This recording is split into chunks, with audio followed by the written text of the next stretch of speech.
for your listening enjoyment, John Lund as Johnny Dollar. Dave Brace, Johnny. Plymouth Mutual. Oh, hiya, Dave. Johnny, sapphires are bad luck. Yeah, so are black cats. Cats don't get stolen, though. Or at least we don't insure them. How much? $30,000. Does the name Benny Stark mean anything to you? Benny Stark. Yeah, jewel thief. Couple of convictions. I haven't heard of him lately. Well, you're hearing now. He called us from Rockport, outside of Chicago. Wants to talk a deal. He apparently has the sapphire necklace. Who's your client, Dave? A girl named Ellen Boragard. Big wheel in Rockport society. I've already made your plane and hotel reservations and gave Benny your name.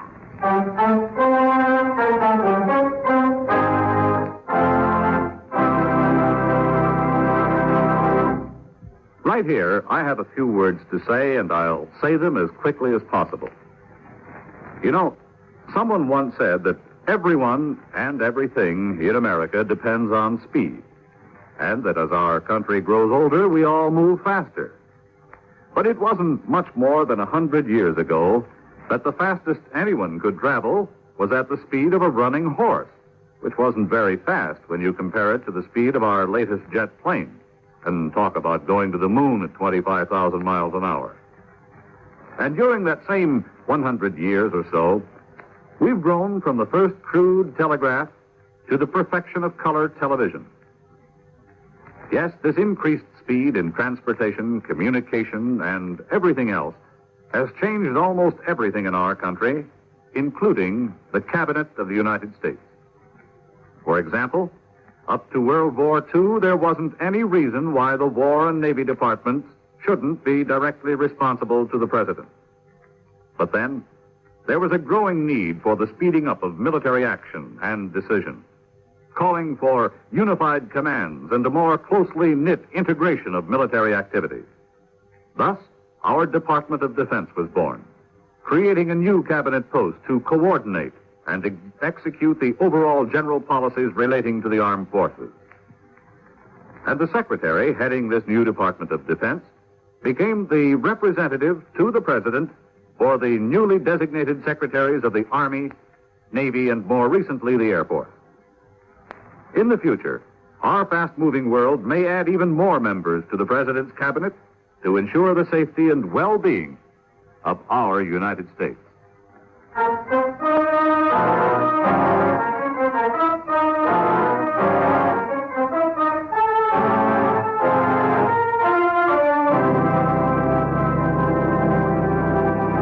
Expense account submitted by Special Investigator Johnny Dollar to Home Office, Plymouth Mutual Insurance Company, Hartford, Connecticut.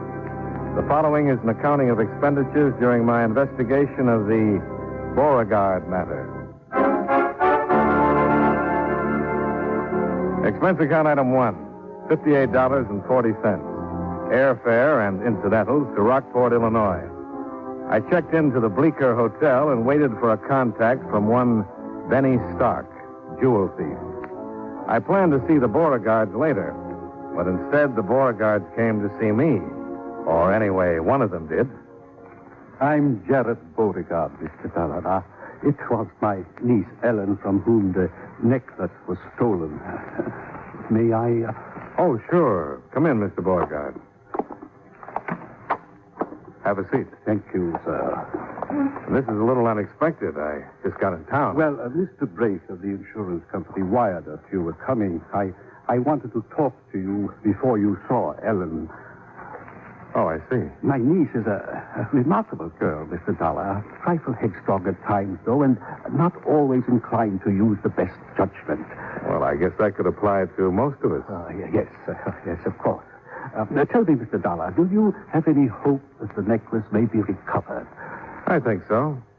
It's fairly certain, in fact. Well, Ellen will be very happy. It was an engagement gift, you understand, from Phil Avery, her fiancé. She was quite broken up when it was stolen. Yes, I imagine. $30,000 is quite a loss. Well, it's more the sentiment attached than the beauty of it. You've seen the necklace, Mr. Dollar? No, but I have photographs of it. Oh, yes, from the insurance company. well... About your niece, Mr. Boragard. Just what was it you wanted to tell me? Excuse me. Johnny Dollar. This is Benny, Mr. Dollar. Oh, okay, shoot. You know where the Pink Pigeon is? No, but I'll find it. Well, it's south of town. I'll meet you there at 9 o'clock tonight. Back booth behind the bar. Make it? Yeah, sure. Have you, got the item? I got more than that. I got information that'll blow the lid off. I've been double-crossed, Dollar, and I'm going to get even. What do you mean, double-cross? Uh-huh. First, we make a deal. See you tonight.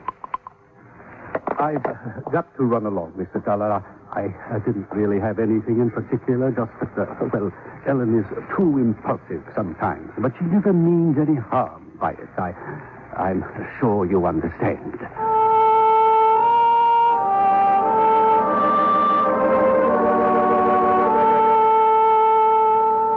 Expense account item 2, $14 to hire a car. Benny was on ice until 9 o'clock, so I decided to call on Ellen Boragard, the girl who was too headstrong and impulsive, but didn't mean any harm by it. Uncle Jarrett was wrong, though. I didn't understand.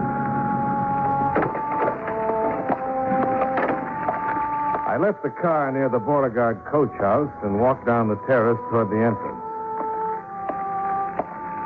Ahead of me, in a glassed-in sunroom, a man and a girl were so busy with each other that they didn't even notice me.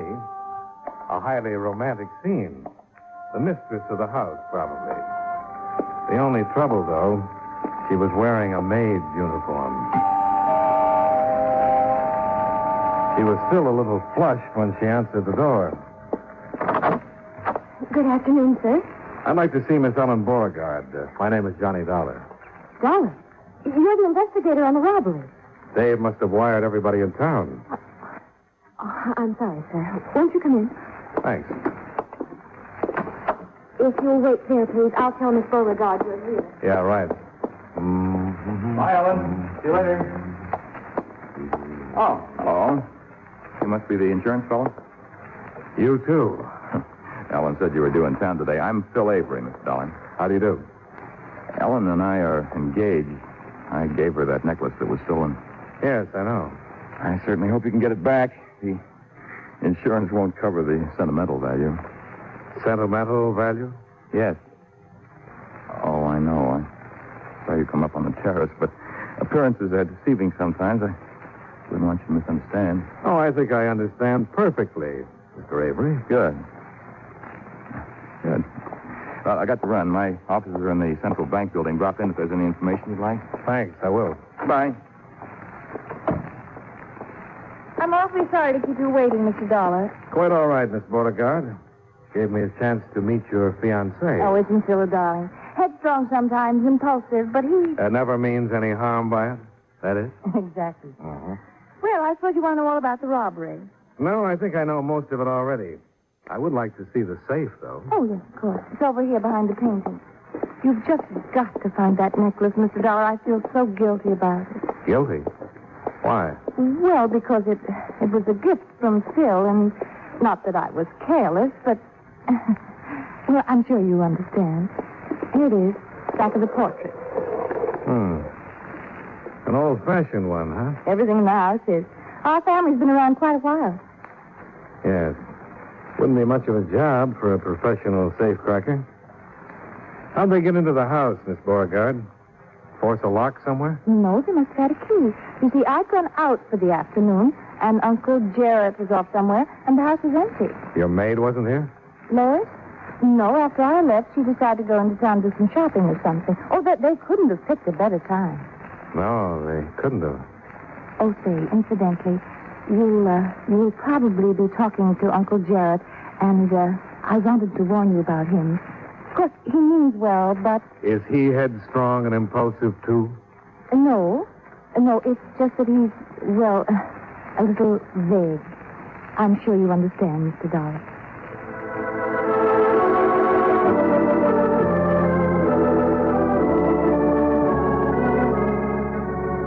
It was nearly dark when I left, filled with understanding and with a lot of questions about the Boragard establishment that still needed answering. I started to open the door of my car when I caught a flash of white at the corner of the coach house. Somebody had seen me and then tried to duck out of sight. I walked across the drive and moved quietly up to the corner. Evening, Lois.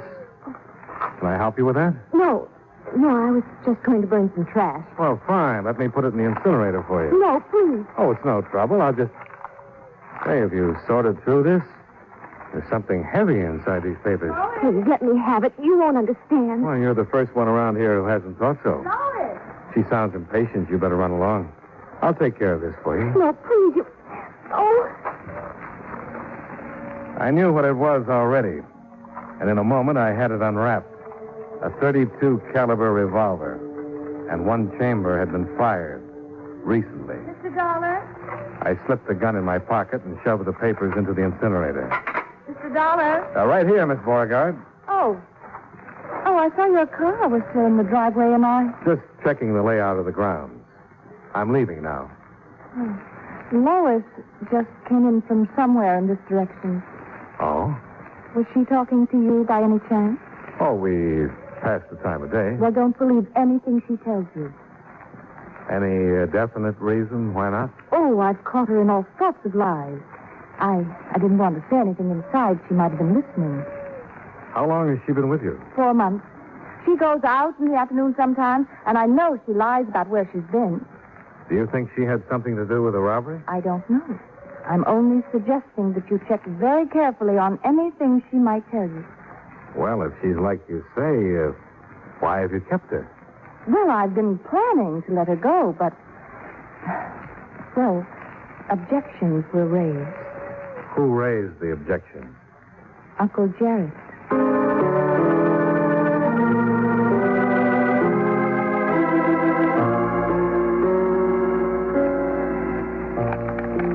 When I got back to the hotel and went to my room, I had another surprise waiting for me. Come right in, son. Have a seat. Oh, thanks. I could be in the wrong room, of course. Not if you're Mr. Dollar. You know a fellow named Benny Stark? Not exactly. I'm looking forward to meeting him, though. I see. You got business with him? I might. Do I have any with you? My name's Cotton, Mr. Dollar. I'm the chief of police here. Oh, I see. How did you get on to me? Found your name where Stark had written it down. Had your room number here at the hotel. He a friend of yours? Well, I guess we might as well work together, Chief. I'm an insurance investigator, checking on that Boragard robbery. Ah, so that's it. Stark is a jewel thief. He phoned the company and offered to talk a deal. I've got an appointment with him at 9 tonight. Yeah, I don't reckon you're going to be able to keep it. Why not? Because this Stark fella got himself shot a few hours ago. Real shot. Dead, in fact. Murdered? Yep. Found him in a rooming house over across town. You wouldn't know anything about it, would you, Mr. Dollar? I might. What kind of a gun was it? .32 revolver, according to the lab. Well, this might be the gun. Been fired, all right. Where'd you get it? I took it away from Lois, the Boragard's maid. She was trying to hide it in the incinerator. You might have it checked, but I doubt if it's registered. It's registered. Huh? We don't have many guns around town here. I recognize this one. Belongs to Jared Beauregard. Uncle Jarrett, huh? What about these Boragards? Who are they? What are they? Old line family, 4 generations. Just the two of them now, Jared and Ellen. Not as wealthy as they once were, maybe. You never know, though. Lately, at least, Jared seems to have plenty of money. Lately? Oh, not just since the robbery, if that's what you think. And I meant the last 4 or 5 months. What about this Phil Avery? Been here a couple of years. Fine young fellow, civic leader. Everybody was pretty tickled when they got engaged last spring. Figured they was meant for each other. Well, he goes in for lavish gifts, at least. Expecting anybody? No. Who is it? Lois, I've got to talk to you, Mr. Dollar. Just a second. You want to dodge into the bathroom and listen in? Good idea.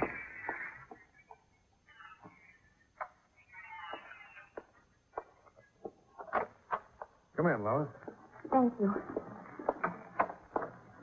I've got to have it back, Mr. Dollar. What? The gun. Oh, please, Mr. Dollar, it's not the way it looks. Somebody's trying to get me in trouble. I found the gun. Where? Hidden under the mattress of my bed. I got scared. I was trying to get rid of it when you stopped me. Tonight in the paper it says a man's been shot. Did you know him? No. You know whose gun this is? No, I don't know anything about it. Give it to me, please. I'd like to, Lois, but I'm afraid it's not that simple. All right, Chief.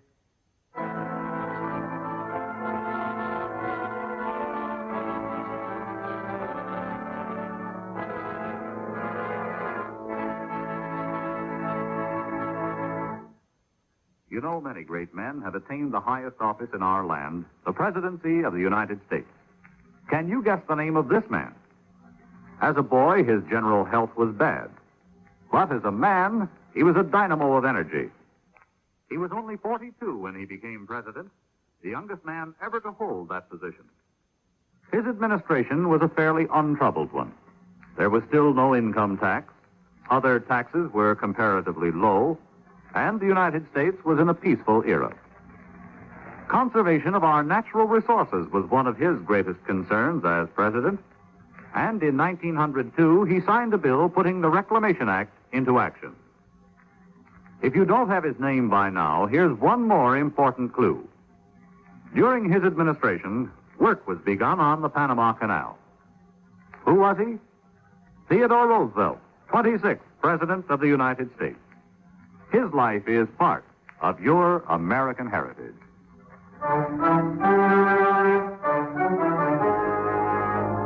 And now, with our star, John Lund, we bring you the second act of Yours Truly, Johnny Dollar.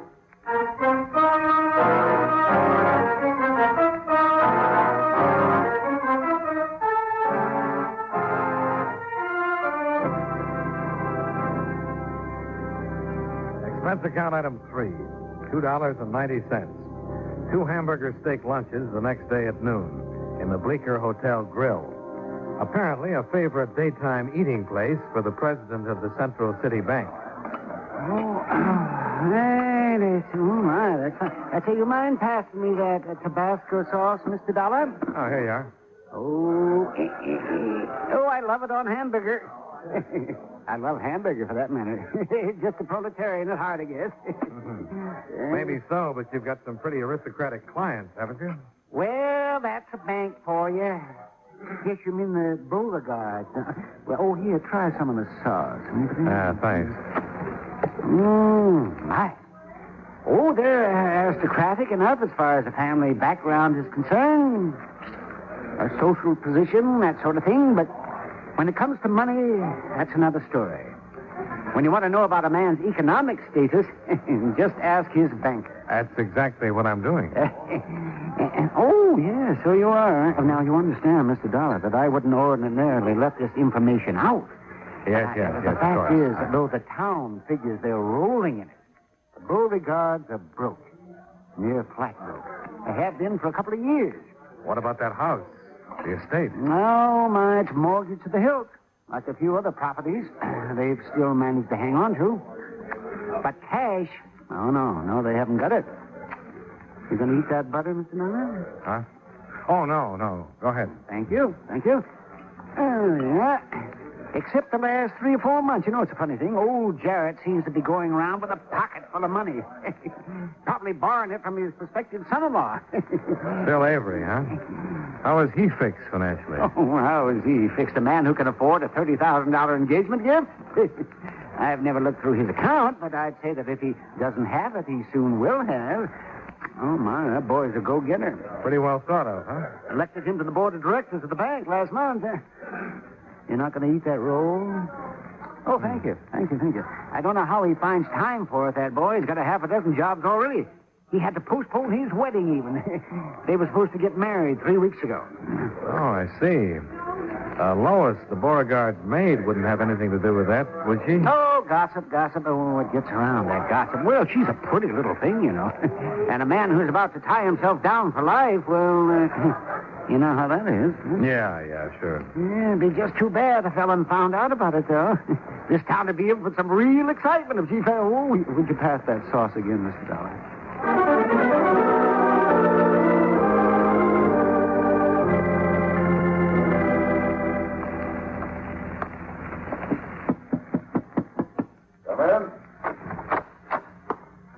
Afternoon, Chief. I have a couple... Oh, I'm sorry. I didn't know you were busy. Oh, that's all right. Come on in. You know Mr. Avery, I believe. Yes, we've met. How are you, Mr. Dollar? Glad you came. This concerns you, too. Well, Mr. Avery figures we're doing this girl Lois an injustice. She's not involved in any of this, Mr. Dollar, either the theft or the murder. She's not the kind. I know her. How well, Mr. Avery? Well enough to know that she's a pretty fine person. The only trouble is, Mr. Avery, I've got a pretty strong case against the girl. She was trying to dispose of the murder gun. If she'd know the time, the house would be empty to set up the robbery. She could have given Benny Stark a key to get in. One thing, though, Chief Cotton. We haven't found the necklace. Unless she can be tied up with that, the case won't stand. We're still looking. What about her room at the Beauregards? Or places around the house that she might have access to? First thing in the morning, we're going to take it to pieces, Mr. Dollar. You won't find a thing. Wait and see. I'm afraid that's what we'll have to do, Mr. Avery. Wait and see. Well, you go on back and talk to her if you want. I told Ed you could have 15 minutes. Thanks, Chief Cotton. I'll see you, Mr. Dollar. Right. Now, what's on your mind, Mr. Dollar? Jewelers. This is a photo of that necklace. Do you know any jeweler here in town who could make a duplicate, imitation? No. Have to go to Chicago for that. Well, that's what I want to know. Whether somebody did go into Chicago 4 or 5 months ago. Well, I could get Jim over here from Hawkley's jewelry store. He could give him a technical description over the phone. Chicago police work pretty fast. Might have some information back by this evening. Good. I'll wait to hear from you.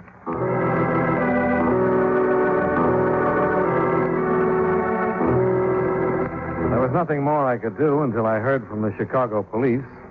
So I went to my hotel room to wait it out. Johnny Dollar. Ellen Beauregard, Mr. Dollar. Oh, yes, Miss Boragard. We wondered if you'd come out to dinner tonight. Well, that's awfully nice. Yes, I'd like to. Good. Just the family. 7 o'clock, all right? Fine. See you then.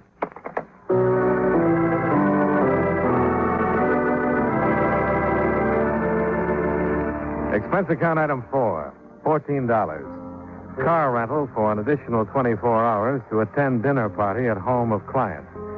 I arrived at 6:45, parked by the coach house, and then at 7 o'clock, I joined Phil Avery in the billiard room. We were about to start a game when the phone call I'd been hoping for came through. I took it on the extension in the entry hall. Johnny Dollar. Chief Cotton, Mr. Dollar, just got word from Chicago. Oh, good. Any luck? Yes, they located the custom jeweler who made a copy of that necklace 5 months ago. He remembered it well. Did he remember the client? Yes. A girl whose description fits Ellen Beauregard to a T. Then it all adds up. Oh, I found the necklace, by the way. Well, maybe I'd better come out there. The sooner the better, Chief. I'll see you. Well, good evening, Mr. Beauregard. You've discovered our little family secret, I take it. I'm afraid so. I knew you would. I want to tell you, I warned Ellen, but she's headstrong. Of course, it was legal in the beginning. But not later. No. You'd better ask Ellen to come down. As you wish, Mr. Dollar.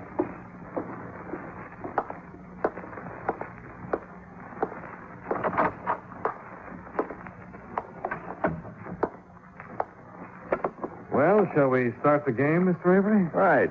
Go ahead and break them. Let's make it straight pool, huh? Okay.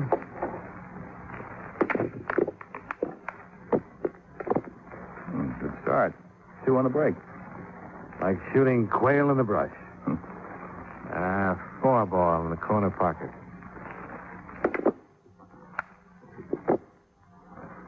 By the way, Mr. Avery, you were right about Lois. She isn't guilty. She was being framed. I told you so. She's not involved in any of this except as an innocent bystander.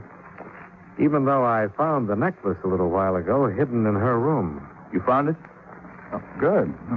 The Beauregards, though, are not quite so innocent. Hmm?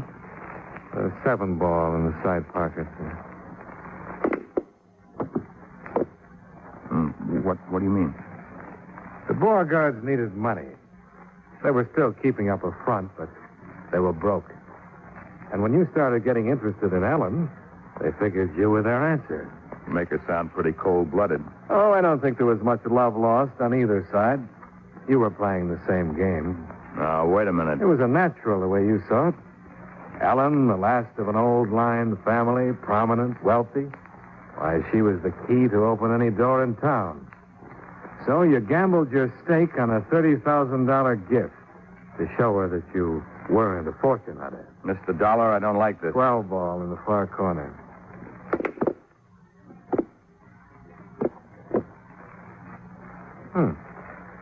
Then, about a month ago, you had a chance to see the Boragard accounts at the bank. Why, they were broker than you were. I wasn't marrying Ellen for money. Only trouble was you couldn't stand losing that 30-grand necklace. So you brought Benny Stark in, and he stole it for you. But when he gave it to you, he told you it was phony, and you thought he was double-crossing you. He got sore and decided to try for a deal with the insurance company. And that's why you killed him. You're accusing me of murder, Mr. Dollar? Let's see now, the 8 ball in the end pocket.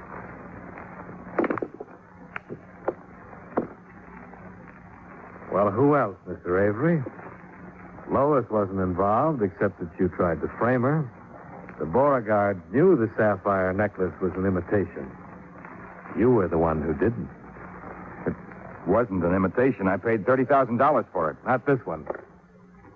Ellen sold yours a month after you gave it to her. They've been living on the money.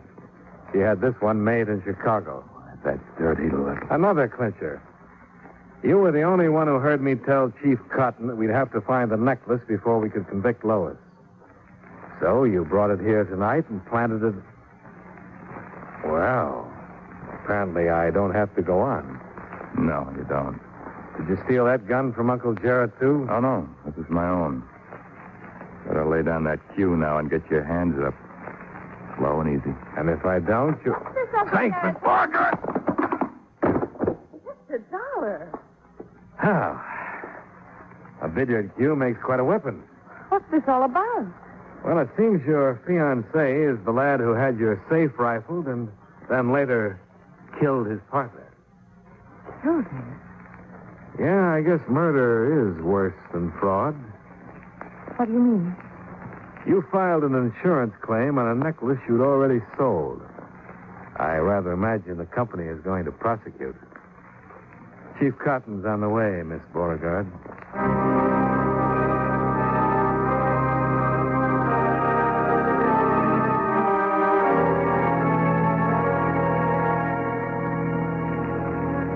Expense account item 5, $114.10.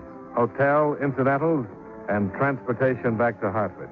Expense account total, $203.40. Yours truly, Johnny Dollar.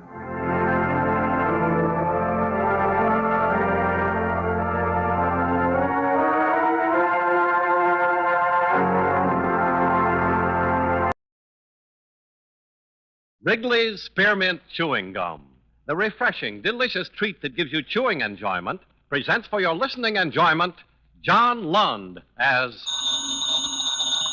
Johnny Dollar. Jeff Connors, Johnny. Oh, hi, Jeff. I haven't heard from What you. are the chances of you making it down here to Dallas real fast like, huh? Well, I never knew you to be in a hurry, Jeff. It's a firebug, Johnny. 4 fires in 4 weeks. Total claims to date, 95,000. This keeps up, I ain't got no job left. You just gotta get out here tonight. You're kind of rushing things, aren't you? Well, it ain't me, Johnny O. It's the firebug. Thought you'd like to be here when number 5 goes up. That means you gotta be in on the 10 o'clock flight. Don't tell me he works on schedule. Every Tuesday night at 11 o'clock, whoosh. What do you say, pal? I'll be there.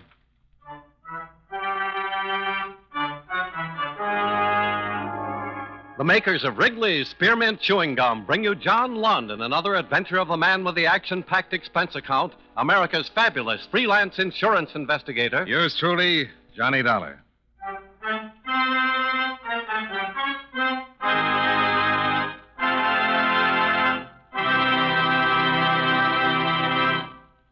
Friends, the makers of Wrigley's Spearmint Gum present these weekly adventures of Johnny Dollar because they know that millions of you enjoy Johnny Dollar. That's true of Wrigley's Spearmint Chewing Gum, too. It's enjoyed by millions, day in and day out.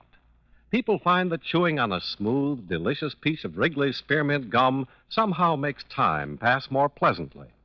Whether you're working, driving, shopping, or just taking things easy, that good, tasty chewing gives you enjoyment and satisfaction. So always keep a package of Wrigley's spearmint chewing gum handy. And whenever you want a refreshing, delicious treat, chew a stick. You'll like it. You really will.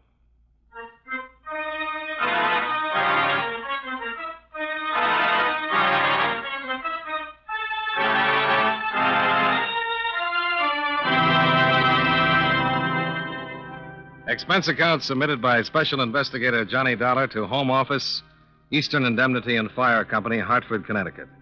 The following is an accounting of expenditures during my investigation of the punctilious Firebug Matter. Expense account item 1, $113.20. Airfare between Hartford and Dallas, Texas. Your Southwestern States manager, Jeff Connors, met the 10 o'clock flight at Love Airport and drove me down to your offices on South Acard Street. There they are, Johnny. Number 1, candy store out northwest. Number 2, 2 family residents on the east side. 3, small factory out on Commerce Avenue. And 4, garage and repair shop out southwest. Grand total of claims is $95,000, and it's all yours. These all follow the same time pattern. Every one. Comes Tuesday night around 11 o'clock, and that firebug just naturally lights up. All new policies, Jeff. Written within the past 6 weeks to 2 months. That's right. Ink hardly gets cold on the premium checks when it gets all hotted up again on the claims. Any connection between the policy holders? Can't find one if there is. All in different businesses, different parts of the city. The whole thing just don't make sense. It does if the bug is in your own organization. Yeah, that's what Len Borchardt says. Who's Borchard? Detective Lieutenant, Arson Division. He's been working on it. How's he making out? Well, I got 10 men out in the field, 2 gals in the office here, lots of alibis to check out. Takes time.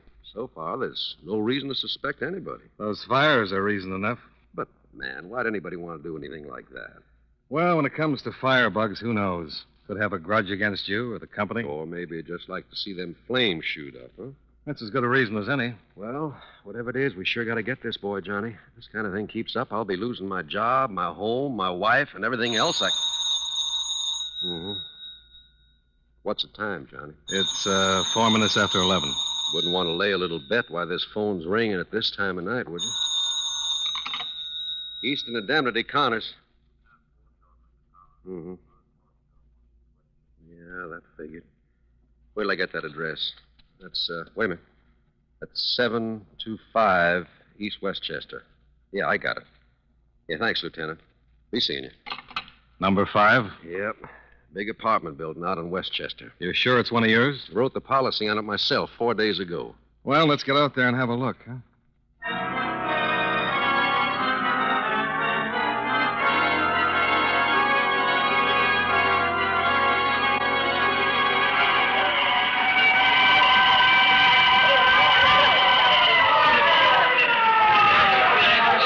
That's sure a goner. Yeah, there's another one you can write off. You can say... Oh, there's Len Borchard over there. Didn't know he'd be down here so quick. Well, let's hear what he's got to say. Yeah, sure.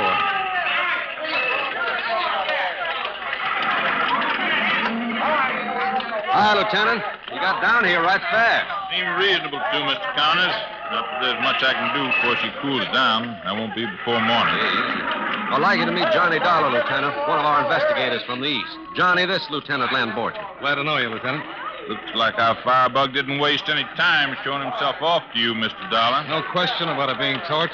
Well, like I said, I won't be able to get in there until morning. But when you figure the pattern, where that fire roared up and took hold, no doubt in my mind. Who reported it? A fellow by the name of Hendrickson at the second-floor apartment west. Called in from a hallway telephone. What kind of a story did he give you? He didn't. Got trapped up there on the second floor, suffering third-degree burns and shock. He's not in any shape to talk to anyone. Don't know that I care to be around when he is fit to talk, though. Oh, why's that? His wife and 2 kids, they're still in that fire somewhere.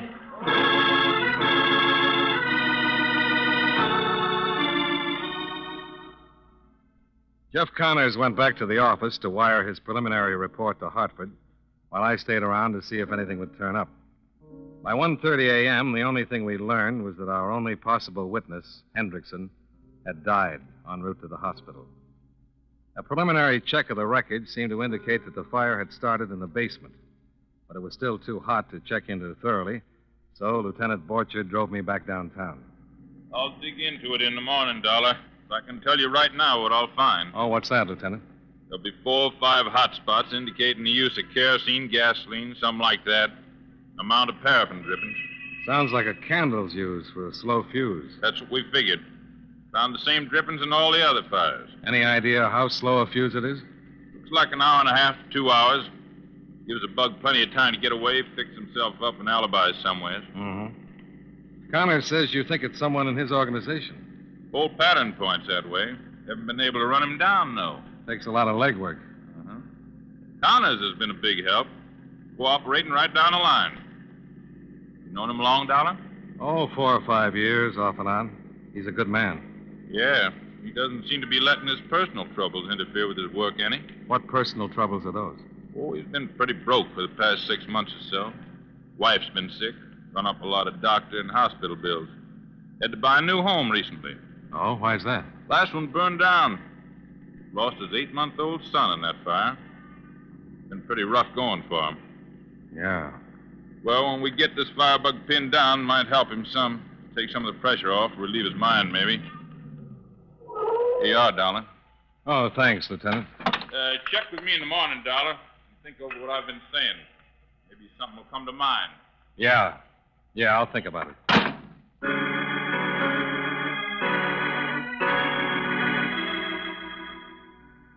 I had Borchard drop me off at your office building.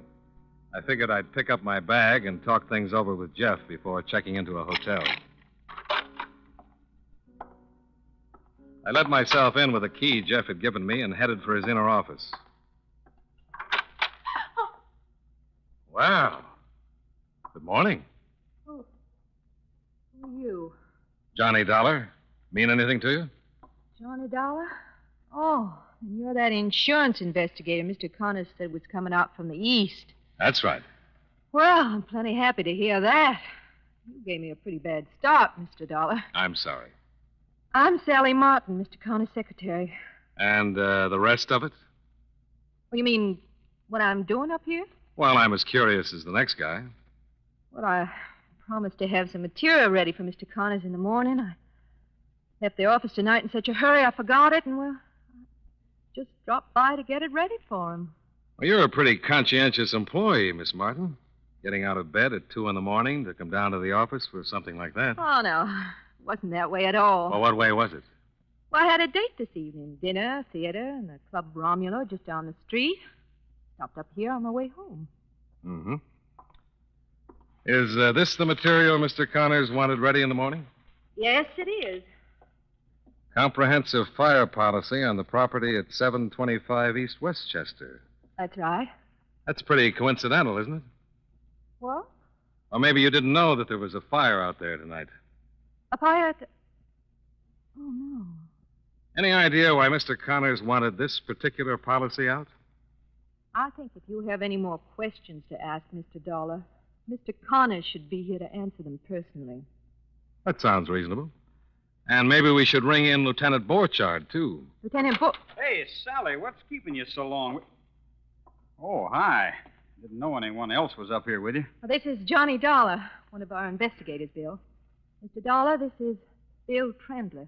Oh, glad to know you, Mr. Dollar. I was telling Mr. Dollar about the wonderful time we had tonight. Dinner, then the theater, and being at the Club Romulo until just a few minutes ago.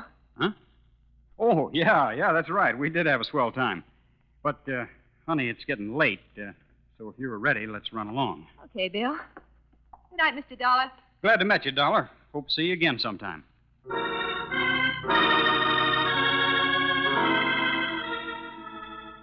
Being a firm believer in the ability of my subconscious to resolve any knotty problems, I checked into the Baker Hotel for the night.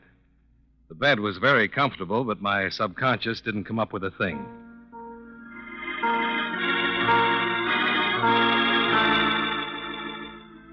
Expense account item 2, $3.75. Texas-style breakfast, including steak and pan-fried potatoes. That supplied me with enough energy to walk over to City Hall and look in on Lieutenant Borchard. There was a little hit-and-run accident at the corner of Westchester and Gates about 9 o'clock last night, Dollar.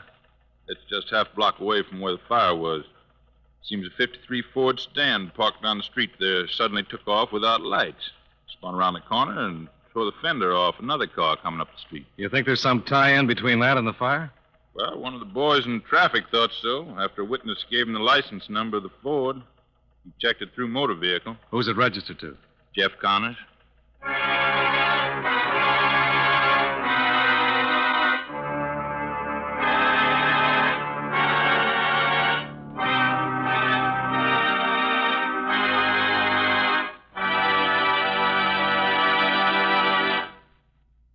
Friends, no matter what kind of work you do, there are bound to be times when the job seems monotonous.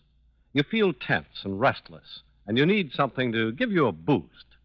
Well, you'll be surprised how helpful a stick of Wrigley's Spearmint Chewing Gum can be at times like that. You see, chewing on a smooth piece of Wrigley's Spearmint Gum is a natural way to ease tension and relieve that feeling of restlessness. The easy chewing gives you satisfaction. You get a nice little lift out of it. And Wrigley's Spearmint Gum tastes good, too.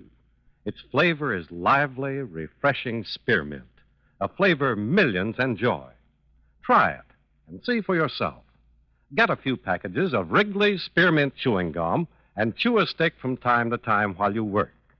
Chewing this delicious gum will make your job seem easier and pleasanter. It really will.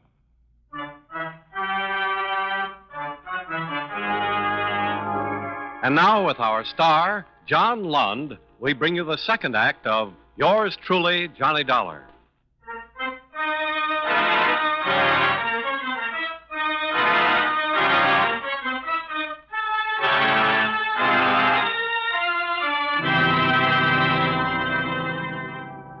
The Traffic Division's report of the hit-and-run accident on Westchester the night before added nothing to what Lieutenant Borchard had already told me. Jeff Connor's Ford had been parked halfway down the block. At approximately 9:05 p.m., it roared away from the curb without lights, turned the corner onto Gates, smashed into the side of another car some 10 feet from the intersection, and kept right on going. That'd be some reason for Connors being there just 2 hours before the fire. And for taking off in such an old fire to hurry that way without lights. Well, let's get Jeff's side of the story before we jump to conclusions, Lieutenant. I don't believe much in coincidence, Mr. Dollar. Time element checks out, too. The 2 hours between the accident and the fire? We know those candle fuses burn an hour and a half to 2 hours. Leaving here at 9 gave him plenty of time to ditch the car and meet you at the airport with a pretty clean alibi. He wasn't driving a Ford when he picked you up, was he? No, it was a Plymouth Coupe. Yeah. Well, that's his wife's car. Well, what have you done about getting him in? Well, he's not at home and he's not at his office. Nothing else I could do but send out a pickup on him. Uh-huh. Leave word for me at the Baker Hotel when you get him, will you? Sure thing, Mr. Dollar. I know how you're feeling about it. I'm sure sorry.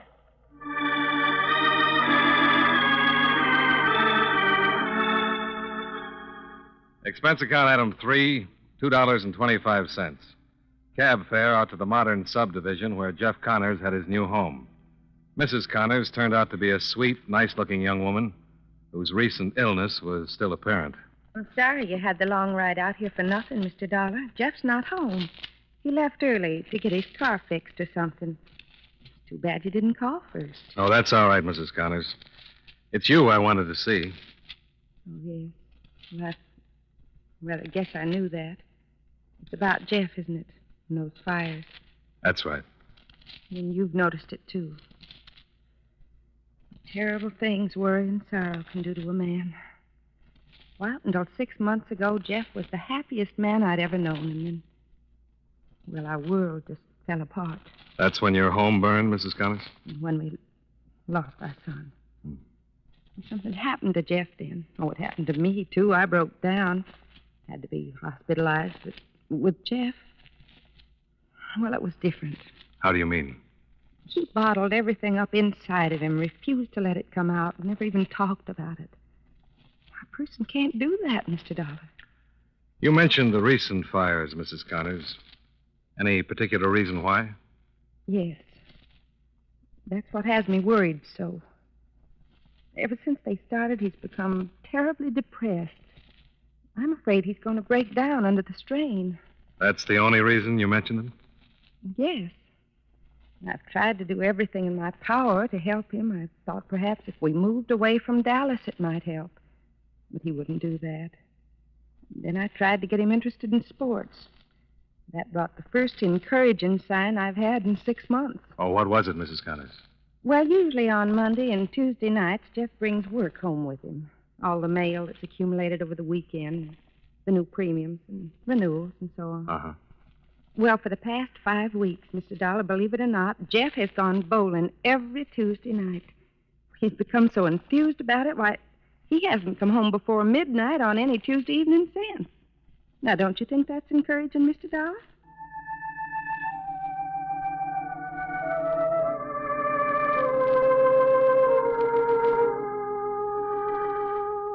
Expense account item 4, $15.75. Cab fare in and around the city of Dallas. I spent the rest of the day checking the neighborhoods where the fires had occurred, talking to policyholders, neighbors, anyone who might give me a new or different slant. I came up with nothing. Around 5 o'clock, I called in to Lieutenant Borchard. Still the same answer, Mr. Dollar. Haven't been able to pick up Connors yet. We checked out Sally Martin and Bill Trendler, though. Anything there? Nope. It was dinner, theater, and the Club Romulo, just like they said. Yeah, I see. For a while there, it looked like something might have tied in. Trendler used to work for Connors, you know. Trendler was with Eastern Indemnity? Until about 2 months ago, yeah. Left then and started a business of his own, a bowling alley.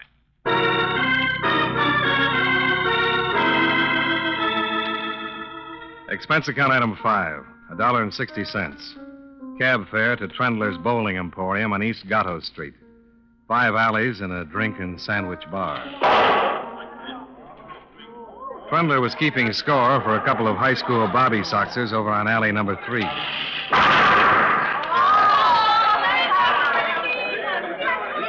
Don't let it get you down, honey. It happens to the best of us. Pick off one of them anyway. Can I talk to you for a minute, Mr. Trendler? What? Oh, it's you. The insurance man, Johnny Dollar, isn't it? That's right. What's on your mind, Dollar? I'd like to talk to you for a minute. About the fires? Yeah. Take over for the girls, Jim. We'll be right back. Let's go in the office, Dollar.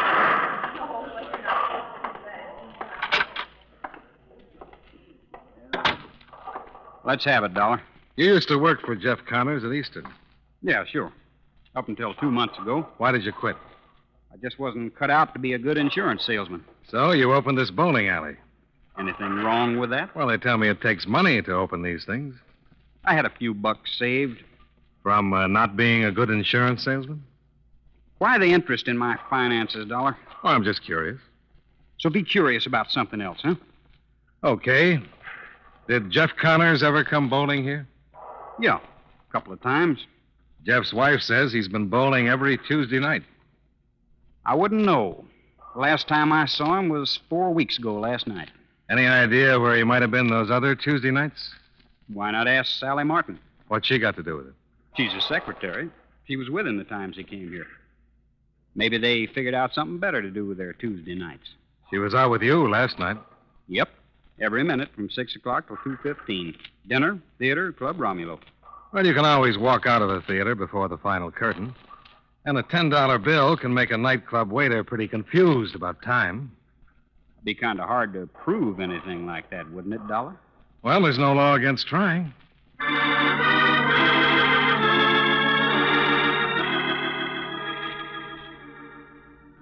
Expense account item 6, $1.80.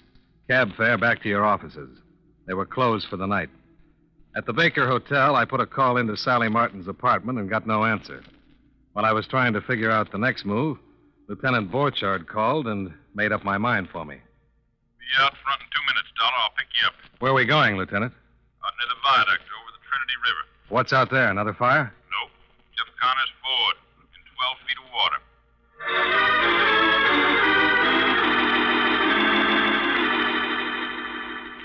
Took about an hour for a mobile crane to get there, and another 35 minutes before the grappling hooks got a solid hold and swung the car up onto dry land.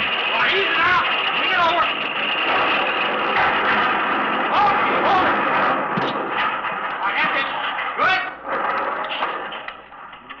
Borchard and I were beside the car almost before the crane put it down. Well, that's a big help. Disappointed, Lieutenant? Would have helped if he'd been in the car. Costs money to drag a river like this. I don't think you'll find him down there. We gotta look.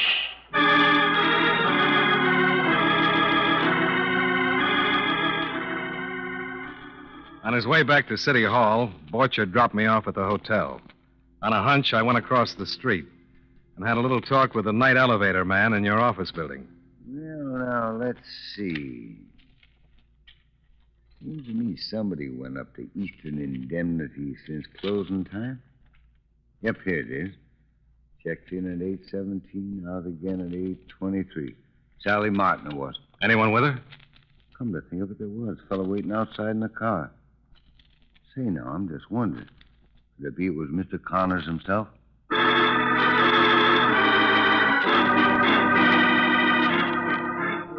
Expense account item 7. $6.90 for a fast cab ride out to Sally Martin's apartment. The extra $5 was for the speed.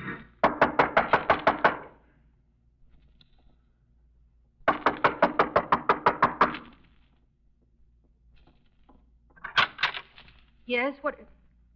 Mr. Dollar. Where is he, Sally? Where's who? Jeff Connors. Is he still here? Then you know? That he was hiding here today? Let's say I guessed. All right, where is he? I don't know. Now, look. There have been 5 fires and 3 people are dead. You're hurting my arm, Mr. Dollar. I want to know what you were doing up at the office and where Jeff went when he left here.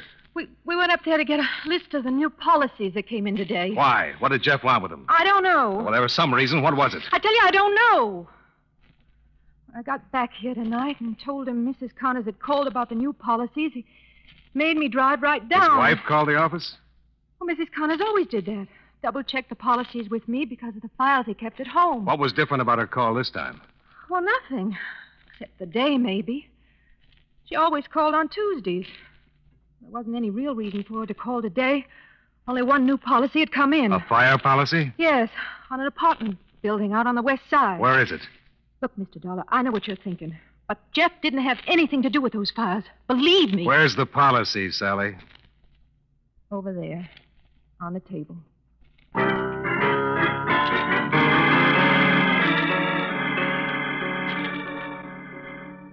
Expense account item 8. $7.50. Cab fare with speed to the newly insured apartment building on the west side. I called Lieutenant Borchard from Sally's, and he was there waiting for me.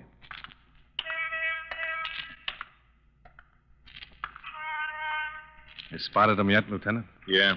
Parked in Miss Martin's car back there in the alleyway. When are you going to take him? We're just waiting for you. Okay, let's go.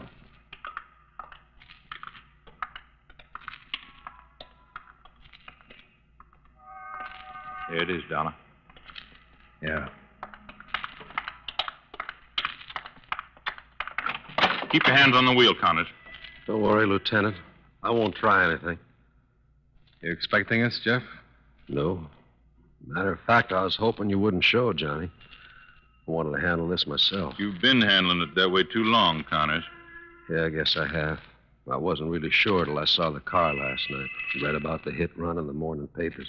Is that why you dumped it in the river? Didn't make much sense, I guess. Trying to cover up that way, just getting kind of desperate. Where is she, Jeff? What? Your wife. Where is she? In the basement? Yes. She must be through by now. I was waiting for her to come out. Trying to delay it until the last minute, I guess. I'll have to get her, Connors. You'll treat her gently, won't you, Lieutenant? Don't worry. I'll treat her gently. Sally Martin's not mixed up in this, Johnny boy.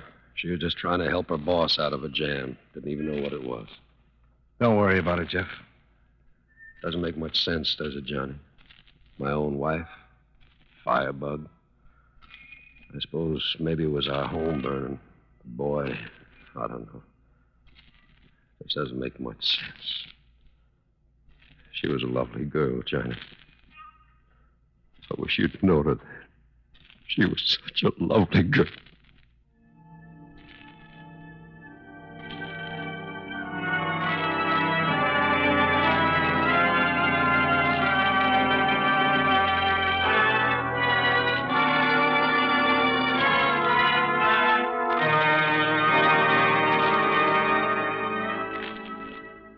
Expense account item 9, $37.40. Hotel bill and miscellaneous. Expense account item 10, $119.10. Airfare back to Hartford. Expense account total, $309.25. Remarks? I've seen fires burn everything from blocks of tenements to a hole in a rug. But this is the first time I ever saw one actually burn the heart out of a man. I don't ever want to see it again. Yours truly, Johnny Dollar.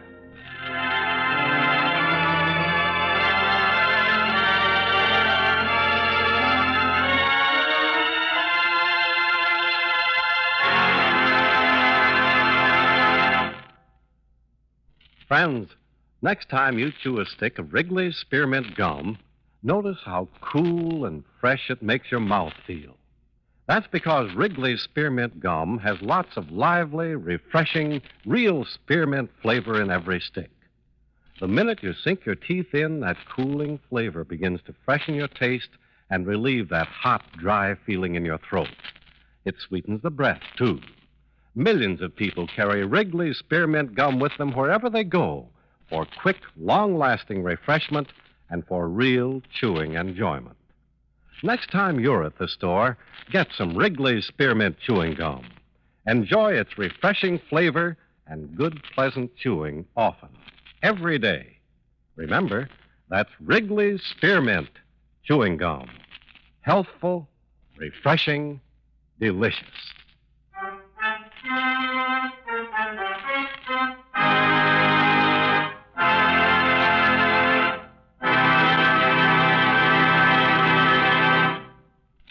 Yours truly, Johnny Dollar, brought to you by Wrigley's Spearmint Chewing Gum, stars John Lund in the title role and was written by Sidney Marshall with music by Eddie Dunstetter.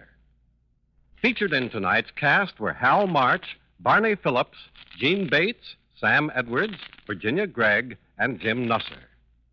Yours truly, Johnny Dollar, is produced and directed by Jaime Del Valle.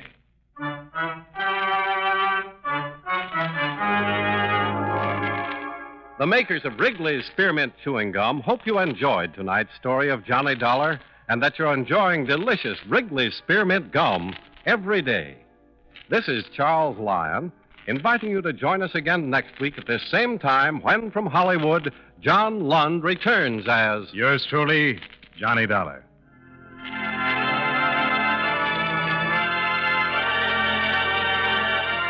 This is the CBS Radio Network.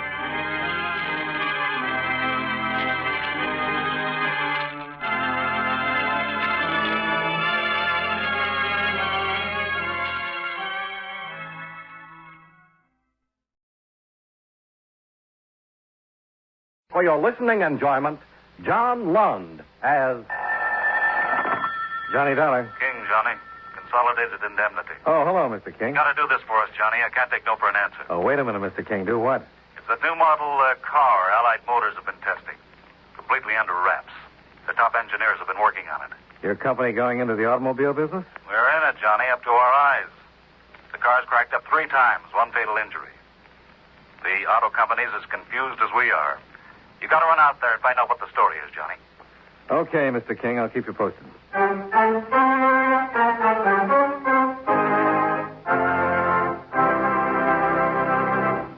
Mind if I break in a few seconds to discuss games with you? How many of you, when you were youngsters, ever tried to escape from the world of reality by playing cowboys and Indians or cops and robbers? Today's youngsters have added 2 more professions to the world of make-believe: spacemen and G-men. And speaking of G-men, do you know where that name came from? Actually, it was used about 20 years ago by gangsters to describe members of our Federal Bureau of Investigation, and the name stuck.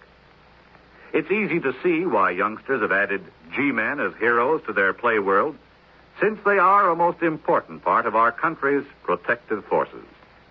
Actually, the Federal Bureau of Investigation is part of the Department of Justice and acts as a kind of detective agency whose duty it is to track down those who break our federal laws.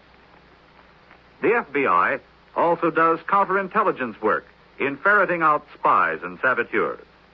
And here's an amazing fact about our FBI men. Despite the extreme dangers of their work, it wasn't until some 20 years ago that they were given the authority to carry guns.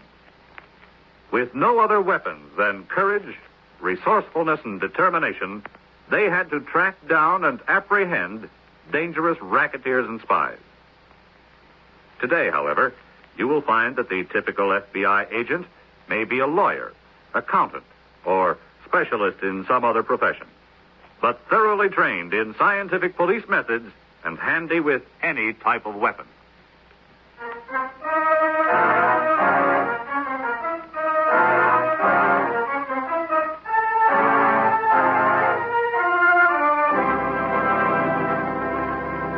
Expense account submitted by Special Investigator Johnny Dollar to Consolidated Indemnity Company, Hartford, Connecticut. The following is an accounting of expenditures during my investigation of the road test matter. Expense account items 1, 2, and 3.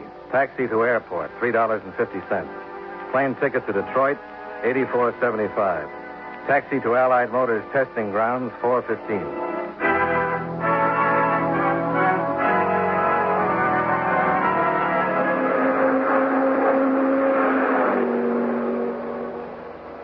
I got there before noon.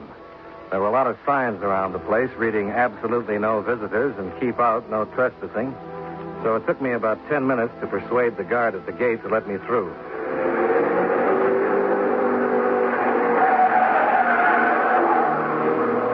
They were still testing cars, but the people watching the test winced as the cars thundered by, just as if they expected the autos to fall apart any second. The man I wanted to see was named McGregor. He was pointed out to me by one of the mechanics. Well, it's the time on that last lap there, Mr. McGregor? Very same. I'm Johnny Dollar from the insurance company. Insurance company? What have they got to do with us? Well, they carry the paper. I'm only here to help you, Mr. McGregor. Of course. Sorry you thought me cut, Mr. Dollar. We've been having a time around here. Yeah, I've heard. You have? Well, come along to the pits. I'll show you what's what. This is the company's model 3 years hence we're testing. Oh, you worked that far ahead? Aye. We're planning a radically redesigned automobile. It's a big gamble. And you're in charge of the whole thing, huh? I'm to make it work. That's been my job here for 25 years. I've seen a lot of changes, Mr. Dollar, but never anything like this. New materials, new suspension, new steering. Mm-hmm. What about these accidents? You tell me. 3 so far. And we've got the best engineers in the world. You expect 1 failure, 2 maybe, but 3. A fiasco like this can cost the company dear. It's been kept pretty quiet. Aye, but for how long? It can ruin the company. Well, come on in. I'll show you the baby the men are driving.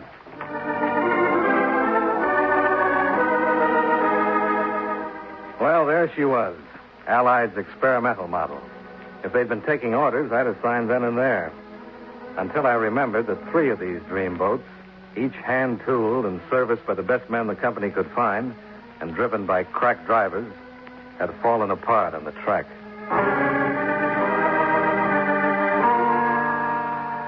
The drivers? Well, the orders were to give the car every beating it could take. And the drivers knew this car couldn't take it. McGregor led me into his office on the field. Sit down, please. Thanks. What do you make of it, Mr. Dollar? Well, it might be an inside job, of course. Someone's got a grudge against someone else, and they're working it out through the car. So, we strip down every wreck. I do it myself personally. And do you think there's a sign of sabotage? No. No, it's not that easy, Mr. Dollar. One of the drivers, maybe. Oh, they've all been with the company for years. Maybe some of the designers. They're new boys. But our drivers, they're very experienced. I'm not talking about their experience. I'm talking about their motives. I'm an automobile engineer, and I wouldn't know about motives. I'll have to leave that to you. Thanks. Oh, I'd like the name of the man who was killed and his widow's address. Oh, of course. I'll write it down for you.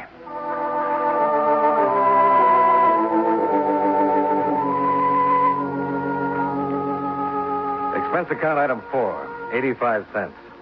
Taxi to the residence of Mrs. Grace Johnson. She lived in a nice house not far from the track. A for sale sign was posted on the lawn. I wish you'd have called first, Mr. Dollar.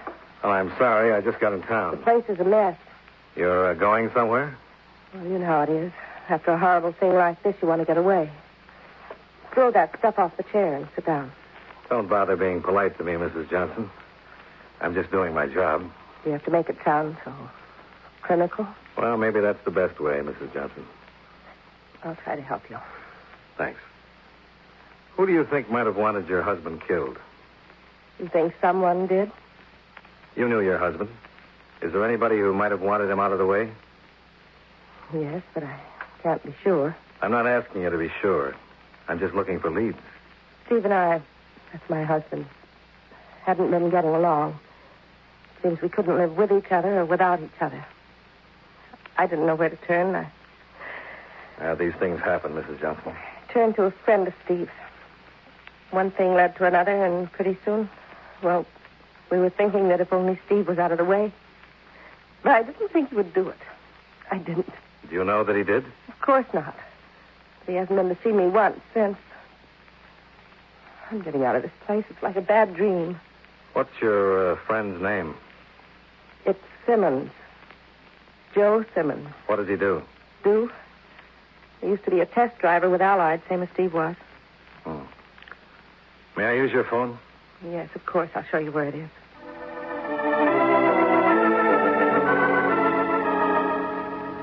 Simmons had worked for Allied, all right. One of their best men. He'd quit after the Johnson accident. When I went to the address he'd given as his home, I found he hadn't lived there for 6 weeks. But his landlady said he liked to stop in at Kirby's Bar and Grill down the street. And she believed he still lived in the neighborhood. Yes, sir? I'm looking for Joe Simmons. You come to the right place. Joe, you got a friend. That's him over there. Thanks. Mr. Simmons? Yep. I'm Johnny Dollar. I'm with the insurance company interested in the Allied Motors business. A cop? No, we're just the people who pay off the claims. They've asked me to look into it. Why do you come to me? I thought you could help me. Kelly, 2 more. You'll join me, won't you? Yeah, I'll play with it. Coming up. How much do you know? Well, I know Steve Johnson had a pretty wife. Oh, you've been seeing her. And she told you how she cried on my shoulder. I suppose she also told you I let her on or something? Put him on my tab, Kelly. Right, Joe. I'm a little tin god, Dollar, but Steve was my friend. If I took his wife to the movies or out to dinner, he knew about it, even though she didn't know he knew. That sounds complicated. No, he was crazy about her. He was trying to keep it going. He thought I could straighten her out. How come you quit driving? My car's not right. I've been test riding too long not to know that. Allied makes the best cars in the business. You're telling me? This one handles like a bar of soap. It does everything but answer your mail. Then suddenly, wham! For no reason, it falls apart on you. You tell me a car like that's all right? Every car or just some of them? How would I know? Or maybe some of the cars could have little bugs put in them. Like if one driver was in the way. I get you. You still think I did it because I was going out with Grace? Yeah, something like that. There's only one thing wrong with your hunch, Dollar. I'd have to get to the car. They watch them like crown jewels. You could figure out a way. And I'd have to want to do it. I told you I wasn't double-crossing Steve. He knew I was seeing Grace. Do you know you and his wife were thinking how nice it would be if he were out of the way? I'll leave the tip. And, Mr. Simmons, I wouldn't leave town with a widow just yet.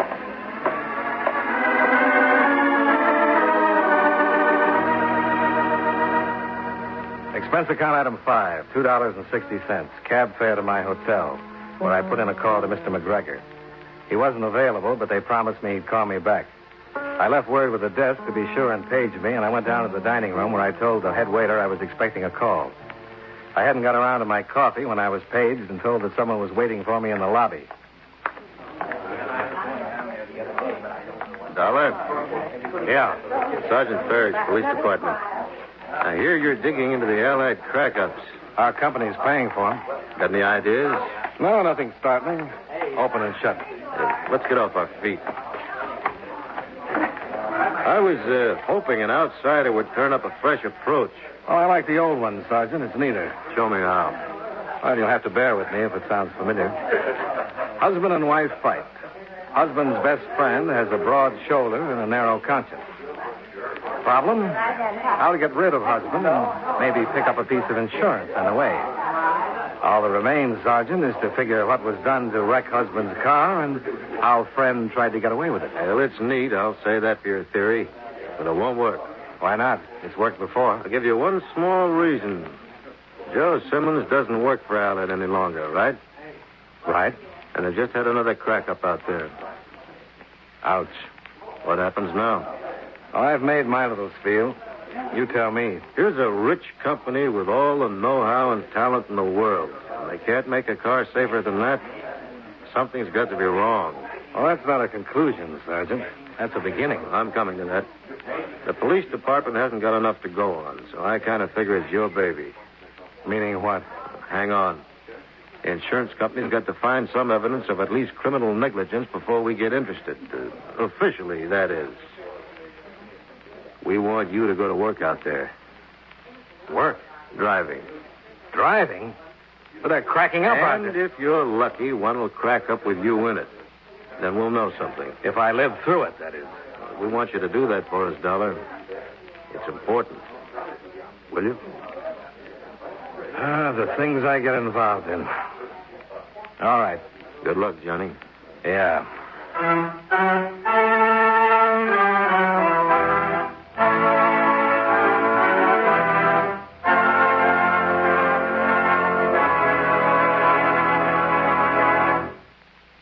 You know, many great men have attained the highest office in our land, the presidency of the United States.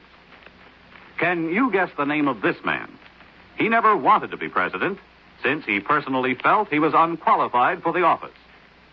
When he was only 30 years old, he was appointed member of the Ohio Superior Court. He was President Grant's Secretary of War and Attorney General. In 1908, through the recommendation and support of Theodore Roosevelt, he succeeded Roosevelt as president. If you don't have his name by now, here's another clue. During his administration, the Postal Savings Plan and Parcel Post were established. Who was he? William Howard Taft, 27th President of the United States. His life is part of your American heritage.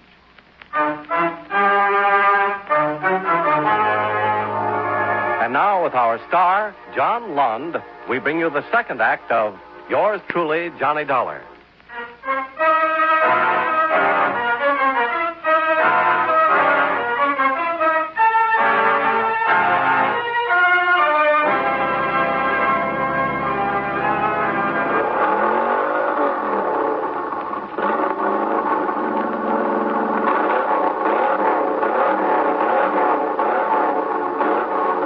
All right, Jim. Throttle her full. All right, Jim. Get it! Get it! Come on. All right, everybody. Back to work. Back to work. Have her towed to the shop and take her down. Couldn't we just smell her for scrap and save the trouble? Come on. What made it go to pieces, Mr. McGregor? Ask the engineer who designed it. I got a better idea. And what's that? Put me to work, driving. There are some things you can't learn at second hand. Oh, you're kidding, of course. No, Mr. McGregor, I'm not. Very well. You got a minute, Dollar? Do I get the driving job or I've not? got something in my office. It ought to give you an idea or two. After you. Care for a wee drop of the stuff? Not elegant, but paper cups will serve. There you are. Cheers.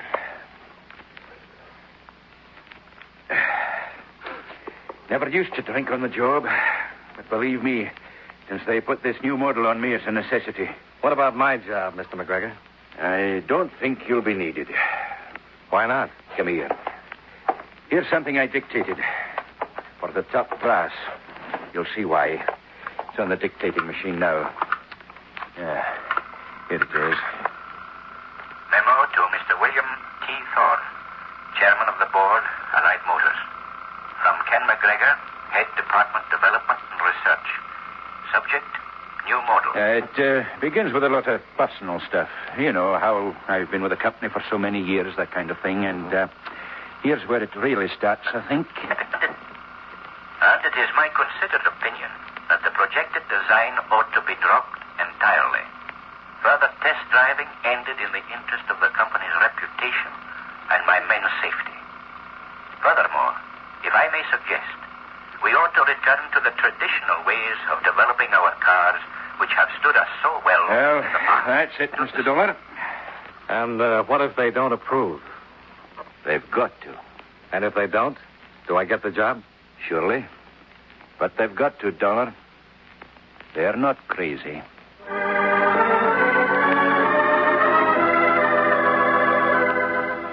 They'd read the memo in the executive offices by the time I got to them. They were inclined to agree with McGregor, and it took some fast talking on my part to convince them they should keep the experimental models testing.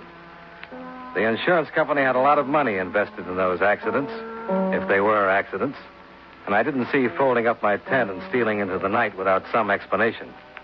They gave the test 1 week more. Meanwhile, I went to see the man responsible for the car's design. Come in, please. I'm Johnny Dollar from the insurance company. Is your chief, Ted Brand, in? I'm Ted Brand.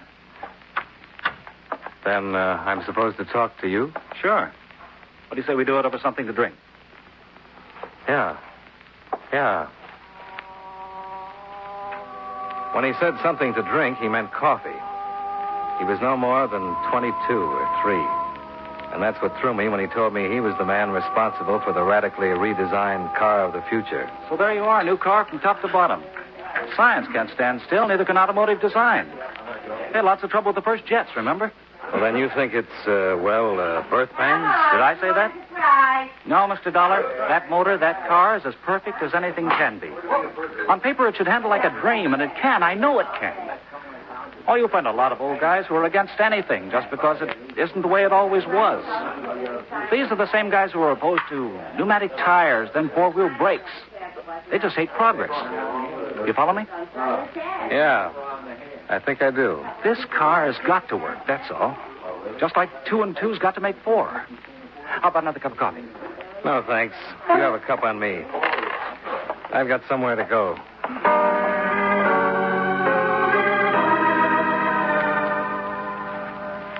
Expense account item 6. Taxi to the residence of Mr. Kenneth McGregor, $1.60. I waited till well after dinner before dropping in.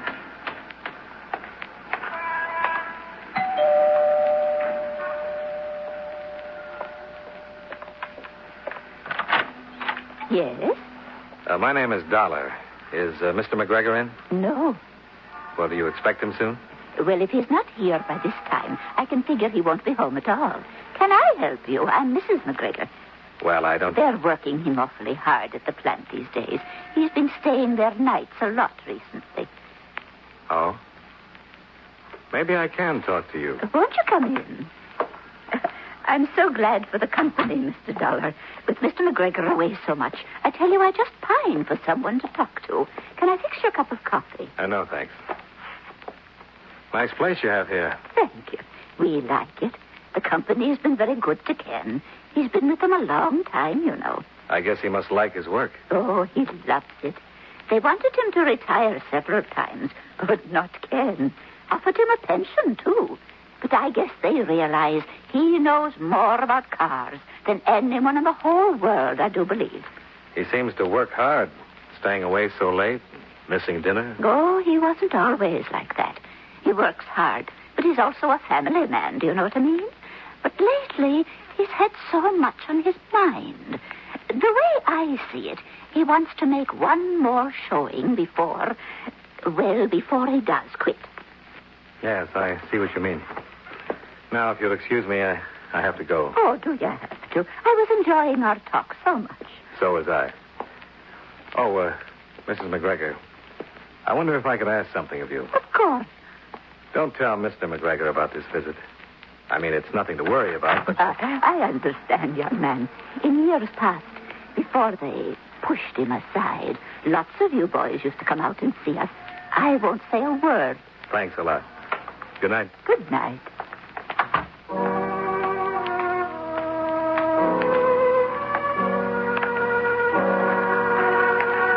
And there it was. A man who'd given a lifetime of loyalty. And now he was drinking on the job, staying at the shop all night, hating the new model car. I wondered how I'd feel if I suddenly found myself outdated. Outdated by a kid full of new, fresh, crazy ideas. Then I remembered that a man named Steve Johnson had died, that they'd had 4 crack-ups and might have others.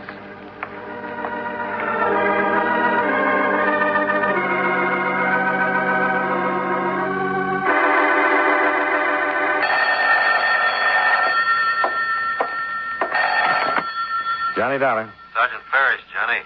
Can you come out to Allied? It's important. What's happened, Sergeant? Another crack-up? Worse. Murder. Murder? Who? McGregor.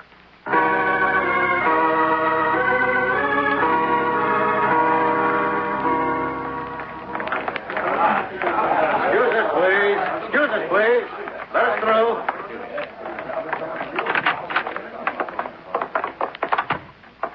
There it is. Just the way it was found this morning. Seems to have been quite a struggle. It does for sure.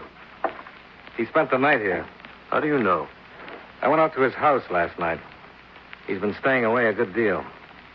I guess he was pretty sore at what he thought the company was doing to him. So he went and got himself killed?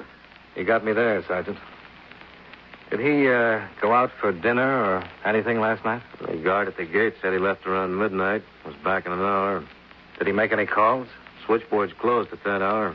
He had a direct line. That's all you know, then? Someone came to see him. Oh? Yeah, hold your horses. It was early in the evening. He left hours before it happened. They check everybody in and out through the gate. Uh-huh. I get it. There's some guy who used to work for him or something. The man at the gate knows him. Who was it? Simmons. Joe Simmons. He was checked out before 10, like I told you. Yeah. Well, I'll leave you to your work, Sergeant.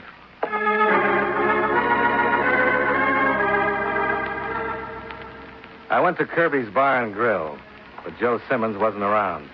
He'd been around last night, but they hadn't seen him today. Well, there wasn't much I could do. It was a police case now, all right. So I grabbed a cab and went back to the hotel. Expense account item 7, cab fares. $120, $260, and $140. I was just letting myself into my room when... Are you Dollar? That's right. Can I come in? I want to talk to you. It's about the car they're road testing over at Allied. Yeah. Come on in. Thanks. Maybe I'm a stoolie, but... Oh, murder's not in my line. What are you talking about? This guy who got killed, that driver, Johnson. It was a risk he had to figure on, but... Now, killing the old man, I'm through. I had nothing to do with it. I'll take my rap for what's coming to me, but not murder. Why don't you go to the police? Well, I figured you could help me. Well, don't count on it. All right, go ahead. Tell me who you're talking about. Simmons. Simmons was checked out of the test area 2 hours before it happened. That's what you think. McGregor picked him up later and brought him back. He was crouched down on the floor in back of the car. Why? Well, they were worried about you. You were going to drive. That meant that you'd have to get the business like Johnson. Simmons had to talk the old man into it. They were working together? Simmons was working for a stockholder who got booted out of the management when it was discovered he'd been mixed up in rackets. He wanted to hurt the company, and he had what it takes to do it. Well, Simmons knew the old man was sore because the company was scrapping him after all these years. Well, little by little, he got the old man to go in deeper. But then they had this beef about you. The old man realized what he'd done, and he wouldn't go for it. Well, you know how it wound up. Where's Simmons now? Waiting for me at the Kearns Hotel. Will you take me there? Yeah, sure. Wait till I call a friend and tell him where to meet us.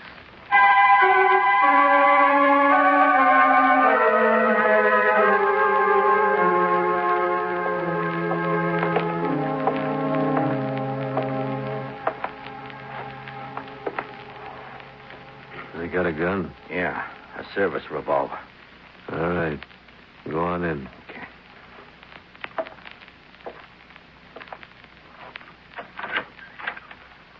I'm back, Joe. What took you so long? Did you get the tickets? You're not going to need any tickets. Wait, you son of a-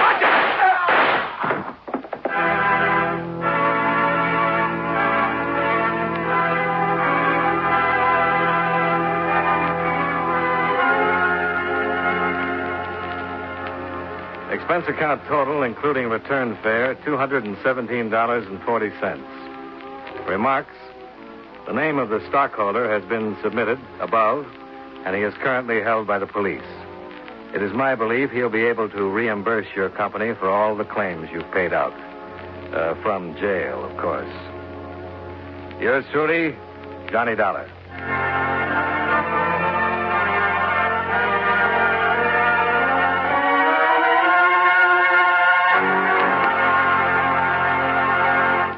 Yours truly, Johnny Dollar, stars John Lund in the title role and was written by David Chandler with music by Eddie Dunstetter. Featured in tonight's cast were Fred Mackay, Bill Johnstone, Virginia Gregg, Ted Bliss, Clayton Post, Hy Everback, Eleanor Audley, and Joe Kearns. Yours truly, Johnny Dollar, is produced and directed by Jaime Del Valle. This is Charles Lyon, inviting you to join us again next week at this same time when, from Hollywood, John Lund returns as Yours truly, John. For your listening enjoyment, John Lund as Johnny Dollar. Bob Creel, Johnny. Tri-State Limited. Oh, hiya, Bob. Listen, I want to read your letter. It says, if you want to know who killed Martha Williams, you pay no mind to that person or persons unknown. Look close to home. Real close to home. Well, there you are. Signed with that famous old name, I suppose. Yep, anonymous. Postmarked Piney Corners, Pennsylvania. Martha Williams was killed a month ago. Shot. And we carried a $10,000 policy on her. Who's the beneficiary? Her husband, Ben Williams. He's a farmer there. The coroner's jury brought in an open verdict. We're about ready to pay off the policy, but now... How about it, Johnny? Piney Corners, huh? All right, Bob. Provided I can find it on the map.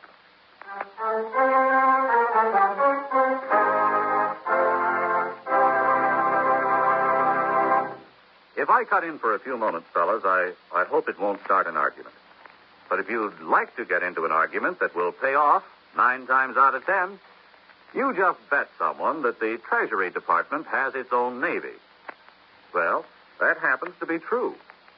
It's a fact that the United States Coast Guard is an agency of the Treasury Department and has the job of seeing to it that any activity involving the coastal waters of our country is strictly within the law. The Coast Guard has many responsibilities to keep it busy. It assists ships and aircraft in distress, protects game, seal, and otter fisheries in Alaska, and maintains the International Ice Patrol in the North Atlantic. It operates lighthouses, light ships, beacons, and other aids to navigation, and removes wrecks and other floating dangers. In addition, the Coast Guard enforces laws and regulations relating to customs, navigation, neutrality, immigration, and quarantine. All peacetime jobs under the supervision of the Treasury Department.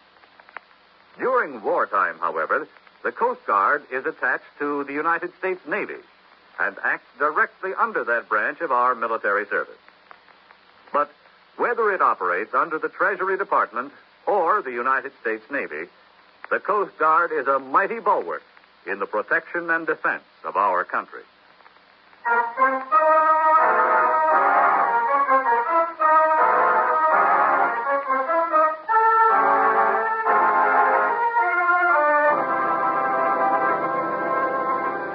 Expense account submitted by Special Investigator Johnny Dollar to Home Office, Tri-State Assurance Company Limited, Hartford, Connecticut. The following is an accounting of expenditures during my investigation of the Piney Corners matter. Expense account item 1, $48.40. Transportation to Piney Corners. A town of 1,200 people, 1 inn, 1 restaurant, 1 general store, and 1 constable. A lantern-jawed man of middle age named Jake Finley. Lived here all my life, Mr. Dollar. First murder we ever had. Don't rightly know just how to go about dealing with it. Well, maybe between us we can come up with something. I hope so. Ain't much I can give you in the way of facts, though. Clues, I guess you call them. The woman's dead, and that's about it. Could have been an accident, even. What do you mean, accident? Hunters from the city come through here regular, shoot at anything that moves. One of them might have done it unintentional, then got scared and run. A city hunter with an old-fashioned squirrel rifle? That's what this bullet was fired from. Well, I said it could have been accidental. I didn't say it was. I reckon somebody meant to kill her, all right. Only trouble, though, I can't figure anybody that might have had a reason to. What about this slug? The ballistics boys make anything out of it? Nope. Too flattened out. Sent it clear to Philadelphia. They said there wasn't any way of telling what particular rifle it came from. And pretty near everybody in the township's got one of them guns. No, it's like I said. No clues, not to speak of. There are people, though, Jake, with different motives and different capabilities. And one of them did it. Not the one you're figuring most on, though, Mr. Dollar. Her husband, you mean, Ben Williams? Why not? Ain't the type. Like you said about capabilities, he wouldn't kill anybody. You'll see when you meet him. Well, then suppose we meet him. All right. Farm is just outside of town. I'll drive you out there. But the township's kind of frugal with money, and I will have to ask you to pay for the car expense. Fair enough. Maybe we could make a couple of other calls, too. I'd like to talk to the coroner. You already have. I'm the coroner. Well, let's go.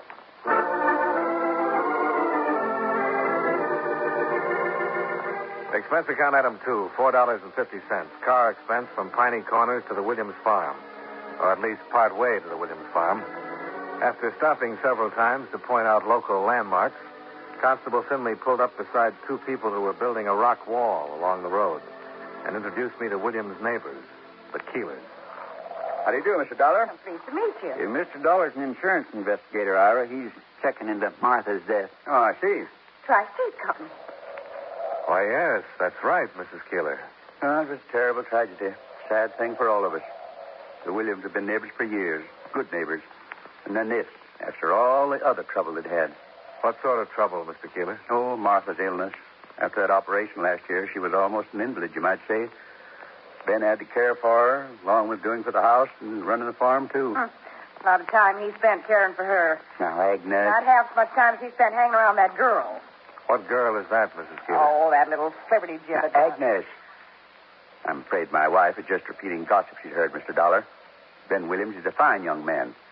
Any stories to the contrary are idle rumors. I know the girl, Mr. Dollar. It's Flora Lane, a waitress at the Piney Corners Inn.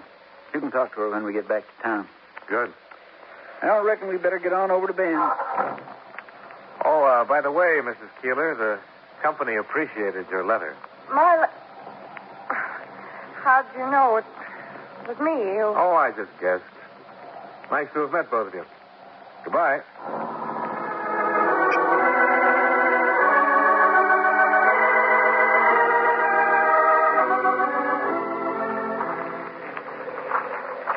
It ain't much farther now. Williams' house is right ahead of us. You figure this is how the killer got away, down this draw, huh? Yep. As far as the road, back where we left the car. Couldn't have been seen from either the Keeler place or the Williams house. The brush is too thick. Yeah, that all right. Let's see now. Over about there is where I calculated the shot was fired from. Right next to that survey marker. Here, come on, I'll show you. What was the survey for? Well, they was figuring to build a turnpike through here last year. Finally picked someplace else a few months ago. Too bad.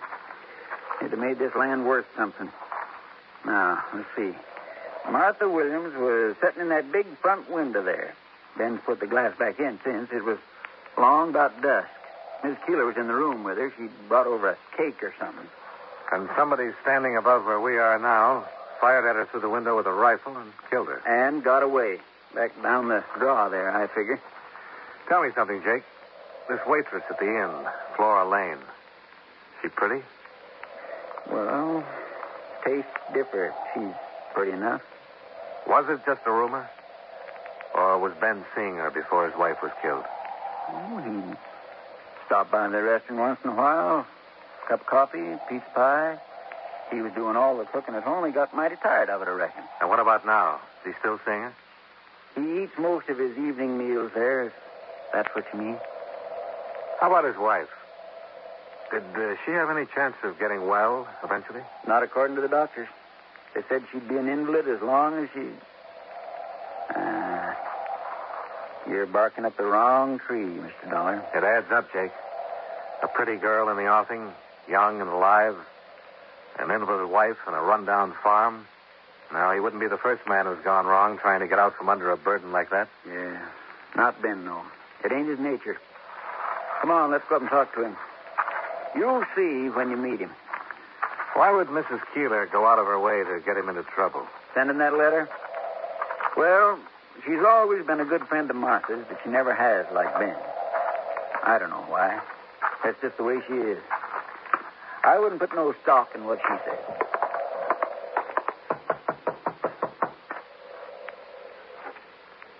I don't see much sign of life. Well, Ben's in and out. You never know. Sounds like somebody's coming around the house. Guess he was working out in the barn. You're looking for... Oh, the constable. All right, Tom. Fine, Mr. Finley. Ben around? Nope, he ain't here. I've been working out back, fixing a spreader. Mr. Williams ain't here, though. Any idea when he'll be back? Nope, he didn't say. You can go in and set, though, if you want. Yeah, maybe we will. Oh, this is Mr. Dollar, Tom Smith. Howdy. Why? Tom does odd jobs for Ben, some of the other farmers. Works around here and there. I see.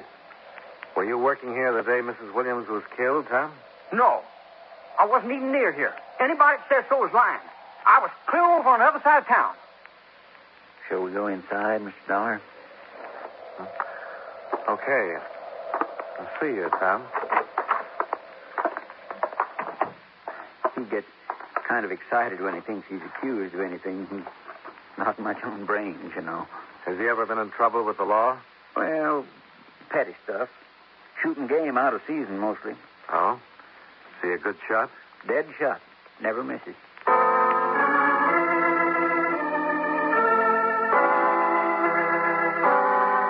We waited in the parlor for a while, the room where Martha Williams had died. Gradually, the sun dropped behind the hills, and Ben still hadn't come back. We finally left and drove into town. I arranged to meet Jake, the constable, later at his office. Then I walked over to the Piney Corners Inn to eat dinner. There were half a dozen tables in the place, all empty. I was the only customer. The waitress was pretty and friendly and fitted the description. Feels like it's turning out to be a cold night. Yeah, it sure does. We have some awful good pot roast this evening. I think you'll like it. All right, fine. You're a stranger in town, aren't you? Yeah. I'm here looking into the death of Martha Williams. I see. Are you, by any chance, Flora Lane? Yes, I am. I guess you're the person I'm looking for. You worked very fast. I thought it would take longer. Oh? I knew you'd find out, of course, sooner or later. But I was hoping Ben and I would at least have a little time to ourselves first. Well, it looks like it didn't work out that way. Never does. Once you've been knocked down, life never gives you another chance. Did Martha have a chance? I wouldn't have done anything to harm her marriage. Didn't let on to Ben how I felt. Not once. Not until after she'd been killed. That's considerate of you. And I know he didn't give me one thought as long as she was alive. Not in his nature. So I've heard. Doesn't it mean anything at all when a person's acquitted? Acquitted? Acquitted of what? Well, that other... I thought you knew. I thought that's what you... Maybe you better tell me about it, Flora. I'll find out anyway. Now that I know what to look for. Yes, you could, easy. 4 years ago in Chicago, I was working as housekeeper for a family. The wife died suddenly. They said I did it because I wanted to marry the husband. I was tried for murder.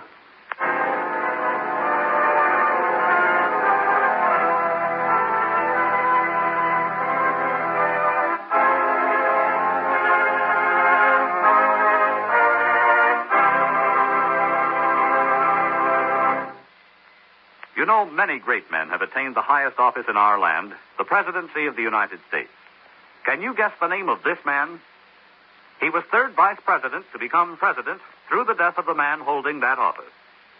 A man of limited education, he was taught to read and to write by his wife. In 1862, when Tennessee threatened to secede from the Union, he was appointed military governor of occupied Tennessee by President Lincoln. As president, by a threat of war, he stopped Napoleon's attempt to seize control of Mexico. And his administration saw the beginning of the Reconstruction era. A senator before he became president, he was reelected to the Senate after his presidential term of office was over. If you don't have his name by now, here are two more clues. During his administration, Alaska was purchased from Russia, and Nebraska became a state. Who was he? Andrew Johnson, 17th President of the United States. His life is part of your American heritage.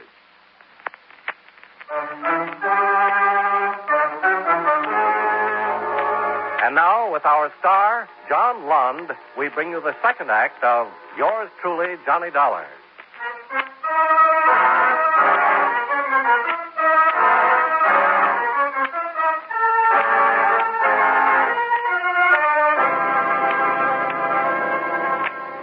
Expense account item 3, $1.60. Pot roast special at the Piney Corners Inn. I finished it, left, and walked down the empty street to the constable's office. Well, pull up a chair, Mr. Dollar. This old oil burner don't throw much heat. Oh, thanks, Jake. You find Ben? No. I met his girlfriend, though. Flora? I reckon you found out about her, too, from that look on your face. Yeah, she let the whole thing slip. Thought I was already onto it. It don't have no bearing, Mr. Dollar. No, maybe not. The way it stands, though, I could make out a pretty good case against Ben. Except you haven't met him. It adds up, Jake. An invalid wife, a pretty girl, a rundown farm that doesn't look as though it's made a profit in years, and a $10,000 insurance policy just dangling. Yeah. In fact, it's even worse a picture if you look at it that way. What do you mean?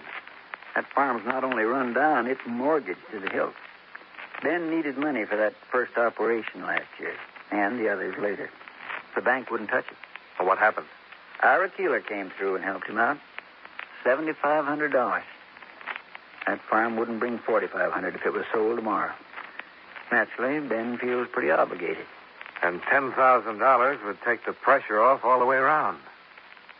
Huh. I've been wondering about something. You said that nearly everybody in the township had one of those old-fashioned squirrel rifles. What about Ben? No, just a shotgun. Yeah. I saw it when we were out there, hanging over the mantel. And I noticed something else at the same time. The hooks the gun was hanging on. They hadn't been put there for a shotgun. They were too far apart. But I think they'd fit a squirrel rifle just fine. Ben's not one to lie, and he told me he didn't have a rifle. But that's something else I've been studying about, Mr. Dollar. I kind of half remember seeing a squirrel gun hanging over that mantel in years gone by.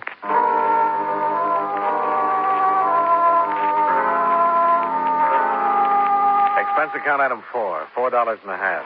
Car expense for another trip with the constable out to the Williams farm. The lights are on.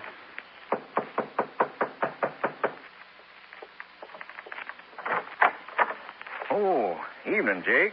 And Ben? I'd like you to meet Mr. Dollar. Hi. How are you? Well, turning sort of cold out, huh? Yes, it is.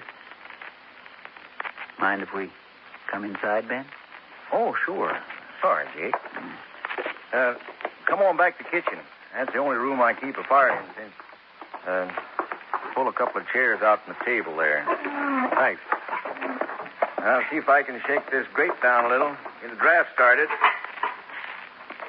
You, got some business out this way, Jake? Well, yes. As a matter of fact, we're here to talk to you, Ben. Oh? Mr. Dollar here is an investigator for the insurance company that's got the policy on Martha. He aims to find out who killed her. Oh, I see. You got any idea about it yet, Mr. Dollar? Yes, an idea. but nothing more than that. You mind telling me? No, I don't see any reason not to put the cards on the table. The way things stack up right now, looks like maybe you killed her, Ben. That's a lie. Well, I wouldn't harm a hair on her head. I said looks like. Looks can be deceiving. What do you mean? Mr. Dollar's been checking here and there, Ben, talking to people, the Keelers and Flora Lane. What's Flora got to do with it? Nothing. Or she could be part of your reason. Well, I didn't even make her acquaintance hardly before the last week or two. What about Mrs. Keeler? She's a friend of yours, isn't she? Well, she's a good friend of Martha's. Why do you ask? She thinks you killed your wife. She wrote a letter to the insurance company. Why, she's crazy. I always knew she never liked me, but I didn't figure she'd go that far. Ben, whatever happened to that squirrel rifle you had around the house? The week before Martha died, somebody... Well, how'd you know I had it? What happened to it, Ben? Jake, I didn't lie to you, actually. You asked me if I had a rifle, and I said no. And I didn't then. You didn't ask me if I had one. Where's the rifle now, Ben? Well, I don't know, Mr. Dollar. It was stole the week before Martha was killed, and I ain't seen it since. You didn't say anything to me about it being stole. How come you didn't report it? Because Martha asked me not to. She thought she knew who took it, and she wanted to give them a chance to make good. And she was like that, always giving people a chance. But after she was gone, after she'd been shot by that same kind of rifle, you still didn't report it. Because of how it would make things look. Reporting afterward that the gun had been took before. Don't you see? Who had a chance to steal the rifle, Ben? I don't know. The only ones I can think of that was in the house that week are Mrs. Keeler and Tom Smith. Tom Smith? Jake, is that the kid we met here this afternoon? Yep. He's taken things before, Mr. Dollar, and he's crazy about guns. Oh. Maybe we ought to check into it.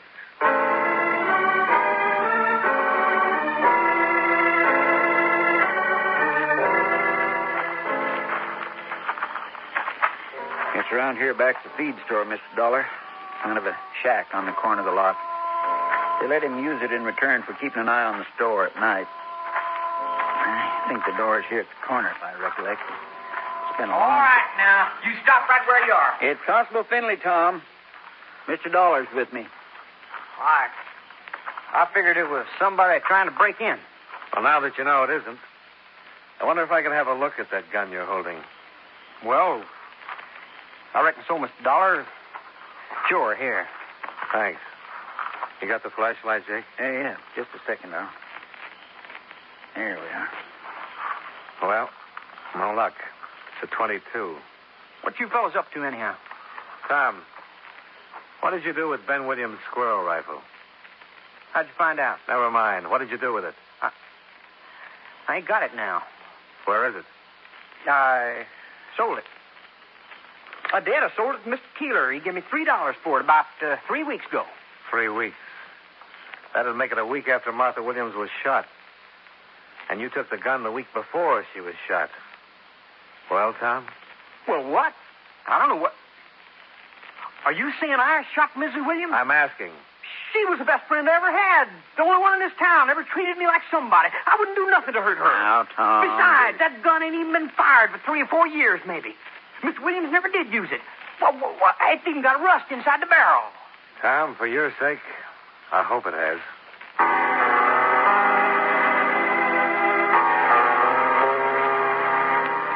Expense account item 5, another $4.50 for the loan of Jake Finley's car to drive out to the Keeler farm and pick up the stolen rifle.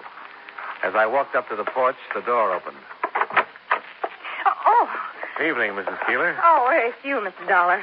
Is your husband at home? Oh, yes. He's in there working on his accounts.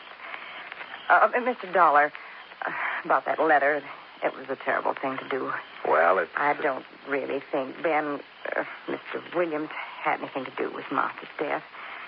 And I don't hate him either. In fact, not that Ira isn't steady and reliable, but, well, life on a farm isn't easy for a woman at the best. And she wants more than just cold, hard profits and grasping for more and more money.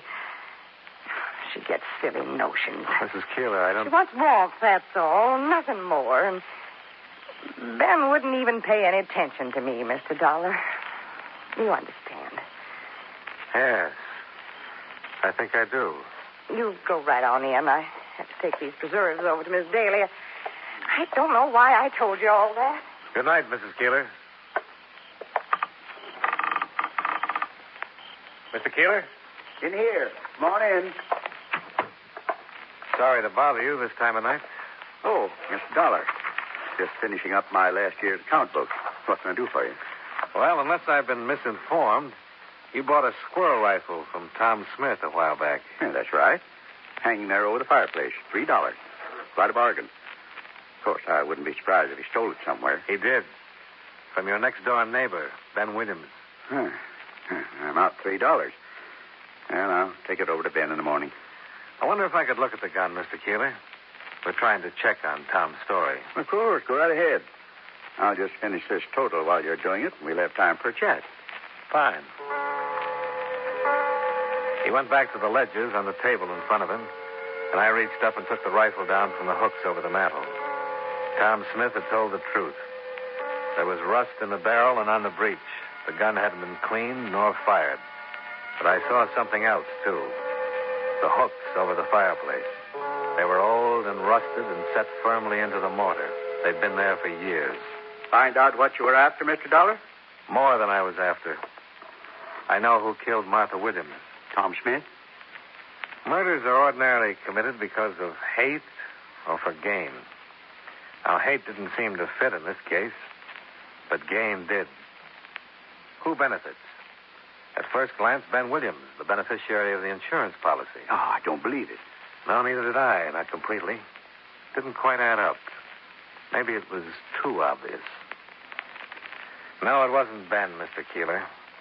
It was somebody who stood to benefit even more than he did from that $10,000 policy. Who? Somebody who made a $7,500 loan out of kindness. That in itself should have tipped me off, Mr. Keeler. As Jake says, it wasn't in your nature. My nature? And, of course, it wasn't kindness. It was good business at the time, because a turnpike was being planned that would make the farm worth twice that loan. But the road fell through, and you were stuck with a worthless farm, unless Ben could get money to pay you. I imagine that's when you started thinking about murder. You're accusing me of murder, Mr. Dollar? Those hooks over the mantel have been there a long time.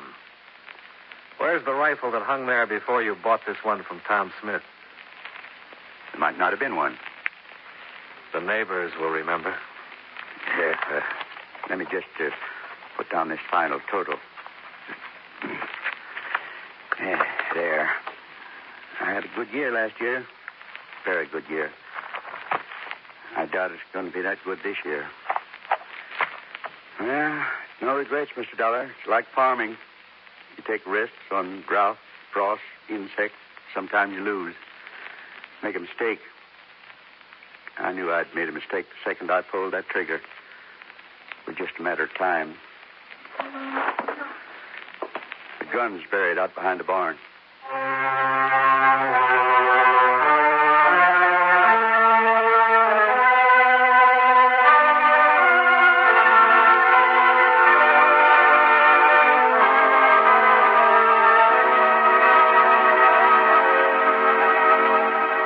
Expense account item 6, $57.20.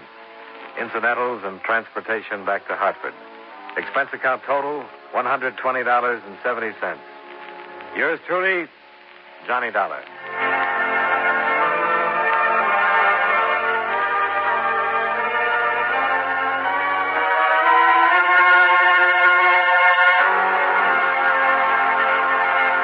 From Hollywood, it's time now for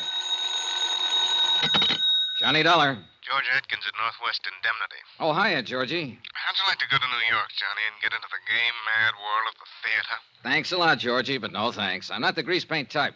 I know, but Amy Bradshaw is. Amy Bradshaw? Yeah, we wrote a policy on her a couple years ago.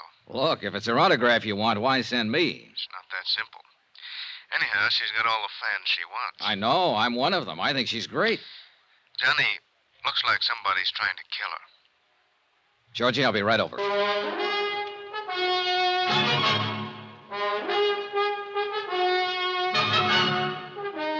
Tonight and every weekday night, Bob Bailey in the transcribed adventures of the man with the action-packed expense account, America's fabulous freelance insurance investigator. Yours truly, Johnny Dollar.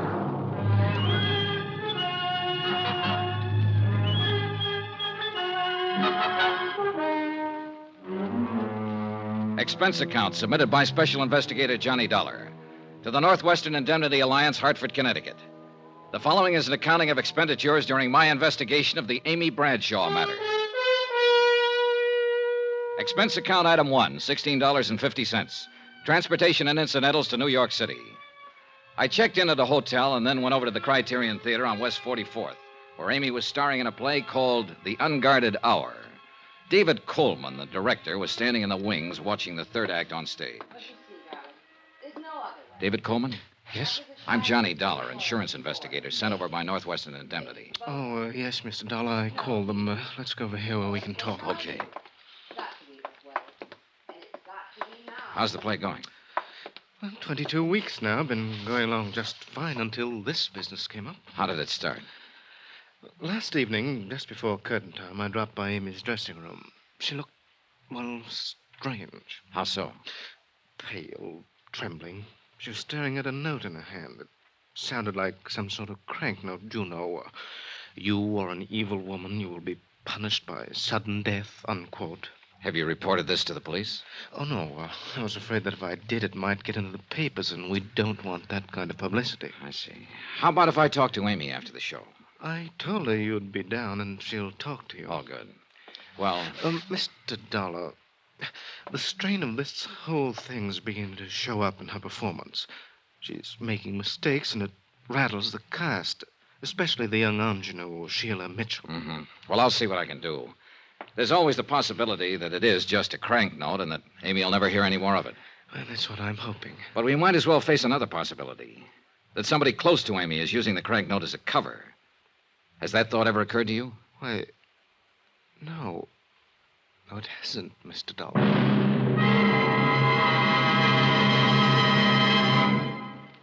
We will continue with the Bradshaw matter in a moment.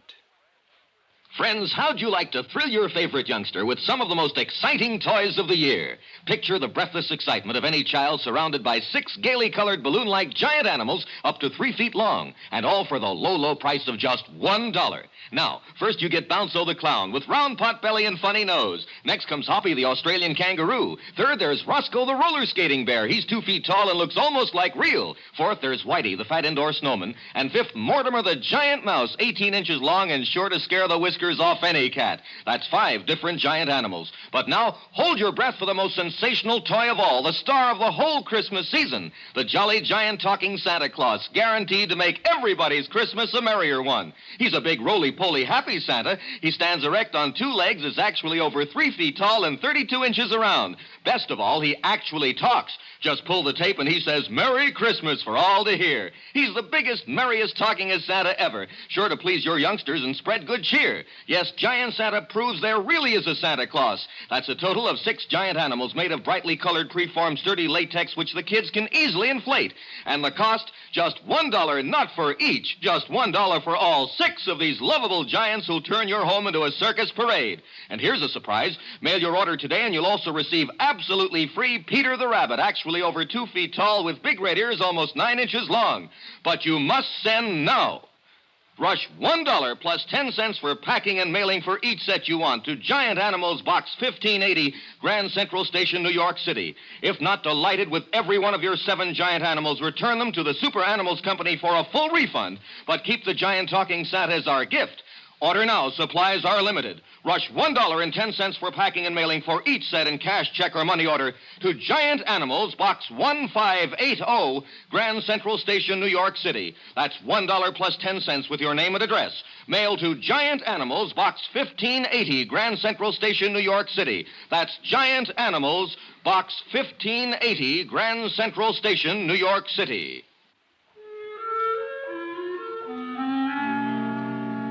I waited for Amy Bradshaw in her dressing room at the theater. 15 minutes later, after the final curtain, she swept in. Oh, there you are, Mr. Dollar. I'd never seen her from closer than the 15th row So sorry before, I kept you and waiting. needless to Did say, you I see was the show? impressed. Ghastly But I didn't have a performance. chance to say Didn't so. you think the second act I didn't have a sagged chance when we to say rushed anything. the third? Oh, well, that's the way it goes. If you'll just give me a minute to get some of this makeup off. Now? Now. Hi. Hi. I knew it was only a question of time until you ran down. Oh, I'm sorry. I guess I get a little overcharged out on the stage. Sure. Listen, it's nice meeting you, Mr. Dollar, and I know why you've come down here, but I think you're wasting your time. Oh? This whole thing's really pretty silly, you know. I hope so, Miss Bradshaw. You mean Amy. Okay, Amy. Say, look, how about having a drink with me somewhere? We can talk about it. Well, I'd love to, but I'm afraid I have a date tonight. Could we make it tomorrow, maybe? Sure, okay, anytime. Excuse me. Come in. Oh, Mike. Oh, hello, Amy. I'm sorry. I didn't know you had company. That's all right. This is Johnny Dollar. Johnny, Mike Pomeroy, my agent. Mr. Pomeroy? How are you? What'd you think of it tonight, Mike? Well, they seem to like it okay. Oh. Tell you what, Amy, I'll see you tomorrow, eh? Tomorrow, Mike? I've got a few things I got to take care of tonight. Contracts to go over, things like that. Oh, of course. Well, glad to meet you, Dollar. Night, Amy. Is that offer of a drink still good, Johnny? Well, sure, but I thought you said you have... Oh, sure, let's go. Thanks for understanding. Anywhere in particular? There's a little place right down the street, small and quiet. Good. Oh, What's the matter? would you mind if we crossed the stage and went out the other door? Oh, no. Why? I think someone's waiting for me outside this exit. Oh. Sort of a friend of mine, Porter Kane, but he can be a little wearing, and I'm rather tired. Sure. I could see him through the open door. A thin-faced, rather elegant-looking man in a black Homburg. We went out the other side and down the street to a bar a few doors away. Item 2 on expense account, $4, drinks. After the first one, Amy relaxed a little. I wanted to get her talking about herself, and it wasn't too tough to do. There's not really much to tell about me. I've been acting a long time. Sometimes it seems too long. I've come a long way. Some people would say up. I hope it is. You make it sound pretty simple, Amy. I guess we do what we have to. All of us. I had to act, so... So, just like that, huh? Just like that. You've always gotten everything you wanted, haven't you? I think so. Hasn't anyone ever gotten in your way? No, Johnny, that's never happened. If it did... It looks to me like somebody's standing in your way right now. What do you mean? That threatening letter you got the other day. I told you, the whole thing's silly. There's nothing to it. Now, that's what you told me, but I don't think you believe it. Okay. So maybe I have worried a little about it. I wouldn't have if it hadn't been for... Oh, it was probably only my imagination. What was, Amy? Well, last night after the show, I felt like walking a little. I went west on 44th Street to Times Square, and as usual, it was crowded. I stood on the curb waiting for the light to change, and suddenly I got shoved out into the street. Oh? Right out into the traffic. I jumped back just in time. You see who did it? How can you tell in a crowd like that? I know. It was probably only coincidence that it happened right after I got that note, but... Oh, Johnny, I still just can't believe anybody is really trying to do me harm, but...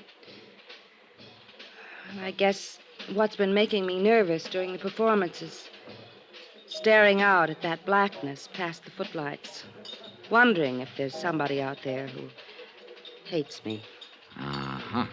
I guess I can't stand being hated, Johnny. I've got to be loved.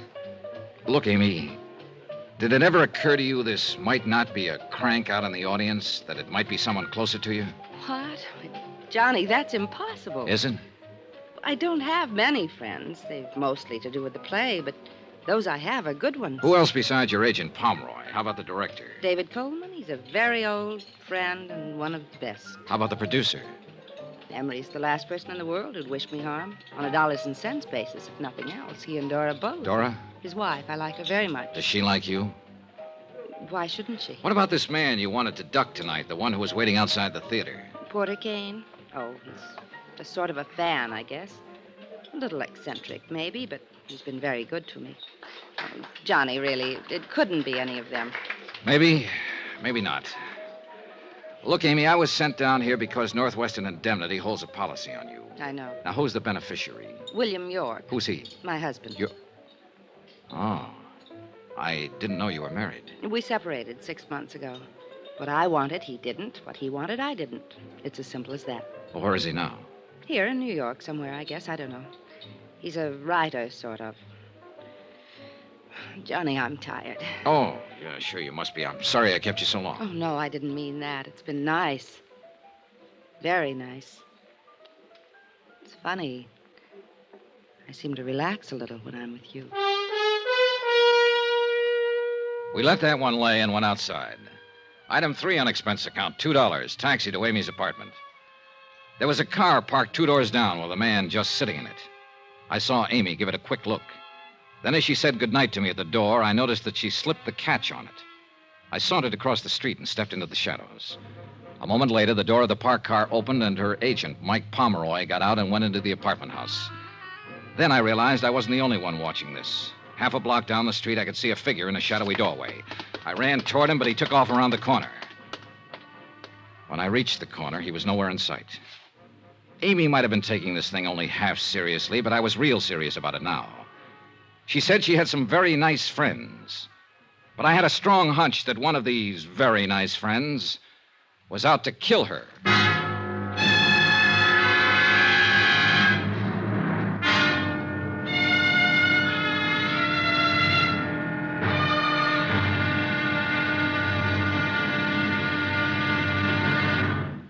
Johnny Dollar will be back in a moment to tell you about tomorrow's episode. Friends, send for your set of some of the most exciting toys of the year. 6 giant inflatable toys for only $1. Some up to 3 feet tall. You get Bounco the Happy Clown, Hoppy the Australian Kangaroo, Roscoe the 2 feet long roller skating bear, Whitey the fat indoor snowman, Mortimer the giant mouse 18 inches long, and last but not least, the great giant talking Santa, a roly-poly giant over 3 feet tall and 32 inches around the belly that actually says Merry Christmas out loud when you pull the tape. That's 6 sensational giant toys for only $1, made of sturdy, gaily colored latex that the kids can easily inflate. Send $1 for each set to Giant Animals, Box 1580, Grand Central Station, New York City. And if you order right now, you get Peter the Rabbit, over 2 feet tall, absolutely free. If not delighted with your Giant Animals, your money refunded immediately. Order today. You may never hear this offer again. Rush $1 plus 10 cents for packing and mailing in cash, check, or money order to Giant Animals, Box 1580, Grand Central Station, New York City. That's $1 plus 10 cents for each set with your name and address to Giant Animals, Box 1580, Grand Central Station, New York City.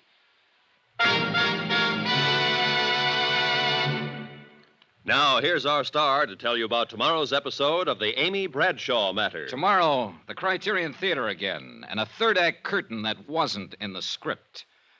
Join us, won't you? Yours truly, Johnny Dollar. Yours truly, Johnny Dollar, starring Bob Bailey, is transcribed in Hollywood. Written by Robert Reif, it is produced and directed by Jack Johnstone.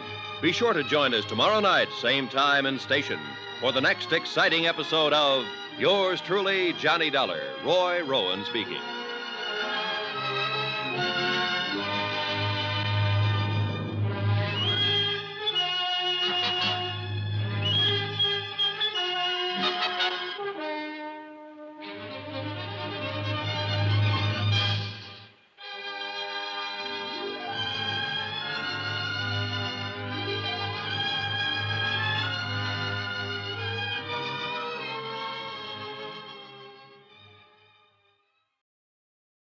As Johnny Dollar. Jim Bates, Johnny. Oh, hiya, Jim. Johnny, when a chief of police gets shot and killed, what would you say is the most likely reason for it? Well, most likely because he's the chief of police. Right. Only I've got a hunch on this one. Like what, Jim? The insured the chief was middle-aged, shot to death with his own gun in his own house. The beneficiary, his wife, is 27. They've been married 8 months. The policy's been in force 7 months. The face value is $50,000, and the wife filed a claim on it only 24 hours after he was killed. Well, fast girl. She didn't waste any time. What do you think, Johnny? Same thing you do. Maybe I'd better look into it.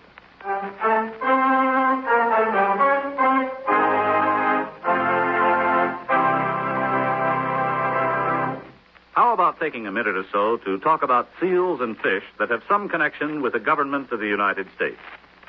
Now, that isn't as strange as it sounds. You take the matter of seals, for example. There are two types of seals that are the responsibility of the Secretary of State. First, there's the Great Seal of the United States, which is stamped on all official documents. The Secretary of State makes sure it's always on hand when it's needed. The other kind of seals he takes care of are the ones that swim in the ocean, since it's up to the Secretary to work out agreements with representatives of other countries and let them know how many seals can be caught in what is called international waters and when. The Secretary of State works out similar deals for the catching of fish and lobsters because these agreements are actually treaties. Before they can be put into effect, they have to be approved by 2/3 of the Senate. As a matter of fact, any time our government wants to work out a deal with a foreign country on trade, mutual assistance, fish, seals, or lobsters, it's done by treaty. And all treaties are signed by the President, though some of them aren't drawn up until after the Secretary of State has worked over the rough spots in order to pave the way for prompt ratification. So, just remember, the Secretary of State is a mighty important wheel in the machinery of your United States government.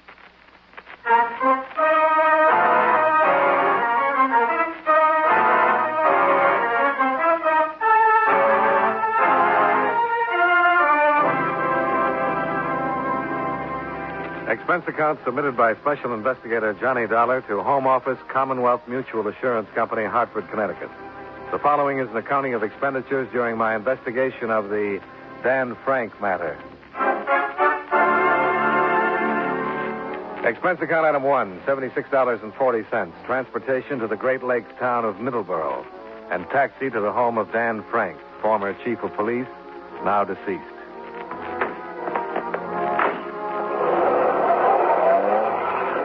It was a rambling two-story house, well-trimmed hedges, smooth lawn, quiet neighborhood, good place to live, and the last place you'd think of as a setting for murder. I was halfway up the walk when a man came out the front door, down the steps, and then stopped and waited for me, rocking on his heels. A copper. I can tell him a block away. You're a copper, right? Wrong. Private eye, maybe? Oh, you're getting warmer. Insurance investigator. Insurance. That's what I just asked her about, and she threw me out. Said I was drunk. She was right. I am. Usually am. A little bit. Pete Parker, Daily Herald. Johnny Dollar. Glad to know you. Insurance. He had some or you wouldn't be here. And who gets it? Laura, of course, his ever-loving little wife. Only question left, how much? No comment. I like you, Johnny. You don't talk too much. I do. Let me give you a little advice. Watch yourself. Meaning what? This town, it looks sleepy, dead. Don't let it fool you. It's wide open. Rackets, everything. A guy could get hurt. What about Dan Frank? Was he in on these rackets? Johnny, the police chief here gets $6,000 a year. Take a look at that house. Go in and take a look at Laura. Even more expensive. Dan was in. He's out now, though. Be seeing you, Pete. Right, do that. I'm always around Pete Parker, that drunk that works for the Herald. Ask anybody. Well?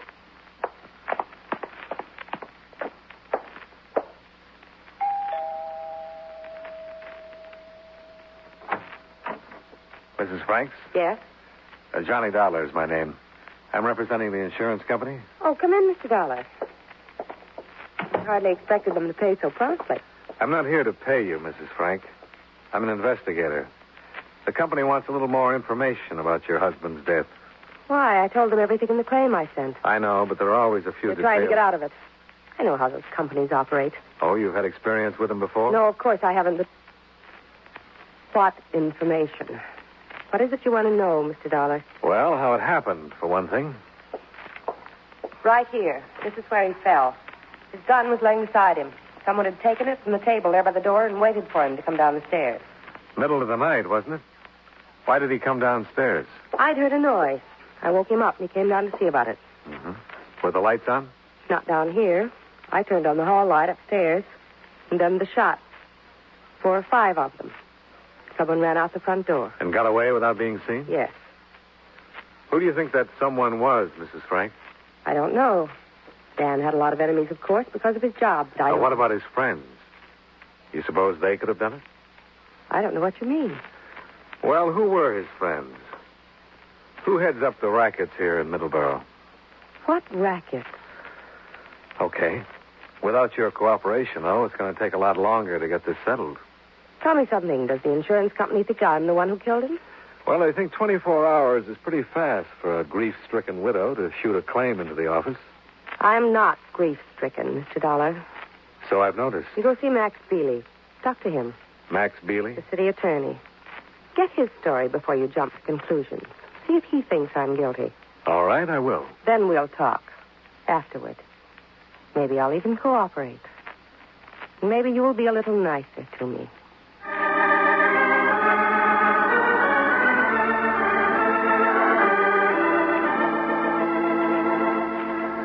Sure, I'll tell you why she sent you to me. So I could tell you she didn't kill him. That she couldn't possibly have killed him. Why not, Mr. Bealey? Late at night, the two of them alone in the house. The chief shot with his own gun. That mysterious prowler story has been used before. Yeah, I know. But you're wrong about one thing. They weren't alone in the house. I was there. Oh? You see, Dan and I were leaving early in the morning on a fishing trip, so I was staying all night. I woke up and heard somebody in the hall outside my room. About the time I opened the door, Laura snapped on the hall lights. Just then, the shots blasted downstairs. She was standing in the door of her room, not 10 feet away. She couldn't have done it. No, apparently not. She sure couldn't have had a better alibi. The city attorney himself. Were you and Dan Frank good friends, Mr. Bealey? No, we didn't have much use for each other. Well, then why were you... I know. I was spending the night in his house, and we were going fishing together. You're thinking maybe I needed that alibi as much as Laura does. Well, it does work both ways, Mr. Bealey. No motive. Laura could be a motive. She's a beautiful girl. A lot younger than her husband, I understand. About your age, in fact. Again.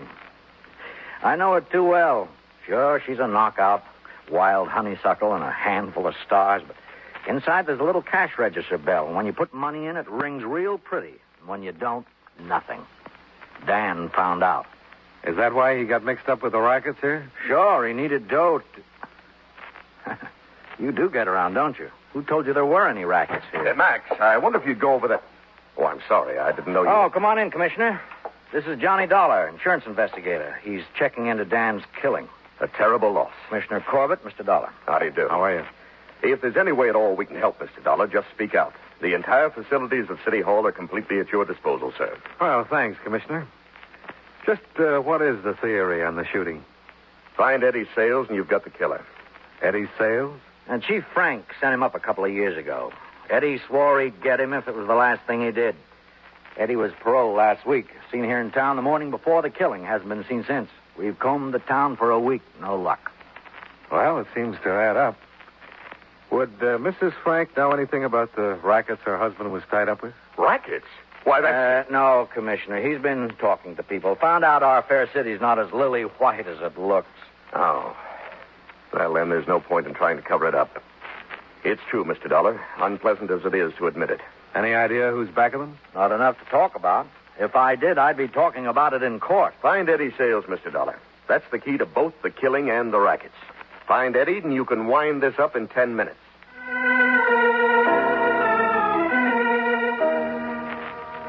Expense account item 2, $1.50. Taxi from City Hall back to my hotel. I kept trying to make sense out of what I'd learned, but got nowhere.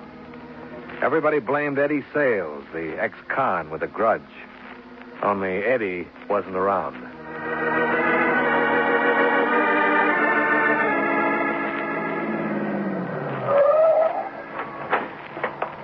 Thanks. Well, I still wasn't any closer to an answer when I got out at the hotel. I watched the taxi pull away and then started across the walk toward the entrance. It was Laura Frank, parked at the curb a few yards away. I've been waiting for you, Johnny. Oh, have you? I wanted to talk to you. Why don't you get in? Okay. Did you talk to Max? Yeah. He gives you a pretty strong alibi. I could have told you myself, but you'd have checked with him anyway. Yeah, I imagine I would have. You're not being any nicer, Johnny. Is that what you wanted to talk about? Maybe. I'm ready to be nicer. Oh? And how about cooperative? That too, Johnny. And tell me why you didn't mention Eddie Sales when I talked to you earlier. Why should I? I don't know that it was Eddie. I suppose it was. Everybody's sure of it. But I don't know it was him.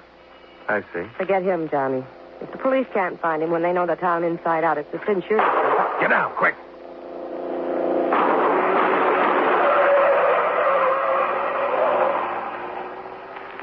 Are you all right? Yes, I guess I am. Why, Johnny? Why would they want to kill you? How do you know it was me they were shooting at? No. No. Something to think about, isn't it? Do you feel any more cooperative? I've got to get out of here, Johnny. I'll talk to you later. I've got to get out of here.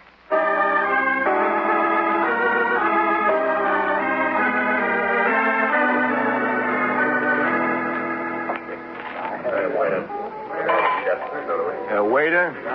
Yes, sir? Another scotch and soda. How about you, Johnny? Well, thanks, Pete. Not right now. Oh, I forgot to ask. How did you find me? Called the paper. They gave me the names of 3 bars. I was lucky on the first try. A reputation is a wonderful, wonderful thing. Well, Johnny, what else you want to know? More about Laura Frank?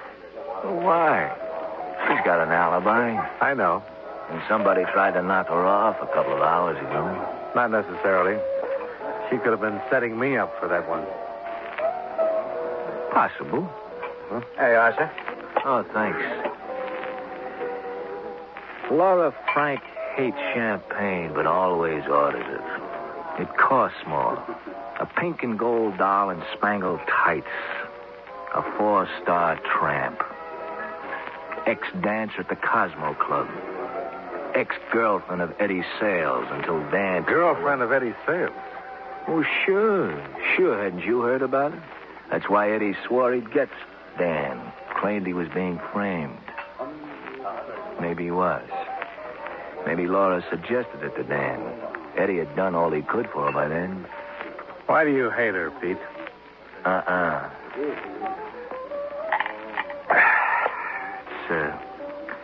It's quite the contrary, Johnny.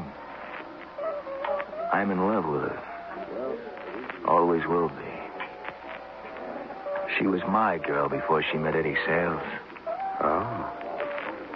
Oh, waiter. It's a screwy case any way you look at it, Johnny. That gun, for instance. I guess you heard?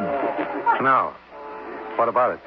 Well, they found it lying beside Dan's body. His own gun. So, of course, they assumed he shot it out with the killer. It was 2 days before the lab woke up and realized he'd been shot with his own gun. Hadn't used it at all. Excuse me, Mr. Parker. There's a call for you. I'll plug the phone in here. Oh, thanks. There you are, sir. Pete Parker. What? Oh, yeah, sure, I'll cover it. Oh, yeah, right away. It's a 3-alarm fire, Johnny. Laura Frank's place. Flames 50 feet high. They can't get inside.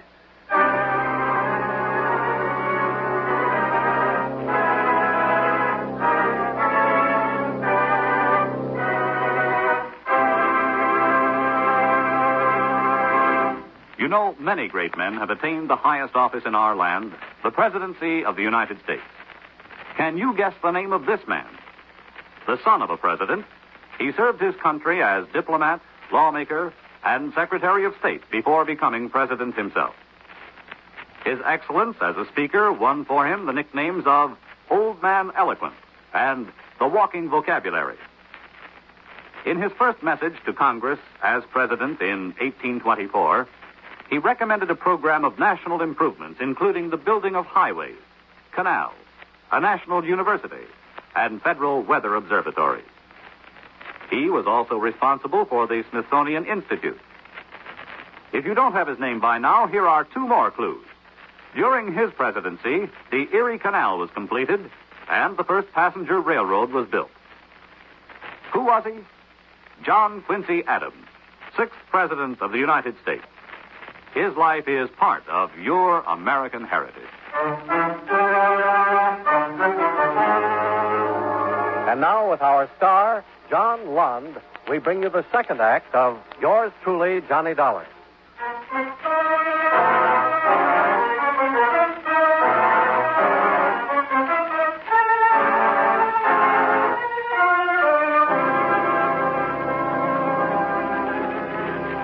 Expense account item 3, $6.20. Refreshments for Pete Parker of the Daily Herald. And taxi to Laura Frank's house in the suburbs. Marked now by a pillar of flames visible for blocks. The whole outside shell of the house was blazing, and the firemen couldn't do much of anything but try to keep it from spreading and hold back the crowd that had collected on the street and lawn. It's terrible, Mr. Dollar. Simply terrible. A total loss. Yeah, it looks that way. Now, what about Laura, Commissioner? Where's Laura Frank? Oh, she's all right, Pete. Got out before it really caught. She's over there in the car with Max Bealey. Where? Oh, yeah. Well, we'll see you later, Commissioner. You coming, Pete? Yeah, right with you. A terrible thing. Just terrible. Pardon me, please. Come on, let us through, please. Pardon us, please. Come on. Johnny, you were right. It wasn't me they were after, and now they've tried again. Yeah, could be. Oh, hiya, Mr. Bealey. Well, another one for you, Mr. Dollar. The house is insured, too. Oh, it was awful. I came home and lay down on the sofa, and I guess I dropped off to sleep. I woke up with flames all around me. I was just lucky to get out. You've always been lucky, Laura. Pete, I can get along without any remarks from you. Sure you can, baby. You're getting along real fine.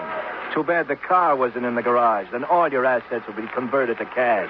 Nice, green, bloody cash. Shut up, you drunken fool. Go away from here and leave me alone. Why? You can afford me now. Get out.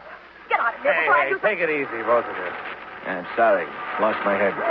How do you figure, Mr. Dollar? I mean the fire. Eddie's sales? Well, it kind of looks that way. He got Dan Frank a week ago and came back and tried for Laura tonight. Where the devil's he been hiding out, though? I've gone over this town foot by foot. Hard to tell.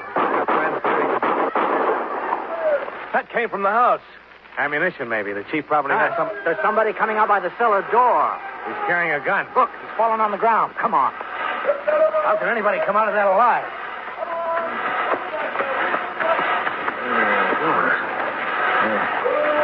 Let's get him turned over. Come on. Easy now. Good Lord. You know him? It's the boy we've been looking for, Mr. Dollar. Eddie Sales.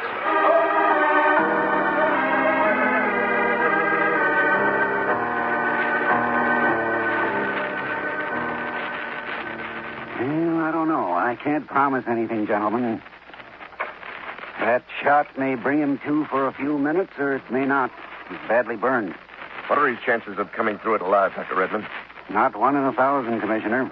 He may hang on for a day or two, and he might become conscious for a short while and be able to talk. But as far as pulling through, not a chance, really. Well, there's no point in me staying here any longer. If he does talk, you can get his statement, Max. Good night, gentlemen. Thank you. Good night.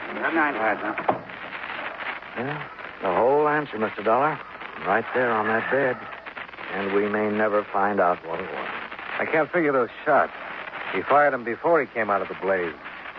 He wasn't trying to shoot anyone, apparently. He couldn't even see anyone, burned the way he was.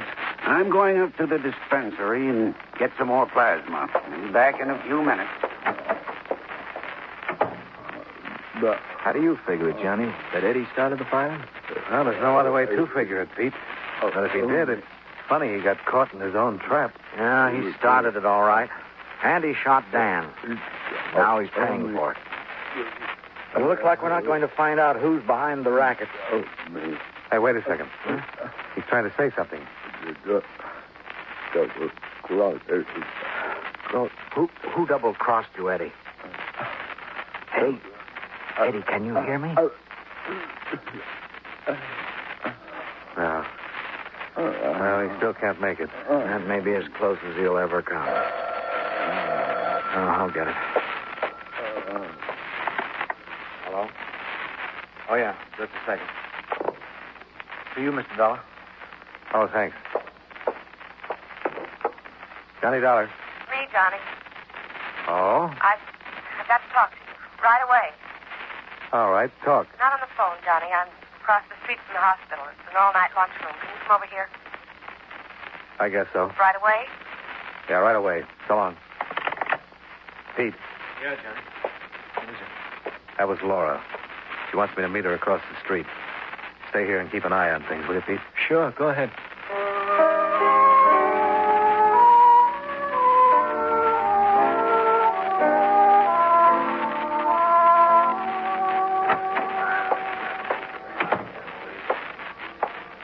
Here, Johnny. Over here in the booth. Now, what's in your mind, Mrs. Frank? Sit down, Johnny. Come on. Thanks. You had to talk to me right away. Well? Look at me, Johnny. I'm not so bad, am I? In looks, you mean?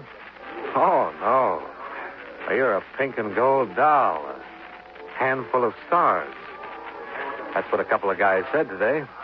And I guess it fits. I don't care what a couple of guys said. What do you say, Johnny?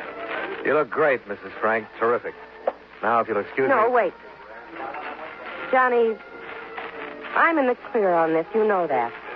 The night my husband was killed, I've got an alibi nobody could shake, right? Well, I'm convinced that you didn't pull the trigger, if that's what you mean. And you could convince the insurance company, too, if you would. We could have this over and settled. Yeah, they'd go pretty much on my report. Why don't you be nice and turn in a real good report? Well, we get some answers first, Mrs. Frank. Straighten out some of the coincidences.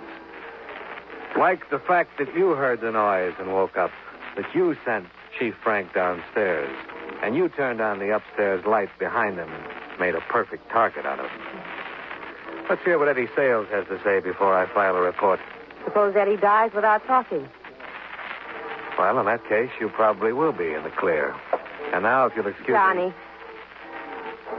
I'll give you $10,000. Make that report. Now. You are anxious, aren't you? I just want to get it settled and out of the way. Pete. Johnny, one of the firemen I know just came by the hospital. They found out why Eddie Sales fired those shots. The cellar door was padlocked on the outside. He shot the lock off to get out. And Eddie didn't set the fire. He was locked in the basement. So he was the one who was supposed to die in it. Right, Mrs. Frank? I don't know what you're talking about. What did you want to see me about, Johnny? See you about? Oh, yeah. You just phoned the hospital and said to come right over here, that you wanted to see me. Come on, Pete. Let's get back over there.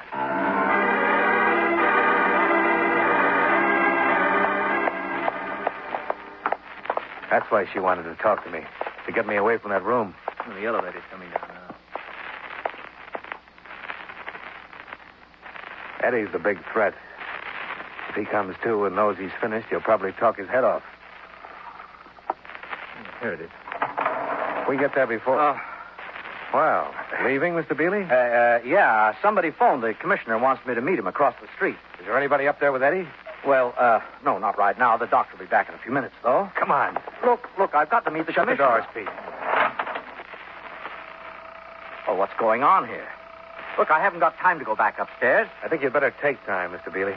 Well, it's all right. Eddie wasn't showing any signs of coming to. I'll bet he wasn't. All right, let's go. Now, look, you mind letting me in on this, Mr. Dollar? Let's go down to that room and take a look at Eddie first. What happened to that policeman they had on duty? I was here in the hall when I left. He might have walked down to the... Did you leave that door open, Mr. Bealey? No. Come on. What the devil? Are we interrupting anything, Commissioner? What are you doing with that pillow? Well, nothing. Nothing at all. You were holding it down over Eddie's face. You were trying... He's dead. You smothered him. He was dead when I came in. I was just moving the pillow. Did you have to get us all out of the hospital and send the police guard away just to move a pillow? Mr. Dollar, surely you're not suggesting that... Well, I'm suggesting it. Corbett, I've known for a year that you were back of the rackets here, but I didn't have any way of proving it. Until now? Is that what you mean, Max? Hold it right where you are. That gun isn't your answer, Commissioner. There are three of us, and you can't get us all. Stay back, Dollar. Why did you have Dan Frank killed? He was one of your boys. I can tell you, Mr. Dollar. Dan was going to pull out, spill the whole business, give me names and facts. That was the reason for the fishing trip. Laura must have tipped off Corbett. Eddie Sales was in town and already had a grudge against the chief. It was real convenient. That's right, Max. Real convenient. Then Eddie hid out in the basement of Laura's house until she decided she'd feel safer if he were dead. Until she locked the basement door and burned the house down tonight. Laura was a weak link. That's why we tried to knock her off this afternoon. Come on, you better give me the gun, Corbett. Stay back. You better do as he says, Commissioner. I'm warning you, Dollar. Don't come any closer. Stay where you are, or I'll... Let go of it. Stop it. Let go of it. Watch it. He's making for the window. Hit him off. You'll never stop me from...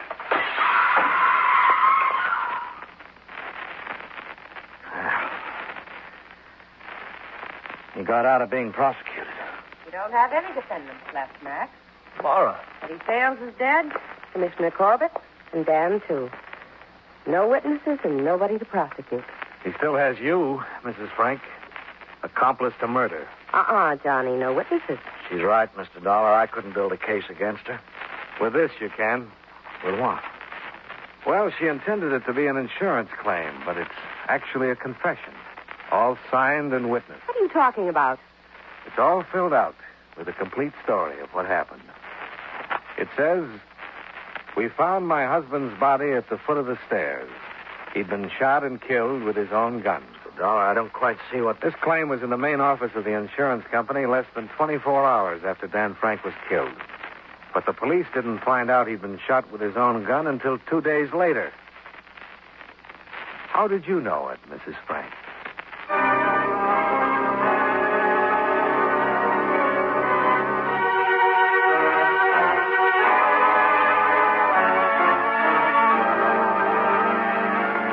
Expense account item 4, $110.80. Hotel, incidentals, and transportation back to Hartford. Expense account total, $194.90. Yours truly, Johnny Dollar.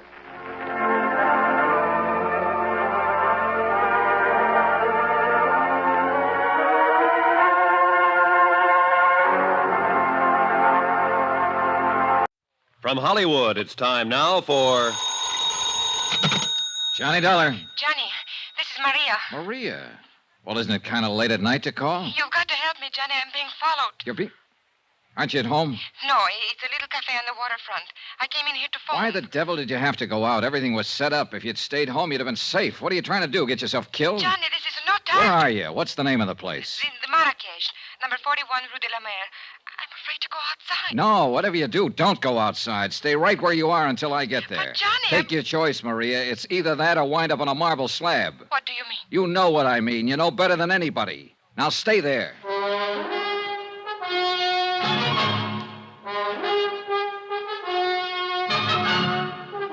Tonight and every weekday night, Bob Bailey in the transcribed adventures of the man with the action-packed expense account, America's fabulous freelance insurance investigator. Yours truly, Johnny Dollar.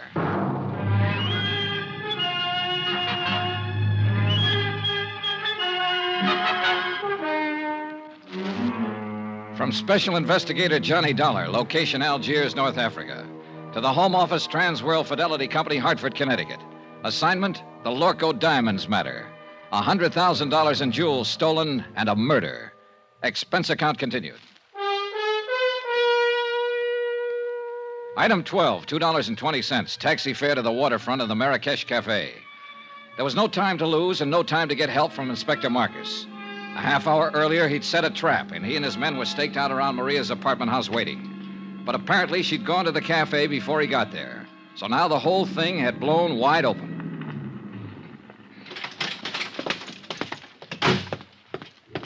The Rue de la Mer was a dead-end street close to the water, deserted at this hour of night. A couple of dim street lights and a light over the door of the Marrakesh Cafe. Everything else was in darkness. There was no movement, no sign of life. Over here, Johnny. Oh, thank heaven you got here. No trouble so far, huh? No.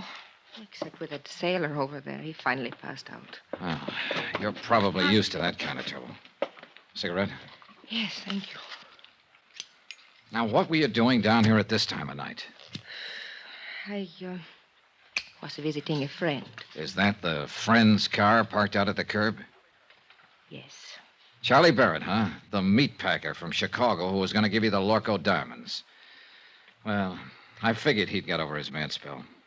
How did you know about it? He told me just before I knocked him out for the second time tonight. He said you two had a fight over a week ago, and that he told you he wasn't buying any diamonds after all. Well, it was just... For a while, I thought I had you tagged again. I wondered why you hadn't canceled the order when you'd been told he wasn't going to pay for the stuff. Johnny, it was just a talk. I knew he would come around. Yeah, well, that's about the way I figured it. Another explanation. So I let you off the hook again. Why, Johnny? Why have you been trying so hard? Trying what? To find some way of involving me in this. Well, the facts just seemed to turn up. I wasn't trying to find them. It made a big difference, didn't it? Learning about Mr. Barrett. Learning what about him? That I was accepting a $20,000 gift from him. Why should it? Your life's your own. It did, though.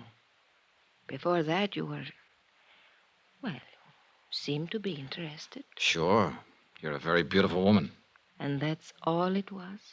What more did you want? All right, Johnny. Forget it. I don't blame you. Hey, tell me something. What about Barrett? Now that you've kissed and made up, is the engagement back on again? I haven't decided yet, Johnny.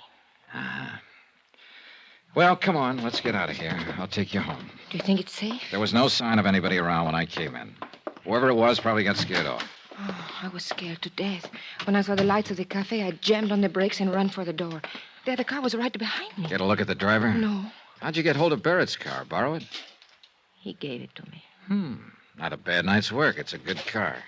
Get in. You really play rough, don't you, Johnny? Sometimes. It depends on the... Get down, quick, back of the car. It came from across the street. It's pitch black over there. What are you going to do? Look, Maria, you're safe as long as you're back of the car here. Well, what about you? I can't get a shot from here. I'm pinned down. I'm going to make a run for that stone curb. Try to draw a shot and see where the flash comes from. Be careful, Johnny. Oh, don't worry, kid. I'm the carefulest guy you ever saw. All right, now sit tight. Here goes. Are you all right, Johnny? Yeah, I think I got him spotted. Let's see just how close I can... There's somebody running away. Yeah, so do I. Now, where the devil? Why don't they get some streetlights down there? That car that's starting up. Yeah, I see it. They're getting away. One lucky shot might... Ah. Give me your keys. Wait here. I'm going after No, him. no, I'm going with you. Then pile in. Hurry up. Let's go. A few blocks away, I picked up the taillights of the other car and poured on the gas to keep hanging on. We roared through the empty streets along the waterfront, then swung into the coast road and headed out of the city. The model I was driving had been built for road racing, and barring accidents, I didn't figure the car ahead had much chance of shaking me. It was a narrow, winding road following the rocky edge of the headlands, and the curves were sharp and dangerous, especially at the speed we were traveling. Finally, it happened. The car ahead roared up a steep grade and missed the curve at the top. It rolled over and over, the headlights cutting crazy patterns in the blackness as it plunged down towards the beach. I finally braked to a stop about 30 yards from the wreck, jumped out and started toward it, and just then... the gas tank caught and burst, and the car exploded into a tower of flames. I caught a glimpse of the driver, pinned in the wreck. Then the fire took over and covered him. And I knew one thing was certain. He'd had it.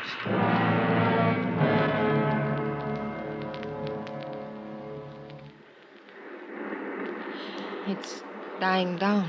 Yeah. The gasoline is all burned now. What a terrible way to die. What way isn't? I guess... Johnny, could I have a cigarette, please? Yeah, sure. Here you go. Thank you. Yeah, light up, Maria, while you watch him burn. What a horrible thing to say. It's quite a relief, though, isn't it, knowing you're safe now? Well, of course it's a relief when someone has just tried to kill you and now you know that they... That's true, but it's not what I meant. I don't think I understand you. What I meant was you're safe because now he won't be able to talk. Able to... Who won't be able? Do you mean you know who's in that car? Of course, and so do you. It's the customs property agent, Andre Jardine. Andre? Sure. Who else would have any reason to kill you, since he was the only one left after... Oh, I guess you haven't heard about it yet. Bobo's dead, too. What? Who is Bobo? Your other partner. Andre shot him in the back earlier tonight up in the Casbah. So you're doubly safe now, Maria. They're both dead. And for everything else, you've got an explanation. with just one exception. I don't even know what you're talking Oh, about. now, don't be modest. Actually, it was quite a scheme, whether you thought it up or Andre Oh, did. you are out of your mind. The idea was to make sure the diamond courier died, either on the plane or at least before he got through customs. That way, the courier's briefcase would be sent to Andre's office. Then Bobo was to help Andre fake the stick-up. But Bobo turned out to be a tough cookie. This may be true, Instead but of sticking to plan, he decided to go for broke.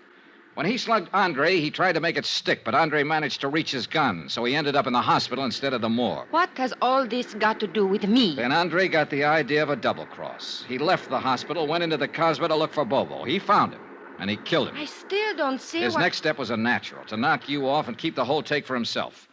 We expected it, and we were ready for him. Inspector Marcus is staked out right now at your apartment house, waiting for Andre to show up. We didn't know you'd already gone out earlier. Well, all of this may be true, Johnny. But why do you insist on trying to fit me into the picture? Because that's where you belong. I mentioned the fact that you'd been able to come up with an explanation every time you needed it, with just one exception. What exception? Both Andre and Bobo have tried to kill you this evening. Why? Unless you were in on this thing. What reason would they have? Well, I don't know.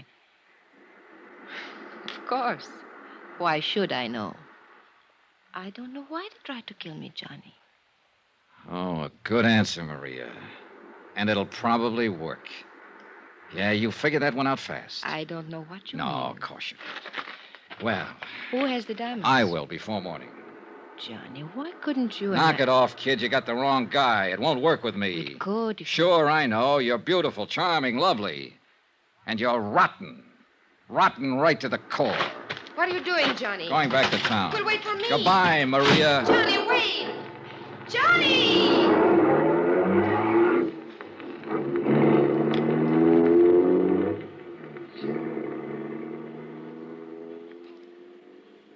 An hour later, I was out at the air terminal in the Customs Property Office watching Inspector Marcus open a vault. Mon Dieu, what a nuisance. Always they make these combinations so difficult. That's the general idea, Inspector. True, but still one would think... There we are.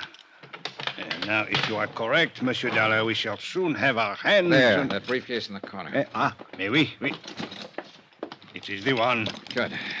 Let's have a look at it. It will be necessary to force the lock. Here, pry it open with this. Looks like an easy one. It is merely a matter of... Voila. Ooh, beautiful, no? Yeah. Too beautiful. Tell me something, Monsieur Dollar. What made you know that Andre Jourdain was guilty? Something Bobo said just before he died. Hmm? Yeah. He confessed he was the man who had slugged Andre. But Andre had described his assailant as tall and thin. Bobo was short with a stocky build. Andre had lied. And all this time, the diamonds were right here in this vault to which Andre, as property agent, had access. Can you think of a safer place? Hey, Inspector, what about Maria D'Attoria? Well, I am inclined to agree with you, Monsieur Dollar, but, well... Yeah, I know. Nothing but suspicion. Yeah, precisely. If I were to file charges and bring her to trial on such evidence as this, well, she would cry a little, perhaps, and look very beautiful. And, monsieur, the court would hang me, not her. Yeah, you're right. You could never make it stick. C'est la vie.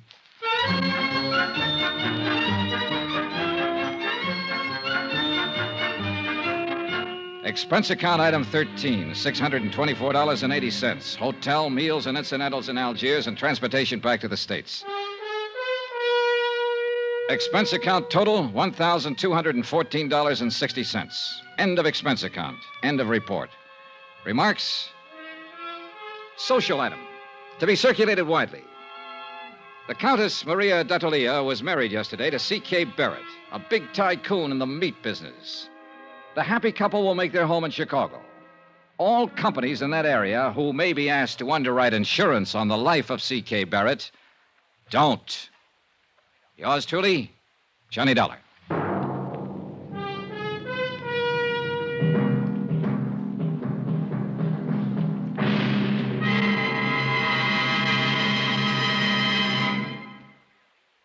Remember, there'll be a new exciting story on Johnny Dollar beginning next Monday. Next week, the Broadrick Matter, an exciting chase after a charming, beautiful girl. After all, who wouldn't?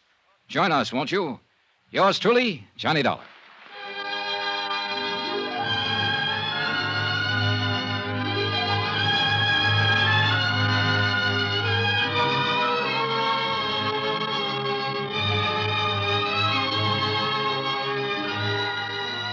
Yours truly, Johnny Dollar, starring Bob Bailey, is transcribed in Hollywood. Written by Les Crutchfield, it is produced and directed by Jack Johnstone. Heard in this week's cast were Lillian Bayef, Jack Moyles, Victor Perrin, C.K. Barrett, Lawrence Dobkin, Forrest Lewis, and Jay Novello. Musical supervision by Amerigo Marino. Be sure to join us on Monday night, same time and station, for another exciting story of Yours truly, Johnny Dollar. Roy Rowan speaking.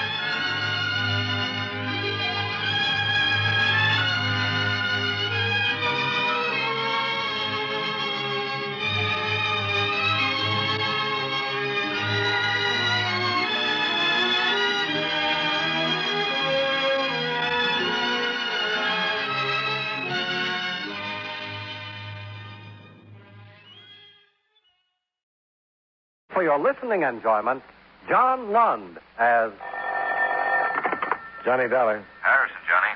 Oh, hiya. How fast can you get to Beverly Hills, California? Why? You've got to find an uncut canary. Let's take that again, slowly, shall we? It's a diamond, Johnny. A rough, uncut, orange-yellow diamond they call a canary. Weighs 89 carats, and it's insured by us for $125,000. Pretty expensive bird. Yeah, what's more to the point, it took wings sometime last night and hasn't been seen since. How about it, Johnny? I'll see what I can do.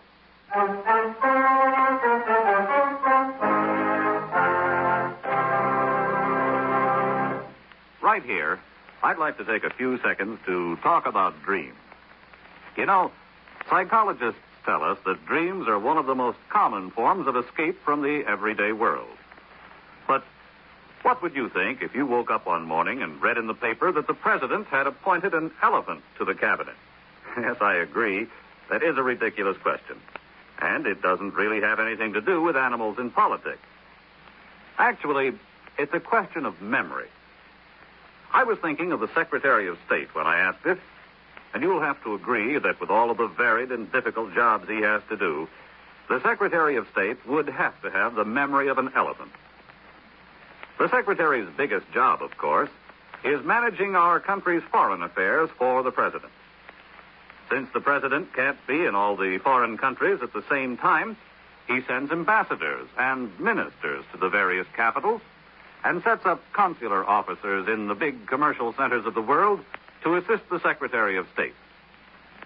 Then, when questions arise, the officials of foreign countries get together with the American ambassadors or ministers or consuls, depending on the country and the type of problem, and they iron out their difficulties. Of course, there are many treaties and international laws which guide these conferences. With their help and the work done by our State Department, we're pretty certain of getting along all right when we tour foreign countries or have business dealings with them. In other words, whenever we have dealings of any sort with countries other than our own, it is the Secretary of State and his department who acts as our intermediary.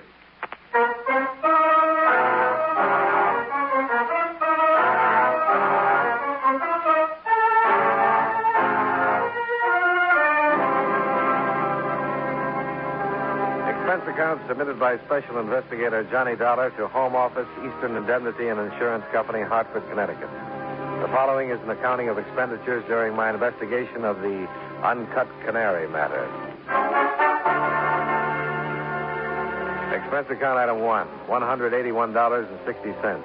Airfare and incidentals between Hartford and Los Angeles, California. Expense account item 2, $3.75 cab fare from the International Airport to a rich-looking jewelry store in Beverly Hills. Inscribed on the door in what looked like a thin line of pure platinum was the single name Johanna's. According to Harrison, this had been the last known nesting place of the uncut canary.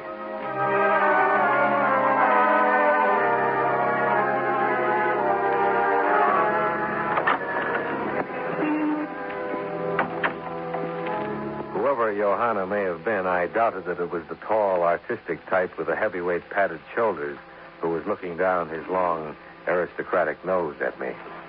Yes. I'd like to see Johanna. May I ask who you are, sir? My name is Dollar, insurance investigator. Oh, you're here about the Minas Gerais canary, eh? If that's the full name of the missing diamond, yes. I believe you'd better come back in the morning, Mr. Dollar. Any particular reason why? No, it's been a trying day for Madame Johanna. She's quite fatigued. Nobody's too tired to spend a few minutes trying to collect $125,000. In the morning, Mr. Dollar. I'm certain Madame Johanna will be pleased to interview you then. Maybe I won't be in the mood then. Oh, really? It's a possibility. Well, that's your affair, of course. No, not the way I see it. Madame Johanna is claiming the loss. She's entitled to her own opportunity to slam the door in my face. You're quite correct, Mr. Dollar, and I take this opportunity to open it instead. Madame Johanna, I thought you were resting in your office. I did not wish to have you disturbed. The next time, Carter, I would thank you not to be so overly zealous in your desire to protect my health at the expense of my bank account. Come this way, please, Mr. Dollar.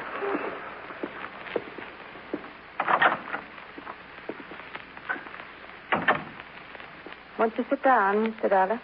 Thanks. You wish to discuss the miniature rice canary, Mr. Dollar. What is it I can tell you about it? Well, you might begin by telling me its history. I purchased it in Rio from a local broker down there a year ago last September. Over a year ago. You find something surprising about that? Well, you've got a pretty large investment in an uncut stone. That's a long time to have it just sitting around, isn't it? The cutting of a diamond that size is a very delicate matter, Mr. Dollar. Months must be spent studying it, planning the precise manner in which it is to be finally cut and polished. Correct cleavage of such a stone could enhance its value 3 times over. Incorrect cleavage could prove disastrous. How's that? Diamonds are capricious. A slight mistake may cause the gem to fly into 100 bits. A bitter lesson my father learned some 25 years ago with a stone similar to the canary. I do not intend to make the same mistake. Mm-hmm. When did you first notice the thing? It was 9:30 last night. Carter and I came down here to watch the cleavage of the stone. Then you were going to have it cut last night? Yes. We have 2 of the finest diamond cutters in the world working here. Adolf Spears and Hans Plessman. They have been with me and my father before me for over 30 years. I see. And when you came down here? Carter opened the vault. The canary was gone. Carter has the combination? Yes. Anyone else? Adolf? Hans? And of course myself. Was the vault touched in any way? Any attempt made to break into it? No. Well, that boils down the number of suspects. No, Mr. Dollar. It could not possibly be one of my employees. I would be willing to swear to it. Well, you wouldn't be the first to make a mistake about something like that. Oh, you do not know these people like I do. Well, you couldn't say that. During all the years, they've... Your pardon, please. Oh, sure. Go ahead. Yes. Oh, no. I see. Thank you. I would tell them. Something wrong? That was Adolf Spears.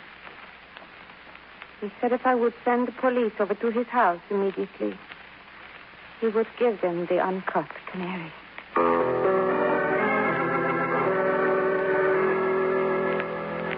I put in a call to Chief Anderson of the Beverly Hills Police Force, and a few minutes later, Lieutenant Hankins at his office came by and picked me up.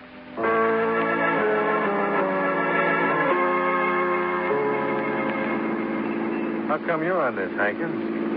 You're still in homicide, aren't you? Yeah, but the head of robbery's been out with a cold, and with this latest development, the chief sent me out to wrap this up and see you on your way. Disappointed? You know better than that. Always glad to see you. Looks like a quick ending to a long trip, Dollar. Well, I won't complain. Why should you? Counting traveling time, you'll get 2 full days' pay for a few minutes' work. Not bad. Jealous? Not me. You insurance boys can have it. Rather work on the force, huh? Maybe it doesn't pay as well, but I know I can figure on a check every 2 weeks. Hang on, we turn here. Well, what's your trouble making that turn? Getting back at an angle that way, it's not too easy to figure. Now, that's Johanna. There's a woman who'd wring the sweat out of a man. Always got an eye out for a fast buck. I don't think she's going to be too happy to get that uncut canary back. Why is that? Well, the rumor around town is that it can't be cut. Flaws in it? Oh, the stone's clear enough, but some of them are just shaped wrong. Can't be split clean. The whole stone's liable to break in the dust if you try to cleave it. You think that's what's wrong with the uncut canary? She's had it hanging around her shop for over a year and a half. Bought it at a price way under the market. There's got to be some reason for it. Uh-huh. How much you figure the stone would be worth if it could split? Maybe $250,000, give or take a little. Be easier to sell that way, too. This way, her money's tied up in it, and they say she's tight for cash. Who isn't? I don't know what you mean. Oh, that's her worry, not ours. Here's Adolph Beer's house. Let's go in and get it.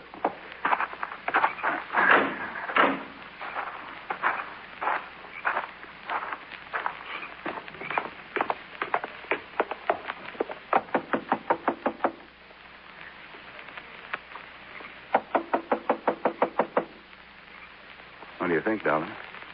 Doesn't seem too anxious to turn it over now. Door's locked. No lights inside. Let's try the back. All right.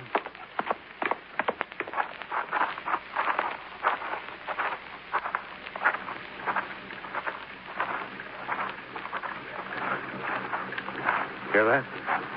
Sounds like a car motor running somewhere. In the garage, maybe. There's the garage, Dollar. Lights on inside. The door's closed. Come on.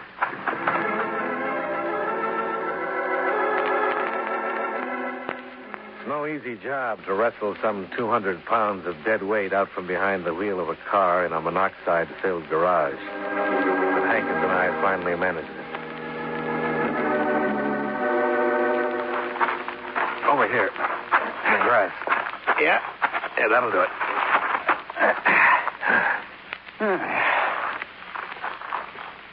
Adolph Beers? Yeah.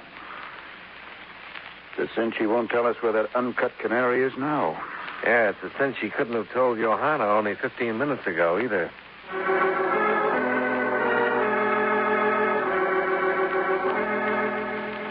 While Lieutenant Hankins waited for the homicide boys to arrive, I walked down to the corner drugstore and tried to make some phone calls. I was phenomenally unsuccessful. There was no answer at the jewelry store, at Johanna's home, or at the bachelor apartment of the obnoxious Mr. Carter. Expense account item 3, $1.75. Cab fare from the corner drugstore to the residence of Johanna's other diamond cutter, Hans Plessman.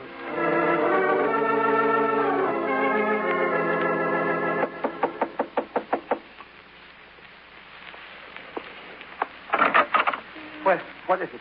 What is it? Are you Hans Plessman? Of course I am, of course. And you must be from Albert. Let me have it at once. Do you hear? I think you've made some kind of a mistake, Mr. Plessman. My name is Dollar. I'm an insurance investigator. I'm not interested in your name, young man. I just want the lenses I ordered from Albert for my refractometer. The lenses for my... Insurance investigator. Is that what you said, insurance? That's right, Mr. Plessman. I want to ask you a few questions. Questions? Questions? What kind of questions? About the Minas Gerais canary. What did you want to know about it? Insurance investigator, eh? What do you want to know about it? Could we talk about it inside? Inside? Oh, yes, inside. Of course. Come in. Thanks. Told the police all I know about it. Why are you coming around bothering me? Why don't you question Adolf? Yes, question Adolf. You think he had something to do with it? Didn't say that. Just asked you why you didn't question him. Adolf Beers is dead, Mr. Plessman. Dead? Adolf dead? That's right. Well. Adolf dead. He might have been murdered. Murder? Adolf murdered? Nonsense. Absolute nonsense. Maybe somebody wanted to get the canary from him. Nobody could have murdered poor Adolf for that. He didn't steal the canary. Didn't steal it. What makes you so sure, Mr. Plessman? Because I stole it, that's why. Murdering poor Adolf when I stole the uncut canary.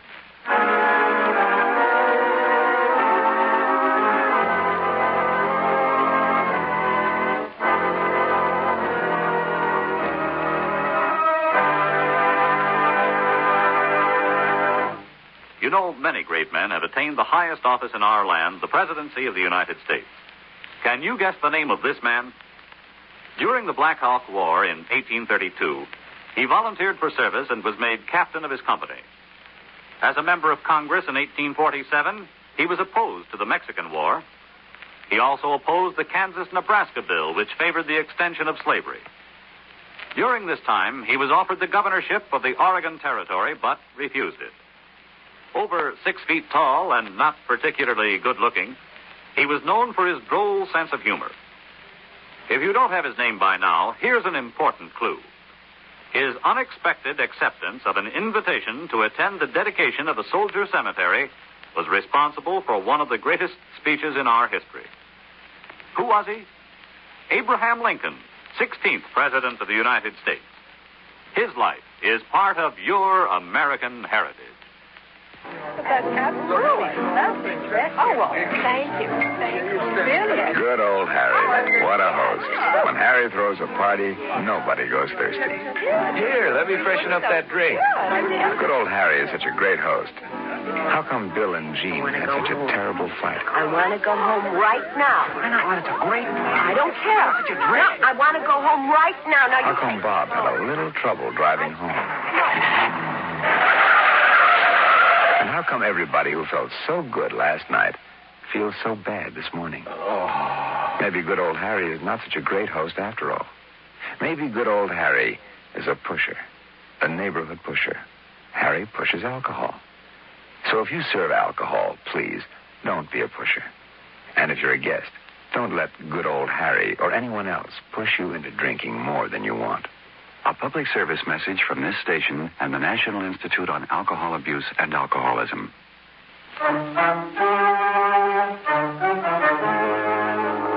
And now, with our star, John Lund, we bring you the second act of Yours Truly, Johnny Dollar.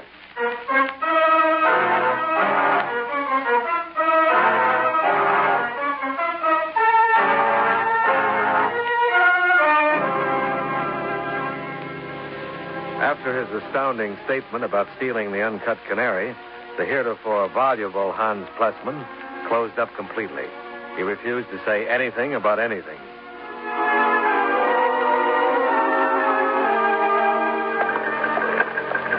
And 2.5 hours later, at the Beverly Hills police station, the situation was unchanged. Unless Plessman talks or we dig up something else, we won't be able to hold him long. And I don't think he's the only one who's clamming up about that canary. Johanna? I'd like to know who really called her on the phone when she sent us up to Adolf Beer's house. We'll find out when we locate her. She's not at her home or at the office, though. No sign of the stone at Beer's? Nothing. A couple of the boys still going through the place. They started at Plessman's, too. Hankins? Okay, Doc, thanks. Autopsy surgeon, they're posting Beers now. Looks like homicide, all right. Heavy blows stuck in the back of his head. Doc's offering 8 to 5. There'll be no monoxide in the bloodstream. Well, I won't cover that. You going somewhere? Yeah, the evening's still young. I might as well try to earn some of that big money. You think I'm getting paid for this job?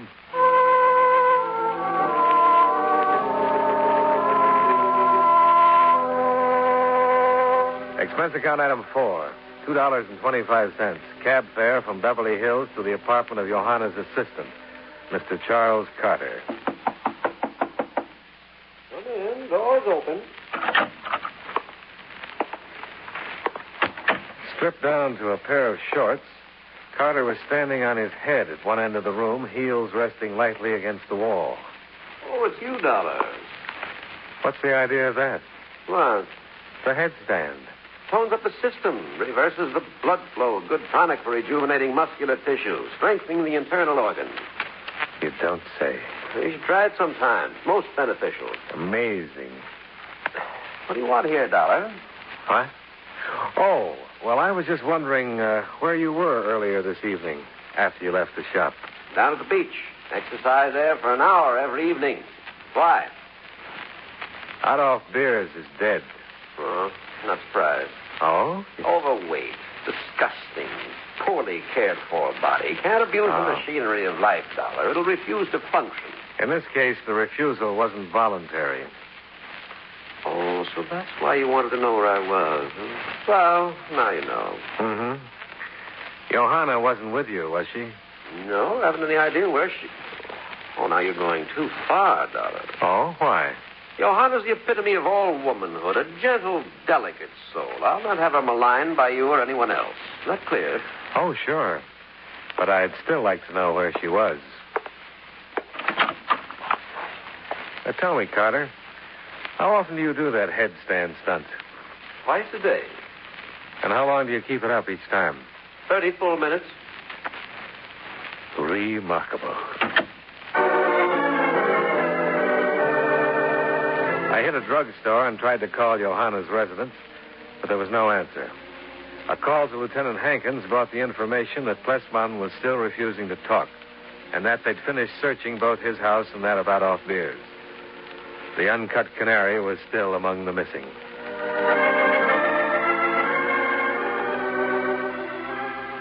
I was drinking a cup of coffee at the fountain when I suddenly remembered something Hans Plessman had said. I grabbed a yellow phone book and started looking for an optical lens manufacturer whose name was Albert. I found one. Albert Schoenbeck. Both an office and a residence phone were listed. At that hour of the morning, the choice wasn't too tough to make. Yeah, Minadora. I have been making optical lenses for Johanna Vanderwood for many years now. And for her father before her. But to call at this hour of the night with such a question... And did you ever make lenses for a refractometer, Mr. Schoenbeck? Yeah, for Hans it was. Hans Plessman? Of course, Hans Plessman. Would you mind telling me what a refractometer is used for? You are asking me questions about this, or you do not even know for what it is used? It's important, Mr. Schoenbeck. Yeah, for whom important? For you or for Johanna? Both of us. So. All right, then I will tell you. It is for measuring the bend of light through a precious stone. With mirrors, lenses on the scale, this machine measures the stone's index of refraction and tells exactly what the stone is. You understand what I'm saying?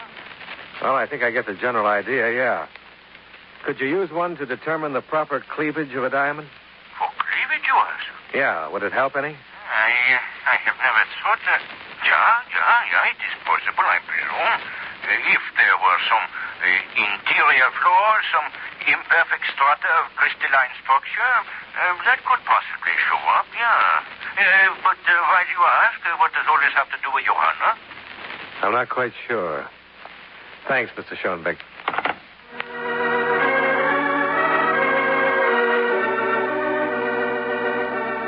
Expense account item 5, $3.60.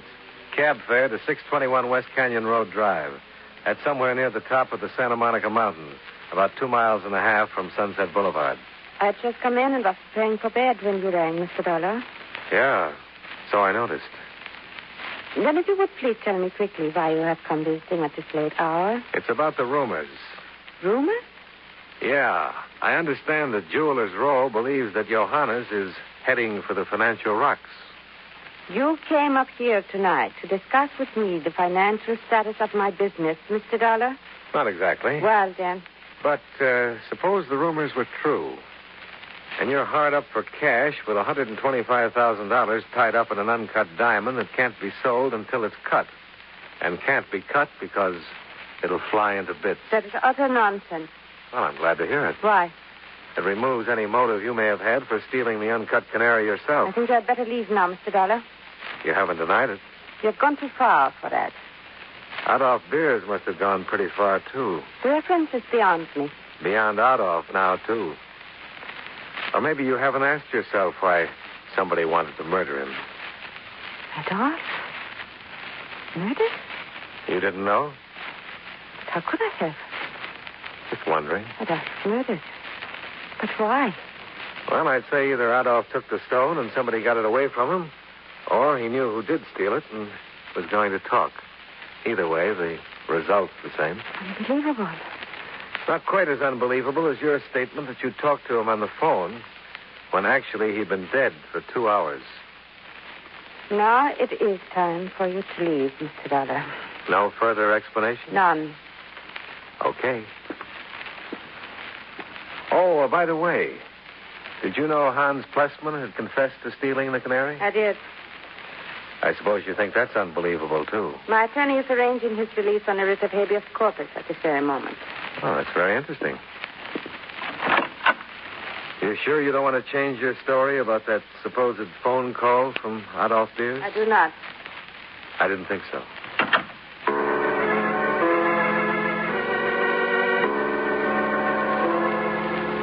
The lack of transportation from Canyon Road Drive back to Beverly Hills didn't bother me. The walk would give me a chance to clarify my ideas about the uncut canary matter.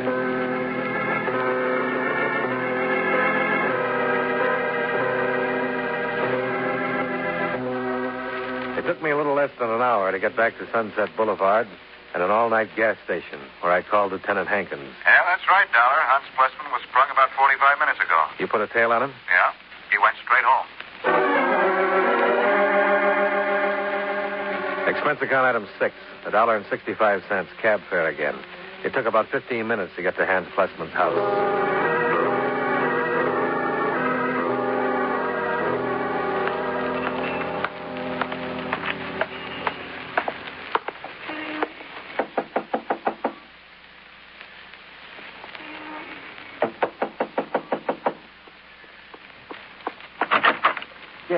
Yes, who is it? Who is it? Hello, Mr. Plessman. Oh, it's you, that insurance man. What do you want now? Have you cut it yet, Mr. Plessman? It was just about when you interrupted me. Do you mind if I watch you finish the job? That's all. Come in. Thanks.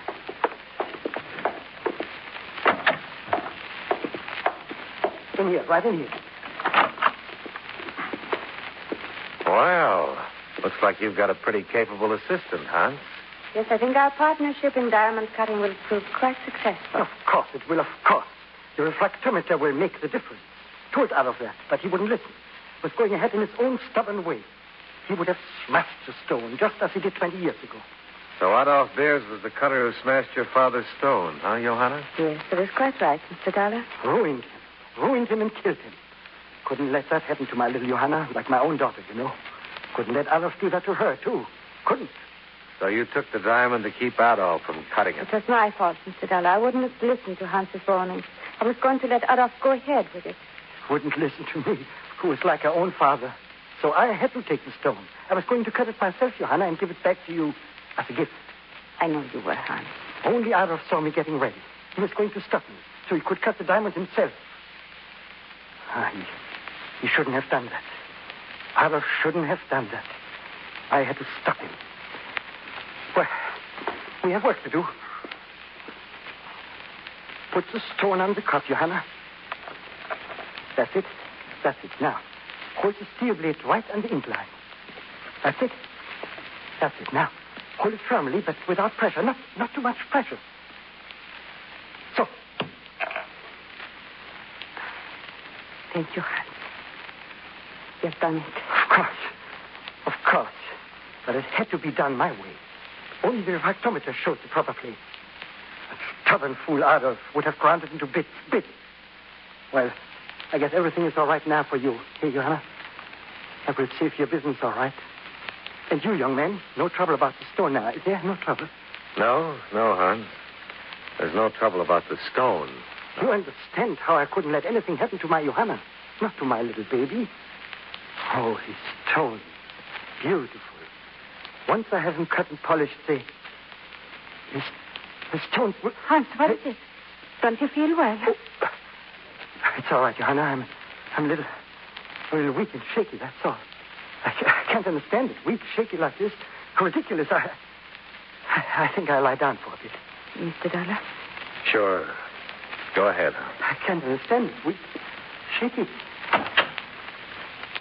Mr. Dollar, now you know. Yeah. So it was Hans and not Adolf who called you on the phone. Yes. He told me that he had hidden the stone in my house. But not that he had killed Adolf. I brought the stone to him tonight after his release from jail. And there they are. What was once the name is Jedi's uncut canary. a gift, Hunt said. They'll accomplish everything he wanted to accomplish for me. And I'd rather I'd smashed the stone into dust before this all began. I didn't want this gift from Hans.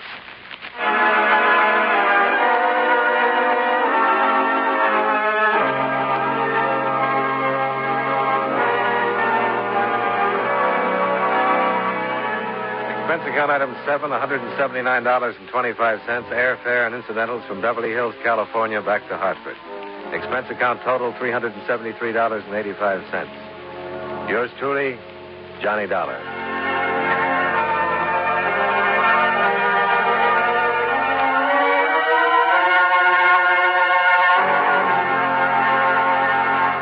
Yours truly, Johnny Dollar, stars John Lund in the title role and was written by Sidney Marshall with music by Eddie Dunstetter. Featured in tonight's cast were William Johnstone, John Stevenson, Hal March, Virginia Gregg, and Fritz Feld. Yours truly, Johnny Dollar, is produced and directed by Jaime Del Valle. This is Charles Lyon inviting you to join us again next week at this same time when from Hollywood, John Lund again transcribes his expense account as yours truly, Johnny Dollar. Yours truly, Johnny Dollar, has been a presentation of the United States Armed Forces Radio and Television Service.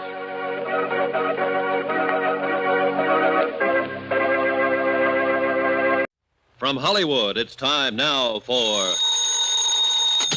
Johnny Dollar. Dr. Bigby here. Dr. Bigby, I'm asking you for the second time now to come out to the Cronin place. I told you last night, Mr. Dollar. The circumstances are different now, a lot different. We don't need a doctor. We need a coroner. A coroner? Where are you calling from? The operator told me the phone out there was out of order. It is. I'm at a forestry station a mile down the road. Jason Prell cut the wires last night before he was killed.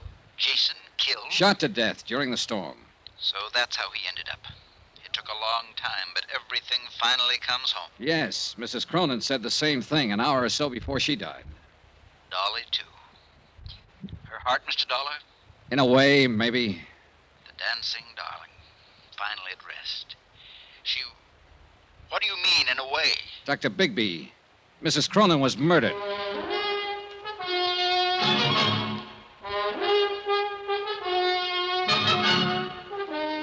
Tonight and every weekday night, Bob Bailey in the transcribed adventures of the man with the action-packed expense account. America's fabulous freelance insurance investigator. Yours truly, Johnny Dollar.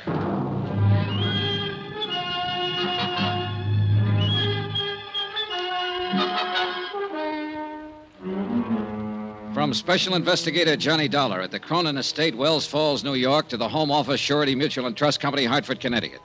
Assignment, the Cronin Matter. Expense account, final page.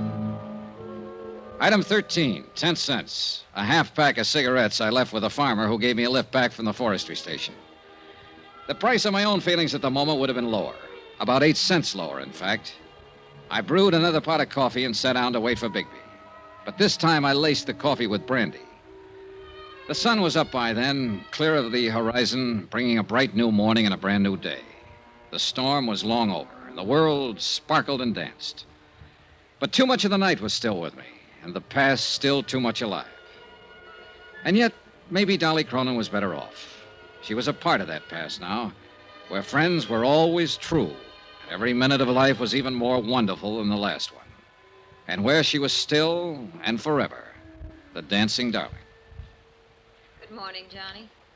Oh, hi, Sylvia. I'm in the coffee business this morning. How about it? Please. Having yours with cream, I see. Yeah, bad night. Shall I make yours the same way? Right. I had a bad night, too. Thanks. You look real beat, Johnny. Couldn't be any beater. Something pretty terrible happened last night, didn't it? Yes. Jason Prell is dead. Oh. And Dolly Cronin is dead. Oh, no. I loved her, Johnny. I didn't mean what I said last night about life always having been too easy for her, and you were right. It was just being frustrated, tied in knots and covering up. I loved her. She was sweet. Yeah, she was quite a gal. She had something, I don't know. She had love. She loved people, and they loved her in return. Maybe so. Anyway, I guess this belongs to you now. The necklace? The circle of fire? What do you mean it belongs to me? She made a will last night. I witnessed it. She left the necklace to you. I just can't believe it. Johnny, can I put it on? Why not? It's yours. She wanted you to have it. You look good in it. I just can't believe it, Johnny. Well, before you get carried away too far, maybe you'd better brace yourself. Oh, it's not mine after all. Oh, it's yours, all right. But it's not real. What? It's a good copy, worth maybe $400 or $500, but that's all. Well, I don't understand. It's so well known. The circle of fire. It's been written up over and over. Yeah, from old records. But nobody's really examined it for years, since before Barnaby Cronin died. It's been locked up in a bank vault until I took it out. Was there ever a real one? Yes, originally. But it was broken up and disposed of years ago. Jason Prell knew it. Was in on the substitution, I suppose. That's why he was so desperate to steal it from me and get rid of it before I found out it was a copy. He knew that if that deal came to light, it would call attention to some of his other activities, worse ones. What do you mean? Prell had complete charge of Mrs. Cronin's estate. He told me it was worth practically nothing. But according to records I saw in New York, it amounted to over $1 million in the beginning. He was stealing her blind all these years. Oh, it was easy. She was alone in the world, knew nothing about business. She trusted him, thought he was her friend. She trusted everybody, much too much. Well, she sure trusted the wrong ones, including her husband. Barnaby? Sure. What do you think disposed of the necklace and slipped her a copy after making such a big deal out of his fabulous wedding gift? A phony. And she worshipped him. The king. In her book, the man who could do no wrong. Well, in the business book, he didn't do much else but wrong. According to the records, most of his deals were pretty shady. Especially after he and Prell teamed up. Yes, Miss Atherton? Dr. Bigby is here to see you. All right, show him in. Mr. Dollar, I wouldn't believe too much of what he says. He's a chronic drunk. Yes, I remember you telling me. Show him in. Yes, sir. Well, I was just thinking, Johnny. Mrs. Cronin didn't know any of this, I assume. No, she was safe in her dream world. And she thought she was giving me the real necklace. That's right. It's crazy. And kind of wonderful, isn't it? Just like that, she gave me something she thought was worth $500,000. Just because I was nice to her and liked her. You know something, Johnny? What? I'm just as glad it is a copy. It's beautiful, and I love wearing it. I'd have been scared of the real one. And I'll always remember that, like that dream world of hers, she thought it was real. One more question left, but a big one. The question of murder. And I already had the answer. I was sure of it. And I knew there was nothing I could do about it. Dr. Bigby was a man under 60, but he looked years older, a harried man, tired and worn. He sat down for a moment and we talked. And I began to realize that here was another man who'd been under Dolly Cronin's spell, and who was shocked and hurt by her dying. It was a remarkable thing and a difficult one to explain, Mr. Dollar. Like many another, I suppose, I often wondered why I felt the way I did about her. It was a sort of magic she had. Yeah, I know. Even as a girl here in the village, she had that same power and had it without knowing it. Everybody loved her. No, not quite everybody. At least one person didn't. Yes, you mentioned on the phone the word murder. That's right, Dr. Bigby. Who killed her? A man we can't touch because he's already dead. Jason Prell. Well, he's done about everything else, I guess. I wouldn't put it past him. What do you base it on, Mr. Dollar? A bottle of pills. Prell supposedly went to Tupper's Lake last night and got a prescription filled for Mrs. Cronin. She took some of it this morning, an hour and a half before she died. There it is. I'd seen the bottle on the train coming up with a few tablets left on the same prescription. And these are different. Well, you're right on one count, Mr. Dollar. Those aren't what the prescription calls for. What do you mean, one count? I talked to the druggist at Tupper's Lake on the phone last night. He told me about Jason being in. All right, it still stands. He had the prescription filled and then changed the tablets, substituted these. It's possible. Would you happen to know what they are without having them analyzed? I've got a pretty good idea. but I'll wait until I've examined her before I'll say positively. Mr. Dollar, I'd like to explain why I wouldn't come out when you called me last night. Yeah, I wish you would. I'd been drinking. So I gathered. I'd been drinking that other time, too, and I'd made a mistake. I didn't want to make another one. Just what do you mean? When Barnaby Cronin died here, I signed the death certificate. Yes, I know. I hadn't treated him. He was dead when I came out. I called it a heart attack. I was drunk, and I was wrong. Barnaby was poisoned. Go on.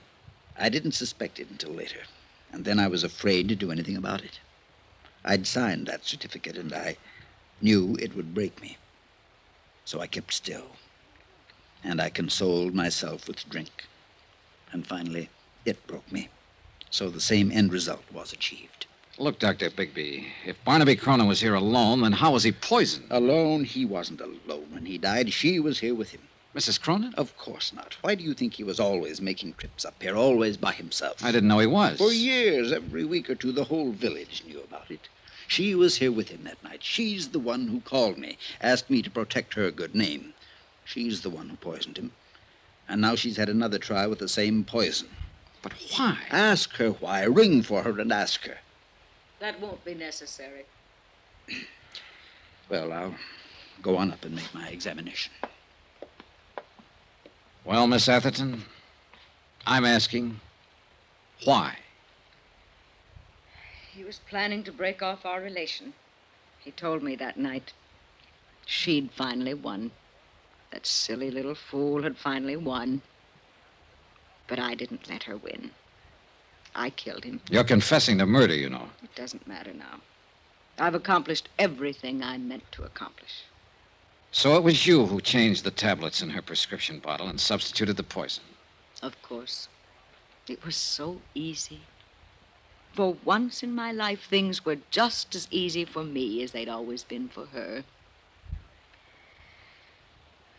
Will you have the sheriff come out, Mr. Dollar? I'd like to make my confession.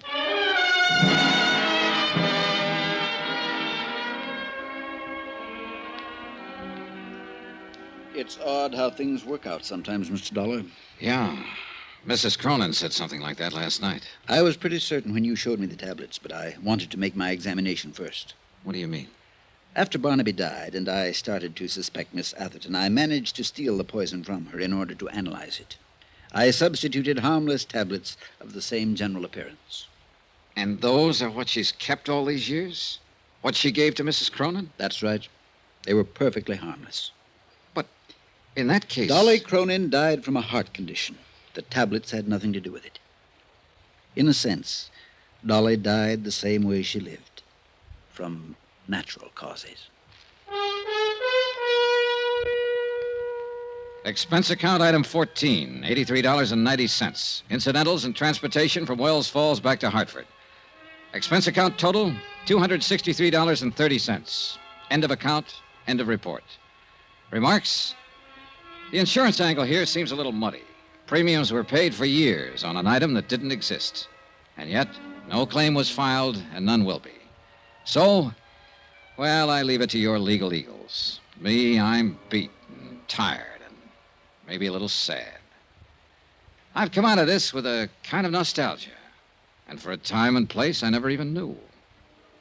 And I'm halfway in love with a girl back in that time and place. A girl I've never seen. Oh, sure, I know. It's a dream world and a dream girl, and none of it exists. But it's too bad. I wish it did. Because she must have been a honey. A real sweetheart. A dancing darling. Yours truly, Johnny Dollar.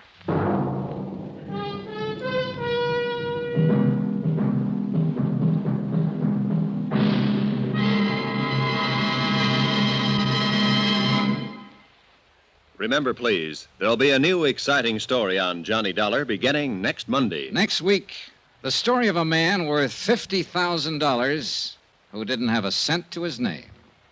Join us, won't you? Yours truly, Johnny Dollar.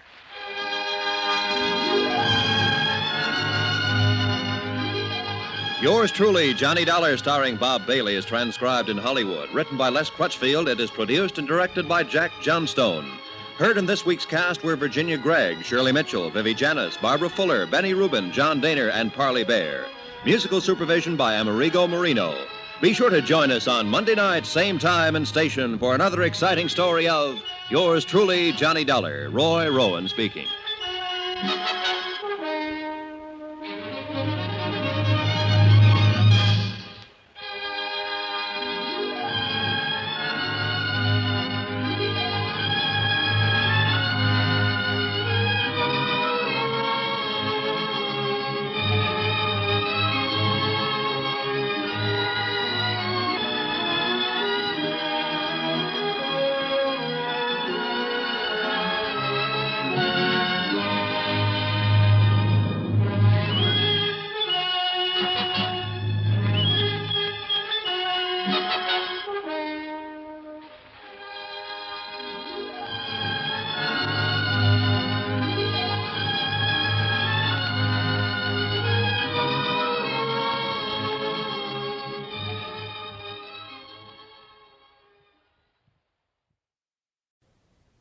For your listening enjoyment, John Lund as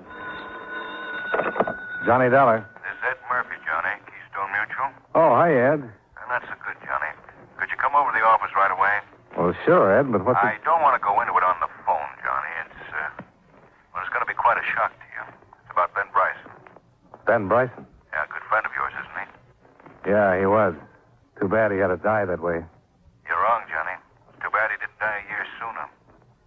Come on over to the office.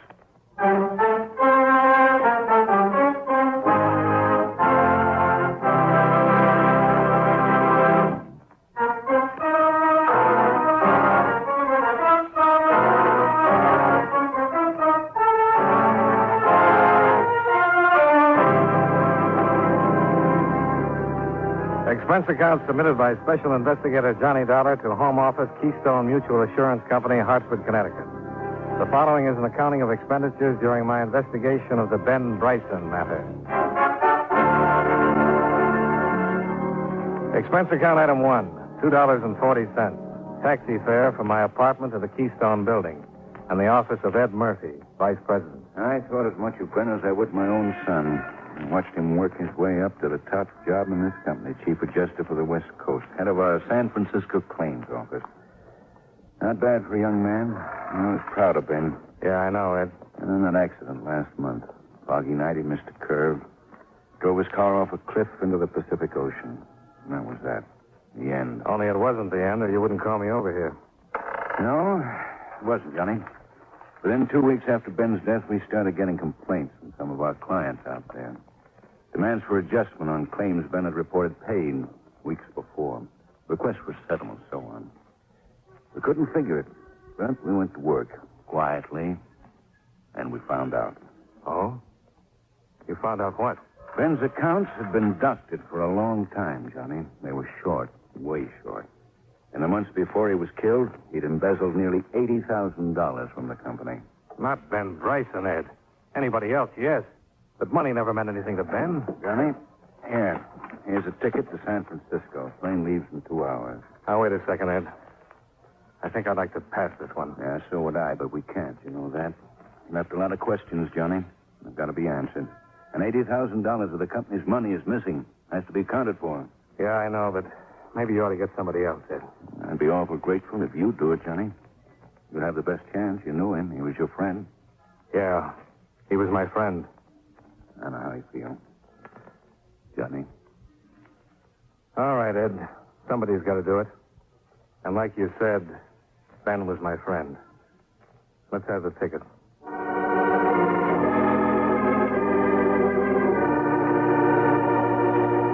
Expense account item 2, $8.90. Tips, incidentals, and taxi from the San Francisco airport to the Fairmont Hotel, where I reg-taxied to Ben's last address, the Franciscan Arms apartment. Ben had always been the two-room bachelor walk-up type, but the Franciscan Arms was equal parts of glitter, glass, swank, and price, with a uniformed doorman, bar off the lobby, and a manager with a gardenia in his lapel. A real gardenia. I'm most desirous of assisting you in every way possible, Mr. Dollar. But I'm terribly afraid there's simply very little I can tell you about the late Mr. Bryson. Discretion, you mean? Policy of the house? No, of course we do try to protect privacy of our residents. Even to the extent of turning down $20? Well, under the circumstances. Thank you. Gratuities of this nature are always welcome. Pardon me. Yes? Oh, yes, Madame Rendrick. Yes, I'll send one of the boys up, little Coco. Yes, right away, Madame Rendrick. Nasty little poodle. She had to walk it herself, take some weight off her. Now, about Mr. Bryson. He'd been our guest for about 6 months at the time of his tragic accident. A true gentleman, bon vivant, and, well, on the crassly materialistic side, a free spender. I'm sorry, 20 is all I'll go for. Mr. Dollar. What about visitors? Friends here in the building? None that I can recall. Oh, except Mrs. Kern, of course. Mrs. Kern? One of the loveliest and most charming guests we've ever had the pleasure. Pardon? Yes? Yes, Madame Rendrick. The boy is on his way. Oh, yes. Well, please tell Coco I'm so sorry. Coco, what a ridiculous name for a dog. Yeah, now about Mrs. Kern. Well, she and Mr. Bryson were inseparable. And Mr. Kern? Deceased. Early this year, I believe.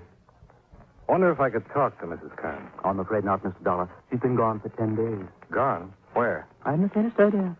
She'll be back eventually, though, of course. She still has her apartment here. Oh, that poor dear. Such a tragic coincidence. What do you mean, tragic coincidence?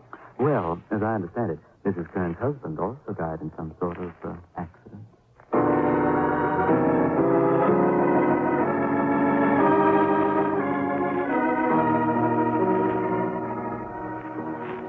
Sure, I've been tending bar here for 2 years, Mr. Dollar. I was here before Mr. Bryson moved in, and I'm still here now that he's gone. I guess I knew as much about him as a bartender usually knows. If you were his friend, though, how come you're asking me the questions? Well, I hadn't seen him for quite a while.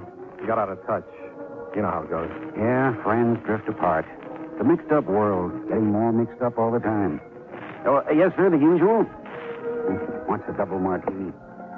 Always wants a double martini. Yeah, Mr. Bryson spent a lot of time in here. Always with Alvy, of course. Alvy? Mrs. Kern, young widow that lives here in the building. Everybody calls her Alvy. You know, makes friends easy. And one of her friends was Ben. The main one. With her every night. I guess he was nuts about her. He was nuts about something. Well, can't say as I blame him. You ought to see her. Personally, though, I'd hate to be married to a doll like that. He'd go right through a man, leave him high and dry. A doll like that's born to be a widow. Was Ben in here the night he was killed? Yeah, left about 9. 2 hours later, he was dead. He left alone, I suppose. No, Alvy was with him.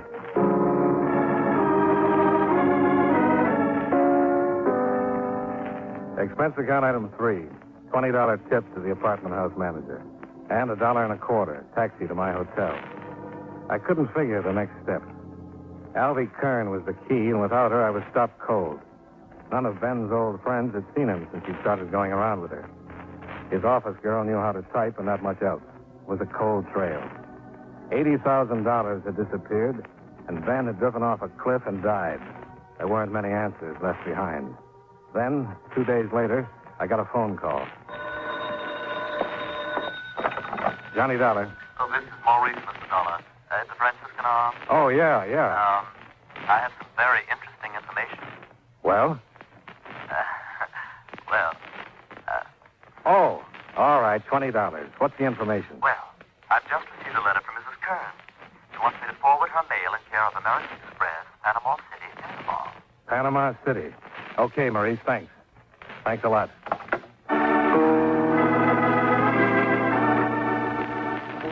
Expense account item 4, $92.47. Hotel, telegrams, and incidentals in San Francisco. Expense account item 5, $267.20. Airfare and incidentals to Panama City, Panama. Atención, por favor. Remata número 508 para la ciudad de Guatemala en Uruguay. Un momentito, señor. You are Senor Dollar, no? Why, yes. El capitán de Vano of the Panama Federal Police, a sus órdenes. We have received your radiogram, senor, and I have been instructed to cooperate with you intentionally. Oh, good. What about Mrs. Kern? Had any luck finding her? But, of course. She's registered at the Hotel Primeto. Most unusual. It is small, located on the waterfront. One would think to find her in surroundings more chic. Is she alone? So I am informed. So, what are your plans, Senor Dollar? Well, I want to talk to her first. After that, we'll see. I'll check with you later, Captain.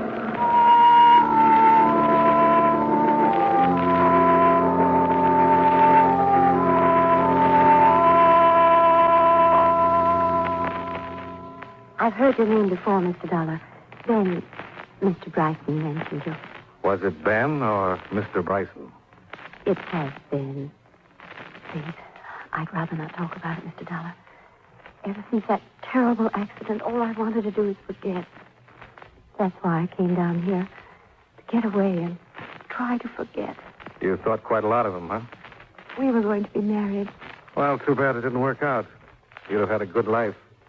Ben's wealth and your... Well, I had the idea that he'd just work for an insurance company. And live the way he did? Oh, come now, Mrs. Kern. Well, actually, that side of it didn't seem to matter much. My husband left me quite well off. And How long were you married before he died? only 10 months. You do have bad luck, don't you? Mr. Dollar, I'm not sure I understand this attitude. Relax. Here.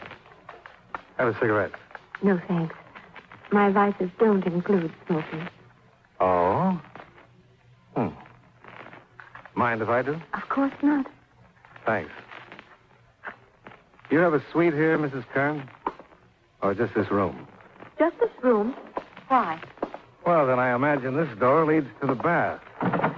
What are you doing? It does. But it's empty.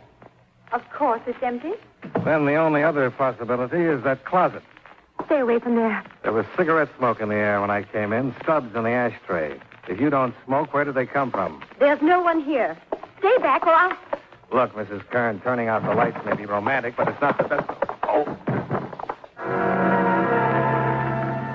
I shook my head trying to clear it, finally staggered to my feet and found the light switch.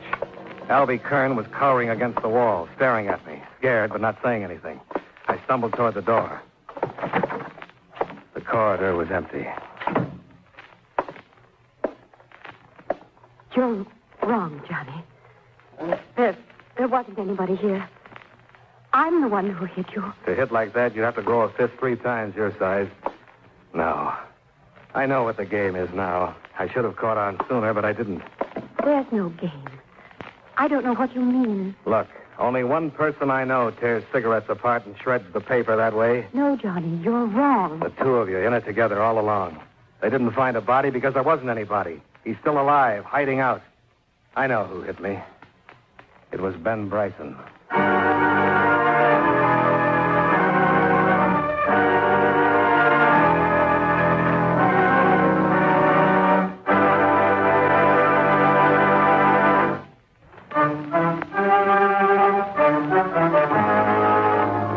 And now, with our star, John Lund, we bring you the second act of Yours Truly, Johnny Dollar.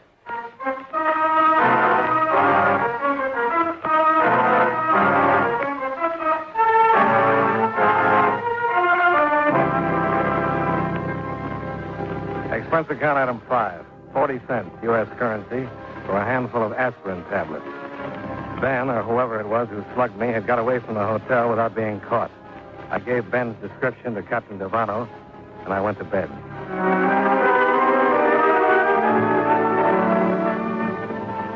At breakfast in the morning, I still hadn't heard from Devano, but I did get a repeat performance from my other little playmate. Good morning, Johnny. Oh, good morning, Mrs. Kern. Mind if I sit down? Not if you don't double up your fist again. I can explain that, Johnny. With all night to think it over? I'll bet you can. I mean, really. I wasn't the one who hit you, of course. It was silly to claim such a thing, but it wasn't Ben either, Johnny. You don't mind if I call you Johnny. I mean, you were a close friend of All right, Ben's. Mrs. Kern. If it wasn't you and it wasn't Ben, who was it? Well, the name doesn't really matter. Let's just say it was a friend who'd rather not be brought into the picture. And let's also say that wasn't a bad attempt. But I still don't buy it. It's true, Johnny. Ben was drowned in San Francisco when his car ran off into the ocean. He's dead. He can't be dead in San Francisco and still be tearing up cigarettes in Panama. I did that. I didn't smoke them. But I tore them that way. I picked up the habit from Ben. You took a guess and you were wrong. So forget it. Let's be friends. Sorry, I can't afford it. Do you think I sell my friendship? It cost Ben $80,000 of the company's money. Did you get half of it, Mrs. Kern? No. How much does he have left? Stop it. Can't you understand anything? Ben is dead. No, he's not. But I wish he were. What do you mean? Just that. But he was your friend. That's right. I thought a lot of him. It hit pretty hard when I learned he'd been stealing from his company. Johnny. So I took the job of digging into the mess and trying to straighten it out. And now I find out he's still alive. No. So now I've got to catch him and take him back. That's going to be even tougher. Oh, you wouldn't have to, Johnny. That is, if he were alive. No, I wouldn't have to, but I'm going to. Johnny. Permiso, Senor Dollar. Oh, morning, Captain. It is possible to speak a word with you, Senor. Sure. Excuse me, Mrs. Kern. Certainly. I did not wish to mention the matter before the senora. Turned up something? Si, senor. My men have located Senor Bryson.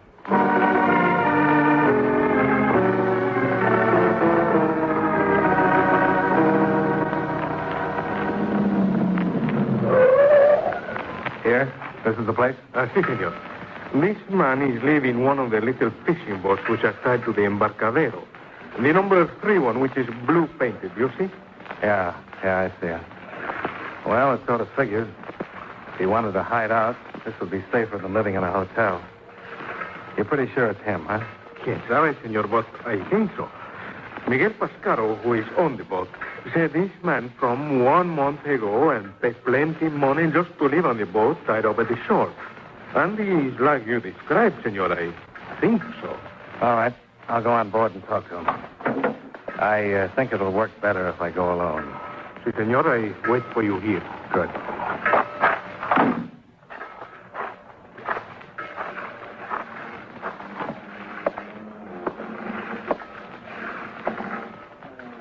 Well? Ben? Ben? Where are you? Cabin's unlocked. Come on in.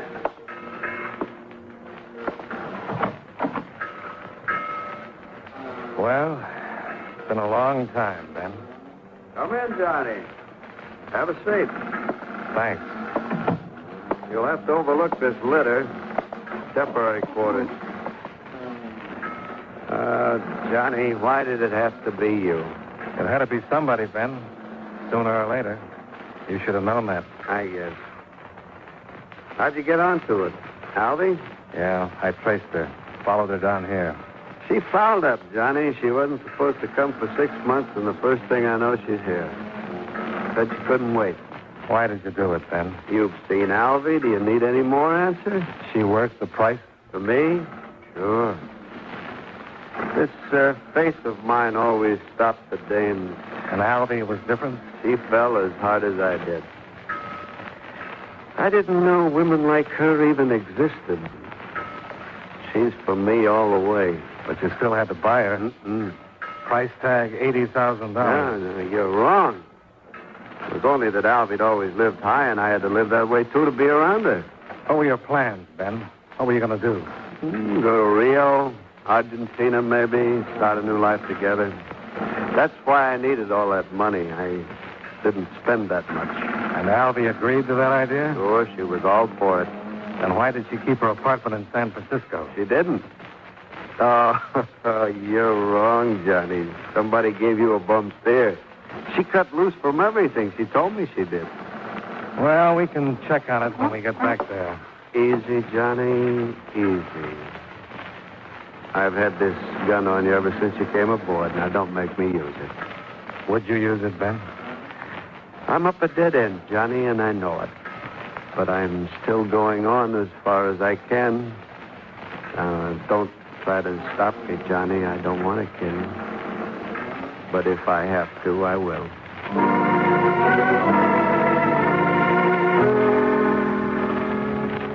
I let him go. He backed out the cabin door, closed it behind him, and barred it on the outside. I heard his steps cross the deck and run along the wharf, and I waited for Captain Devano to call out, challenge him. But the only sound was a car motor starting up and speeding away. Then I heard somebody come running down the wharf. Senor Dollar, are you there? Yeah. Get the door open. Where is he? What happened? He's gone, senor. He takes the car. It is me to blame, senor. I'm not alert before I know... Oh, never mind. Where's the nearest telephone?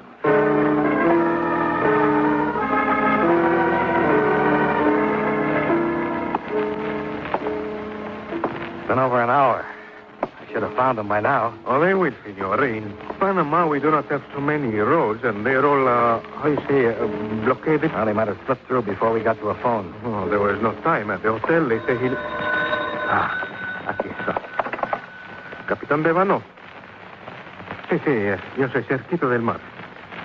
Sí. No. What is it? Qué lástima, sí. Cuídelo bien, ¿eh? Vamos ahorita. Adiós.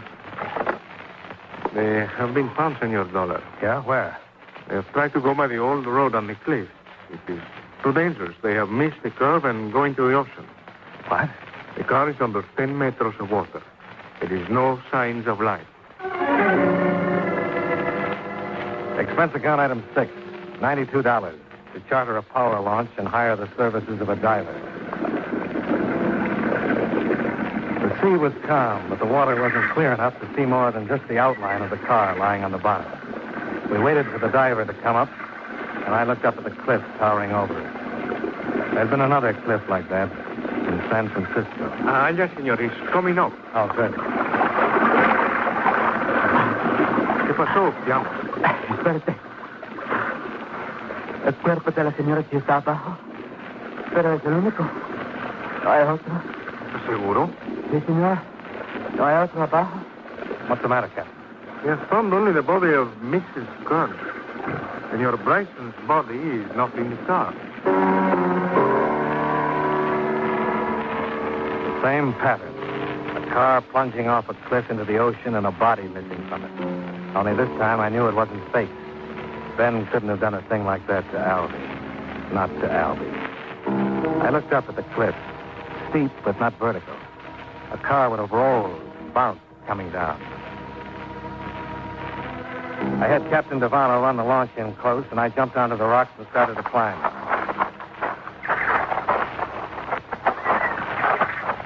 I'd made it halfway to the top before I found him, lying jammed in a crevasse, broken and dying.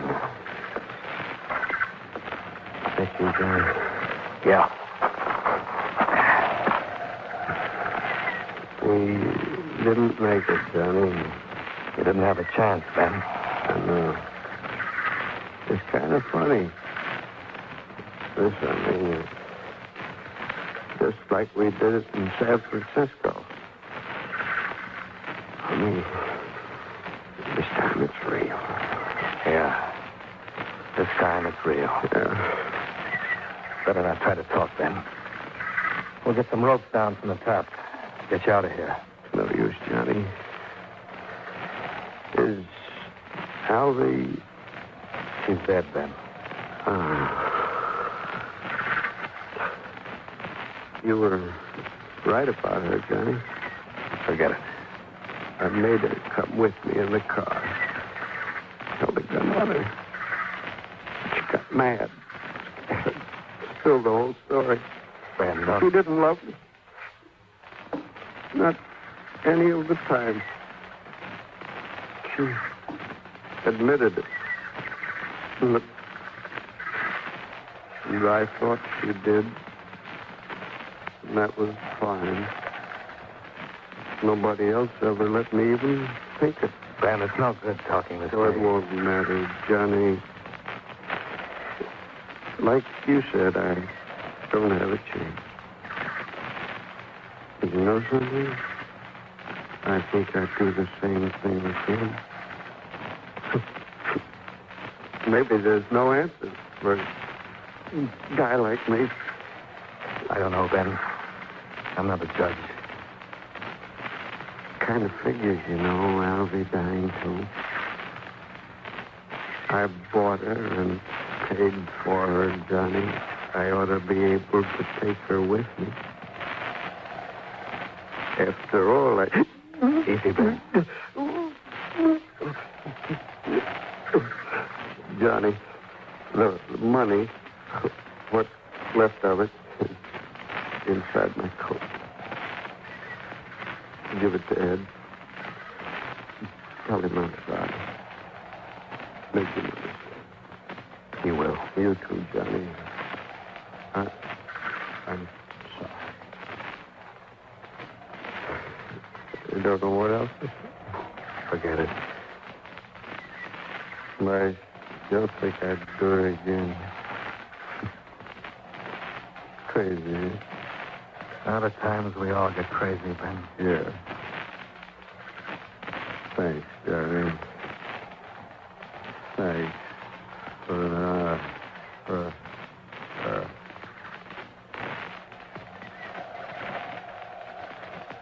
So long, Ben.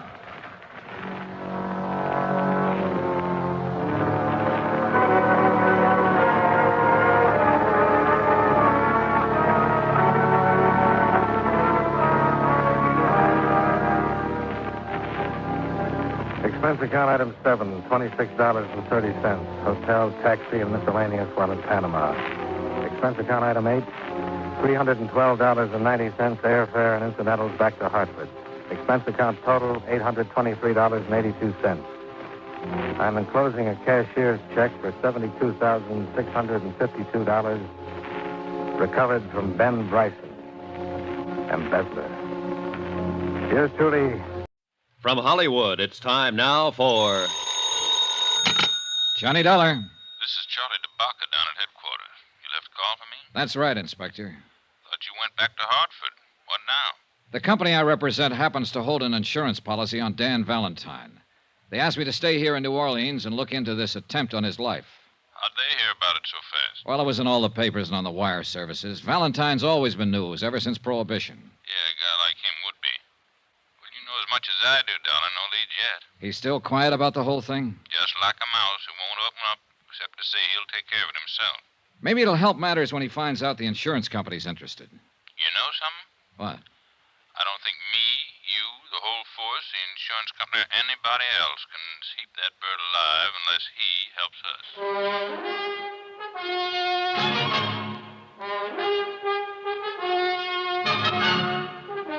Tonight and every weekday night, Bob Bailey in the transcribed adventures of the man with the action-packed expense account, America's fabulous freelance insurance investigator. Yours truly, Johnny Dollar.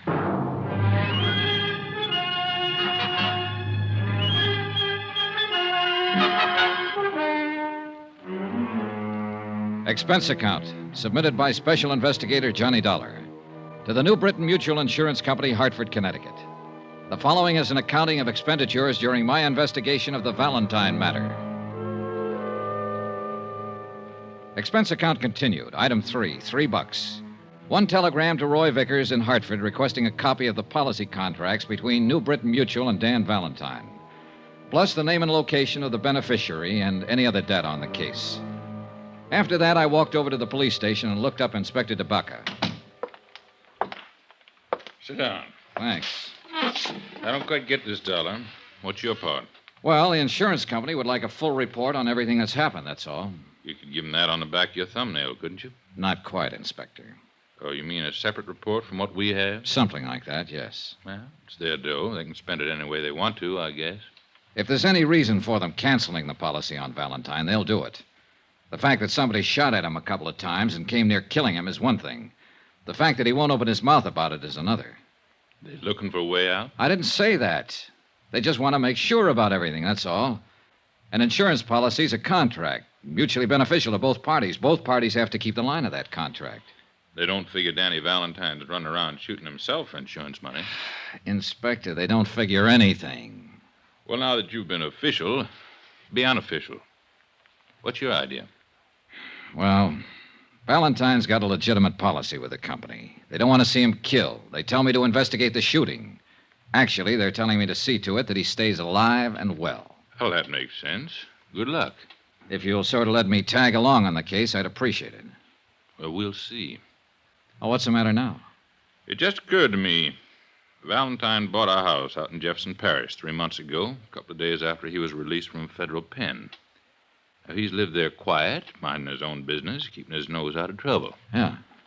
Well, as long as a man does that, even a man with a background like Valentine's, as long as a man does that, we don't bother him, and he doesn't bother us. Well, so? So what happens? Yesterday, you meet him and have a couple of drinks with him. Hello and goodbye. Boom, boom. He gets shot twice. By somebody, somewhere. You a bad news boy? Now, that's as wild as you can get. We had nothing together except the drinks. You sure? I'm sure. Well, I'm thinking about it just the same. Here. Be back in a minute.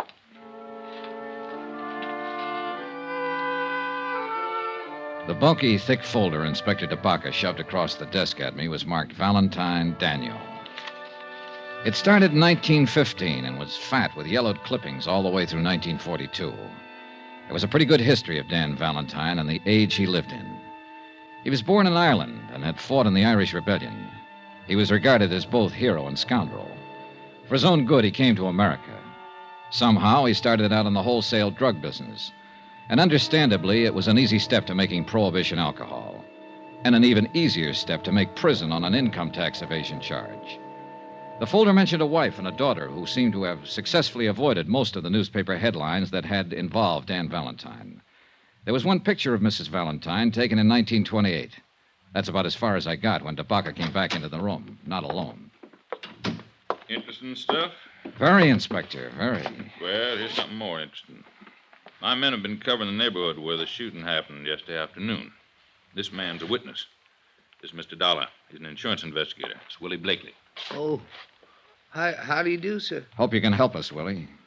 Well, I can try, I really didn't see too much. You see, I was on my milk truck, and I saw this fella, this big fella, walking down the street. What's his name? Dan Valentine. Yes, sir. Well, he was just walking, like for an early morning walk, and then I saw this car come around the corner, and there were a couple of men in it. What kind of car?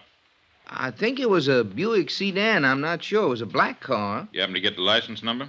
No. All right, go on. Well, sir, this Mr. Valentine, he looked up when he saw it coming, and he stopped. You know, kind of funny. No, I don't know. Tell me. Well, you know, like he was surprised. Do you think he was surprised at who was in the car? Yes, sir, that's it. He sort of smiled. Not a hello kind of a smile. Sort of a sad smile. Didn't wave, just stood there. I couldn't see the men in the car by then, so I don't know how they were looking at him. Did you see them as they rounded the corner? Yeah, just a couple of fellas, dark coats and hats. Would you know them if you saw them again? I don't think so, Captain. Okay. 2 men. Yes, sir. So this Mr. Valentine stopped and looked at him and gave him this kind of smile. He recognized them, you think? Oh, yeah. And then I heard a noise, you know, something like whack, whack. And Mr. Valentine fell down, and the car drove off. Did Valentine go for a gun? No, sir. What did you do then? Well, I got out of there. Why? I didn't know what was happening. I didn't want to get hurt. You didn't even try to help him? No, sir. I was scared. I didn't know what that whack, whack was, sir. And it took you all this time to tell us about it. Sorry, Captain. Dollar. Yeah. You got something to worry about. Hmm? That noise he was talking about didn't sound like regular gunshots, or he would have said so. Silencer. What else?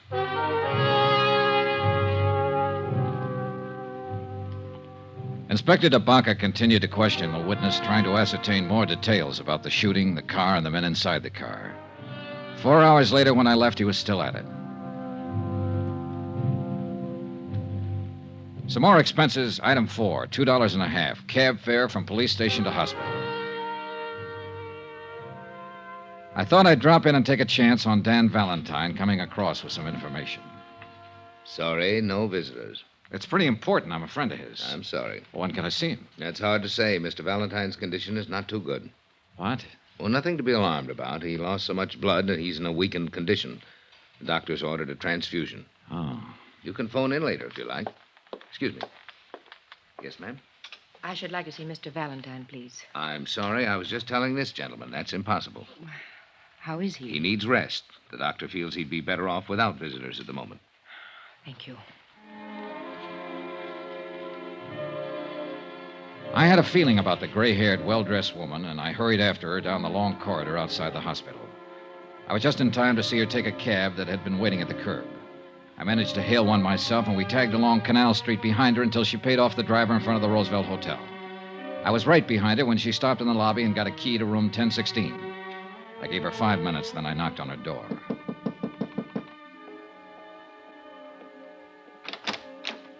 Yes? Hello, Mrs. Valentine. My name's Johnny Dollar. Ann Valentine looked at me for a long time. I had to hand it to her. There were no tears, no frowns or screams, just a wide, frank look from a woman who, by any man's standards, had once been beautiful. I haven't been called by that name for many years. You're a reporter, of course. No, I'm not. I'm an insurance investigator. In a policeman's office today, I saw one of the few pictures ever taken of you. At this hotel, I'm registered under the name of Ann Ward. Ward is good enough for me, Mrs. Valentine. May I come in? Yes. Now, what is it you want, Mr. Dollar? Possibly the same thing you want. To keep your husband alive. I believe that's up to the doctors, isn't it? Not quite. If he was shot at once and he won't help the police find out who did it, there's a reasonable chance he'll be shot at again. Do you know who did it? Well, who it might be. Look, the police have found a witness who describes two men as having done the shooting. Can you add anything to that? Mr. Dollar, I haven't seen Dan in over 13 years. I haven't written to him, talked to him, or contacted him in any way, either while he was in prison or these last few months he's been out. I see. It was his idea. But he must have had a reason. He did. Our daughter. Oh. She believes that Ward was her dead father's name. Do I make myself clear? Yeah. I read about the shooting. I caught the first plane here because I thought I might help Dan. My daughter thinks I'm on a little vacation by myself. You don't believe me, do you? Well, in view of what you've just said about not having written to him for 13 years... That was the way he wanted it. I was never ashamed of Dan, never. He was ashamed of himself and how his activities might affect us. He gave me everything I ever had out of life. In New Salem, that's where we live, and live very well because Dan saw to that part of it before he went to prison. We are considered very proper people, Teresa and myself. Dan sacrificed a great deal for that consideration. I think that you've sacrificed a great deal yourself, Mrs. Valentine. When I go back to the hospital to see him tonight, he'll probably tell me to pack my bag and go home, that there's nothing to worry about. But there is something to worry about, isn't there, Mrs. Valentine? He won't talk about it, and you won't talk about it, and both of you know all about it. Oh, Mr. Dollar, you're a very young man. I'm sorry if I sound like I could help you. I can't. Please go. I went back to my hotel and had some dinner. Then after a while, I put in a phone call to the hospital and found out I could talk to Dan Valentine between 7:30 and 9. About then, a special delivery came for me. It contained the information I wanted regarding the policy on Dan Valentine. I noticed that the beneficiary was a dual affair, wife and daughter, Ann and Teresa Ward. I had to check with Inspector DeBaca just once more. No luck. He had been unable to identify or locate the two killers described by the witness. He was trying to trace the car. 7:30 on the dot, I was at the hospital. The reception desk seemed reluctant to talk and referred me to the head nurse, who happened to be out to dinner, who referred me to the surgical nurse, who took me aside and told me to find a crystal ball. Mr. Valentine's gone. We have no idea when. How could he be gone? We started to give him a transfusion. He jumped up suddenly, knocked down one of the male nurses, grabbed his clothes, and ran out of the hospital. Just as simple as that. I thought he was in a serious condition. Shh, keep your voice down. He was in a serious condition, and it's going to be critical pretty soon. Running around town bleeding from 2 bullet wounds. If you want to keep him alive, Mr. Dollar, you better find him and find him fast.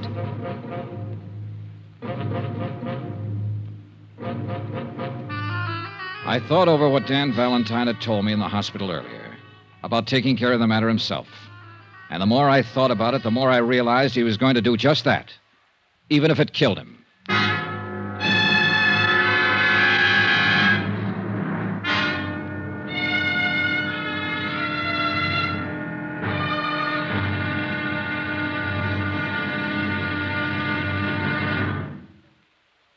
There'll be another intriguing episode in our story of the Valentine Matter tomorrow. Tomorrow, what happens to a 30-year-old grudge when somebody explains it with bullets? Join us, won't you? Yours truly, Johnny Dollar.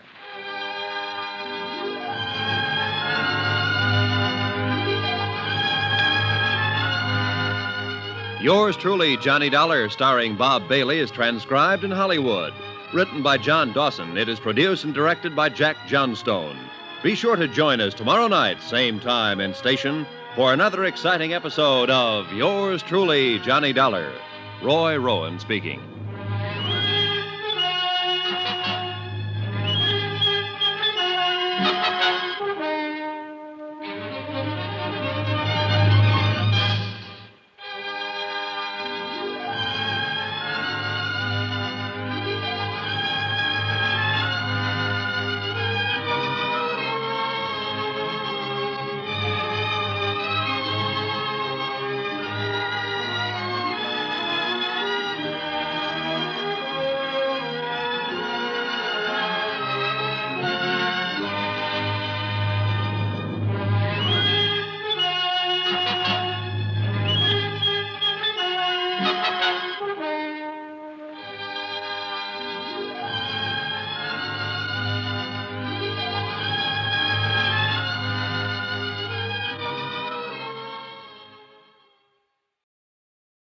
From Hollywood, it's time now for Johnny Dollar. Jim Carter, Johnny. Anything on Hillary Franks? He just telephoned me 2 minutes ago. What?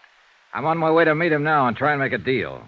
I told him if he'd give me a statement about the attempt to fraud worldwide on Lansing's $50,000 policy, I'd do my best to have them drop charges. Well, you didn't make any promises, Johnny. I couldn't make any promises, Jim, but I'll do my best to see that the charges are dropped if he gives me that statement. Well, if he gives you that statement, I'll help you. Where are you meeting him? At a place near here. He knows every cop in the area is looking for him. Yeah? Be sure he doesn't give you a bullet, kiddo.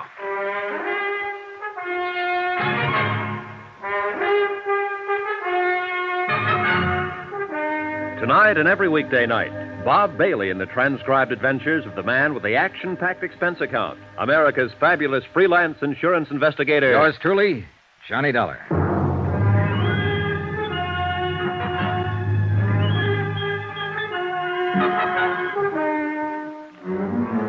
Expense account submitted by Special Investigator Johnny Dollar in Tucson, Arizona to the Universal Adjustment Bureau, Home Office, Hartford, Connecticut. The following is a further accounting of expenditures during my investigation of, well, it was a case of $50,000 insurance to one Arlene Kennedy, unless I could prove my point in the Lansing fraud. Expense account item 10, $10, cab fare from my hotel to the Mission San Javier to talk to Hillary Franks, the insurance agent with no future ahead. I used a taxi cab instead of my rented car because I didn't want to waste time searching around for the mission. It was a few miles outside of town over rough and broken desert roads. An ancient missionary church standing stark against the moon-filled night. Here we are, mister. Good. Here, keep the change. Well, don't you want me to wait for you? No, I'll get back okay. Not many places to call a cab from out here. Yeah, I know. One of the Padres, your friend? No, I'm new around here. You all right, mister? Hmm? You feel all right? You loaded or something? No, why? We're coming out here at midnight. Well, it's just a whim, friend. Don't worry about it. I bet sure would. Mister? Yeah? You gonna meet somebody here or something? Why? I just saw a guy standing over by the bell tower. Oh, thanks. Good night.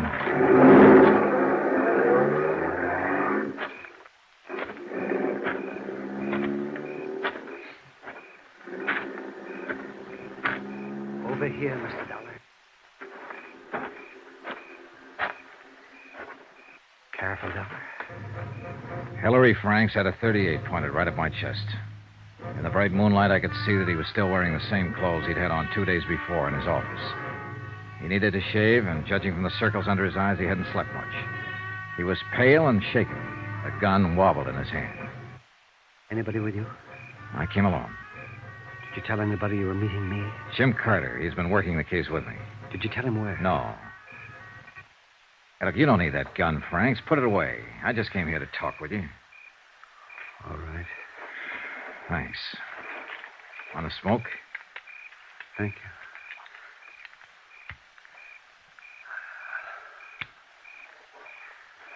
Why did you talk to Carter? What did he say? He said he'd help me try and have the charges dropped against you if you give us a statement. Now, you have two of us on your side, Mr. Franks, if you want to cooperate. Do you? I want to straighten out what I can, Mr. Dollar. Well, now's the time to do it. What was your deal with Arlene Kennedy, James Lansing's sister and beneficiary? I met Arlene Kennedy right after my wife died. I guess I was very low. Oh, that's perfectly natural. I became interested in Arlene because we had a great many things in common. So I thought. I mean, she was a widow and had no one except her brother, James Lansing, in Los Angeles. And we went together, and eventually I asked her to marry me. But she laughed at me. Why? I guess I'm not an exciting man, a witty one, or even an interesting one, Mr. Dollar. Mrs. Kennedy made me feel as though my whole life had been hopeless, useless. Raising children, selling insurance. She made me feel as though I'd miss a great deal in life unless I married her. What is it? What do you want from me? What do you want from life, I'd ask her. And she'd only laugh at me. Go on. I just can't tell you how desperate it made me feel. I loved her, Mr. Dollar. I wanted her. Did she ever answer your questions? Oh, many times. She pointed out that her trust funds pay her over $700 a month for life. And she knew that my commissions and salary as a broker came to about the same. Oh, Mr. Dollar, we could have lived very comfortably on that kind of income.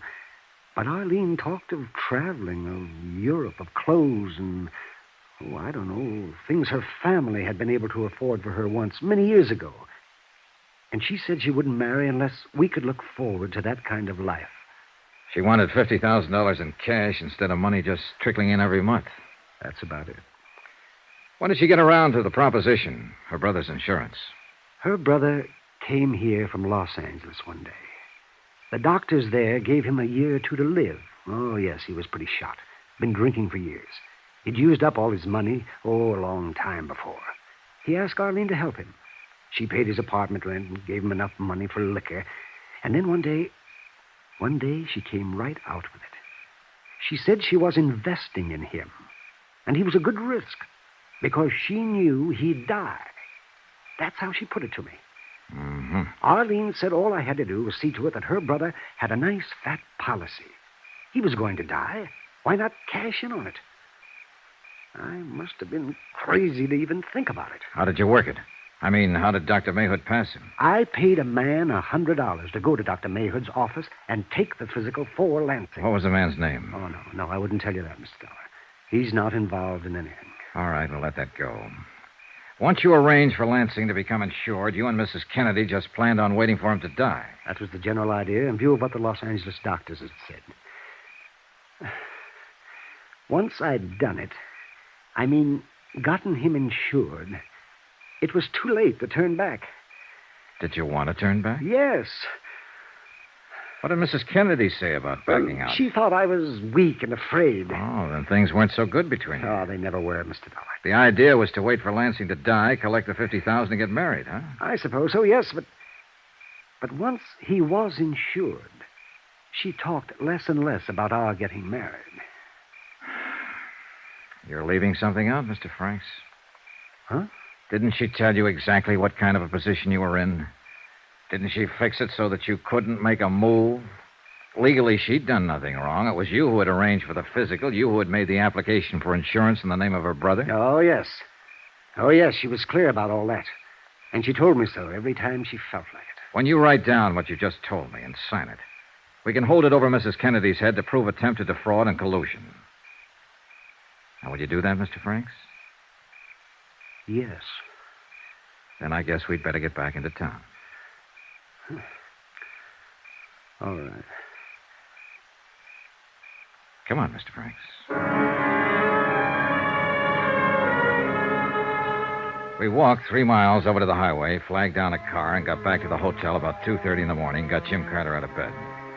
Enclosed, fine notarized statement of Hillary Franks explaining his part in the matter regarding policy 678JN23L. Before he was finished, Carter had already telephoned the Tucson police, telling them that the charges were being dropped against Franks and that he was no longer a fugitive. Then he placed a long-distance call to Worldwide's president in Hartford. Jim Carter, sir. I want to ask you not to prosecute Hillary Franks in this matter. Yes, sir. He's given us a complete statement about the whole thing. I don't think we have to go any farther than that. Well, look, the guy made one mistake, the first one in 17 years. He suffered enough for it already. Yes, sir. Dollar feels that way, too. Yes, sir. I think it's okay, Mr. Franks. All right. I thank you. What are you going to do, Mr. Franks? Well, sure, I'll never sell insurance again.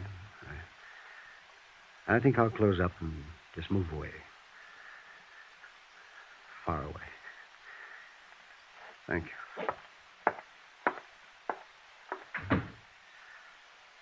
Poor guy. Oh, let's clean up the rest of this and get out of this town. Sure, Johnny.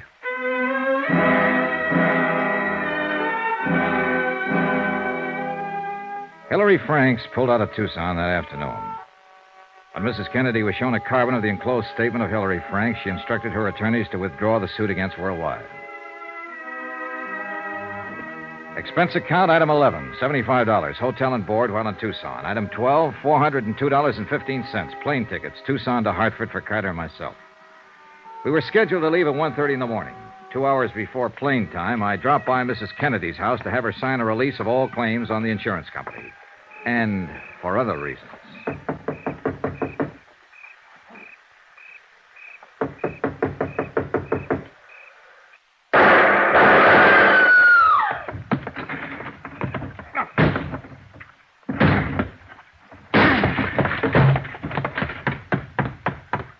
Help me, Mr. Dollar.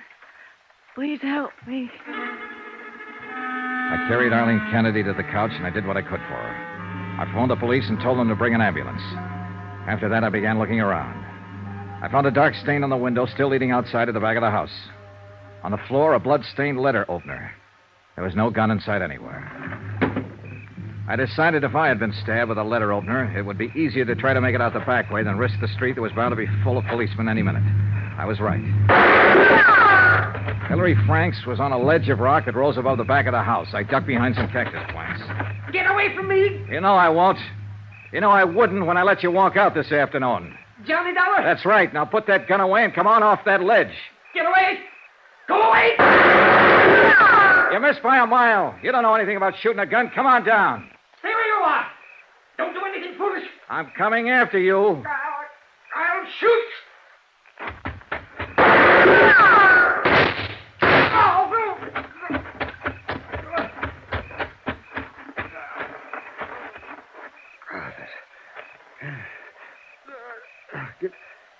Good shot, Dollar. Can you walk?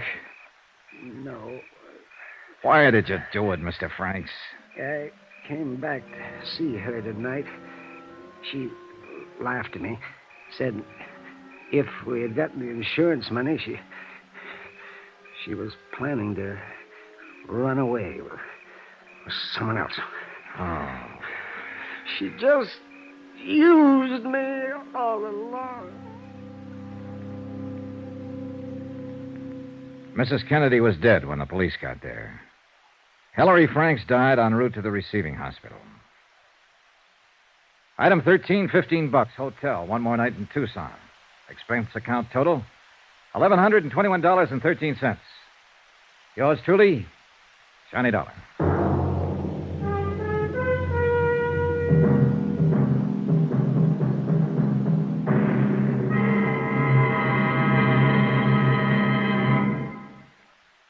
Remember, there'll be another exciting story beginning next Monday night. Next week, a quick trip to New York, to the bright lights, the glamour of Broadway with its theaters, its actors, and, some very bad actors. You might even say killers. Join us, won't you? Yours truly, Johnny Dollar.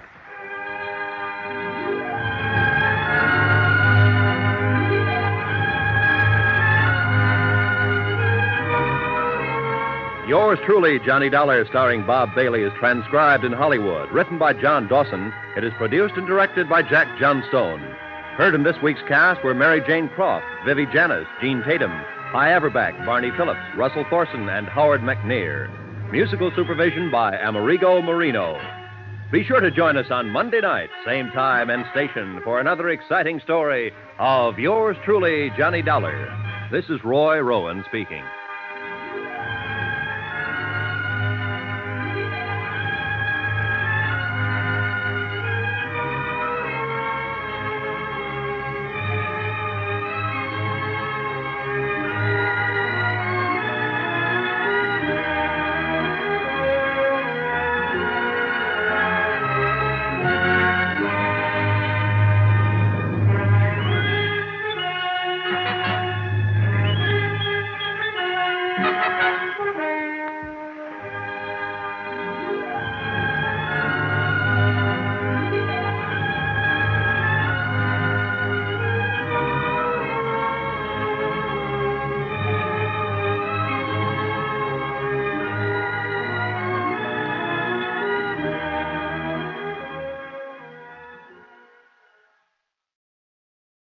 From Hollywood, it's time now for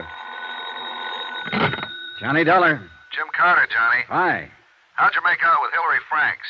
And the agent who sold the policy? He's worried, he's scared, and he's already doing everything wrong. I left him about an hour ago to think things over. Ah, Mrs. Kennedy's fighting back. What do you mean?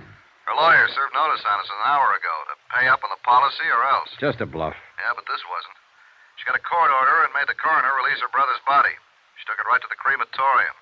Exhibit A is a pile of ashes by now. Uh-oh. Her next step is to contact the State Insurance Commission and have them order us to pay off or show cause. We'll have to act fast. Maybe I better go back to see Mr. Hillary Franks.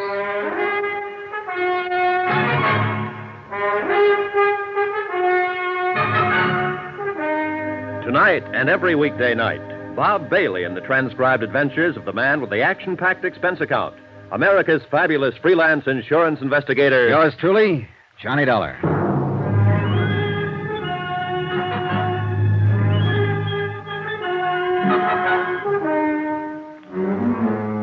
Expense account submitted by Special Investigator Johnny Dollar. Location, Tucson, Arizona. To the Universal Adjustment Bureau, Home Office, Hartford, Connecticut. The following is an accounting of expenditures during my investigation of the Lansing fraud. $50,000. And by now I was sure it was fraud. Expense account, item number 8, $5. Stenographic services. I dictated a hastily composed letter to the State Insurance Commission advising them that Worldwide was withholding payment on the claim of Mrs. Arlene Kennedy pending a complete investigation of the circumstances of her brother's death. I enclosed copies of the original physical examination and the coroner's autopsy findings, pointing out that in our opinion it was impossible for James Lansing to have successfully passed an insurance examination in the first place. I enclosed copies of statements from the examining physician, Dr. Mayhood, and the members of his office staff, all of whom were unable to identify the body of James Lansing.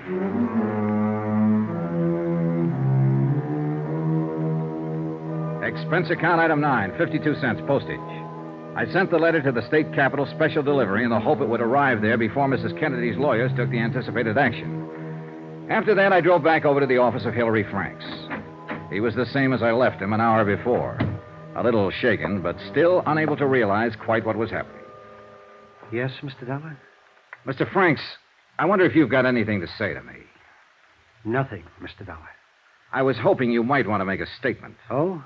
About what? Mrs. Kennedy's attempting to defraud your insurance company? I don't know what you're talking about, Mr. Dollar. I sold her brother an insurance policy. I don't even know Mrs. Kennedy. There are a lot of things about this you say you don't know. Do you want me to lay it on the line? If you like. All right. Someone else had to take that physical examination for James Lansing 2 years ago. I think you arranged for someone to do it, or you helped Mrs. Kennedy arrange it. I think James Lansing was insured on that basis. I think he was insured with a clean intent to defraud. Lansing's health wouldn't permit that kind of insurance. Right now, our Los Angeles men are looking into Lansing's activities there. Somewhere along the line, they're going to turn up a medical history that'll show Lansing was already dying when he came to Arizona 2 years ago. Now, do you have anything to say, Mr. Franks? No. I think you're being very foolish. If it isn't clear how serious this can be with you, it's noted that you arranged for Lansing's physical examination. There's nothing incriminating in that. How well do you know Dr. Mayhood? Oh, slightly. The physician is supposed to be an impartial third party. When a client has to be examined by a physician for insurance purposes, I send him to Dr. Mayherd. That's all. Dr. Mayherd sends me a Christmas card every year.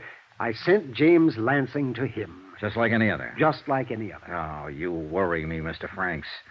You don't object to my questions or get ruffled when you're caught lying. I've given you time to think and time to make a statement regarding your part in this matter. I resent all this, Mr. Dollar. I've been an insurance broker for a good long time, and no one has ever questioned my integrity. And I think that's what you've been banking on, Mr. Franks, your reputation. Well, I've been questioning it ever since I got here, and I still question it. You couldn't have known James Lansing without being aware of his drinking habits. I'm sorry for you, Franks, but there had to be collusion here with the beneficiary, Mrs. Kennedy. And you're the logical party. Dollar. You arranged for someone else to take that examination for Lansing, somebody who could pass it. Now, I've given you a chance to talk to me, but you refuse. Now we'll see how you like talking to the police about it. What? I'm going to swear out a warrant for your arrest. Dollar, I'm going to charge you with attempted fraud and collusion. And I'm going to swear out a warrant for Mrs. Kennedy, too. You're going to jail. Oh! Oh!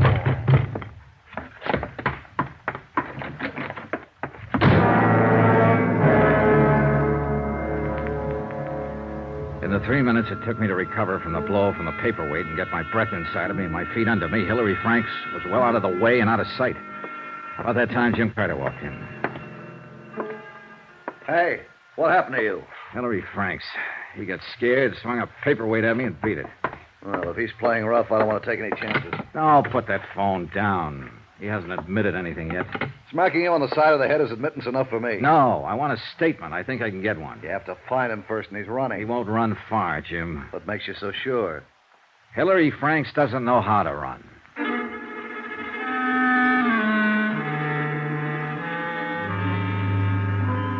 It was exactly 3 o'clock in the afternoon then. At 3:25, I was back out in Catalina Vista knocking on a familiar door. And the same familiar things began to happen all over again. What do you want? I'm here to tell you about the trouble you're in, Mrs. Kennedy. Hillary Franks gave it all away. Gave what away? Who's Hillary Franks? What are you talking about? About that insurance policy that was written up and issued in your brother's name. You're the one who stood to gain most by your brother's death after having someone else take an insurance examination for him. But you had to have help to pull it off. Hillary Franks helped you. For what reason or how you got him to do it, I don't know. But I do know a man with a 17-year record as insurance broker is ruined. You're crazy. I don't know anybody named Hillary Franks. Now get out of here. Oh, stop it, will you? I told him how he stood in this matter a half hour ago, and he socked me with a paperweight and beat it. I've had about enough But of he you, isn't going to Mrs. run far. Principally because he doesn't know how to run, Mrs. Kennedy. He'll cool off, and he'll begin thinking about all this business in a new light. A few minutes ago, it dawned on him what he'd done. He'd kicked his whole lifetime right out the window. He'd been found out. He's lost all around. And he's going to be mad about that. And you're the one he's going to be mad at because you got him into it. I told you, I don't know anybody named Hillary Franks. That's the last time I'll say it. He'll probably want to kill you, Mrs. Kennedy. What? I said he'll think about all this, and he'll probably want to kill you. Do we talk now? I don't see why. I've done nothing wrong. Who did you get to take that physical for your brother? I don't know what you're talking about. You got your brother drunk enough to sign the insurance papers, didn't you? I had nothing to do with my brother taking out life insurance and naming me his beneficiary. That was his business. Now that he's dead, it's my position to receive the payment. That's all. Okay, Mrs. Kennedy. We'll get it all from Hillary Franks. Yes, why don't you do that? In the meantime, I hope you sleep well, knowing what you've done. You'll never be able to prove any of these things you're saying. Never.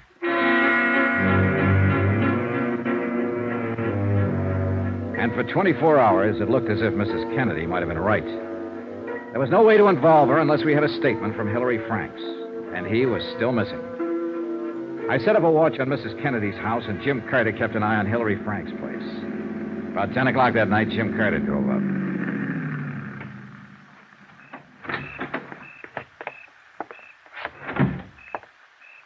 Hiya. Hi. Any action? No. Mrs. Kennedy's been in all the night. No one showed up. Mm-hmm. How about Frank's place? No. No one there when I left an hour ago. You'd think he'd come back for a suitcase or some money or something. Yeah. Hey, Johnny. Mm-hmm. I called in the police. Oh. The name of Worldwide, I filed charges of attempted fraud and collusion against him. They issued a warrant half an hour ago. He's on an APB and all the local bulletins. Well, I suppose you had to do it, Jim. Yeah, we'll let the police handle this part from now on, huh? How about Mrs. Kennedy? We'll keep an eye on her, too. Did you file any charges against her? Not yet. We need a statement from Franks. Jim. Yeah? What would you do if you were Hillary Franks? Try to grab an airplane. Maybe go down to Nogales, cross the border. Look up a friend, borrow some money. Get out and keep traveling. What? He won't do anything like that. Won't he? He'll find himself a place to sit down and think. In the end, the cops won't find him. He'll find us. Want to bet?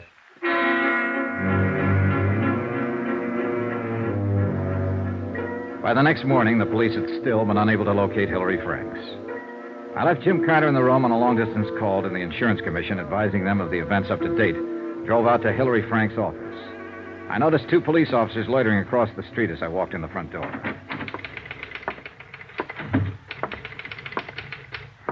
Yes? How do you do? Are you another policeman? No, I'm not. Have they been bothering you a lot? If you aren't a policeman and you know all about this, what do you want? I want to help Mr. Franks if I can. I'm Johnny Dollar, Universal Adjustment Bureau. You're his secretary? Yes. How long have you worked for him? 12 years. Do you like him? What? He's always been a fine man. I don't believe any of these things about him, and I don't see What's why... your name? I think he said Maria? Maria Vano. Maria, I'm not going to ask you any questions about Mr. Franks. I know enough about him now for my purposes. The rest he can tell me himself. Maria, I may be able to help him stay out of jail. I can do that if I talk to him. Well, how My do I... name's Johnny Dollar. I'm at the Pioneer Hotel. Remember that. But Mr. I Dollar... don't know whether he's phoned you yet or not. A man like that's going to need help, money. I'm not asking you if he's contacted you. But listen to me carefully. If he does phone you or contact you in any way, ask him to phone me. If you ever respected him or if you want to help him now, please ask him to telephone me. Thanks.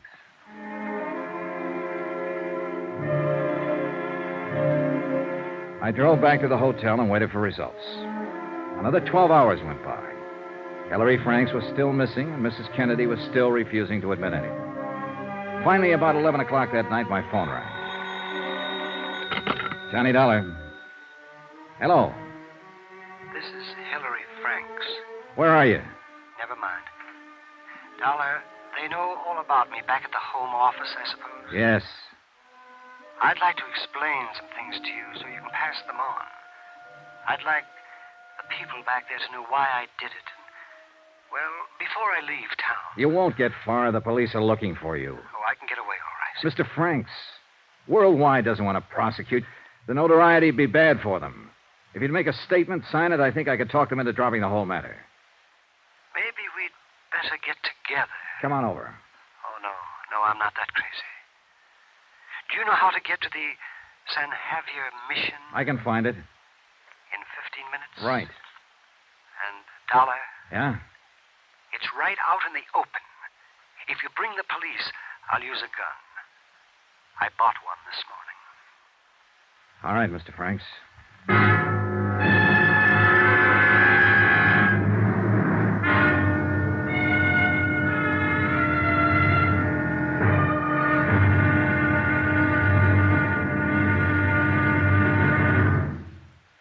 There'll be another intriguing episode of the Lansing Fraud tomorrow. Tomorrow, $50,000 worth of murder. Join us, won't you? Yours truly, Johnny Dollar.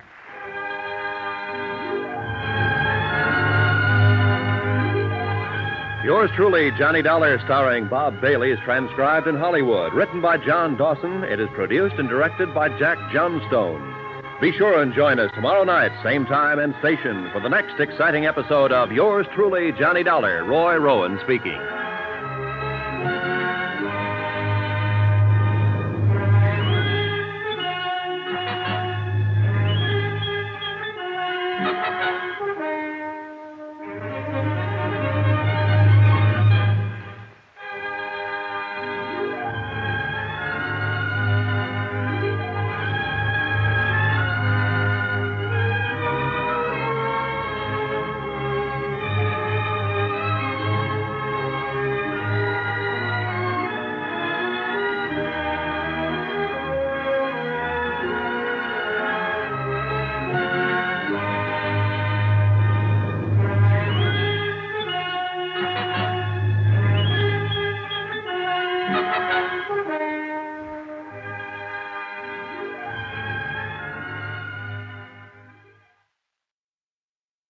From Hollywood, it's time now for Johnny Dollar. Hey, what are you doing at the Valentine house? Get a car out here quick, Inspector. Terry Valentine's just been shot. Two guys Now, showed up. Slow down. When did all this happen? A few seconds ago. Ambulance? No good, DeBaca. She died in my arms. Oh. Well, do you think they're still around there? They must be. I'm going looking. Now, wait a minute. This is a police matter. You stay put. I'll have a car there in 5 minutes and you can... Johnny, I heard that. Your gun. Now, look, you're all wound up. Don't do anything.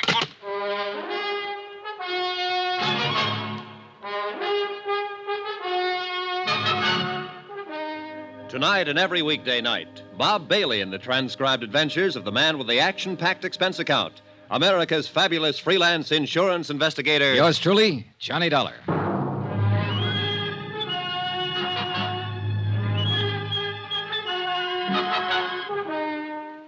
Expense account submitted by Special Investigator Johnny Dollar to the New Britain Mutual Insurance Company, Hartford, Connecticut.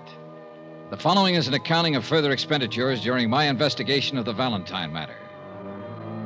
Dan Valentine, ex-gangster, and, of course, your policyholder. But then his wife was killed, too. Then his lawyer. Then his daughter. The girl that I... 30 seconds after Terry Valentine died in my arms, I was stumbling down the gravel path that led from her house to the road. It had all happened so suddenly, I can't say that what I did from there on or what I felt was entirely rational. All I know is I hadn't heard a car leave the area, which meant the two killers were still somewhere nearby. Then, in the dim light, I saw the car. A man was climbing into it. Hey, stop! Stop or I'll shoot! Stop!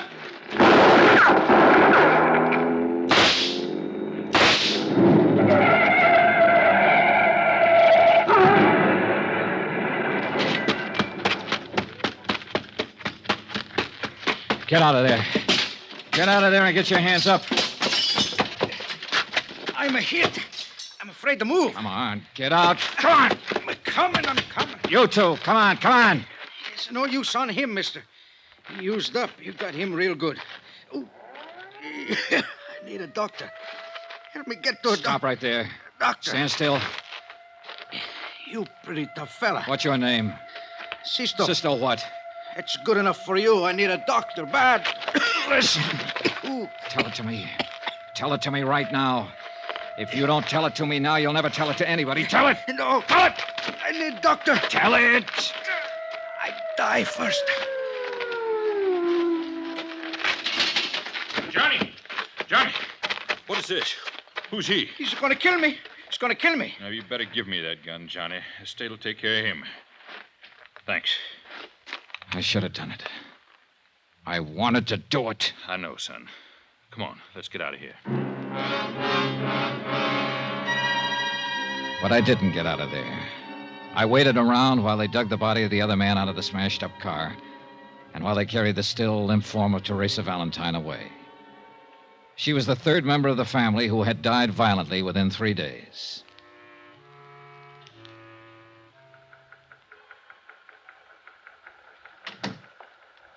I'm sorry about it, Donna.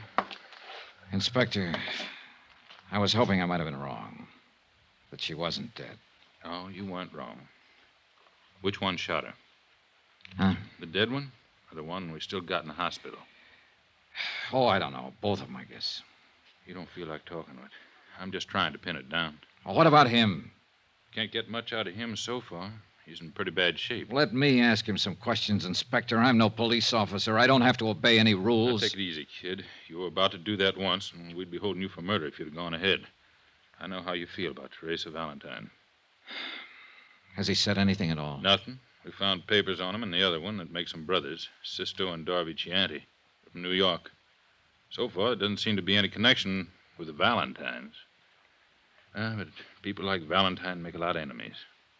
But that girl doesn't figure. Yeah. I know you talked to her a lot these last couple of days, Johnny. What'd you say? Oh, nothing that had anything to do with this. You know yourself, she didn't even know her name was Valentine until her father got shot at. Yeah, that could have been an act. And you could have been 20 feet tall. Just trying. Try with that punk you got upstairs in the hospital. We will, Johnny. We will. Just... Pardon me.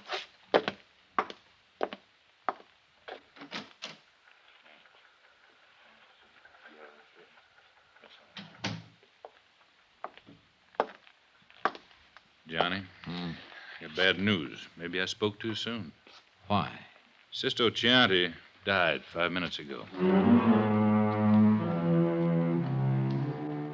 Expense account, item 10, $10, car rental. I went out to the Valentine house once more. Oh, Mr. Dollar. Hello, Mrs. Iachino. Please come in. So many policemen, so many reporters. I've been trying to close the house. Sure. I know how you must feel. I mean, about her. What of these Chianti brothers? Well, we don't know much about them yet. The New York police is still doing a rundown on them. Don't let me stop you, whatever you're doing. I'll just look around if you don't mind. All right. Oh, one thing. Yes? Did Mr. Valentine make any provision for you? Yes. He thought of me. $1,000. Whatever he was, the man I knew was kind and good. And his sins had been forgiven him.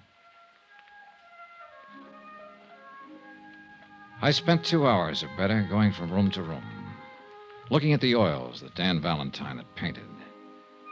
Pastoral scenes, happy scenes, gay scenes, all of them with colorful Italian backgrounds. I was thinking about that when I walked into Inspector DeBacca's office late that afternoon. I don't get it, Johnny. Don't get what? Here. This came from New York on the Chianti boys. Oh? They came to this country when they were 18 and 21. Both of them were naturalized citizens, lived with their father. Records? Not a thing. No trouble ever. What else? That's about it. New York police can't seem to locate their old man. Disappeared about a week ago. Lived on the east side. What's about him? Well, that's another funny thing. He's taken out his papers and was due for an examination with the immigration people this week. They're looking for him, too.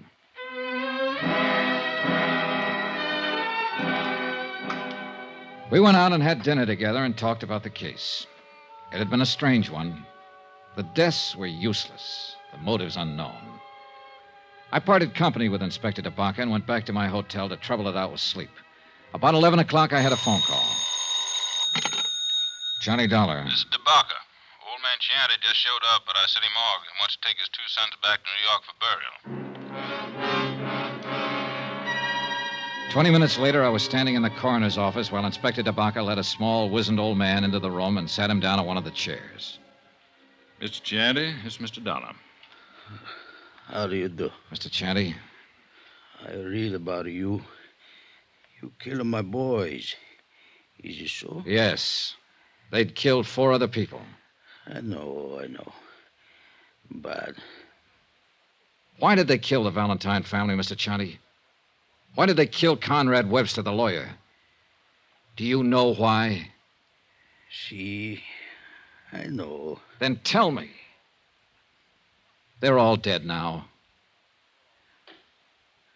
I'm still alive, Mr. Dollar. He refused to talk about his sons or any of their activities. DeBacca held him to answer to the immigration officials. He remained in his cell, silent and noncommittal to all visitors, including the chaplain. I appeared before the coroner's jury the following morning and was cleared of any charges. Pietro Chianti still had said nothing. And he looked at me as though he was going to keep on saying nothing. Mr. Chianti? I see you, Mr. Dollar. More questions? Dan Valentine's wife was your daughter, wasn't she? Wasn't she? All right, you don't have to admit it. I have a copy of the marriage license right here. It came from New York this morning. She was my daughter. Is that all you have to say now? I no talk. Then I will, Mr. Chianti. Because your daughter, Mrs. Valentine, had a daughter herself, Teresa. A lovely, wonderful girl that your 2 sons killed. I happen to know that girl. I might have been in love with her, I don't know. But I do know. She had to die, too. What? This Conrad Webster, Mr. Valentine, and my own daughter and granddaughter, they had to die. All bad. You? See, I order it. You ordered it? And who are you? God? I am the father. When a daughter marries a bad man Only bad can come from it. The granddaughter was then bad. He come to our village many years ago. Take her away. He and the man Webster help him. It lived with me. The stealing of my own flesh and blood. All this time it grow inside of me. I am old, but I keep on living. Only so I can come here and find him and destroy him. And her, and the daughter, and the lawyer man who help him. And I destroyed them through my sons. A whole family. Vendetta. Was that it? If you like. Vendetta. He was a bad man who did bad things. Batman. I smoke now. You have a cigarro, eh? The disposition of old Pietro Chianti is up to the Immigration Department. I didn't stay around New Orleans to learn the results of all the extensive examinations that would have to be completed to test his sanity. I'd had enough of the town. Expense account, item 11, $140.20, hotel and board. Item 12, $28, car rental miscellaneous. That includes flowers to the Valentine family. Item 13, same as item 1, $175. Transportation back home. Expense account total, $1,290.38. Remarks? Whenever I close my eyes, I can see a lovely girl standing at the bottom of a long, curving stairway, smiling, because I'm in the room. That's all. Yours truly, Johnny Dollar.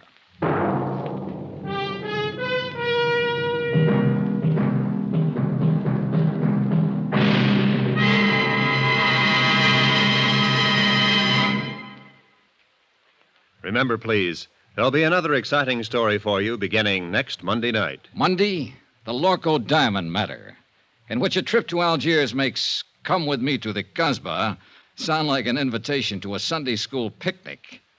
Join us, won't you? Yours truly, Johnny Dollar.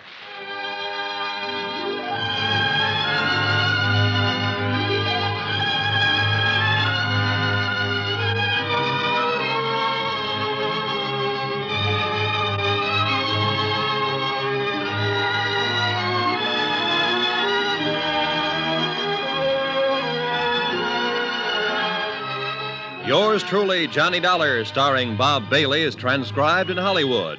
Written by John Dawson, it is produced and directed by Jack Johnstone.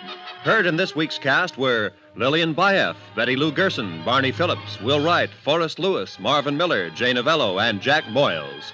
Be sure to join us on Monday night, same time and station, for another exciting story of Yours truly, Johnny Dollar. Roy Rowan speaking.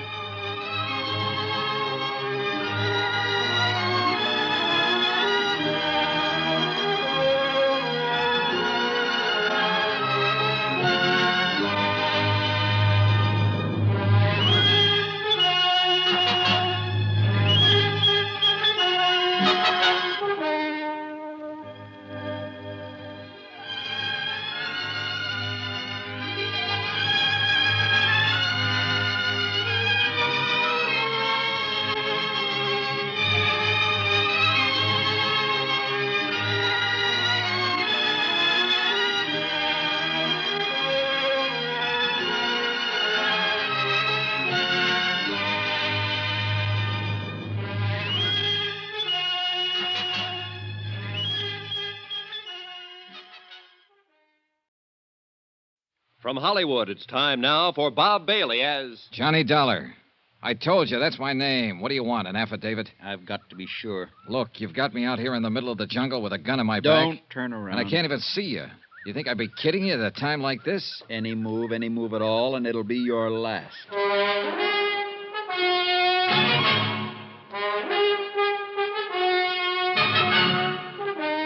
Tonight and every weekday night, Bob Bailey in the transcribed adventures of the man with the action-packed expense account, America's fabulous freelance insurance investigator. Yours truly, Johnny Dollar.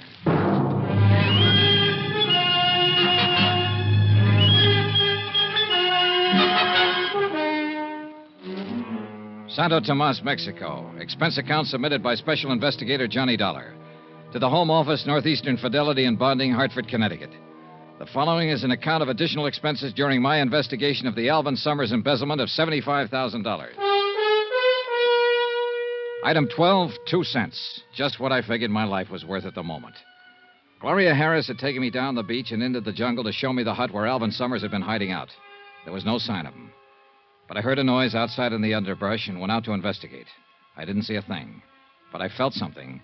A gun barrel pressing against the back of my neck. I want to talk to you, Dollar. Well, you've got a quaint way of arranging a conversation, believe me. I could do better if you'd take away that gun. Johnny! Don't answer. Who's answering? Johnny? Wait. Well? Be in your hotel room in exactly 1 hour. Look, what's this all about? You're looking for Alvin Summers, aren't you? Oh, am I? Johnny, where are you? I've got some information about him for you. Well, let's have it now. Not now. I've got to talk to you alone. Be in your hotel room in town in an hour, understand? Look. Do as I say, and be sure you're alone. Alone. Okay. Now, just keep looking straight ahead. Don't turn around, and don't tell anyone about this. Anyone. Understand? You make it pretty clear. I'll be watching you, Dollar. You won't see me, but I'll see you. I can believe it, mister. Johnny, please. Johnny, where... Oh, here you are. Yeah, here I am. Why didn't you answer me? I came out here looking for a guy, remember? How am I going to find him if I start shouting at you? But I got worried when you didn't come back to the hut. Yeah. That noise you heard outside, did you see anything? No, I didn't see a thing. Johnny, didn't you find anything to give you a lead on where Summers might be? I don't know. But you said if I helped you find him, you'd see what you could do about getting me a passport back to the States. Yeah, sure. Come on, let's get out of here. It suits me fine. This place gives me the creeps, all these trees and vines. Broad daylight, but you can't see a thing. I know. My imagination's still working overtime. I've got that feeling we're being watched again. Funny, isn't it? Yeah, real funny. We kept on toward the beach. Gloria was fidgeting because she thought somebody was watching us. I was fidgeting because I knew somebody was. And I had a strong hunch he was the man whose long-distance phone call to the States brought me down to Mexico in the first place. We got back to the beach. I took Gloria up to her hotel, then went down to mine in town. As I crossed the lobby toward the stairway to the second floor, out popped a familiar face. Hello, friend. Oh, Carson. Lieutenant Gomez let you out of jail, huh? Oh, now let's get one thing straight, friend. I never was actually in jail. Well, you're lucky. I've seen the jail. Huh? Oh, well, I just had to pay a fine, and that judge they got in this burg read me the riot act, but then they let me go. Well, good. So now it's back to selling zippers, huh? Sure is, and I'm behind schedule, too. Checking out right now, as a matter of fact. Got a lot of territory to cover. Like I always say, half the world's waiting to get zipped up. Yeah, you told me. Oh, I did? Say, Dollar, I'd like you to do me a favor. Oh? That little trouble I got into last night up at the Playa del Mar Hotel, I'd sure appreciate it if you'd keep quiet about it when you get back to the States. You mean you don't want anybody to know you got plastered, grabbed a serape, and did the fandango? Now, Dollar. Broke a guitar over the musician's head? Now, can't we just forget about that? Believe me, I had until you reminded me. Now, Carson, I'm reasonably sure we don't know the same people and won't be seeing each other again. I'd say the secret of your lurid past was pretty safe. Well, I sure hope so, friend. But about not seeing each other in the States, I was planning on looking you up. Goody. Yes, sir, I got a deal for you. Sorry, but I have all the zippers I can use at the moment. No, that's not what I mean, friend. I've been trying to get you into a cribbage game, remember? How can I forget? Well, instead, I'm going to look you up in the States and let you teach me to play gin rummy. How could I be so lucky? Oh, sorry. I think that's my phone. So long, Carson. I'll sure look you up back in the good old USA, friend.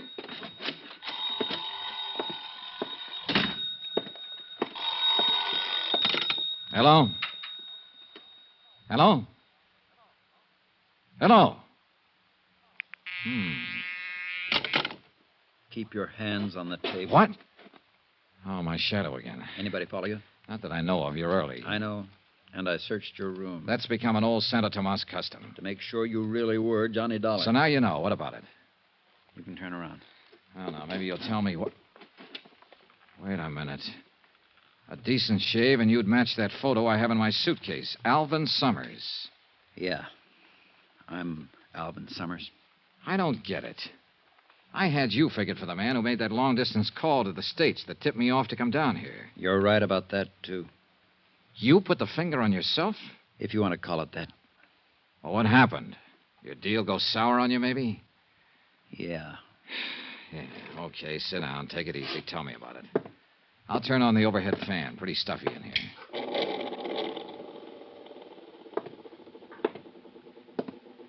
Dollar, that phone call you got just now... Hung up.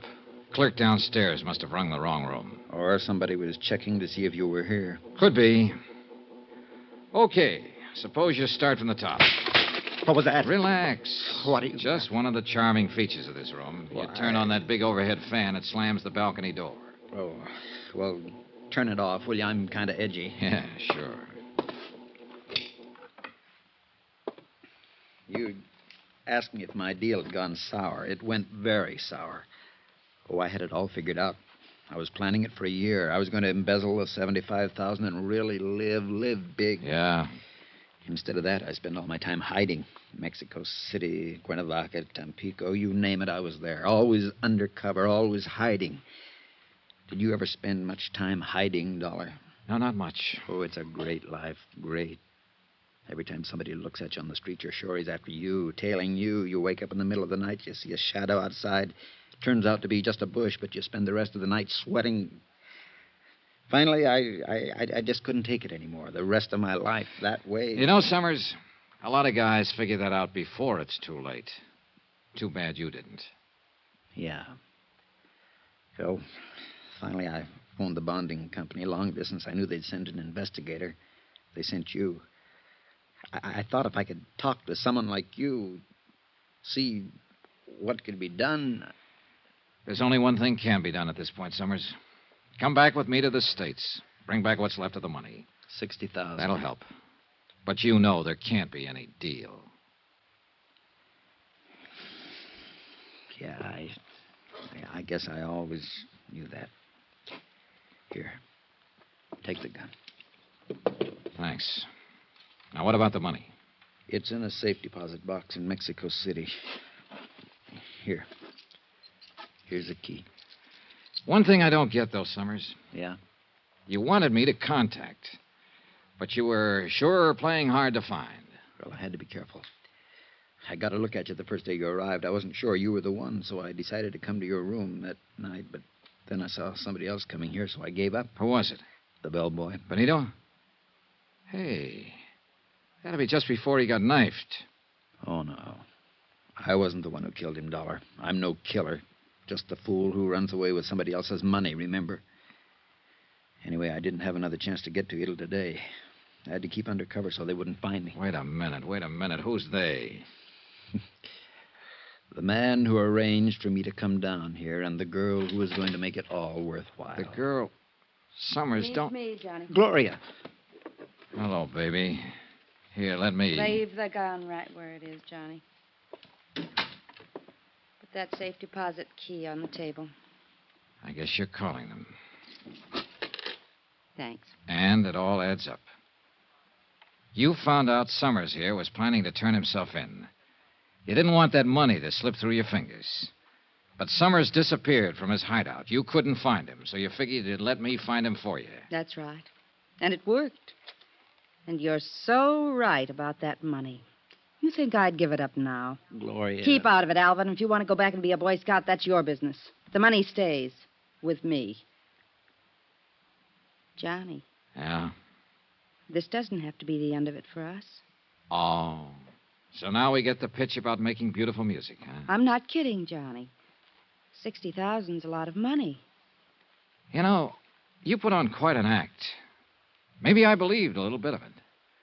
But if I did, I quit the moment you walked through that door just now. Okay, Johnny, that's enough. I thought maybe you'd be smart, but if you won't, you leave me no choice. No, Gloria, don't. Gloria! The balcony. Out on the balcony. Hold it! Carson, Stay right where you are, friend. Oh, shut up. She's dead. She crossed me. You and she were working against each other. She wanted me to lead her to Summers. You wanted to find him yourself. That's right. And Summers, you took a lot of finding. That's why you killed Benito the bellboy, to shut his mouth. Then you went up to the big hotel and clowned around so you'd get arrested and that way set up an alibi for the evening. I was pretty proud of that little idea, Dollar. And it's all worked out just the way I wanted it. You see, right from the start, Carson was holding all the trumps. They were made out of lead, and I knew he was going to start dealing them any second. Then I remembered the overhead fan. The switch was right next to my elbow. The balcony door was open, and Carson had his back to it. What are you doing? Just turning on the fan. I need some air. Can you blame me? Yeah. You're sweating, aren't you, Dollar? What's the matter? You losing your nerve? Well, it really doesn't matter. What the... The door slammed. Carlson whirled, and I knocked the lamp off the table. By the time I hit the floor, my gun was out.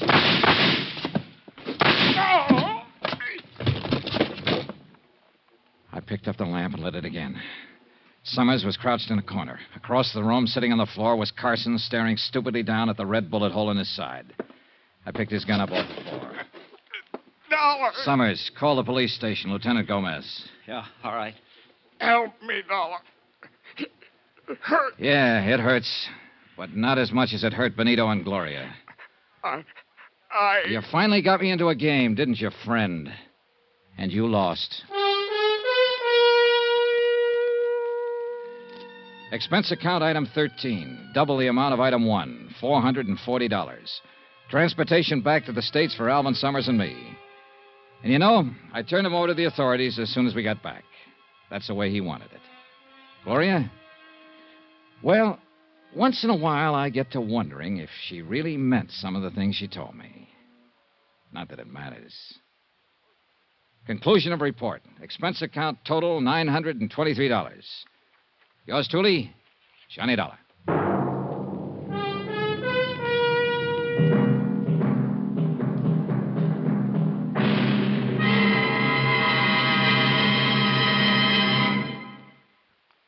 Remember, please, there'll be a new exciting story on Johnny Dollar beginning next Monday. Next week, the Valentine Matter.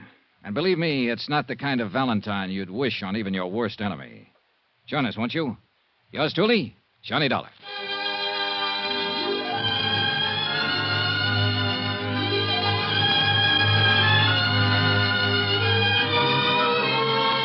Yours truly, Johnny Dollar, starring Bob Bailey, is transcribed in Hollywood. Written by Robert Reif. It is produced and directed by Jack Johnstone. Heard in this week's cast were Virginia Gregg, Marvin Miller, Don Diamond, Tony Barrett, and Parley Bear. Be sure to join us on Monday night, same time and station, for another exciting story of Yours truly, Johnny Dollar. Roy Rowan speaking.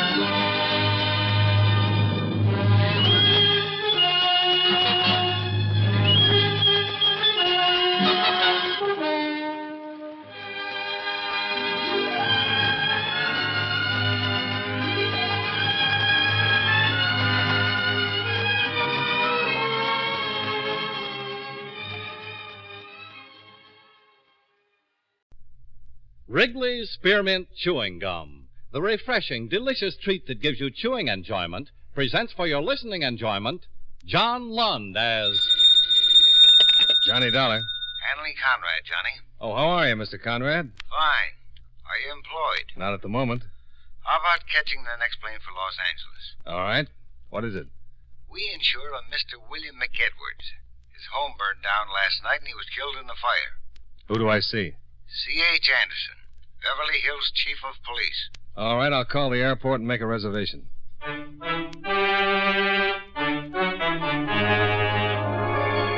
The makers of Wrigley's Spearmint Chewing Gum bring you John Lund in another adventure of the man with the action-packed expense account, America's fabulous freelance insurance investigator. Yours truly, Johnny Dollar.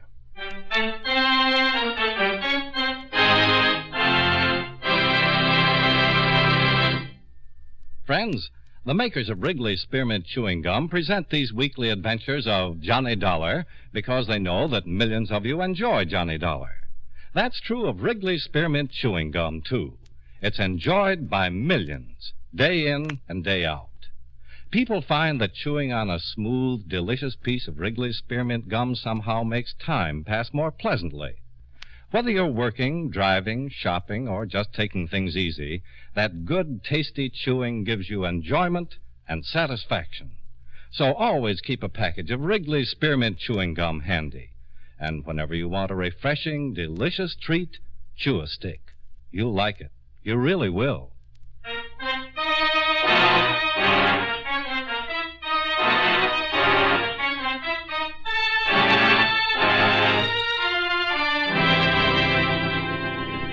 Expense account submitted by Special Investigator Johnny Dollar to Home Office, World Insurance and Indemnity Company, Hartford, Connecticut. The following is an accounting of expenditures during my investigation of the Amita Buddha matter. Expense account item 1, $193.55, plane fare and incidentals between Hartford and Los Angeles. I arrived at the Los Angeles airport the next morning, rented a car, and drove it to the hotel, where I registered and put in a call to Chief Anderson at the Beverly Hills Police Department. An hour later, we were sitting in his City Hall office. Lieutenant Hankins got the call at 7 minutes after 6 in the evening, placed by a neighbor. House was almost completely gutted by the time the fire department got it under control. Hankins found McEdward's body in the bedroom. He'd been alone in the house? Yeah. His wife returned about an hour later, found her husband dead. Swell homecoming. How'd the fire start? We're not sure. Started in the bedroom. One thing's pretty certain. It wasn't an accident. What do you mean? The first cursory examination by the coroner's deputy indicated the victim had burned to death. This morning, we got another report. Further examination at the morgue showed McEdwards had been stabbed. What? Mm-hmm. Also hit over the head, severe skull fracture. So you think McEdwards was killed first and the fire started to cover the crime? Yeah. That's how I came into it. Ordinarily, Lieutenant Hankins would handle the whole thing. This murder angle is confidential, Dollar, until the coroner files an official report. Sure. Any suspects? No, not yet. Well, thank you, Chief Anderson. I think I'll go out and talk to the widow. If it's all right with you. Sure. But don't mention the murder angle. I won't. Where's she staying? With her mother in Encino.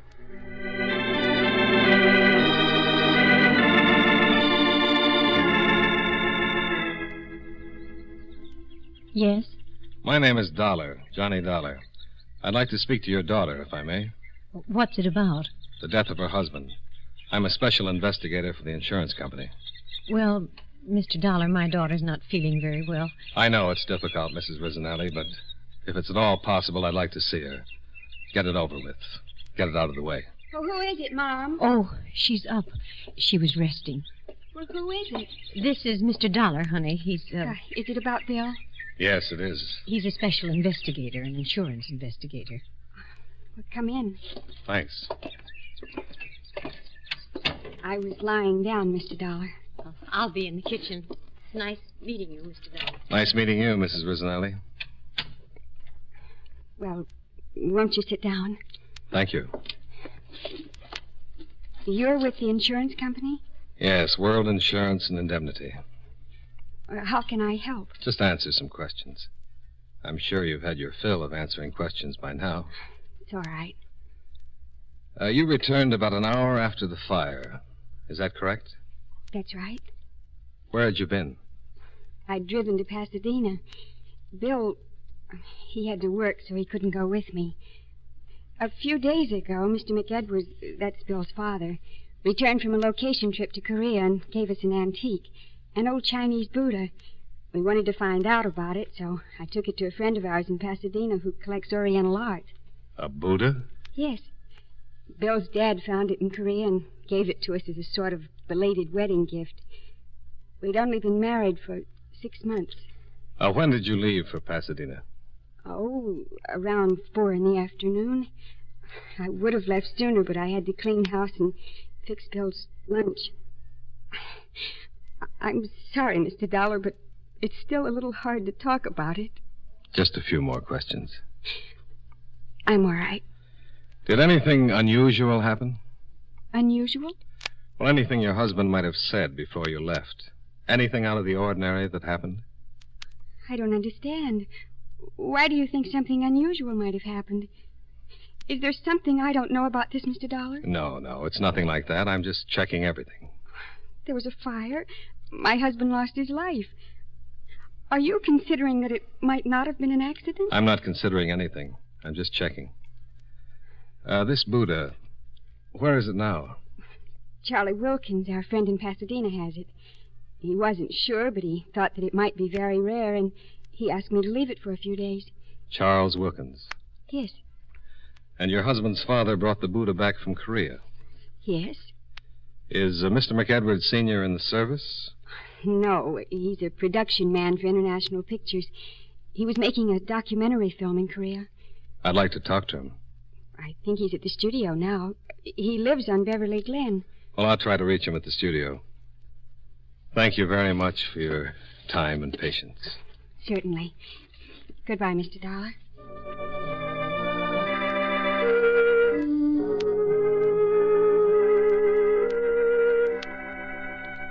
I left the attractive Valley home and drove back to the hotel, where I put in a call to International Studios for John McEdwards, the victim's father. His secretary told me he was at home, but that she'd deliver my message and have him call me. In about 5 minutes, McEdwards called, and I made an appointment to see him. I drove out Sunset toward Westwood Village and turned north on Beverly Glen. John McEdwards lived in a small house in the middle of a lot of acreage. The reason for the acreage met me at the high closed gate. 4 giant Great Danes faced me behind the steel fence. Their owner, a tall, wiry, middle-aged man, bounded down the steps of the house and ordered his animals to be silent. Hush! Easy. Come on, Simpson. You, Mr. Dollar? Yeah. I'll be with you in a minute. Come on. Get over there. Come on, boy. Come on. That's it. My name, Mr. Dollar. Wouldn't it be just as well if we talked out here? They won't hurt you. Come on in. Now, easy. Well... Easy. Nice doggy. They're all right. Just as friendly as they can be. Well, by gosh, they are. I'm McEdwards. Glad to know you, Mr. McEdwards.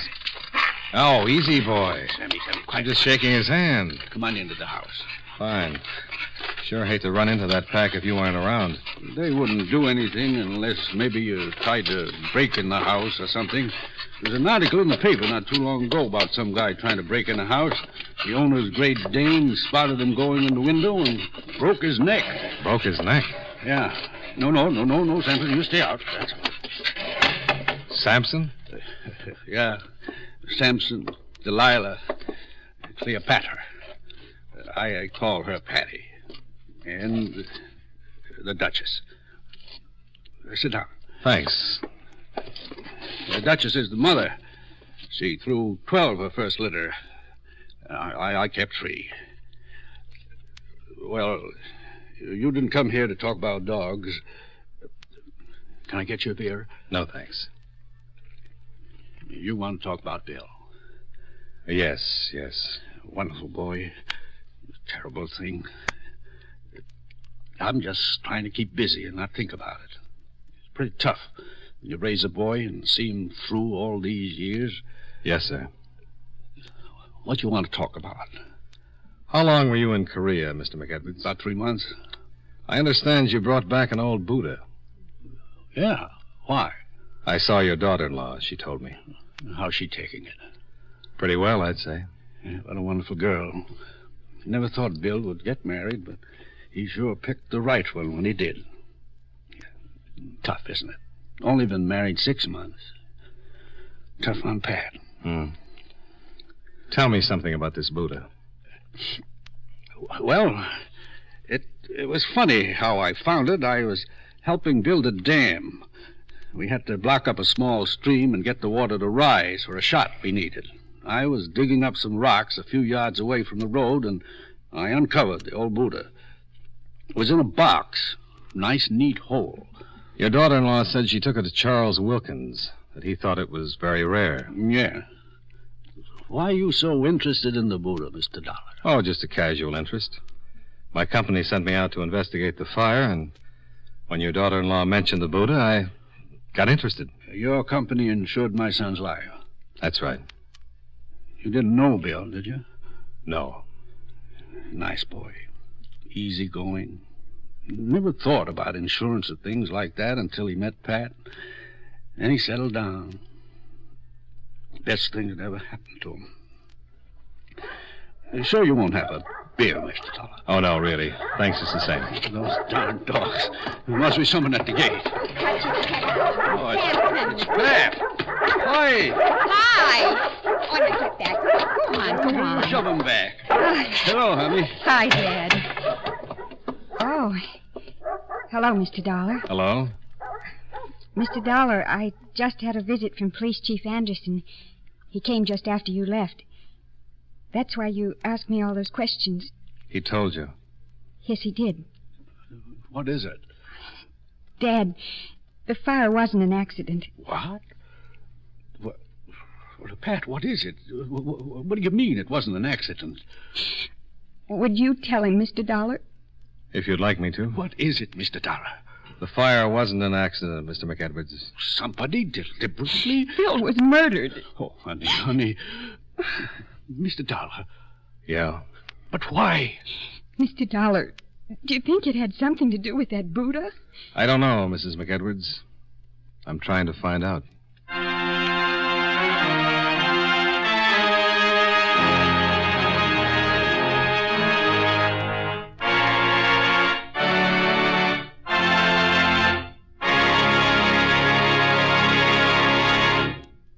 Friends, Wrigley's Spearmint Chewing Gum is a refreshing, delicious treat you can enjoy just about any time. Even when you're busy working, you can slip a stick of Wrigley's Spearmint in your mouth and enjoy that pleasant chewing. The lively, full-bodied spearmint flavor cools your mouth and freshens your taste. The good, smooth chewing helps relieve pent-up tension, gives you satisfaction. As a result, you seem to feel more relaxed and get more enjoyment out of what you're doing. So enjoy chewing Wrigley's Spearmint Gum while you work and at other times, too. Get a few packages next time you're at the store. That's Wrigley's Spearmint Chewing Gum. Healthful, refreshing, delicious. And now, with our star, John Lund, we bring you the second act of Yours Truly, Johnny Dollar.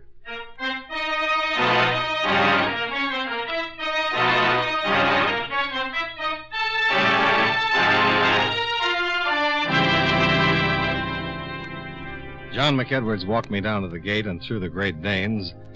Then I drove to Pasadena and met Mr. Charles Wilkins, authority on Oriental art. I can't say absolutely. I'm still doing research, but I believe the Buddha to be the original Amita image Buddha. What does that mean? Well, in Buddhism, there's more than one Buddha. Each may have an earthly life, but there is never more than one in the world at any time. And Buddhas come into being at irregular intervals and only when there is a special need for their presence. In the Mahayana system of Buddhism, there are 300 million Buddhas, but the Amita is one of the 5 Buddhas of contemplation. And the Buddha Mr. McEdwards found is the original Amita? I'm almost positive that it is. I believe its origin dates back to sometime around 200 B.C. What would you say it's worth? Well, that would depend. To a responsible collector, there's really no way of telling. Well, let's say you were a wealthy, responsible collector, Mr. Wilkins. Let's just say responsible. How much would you pay for the original Amita Buddha? Well, if I could buy it for, say, 150, maybe 200,000. $200,000? I would be getting a bargain. I would go as high as $500,000 if I had the money. Well, Mr. Wilkins, thank you.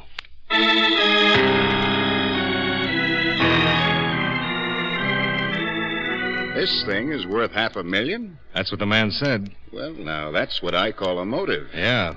If the Buddha is really an art treasure, then the U.S. Customs Office is going to be very interested. That's their affair. I'm interested in who killed Bill McEdwards. Well, I don't know where this will take us, but at least it's a lead, only real one I've had so far.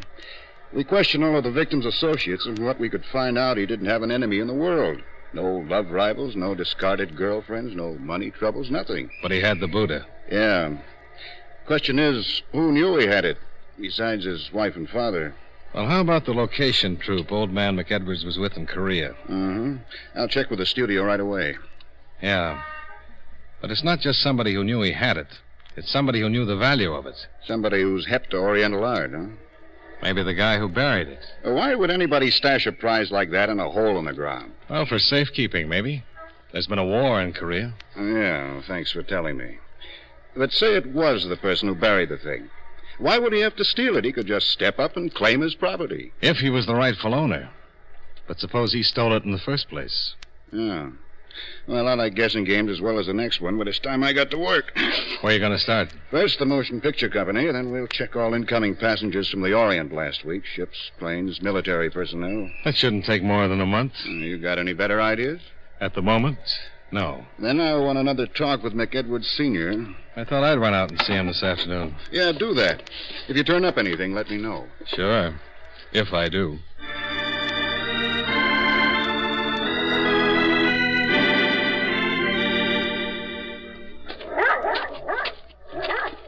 Come in, Miss Dollar. I was just finishing some dinner. Oh, I'm sorry. Oh, don't be silly. Come on in and have a cup of coffee with me. If you haven't had your dinner, I'll be glad to throw on a couple of chops. No, thanks. I don't get hungry early. Have a seat. Thanks. You want some coffee, don't you? Yeah, that'll be fine. I'm not much of a bachelor. Wife died 3 years ago, and I still haven't got used to doing things like cooking, keeping house. Usually eat out. You take cream or sugar? Black is fine. Pat was in a pretty bad way after you left, but she finally came around all right. That's tough. Yeah, it is. I wanted to talk some more about... Oh, darn. Excuse me. Hello? Well, yes, hello, dear. Yes, she worked. She hasn't. Well, she left here about, I'd say about 5:30, maybe 5:45. Well, she might have stopped off someplace. No, don't worry about it. No, she was just fine when she left. Oh, sure. No, I'm all right, dear. Sure, I will. Bye. Funny. That was Pat's mother. She isn't home yet. When did she leave here? About 2 hours ago. Well, we're all on edge. Oh, I don't think there's anything to worry about. No. She's taking it pretty well. When she left, she was fine.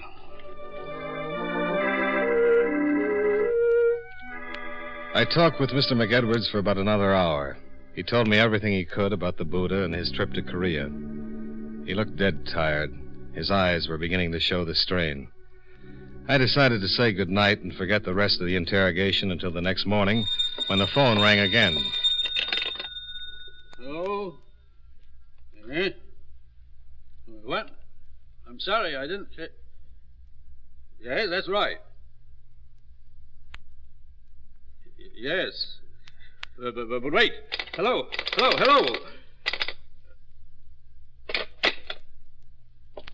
Something wrong?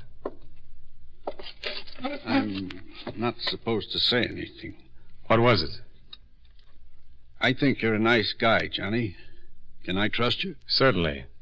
They said not to tell anyone, but I've got to trust someone. I can't think for myself. Too much has happened. You won't take this to the police? I can't promise that. Well, I don't think you will after I tell you. I don't know who that was on the phone, but it was some guy, and he said they've got Pat. What do you mean they've got Pat? Kidnapped. Now, look, exactly what was said. Good gosh, you read about things like this, but you never think they're going to happen. Now, take it easy. Oh, I'm all right. I just haven't had much sleep. I can't think straight. Now, the man that called. He said he had Pat, that she was all right for me not to say anything to anyone, or she'd get hurt. He said for me to get the Buddha. And that is it.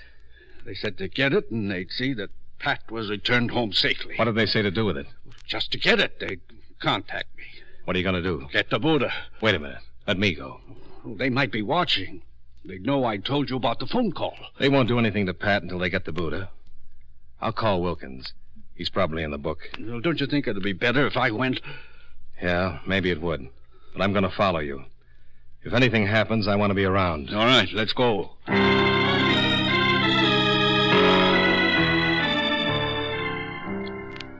Wilkins turned over the Buddha while I waited outside his house, watching for anyone who might have followed. The drive back to McEdwards' home was uneventful. No single car stayed with us for any length of time from the freeway to Beverly Glen. While McEdwards opened the gates and drove his car into the garage, I parked in a secluded spot some 50 yards away from the house and walked back, where I met McEdwards at the foot of the front steps. You think we were followed? No, I don't think so. Well, I've got the Buddha. What do I do with it? Wait till you hear from them. They said they'd contact you. Yeah? Think I should call Pat's mother and tell her what's happened? No, not yet. No sense in worrying her until we find out what's going to happen. But, Dad... Pat! Good evening, Mr. McEdwards. John McEdwards had visitors, 2 men. One rather slight, fairly young. The other an enormous man, a good 6.5 feet that must have weighed well over 300 pounds. The slight one held a .38 pointed in our direction. Pat started across to McEdwards, but the big man stopped her. Sit down. What is this? Allow me to introduce myself. Alan Sutka. And this is my friend, Don Roach. We've come for the Buddha. I let him in with my key, Dad. I had to. Sure. It's okay. Who's your friend, Mr. McEdwards? Yes, I warned you not to confide in anyone. This is Mr. Dollar. He's just an old friend. How unfortunate for Mr. Dollar. You've gone to a lot of trouble to get this Buddha. Indeed, I have. Nearly 5 years, to be exact. Now, what is your interest in this matter, Mr. Dollar? Purely professional. Are you a policeman? Not quite. I see. Mr. McEdwards isn't responsible for my getting mixed up in this.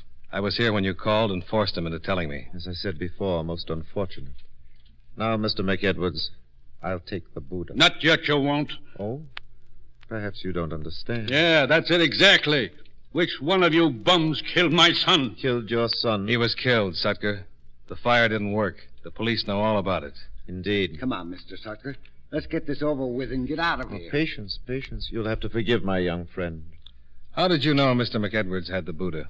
Its discovery made the Tokyo papers. I did some checking, found out when Mr. McEdwards was returning to the States, flew here to meet him. Why'd you kill my son? I don't mind telling you. Under the circumstances, I cannot afford to let any of you live.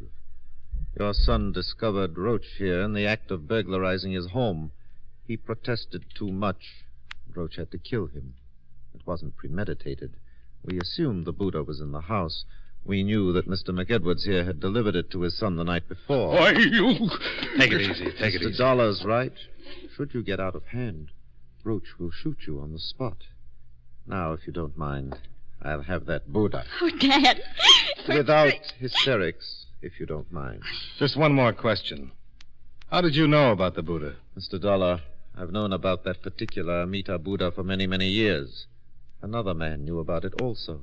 And unfortunately, he was the first to locate it. His name was Wu Sung, an Oriental collector.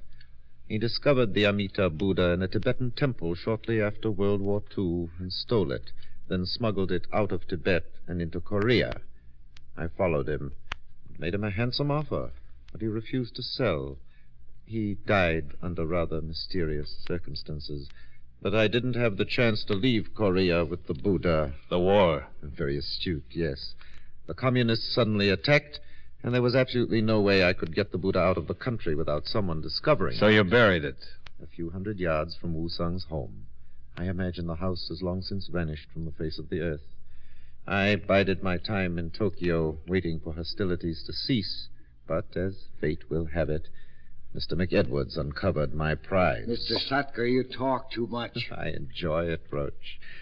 And after all, what good will the information be to our friends? Come on, let's get the Buddha. Yes. Now, Mr. McEdwards, you will either turn over the Buddha, or Roach will kill you immediately. Give it to him. Here. Thank you. Now, if you'll all lead the way down into the yard, we'll proceed to my car and take a short trip. Oh, Dad. It's all right, honey. Now, if you please. Beautiful animals, Mr. McEdwards. I'm glad they were penned up when we arrived. They could have caused no end of trouble. They still can! McEdwards had belted the big boy right in his enormous middle, and Roach stepped in and swung his gun. As McEdwards dropped, the dogs, penned in behind the tall fences, went crazy. Sampson, the big male, went over the 10-foot fence like it wasn't even there. Before I knew it, I was up to my elbows in Great Dane. Sammy, let him alone! Sammy, stop! Get back! Sammy, Delilah, get back there! Are you all right? Yes, I'm all right. Mr. Dollar? Yeah. Why didn't they go after me? I knew you were helping. My face, get a doctor, get a This doctor. one's pretty bad. How's the big one? Huh. You were right about Danes. What do you mean? The one you were telling me about that broke the man's neck. The fat man ran into the same sort of situation. He's dead? He sure is. Well, that's the way it should be. Samson was my son's talk.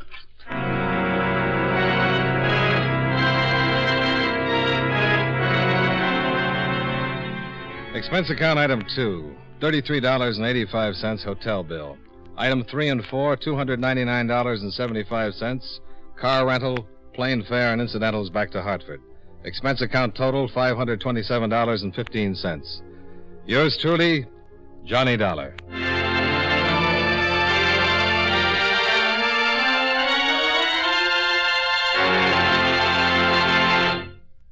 Remember, friends, Wrigley's Spearmint Chewing Gum is a refreshing, delicious treat you can enjoy just about any time. Chew a few sticks of Wrigley's Spearmint during the day and see how the good chewing helps you keep feeling fresh and alert. The lively, full-bodied flavor of Wrigley's Spearmint cools your mouth, freshens your taste, and sweetens your breath. The chewing itself gives you a nice little boost, helps you keep going at your best. Millions of people get real chewing enjoyment out of Wrigley's Spearmint Gum every day, and we know that you'll enjoy it, too. Get a few packages and always keep some handy. That's Wrigley's Spearmint Chewing Gum. Healthful, refreshing, delicious.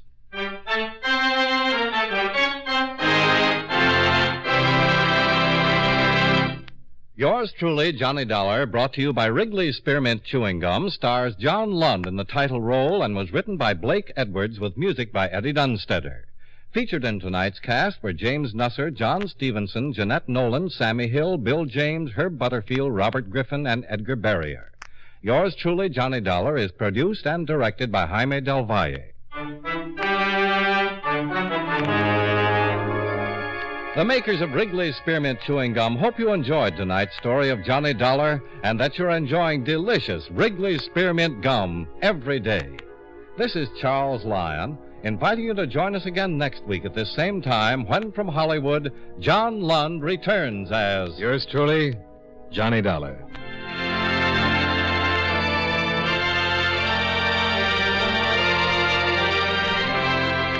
This is the CBS Radio Network.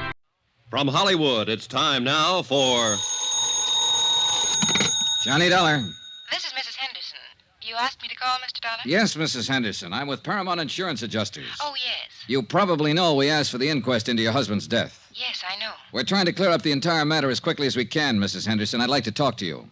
Oh? Hate to trouble you at a time like this. Well, that's all right, Mr. Dollar. When do you want to talk? May I come out to the house this afternoon? There's a nice restaurant called Big Horn Lodge on the highway. How about meeting you there at, say, 4 o'clock? Good. I'll be there.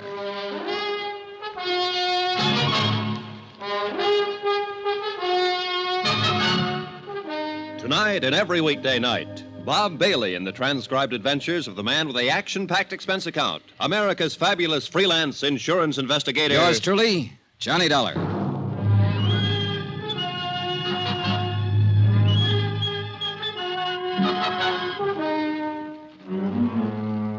Expense account submitted by Special Investigator Johnny Dollar to Paramount Insurance Adjusters, Hartford, Connecticut. The following is an accounting of expenditures during my investigation of the Henderson Matter.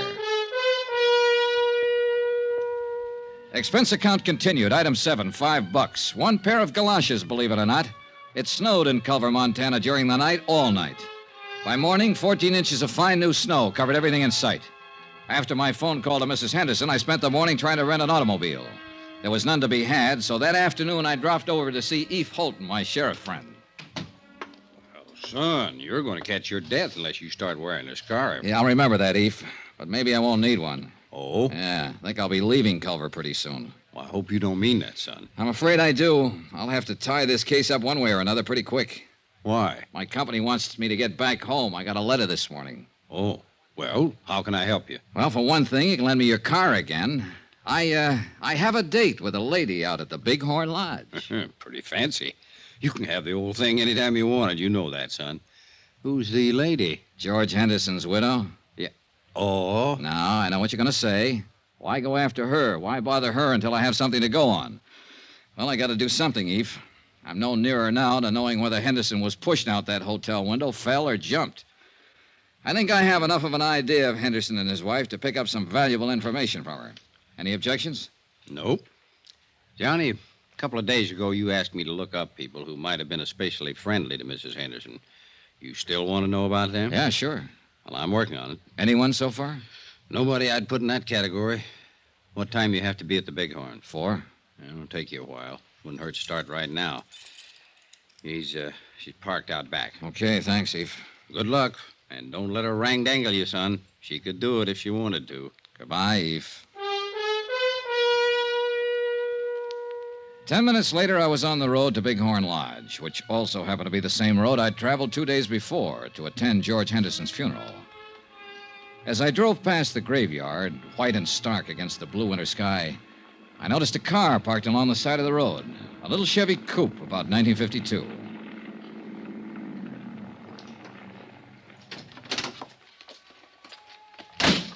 There was the figure of a woman, all alone, standing by George Henderson's fresh grave.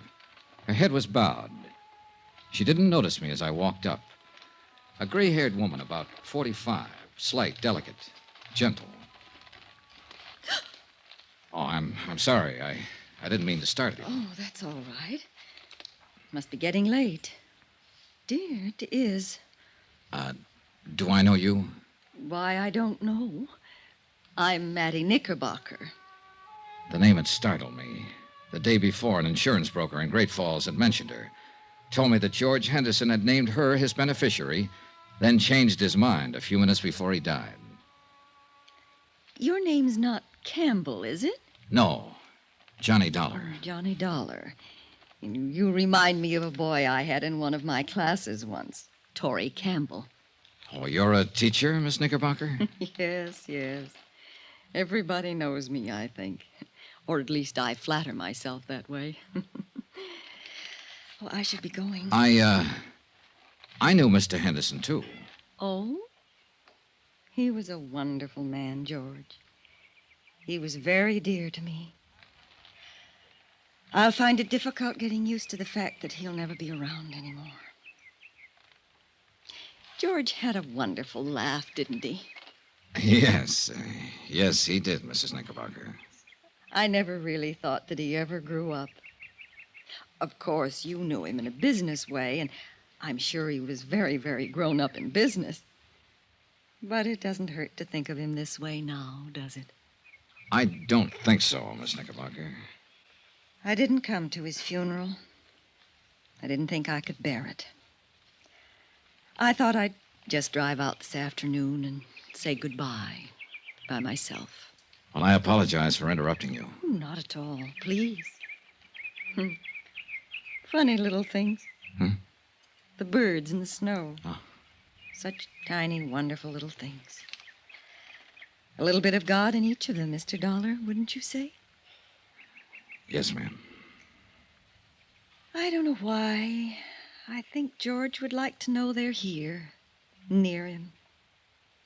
Miss Knickerbocker, I have to tell you... No, you don't, Mr. Dollar. I know who you really are. Everyone in town knows. You seem like a nice young man. Was it curiosity that made you stop your car? Yeah, I suppose so. I apologize. Oh, you needn't. I'm just an old friend of George's, saying goodbye to him.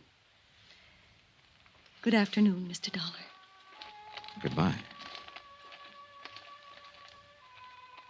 Talking to Mattie Knickerbocker, I felt that for the first time, somebody, namely Mattie, had talked frankly and truthfully about George Henderson. I was still thinking of the frail, drab little woman with the nice blue eyes when I met Pauline Henderson at the Bighorn Lodge. What are these matters you want to clear up, Mr. Dollar? Oh, just some doubts in my mind about your husband's death. What do you drink? Pernod. Pernod. I learned to like it in France. All right. One Pernod, bourbon, a little water on the side. Yes, sir. You sound like George when you order. Hey, I like your Bighorn Lodge. And I have to say, when it's elegant in the West, it's elegant. I'd like a light, please. Oh, sorry. Sure. Thank you. Mrs. Henderson, do you mind if I don't stall any longer with the drinks, the smokes, and the compliments? I'm surprised you've stalled this long. I've heard you're a very blunt and impulsive man. I spoke to an insurance agent named Thurber yesterday in Great Falls, your husband's agent. Mr. Thurber told me that your husband wanted to name a new beneficiary last week. Really? Yeah. He named Matilda Knickerbocker. Mattie Knickerbocker. I'm not surprised, I suppose. Mattie's a lovely woman. I know George was very fond of her. Mr. Thurber also told me that Mr. Henderson changed his mind about that the day he died. In fact, he phoned Mr. Thurber in Great Falls and told him to leave the policy as it was. He did that a few minutes after you left his hotel room, a few minutes before he died. Can you explain any of that, Mrs. Henderson? Why don't you ask Mattie Knickerbocker? Because I don't think she'd know. I ran into her this afternoon, and I talked to her. Oh, not about this, just about other things. I'll look her up again if I have to. But it's you I want information from now. Then why don't you ask what you mean, Mr. Dollar? All right. Did something happen in that hotel room that made him change his mind about you? That's better. I do wish that ridiculous little man would bring our drinks. He will. Don't misunderstand what happened in the hotel room. George and I were going to be divorced. He moved out of the house a month ago. We went to his attorneys and drew up a tentative property settlement. You mean... Dunlap, Eder, Reardon, and Blake, Great Falls. They have a copy of that settlement. George was quite generous to me. So I didn't kill him for his money, if that's what you're thinking. Here we are, sir. Pernod, bourbon. Thank you. I didn't see George for 3 weeks or so after we made the settlement. Then we happened to meet one day in Culver, and, well, we had a rather bitter argument. It was one of those ridiculous things. We quarreled and parted very angrily. The whole thing was childish. My first impulse was to go right back to the lawyers and demand every unreasonable thing I could on the divorce settlement. I guess George's first impulse was to cancel me out as his beneficiary. Did you go to a lawyer, Mrs. Henderson? No. No, I cooled off. I cooled off considerably, Mr. Dollar. After all, George had been everything to me most of my life. I was truly sorry we never got along as man and wife. I'm glad that we made it up before he died. That morning. He apologized when I came by the hotel. I apologized. After I left, he fell out the window. Then I can assume that this business with the policies had to do with the argument. Assume what you like, Mr. Dollar. I can understand why you're annoyed by me and my questions. It's just that it's kind of hard for us to believe that a man involved in divorcing his wife would still name her as his beneficiary. I say that because of past experience. Oh, it's happened, but isn't usual. I could have told you that we were reconciled that day in the hotel, that we were going to drop the whole divorce matter, and that George was coming back to the house to live. Yes, you could have told me that, Mrs. Henderson. Mr. Connors in our home office in Hartford called you a few days ago. You hung up on him. Why? Well, I was very upset. I've never been a widow before. Uh-huh. I believe you, Mrs. Henderson. Sitting here like this. You're a lovely person, and I know it. And you know it. And this is a pretty nice place to conduct business. Why didn't you ask me to your home? I preferred to talk to you here. That's what I thought. I saved all the did your husband have any enemies and did he seem depressed questions for another time. But before I went to bed that night, I read and reread Mrs. Henderson's testimony given at the coroner's inquest. The next morning, I interviewed all of the people at the Butte Hotel who'd been on duty the day Henderson fell out the window. After that, I dropped in to see Eve Holden. Here it is, Johnny, right here. Personal effects of the deceased included 4 suits of men's clothing, 14 shirts, 5 pairs of hosiery. Was there a bottle in that room, Sheriff? Liquor? Yeah.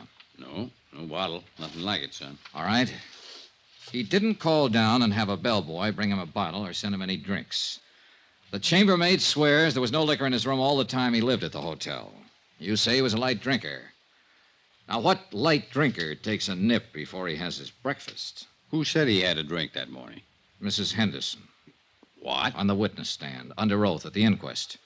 She testified that her husband had a drink before she came up to the room and while she was there. Now, mind you, she didn't say he was drunk, but she did say he had been drinking. You read over that transcript. So?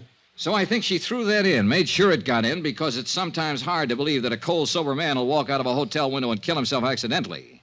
A drunk or a drinker might do it. You and I and everybody at that inquest somehow got the impression that Henderson was slightly tipsy that morning, and Mrs. Henderson saw to that. Now then, if Henderson had a drink, I want to know where he got it. Tell me, Eve, no bottle in the room, no bottle brought up to the room. Where did he get that drink? That's a pretty good question, son.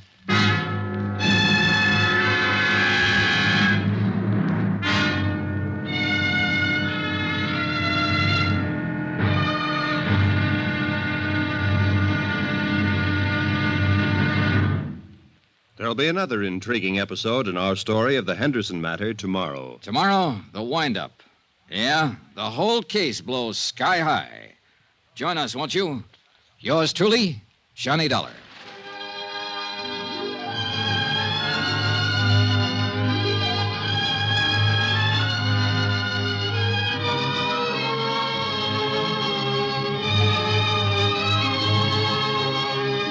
Yours truly, Johnny Dollar, starring Bob Bailey, is transcribed in Hollywood.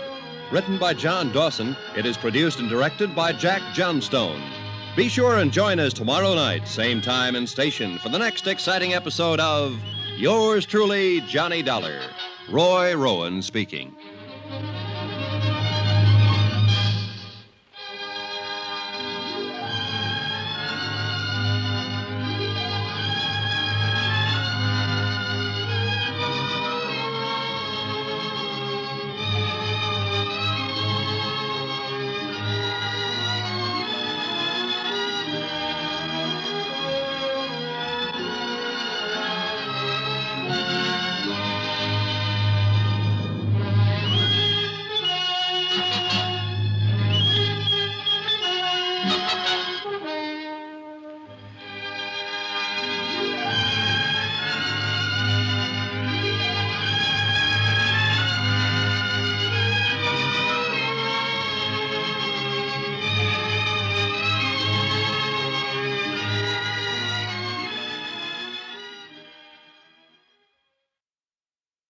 From Hollywood, it's time now for Bob Bailey as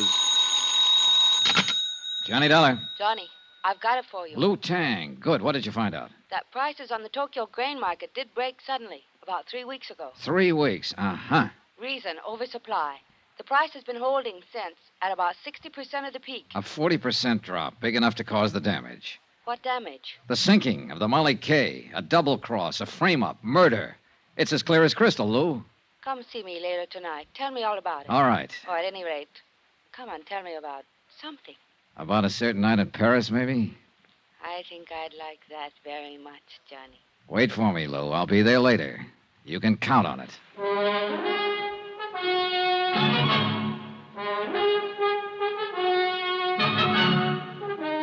Tonight and every weekday night, Bob Bailey in the transcribed adventures of the man with the action-packed expense account. America's fabulous freelance insurance investigator. Yours truly, Johnny Dollar.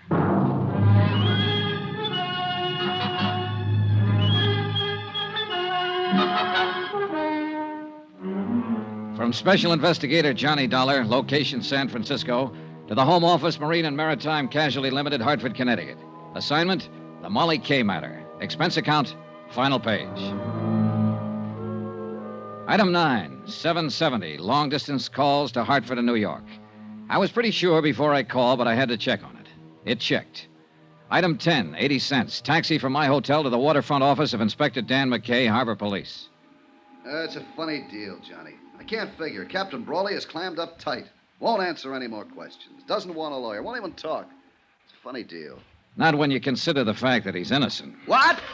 What you said? I know. I argued the opposite. I was wrong, Dan. What is it, Johnny? Just plain stubbornness? No, but that's what it is with Captain Brawley. Maybe that's the tip-off, his stubborn bullheadedness. The human elements you mentioned. How are you figuring it? If Brawley were in a money jam, he'd never scheme and connive at planning a thing like that of sinking his own ship. He's too stubborn. And besides, he wasn't in a jam, I'm sure of it. Well, now, wait a minute. He had a $100,000 mortgage to meet. I finagled some information out of the bank. The Brawley Shipping Company has a free balance of nearly $150,000 in cash assets. But look here, Johnny. No, you look. I started out with a motive, and I built a pretty strong case on it. Even you agreed. Everything pointed toward Captain Brawley. Sure, because somebody was helping things point toward him. What do you mean? It wasn't just the ship itself that was insured. I'm still lost, Johnny. Keep talking. All right, look. That cargo of grain was also insured. By the owner with another company, not mine.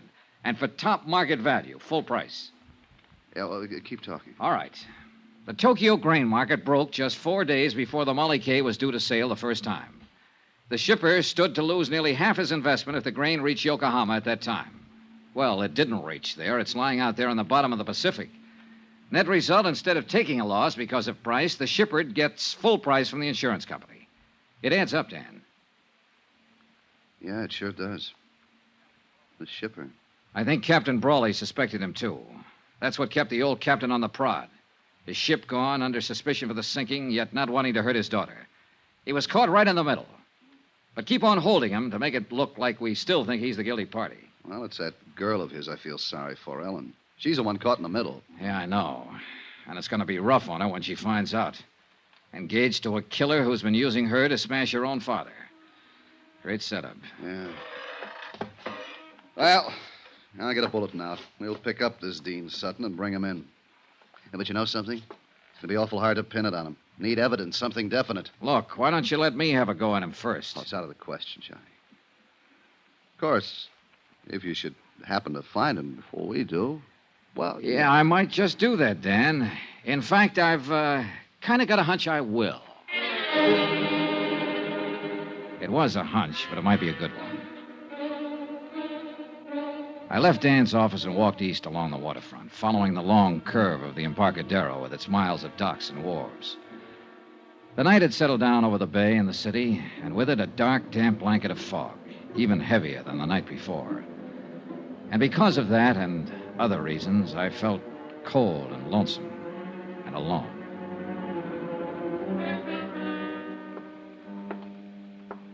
I turned off the Embarcadero and walked out Pier 29.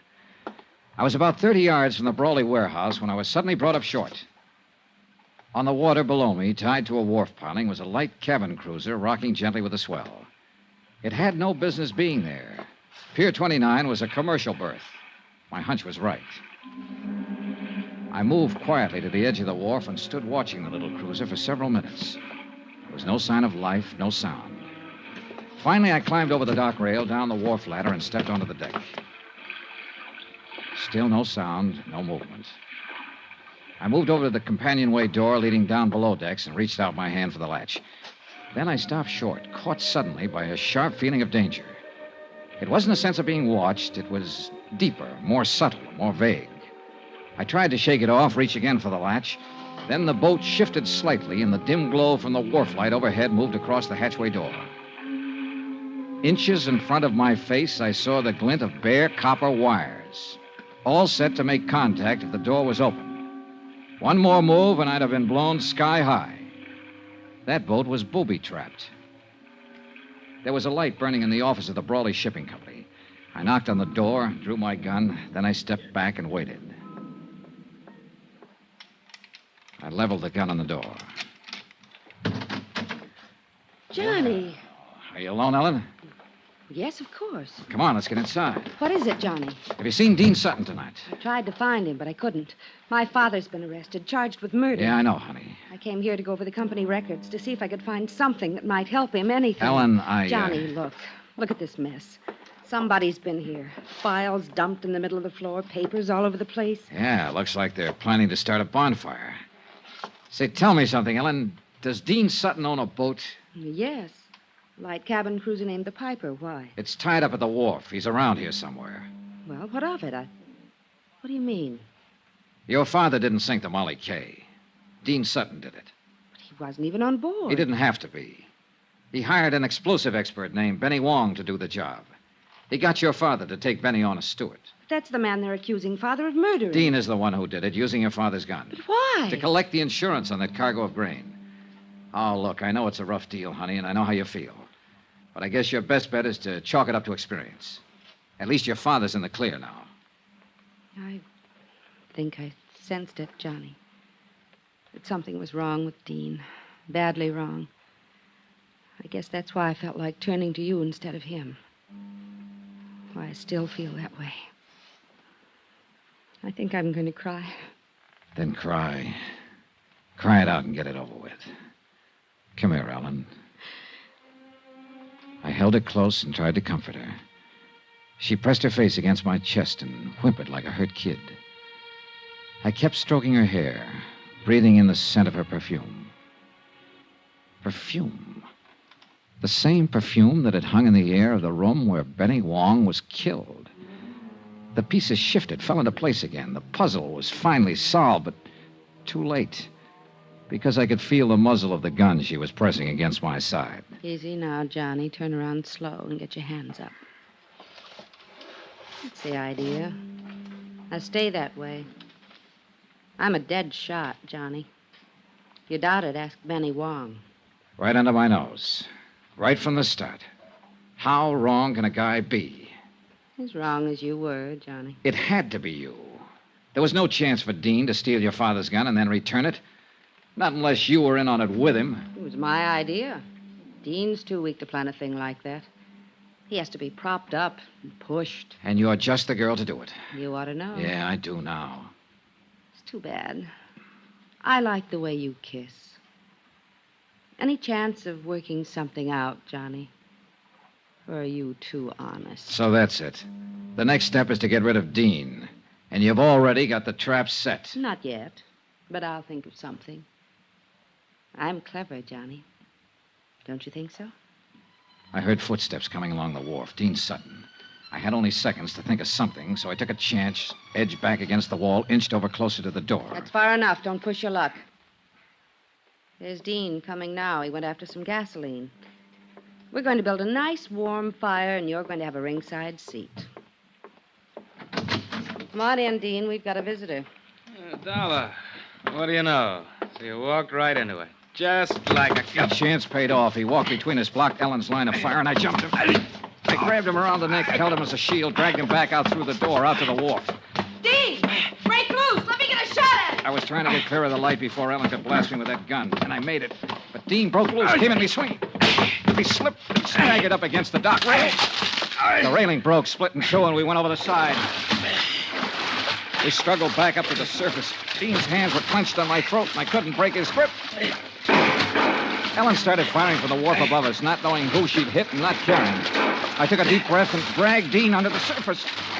But his hands were still on my throat, and I couldn't break loose. My lungs were bursting. My strength was going fast. I brought up my knee. He fell away from me. I was free to fight my way back up to the surface. I swam around in circles, getting my breath, watching for Dean, but he didn't come up. He didn't come up for 2 days.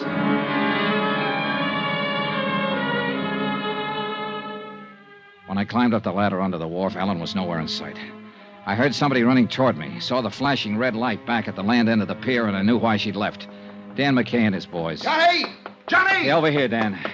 Are you all right, Johnny? Yeah, I'm all right. Do you see Ellen Brawley? Well, some girl ran up the wharf there toward that cruiser. That boat's got a booby trap on it. Come on, Dan. All right.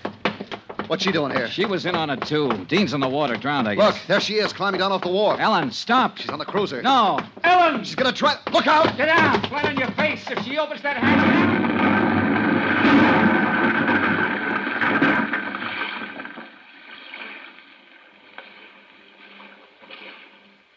Blown to bits. Booby trap. They had it rigged for me, and she... No. She didn't know about it. That wasn't meant for me. They were both pulling a double cross. Dean set that trap for her. End of expense account, except hotel and plane fare back home. Total $547.60. Well, it looks like the company pays off on this one, Dave. The ship owner was innocent. But you'll make it back. I really feel sorry for Captain Brawley. He commanded his own quarterdeck for 25 years. Strong and proud and unafraid. He had a wife once named Molly Kay, and a ship named Molly Kay. And he had a daughter, too. And now the sea has taken all of them away from him and left him cast up on the beach, a broken old man. Bitter, beaten, alone. Yours truly, Johnny Dollar.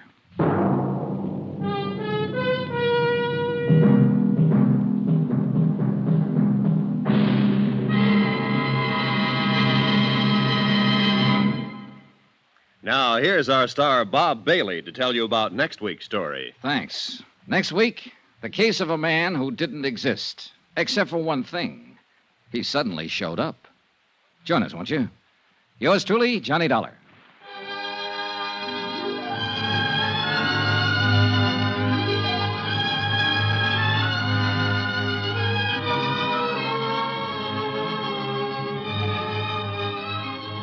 Yours truly, Johnny Dollar, is transcribed in Hollywood.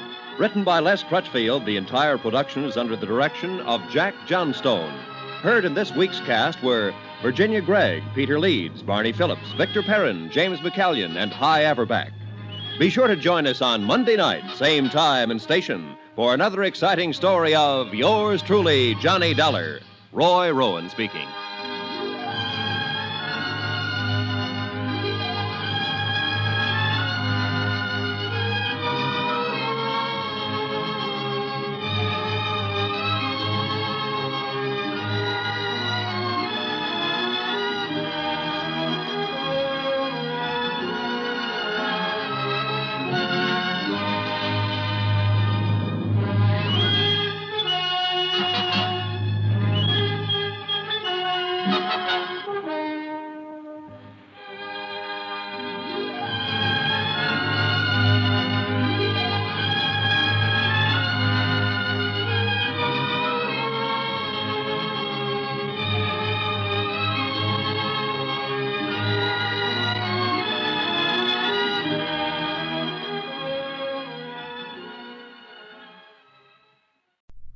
WBBM-FM, Chicago.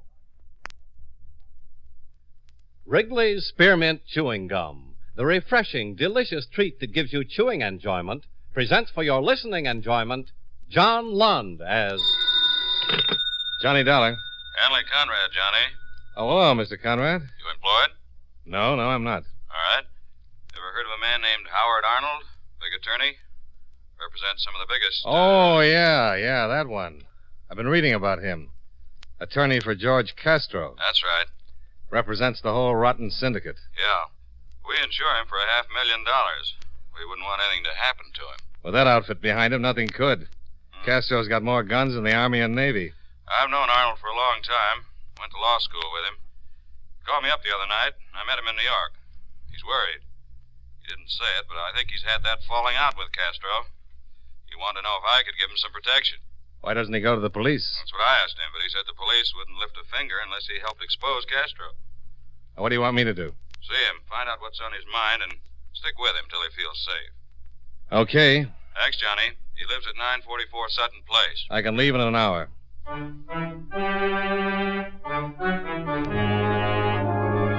The makers of Wrigley's Spearmint Chewing Gum bring you John Lund and another adventure of the man with the action-packed expense account, America's fabulous freelance insurance investigator. Yours truly, Johnny Dollar.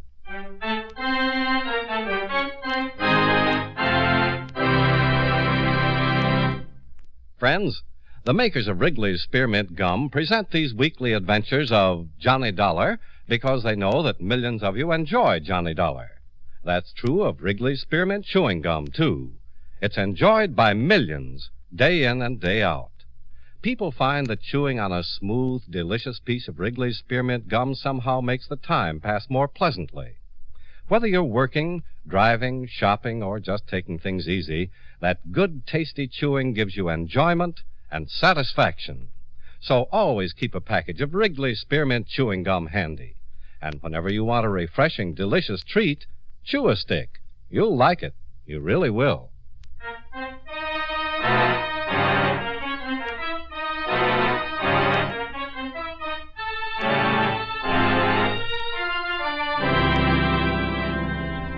Expense account submitted by Special Investigator Johnny Dollar to Home Office, World Insurance and Indemnity Company, Hartford, Connecticut. The following is an accounting of expenditures during my investigation of the Howard Arnold matter. Expense account item 1, $23.55, train fare and incidentals between Hartford and New York City. Expense account item 2, $1.75, cab fare to the hotel, where I registered, went up to my room, and put in a call to the illustrious barrister, Mr. Howard Arnold. Hello? Is Mr. Arnold home? No, he isn't. Who's calling? Johnny Dollar. Oh, yes, Mr. Dollar. Mr. Arnold's not home. May I take a message? Just tell him I'm staying at the Ellsworth Hotel. Maybe I can reach him at his office. No, he's not there. I've been trying to reach him all morning. But I'll certainly tell him you called.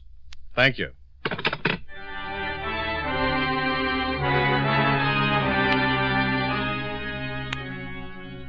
I unpacked my clothes, had some lunch, and waited around the hotel for the rest of the afternoon. I called Arnold's office twice, but his secretary said she hadn't seen Arnold for several days. Presumed he was out of town on business. I went down to the bar, had something cool, and returned to my room. Around 7 o'clock, there was a knock at my door.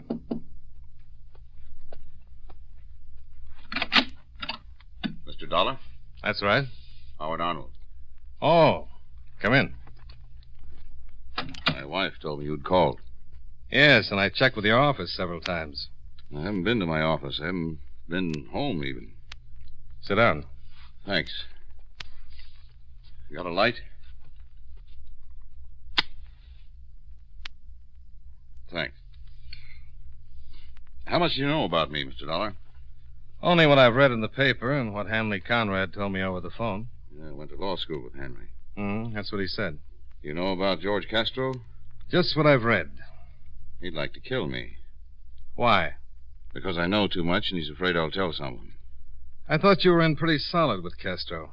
Yeah, solid as anyone gets with him. Our relationship's been getting thinner and thinner for the last year. It finally stretched too tight and snapped. I called Hanley right after it happened. I knew Castro's next step would be to try to liquidate me. Well, I'm here to see that he doesn't. Yeah, Hanley mentioned you, said you were capable. But just to be with me in order to keep Castro's boys away isn't very practical. Well, I didn't think so either. If Castro wants you, it'd take a lot more than me to stop it. But if you think so, too, why did you... I really want you to keep something for me. It's better insurance than 20 efficient bodyguards.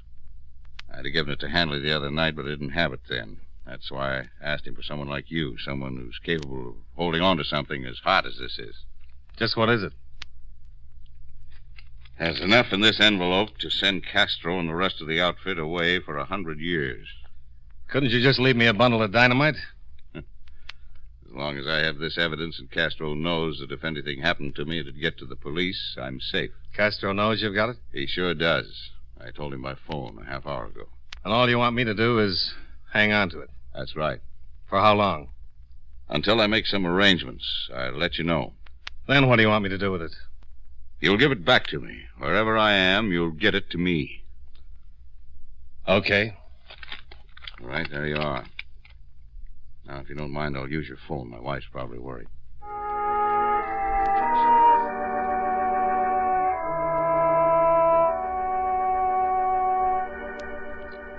I looked at the large envelope and thought about George Castro, the big boy of the outfit. 1/4 man, 3/4 rat. If he ever found out where that envelope was, yours truly could stop planning for his old age.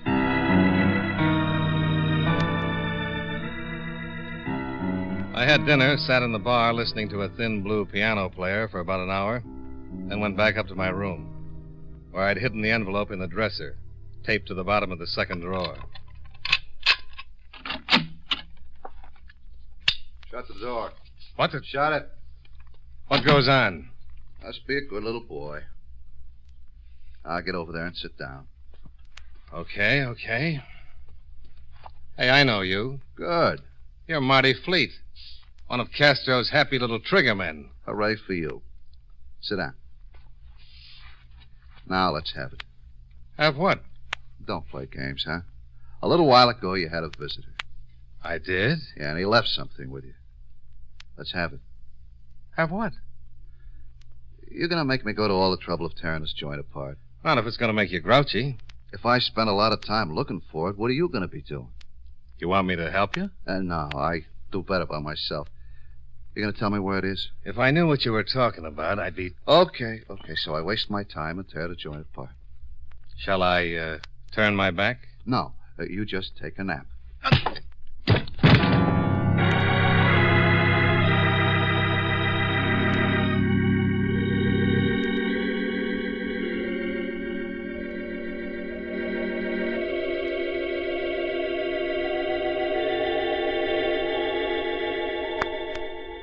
I finally got my eyes open and found myself alone in the middle of a pile of furniture. The gorilla had departed, and to my amazement, I discovered that he hadn't found the envelope. I called Howard Arnold. Hello? Is Mr. Arnold there? Who's calling? Johnny Dollar. Just a moment. For you, dear, Mr. Dollar. Hello, Dollar? Well, I think so, but I wouldn't swear to it until I find my head. What's wrong? One of Castro's boys paid me a visit. Did he know I'd been there? Obviously, he wanted the envelope. You didn't give it to him. He was persistent in a physical sort of way, but I still have the ugly little thing. That's bad. You're darn right it is. He'll tell Castro he couldn't find it. If Castro even thinks you've got it. Well, let's relieve his mind. You take it back. Well, certainly is no good you're keeping it if Castro suspects you still might have it. Look, you meet me. Where? Well, certainly not at my house. Castro's probably heavily watched. He won't do anything until he knows he can get his hands on that envelope. Well, any place you say, but if you think you're being watched... I'll be careful to lose anyone who might be following. I know a spot. It's about 2 miles off the main highway to Connecticut. Well, why all the way out there? Can't we just meet in a gas station or something? No. When you turn over that envelope, I want to be in the safest place possible. But that's a long way. It just doesn't make... Please, Mr. Dollar, this is the way I'd like it. I know what I'm doing. It's deserted, away from everything, in the last place Castro would think of. Okay, if that's the way you want it.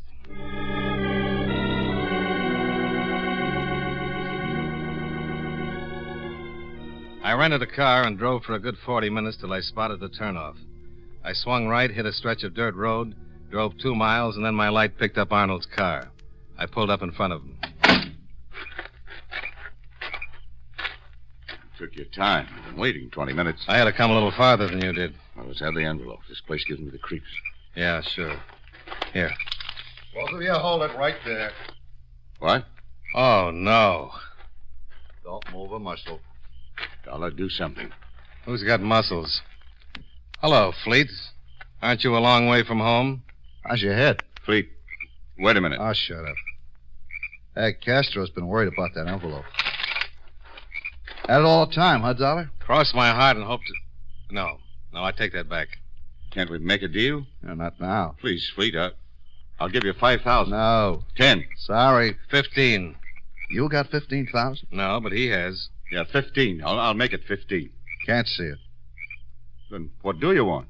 Well, first, I want to make Mr. Dollar sorry for lying the way he did. Look. Turn around. Now, wait a minute. I said turn around. Go on. The law knows about your Fleet. If they find me dead, it won't... You gonna turn around? Okay. Now what? I said I was gonna make you sorry for lying.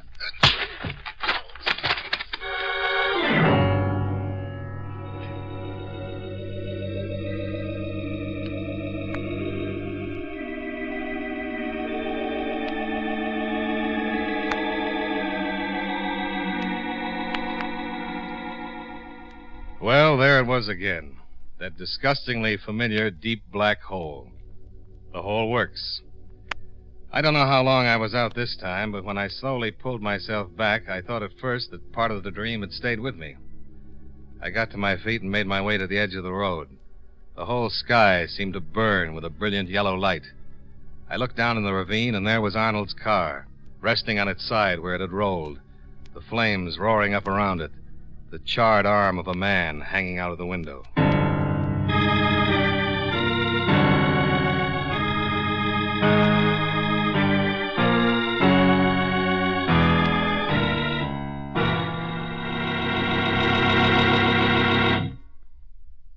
Friends, this coming Friday or Saturday evening, you'll probably have a lot of youngsters ringing your doorbell and calling out tricks or treats. Well, here's a suggestion that'll make a real hit with those youngsters and give you a lot of Halloween fun, too. Make your treat Wrigley's Spearmint Chewing Gum. Kids love chewing gum, and they really appreciate it when you give them sticks or packages of Wrigley's Spearmint. It's a wholesome, healthful treat, too, and it's inexpensive. You can treat a whole army of little goblins and spooks without running up a big cost or going to a lot of trouble. So, when you go to the store, get some packages or a box of Wrigley's Spearmint Chewing Gum. You'll agree it's a perfect treat for Halloween.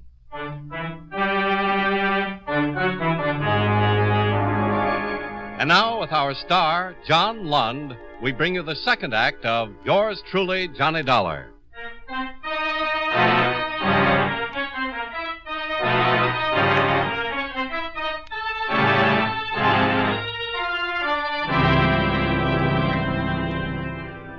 I made it back to the road and flagged a car that drove me to a phone.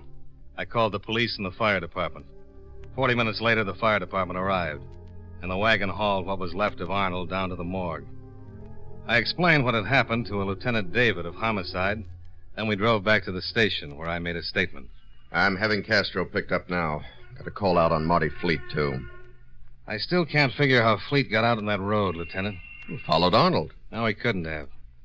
Fleet worked me over and took my room apart, and when I woke up, he was gone. All in all, I was out for about 10 minutes. Yeah? Arnold lives a good 30 minutes from my hotel. When I arrived, Arnold said he'd been waiting 20 minutes. Uh-huh. It would be impossible for Fleet to tail Arnold, then. Unless he had wings. Ever think he might have waited around, tailed you? No, he was already there when I arrived. Maybe somebody could have told him. Well, who? How do I know? Maybe Arnold told his wife, and she said something. She's down in the morgue now, making an identification on the body. Yeah? We've got George Castro downstairs. Well, hold him. You got Castro downstairs. Yeah, I heard. I want to talk to him. Lieutenant? Yeah. Mr. Arnold's outside. She identify him? Yeah. Said the body was Arnold, all right. Pretty hard to tell, but the ring and the watch clinched it. She's feeling pretty bad. I'll bring her in. Yes, sir. Now, come in, Mrs. Arnold. This is Mr. Dollar. How do you do? Hello. Sit down, please. Thank you. Now, I'll try to make this as brief as possible. I'd appreciate it. I understand you identified the body. Yes, it was Howard. You could tell. I'm certain. That was the watch and the ring. They belonged to Howard. Did you know your husband was going to meet Mr. Dollar before he was killed? No. He didn't say where he was going. He'd been acting very strangely for the past few weeks. Did he tell you he'd been to see me earlier today? No. I didn't even know he knew you. Well, do you know why anyone would want to kill him? Lieutenant, you know who my husband was. What he did, the people he represented. See them. All right, Mrs. Arnold. I'll have someone take you home. Thank you, but I have my own car. Well, if you don't feel well... I'm all right. Nice meeting you, Mr. Dollar. Goodbye. Goodbye. Yeah, she's taking it pretty good. Uh-huh. You wanted to talk to George Castro. Yeah. Yes, Lieutenant. Send in George Castro. All right. I think we'll be able to hold Mr. Castro for a while this time. One thing really bothers me. What? Why didn't Fleet kill me? Just knock me out. Kill Arnold, run him off a cliff.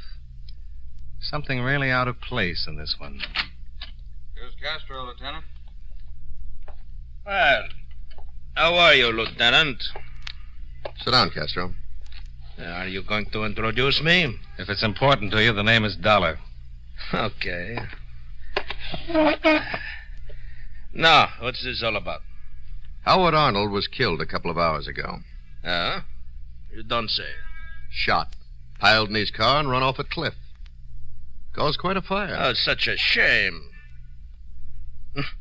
Well, don't look at me. It's all right, Castro. We've got strong stomachs. This one of your cops, David? No, But I agree with him. That's too bad, because I don't like him. So, I guess I don't like you either. I'm getting all choked up. That might be arranged, too. Listen, Castro, you keep your mouth shut until I ask you a question. You may throw a lot of weight around this town, but you're on a diet when you're in this office. Now, one of your boys killed Arnold. I doubt that. Marty Fleet, and I'll swear to it in court. Fleet, huh? No. Who pushed your face around, funny man? Fleet, on your orders. I don't even know you. You sent Fleet to find something that Arnold had given to me. Something that could put you away for 100 years. Really? You want to know something? I don't think Arnold had anything like that. Fleet said you sent him. That's pretty weak, funny man. Let's see how weak it is when I testify. Look, boys, you're not playing with no punk kid. Now, you look. Your boy Fleet came into my office, drew a gun on me, worked me over because he said you sent him. Howard Arnold told me he was afraid you were going to have him killed. Tonight I met Arnold, and Fleet showed up with his gun again. He put me to sleep, and when I... Yeah, go on. What is it? Huh? I just thought of something. Castro, you say you had nothing to do with it. That's what I said. Then tell me where I can find Fleet. Oh, don't get me started laughing. I'm too tired.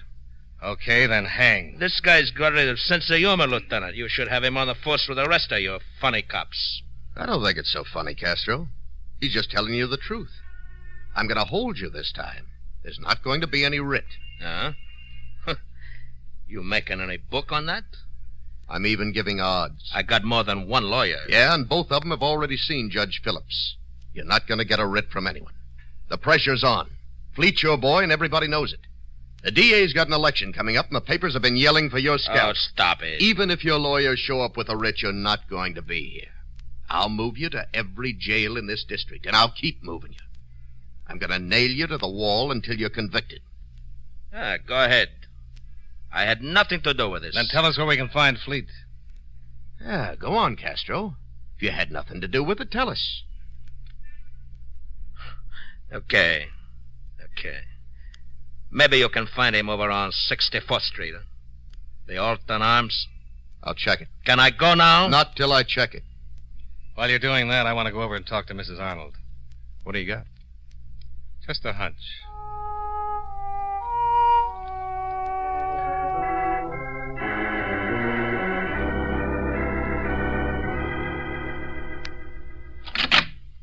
Yes?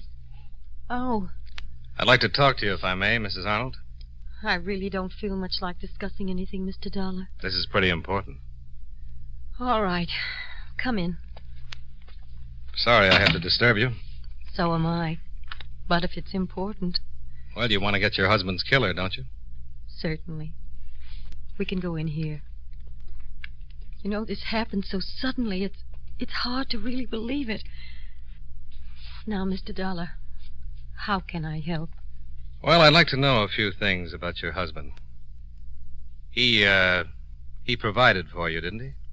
Yes, but I don't see how that can be of any importance. Well, I just want to know a few things. Your husband made quite a bit of money, didn't he? Yes. You got along? You were happy? Very. You know, there's something awfully funny about this killing. What do you mean? Do you mind if I smoke? No. Please go right ahead. Oh, thanks. Would you like one? No, thank you. What did you mean? That there's something awfully funny about my husband's death? Well, a man named Fleet is supposed to have done it. Works for George Castro. My husband was always afraid of Castro. This Fleet came to my room at the hotel. Said he was working for Castro. Wanted some evidence your husband gave me in an envelope. Fleet knocked me unconscious, and then, for a professional hoodlum, did a remarkably poor job of searching. Why haven't the police picked him up? Well, they're looking for him, but I doubt if they find him. Why not? Why won't they find him? He met your husband and me out in the road. Knocked me unconscious again. Then when I awoke, it looked like he'd killed your husband and shoved the car over the cliff. Oh, please. Can't this wait until tomorrow? I think you can help me. But I don't know what you're getting at. Well, Fleet couldn't have followed me because he was already out there. And he couldn't have followed your husband because there wasn't enough time. Somebody told him where we were going to meet. He had time to get there, but not to follow us. Now, Fleet knew that I knew him, could identify him. Why didn't he kill me? I don't know. And I don't know what you're getting at. Now, if you don't One mind... more question, Mrs. Arnold. Yes. When I called your husband this afternoon, I talked to you, didn't I? Yes. At the station, you said you didn't even know your husband knew me. That's right. But when I told you my name over the phone, you knew who I was. I did no such thing. Oh, I'm afraid you did. You said, "Oh, yes, Mr. Dollar," the first time I called. Well, that's not so unusual. My husband has a great many clients. It was just a matter of diplomacy. Mm-hmm. You know what I think, Mrs. Arnold? I'm really not interested in what you think, Mr. Dollar. I'd like you to leave. I think someone wanted me to identify Fleet as your husband's killer. I don't think Fleet killed your husband. Well, someone certainly did. I think someone else wanted the police to think George Castro was behind it. Might even have hired Fleet, unknown to Castro. Told Fleet to be sure and tell me he was doing the job for Castro. How can I possibly help with all this? Your husband wanted me to hold the evidence until he could make some arrangements. What kind of arrangements? How should I know? He was safe as long as the evidence was safe. Castro wouldn't do anything. Arnold could have put the envelope in a safety deposit vault with instructions to have the police open it in case of his death. Mr. Dollar. Instead, your husband gave me the envelope. Said he'd take it back when he'd made arrangements. Now, how could that help him? I don't know. He couldn't hide, go to another country. He knew you can't run away from a man like Castro. And if he ever had the evidence on him, Castro would kill him in a minute. All right. You've said what you had to say. No, not quite. You know what I think? I think the arrangements had already been made. I think the best way for your husband to escape Castro was to have himself killed. You're insane. If he was dead, you'd have all his money and $500,000 more in insurance. Get out of here. But he isn't dead at all, is he? The man in that car was Fleet. Get out. Your husband leaves the country, everyone thinks he's dead, Castro stops looking for him, and after you collect the money, you meet him. Get out. Get out. Get it, Beth. Howard. Well, hello, Mr. Arnold. You don't even look singed. And what a lovely gun. I didn't credit you with this much sense, Dollar. Howard, what are we going to do? We're going to do just as we planned, with one slight change. Your car's in front, isn't it, Dollar? Yeah? Get our car, Beth. You're going to follow us. Where? Get the car. Fleet was the body in the burning car? Yes. You hired him to throw the blame on Castro? Of course. You're really a pretty messy guy, Arnold. You won't have to worry about it long. The police know I came here. They're going to wonder who killed me. What's the matter with Castro? He's sitting in the lieutenant's office right now. He has so many efficient assassins. Let's go. Okay.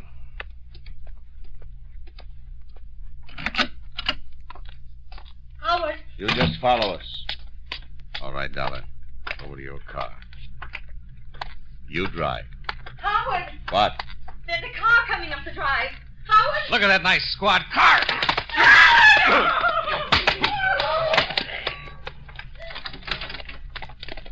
Dollar, what's going on? Oh, hi, Lieutenant. You've met Mr. Howard Arnold? Holy. He's alive. Yeah, but slightly unconscious. Better get them both in the car. Right. Sergeant. What's going on? I'll tell you all about it as soon as we can sit down in some nice, loud saloon. Okay? Well, It's on the expense account. Okay.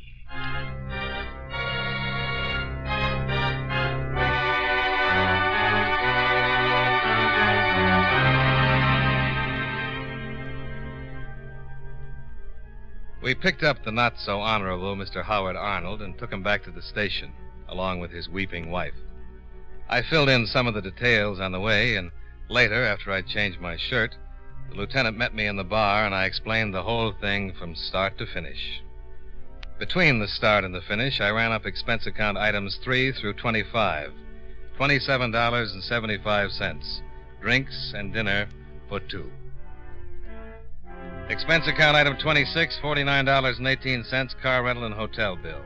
Item 27, $21.43, train fare and incidentals back to Hartford. Expense account total, $123.66. Yours truly, Johnny Dollar.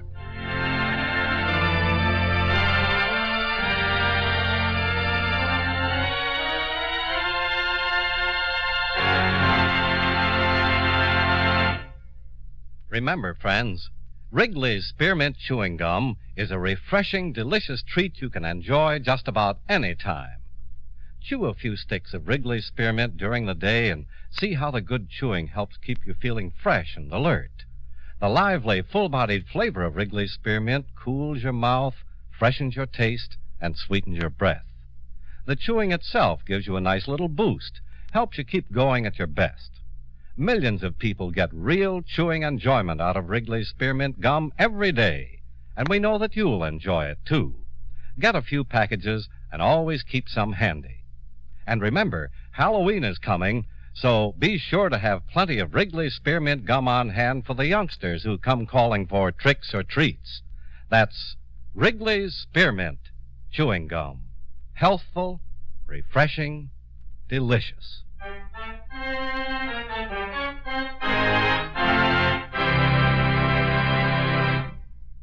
Yours truly, Johnny Dollar, brought to you by Wrigley's Spearmint Chewing Gum, stars John Lund in the title role and was written by Blake Edwards with music by Eddie Dunstetter. Featured in tonight's cast were David Young, Jeanette Nolan, John McIntyre, Hy Averback, Frank Nelson, and Bill Conrad. Yours truly, Johnny Dollar, is produced and directed by Jaime Del Valle.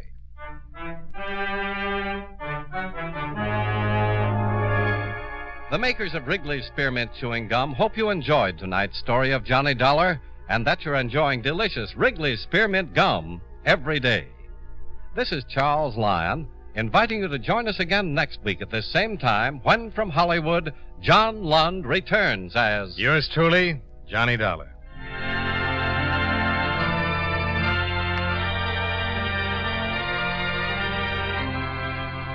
This is the CBS Radio Network. From Hollywood, it's time now for Gerald Moore as... Johnny Dollar. Al Harper at Corinthian, Johnny.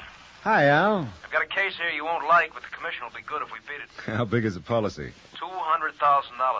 Oh. Yeah, I'm afraid to tell you the rest. Why? It's in Hong Kong. Well, you haven't scared me yet. Johnny, the policyholders are people we've had trouble with before. I'm still not scared. No? You remember the Transpacific Import-Export Office? Yeah. I sent flowers to the widow. Yeah. You still want to crack at it? No, but I will. Good. Al. Yeah. Now I'm scared.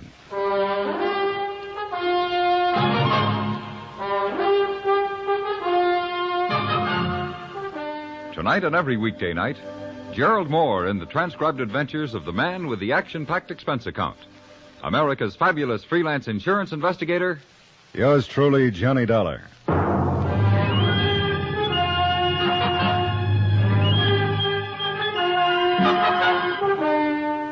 Expense account submitted by Special Investigator Johnny Dollar.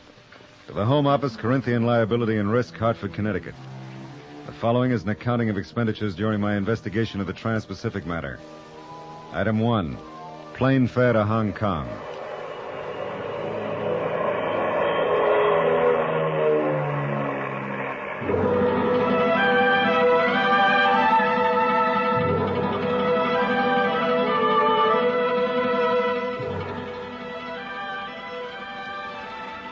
Over the bobbing head of my rickshaw boy, I found Hong Kong to be a city without simplicity, overburdened with the tragic complexities of war. To fill the smallest want is a difficult and expensive task. There's a shortage of everything: food, water, health, places to live. Both the island itself and the city of Kowloon over on the mainland were loaded with refugees from the interior, many of them lining the streets wailing for alms as we made our way to the offices of the American consulate.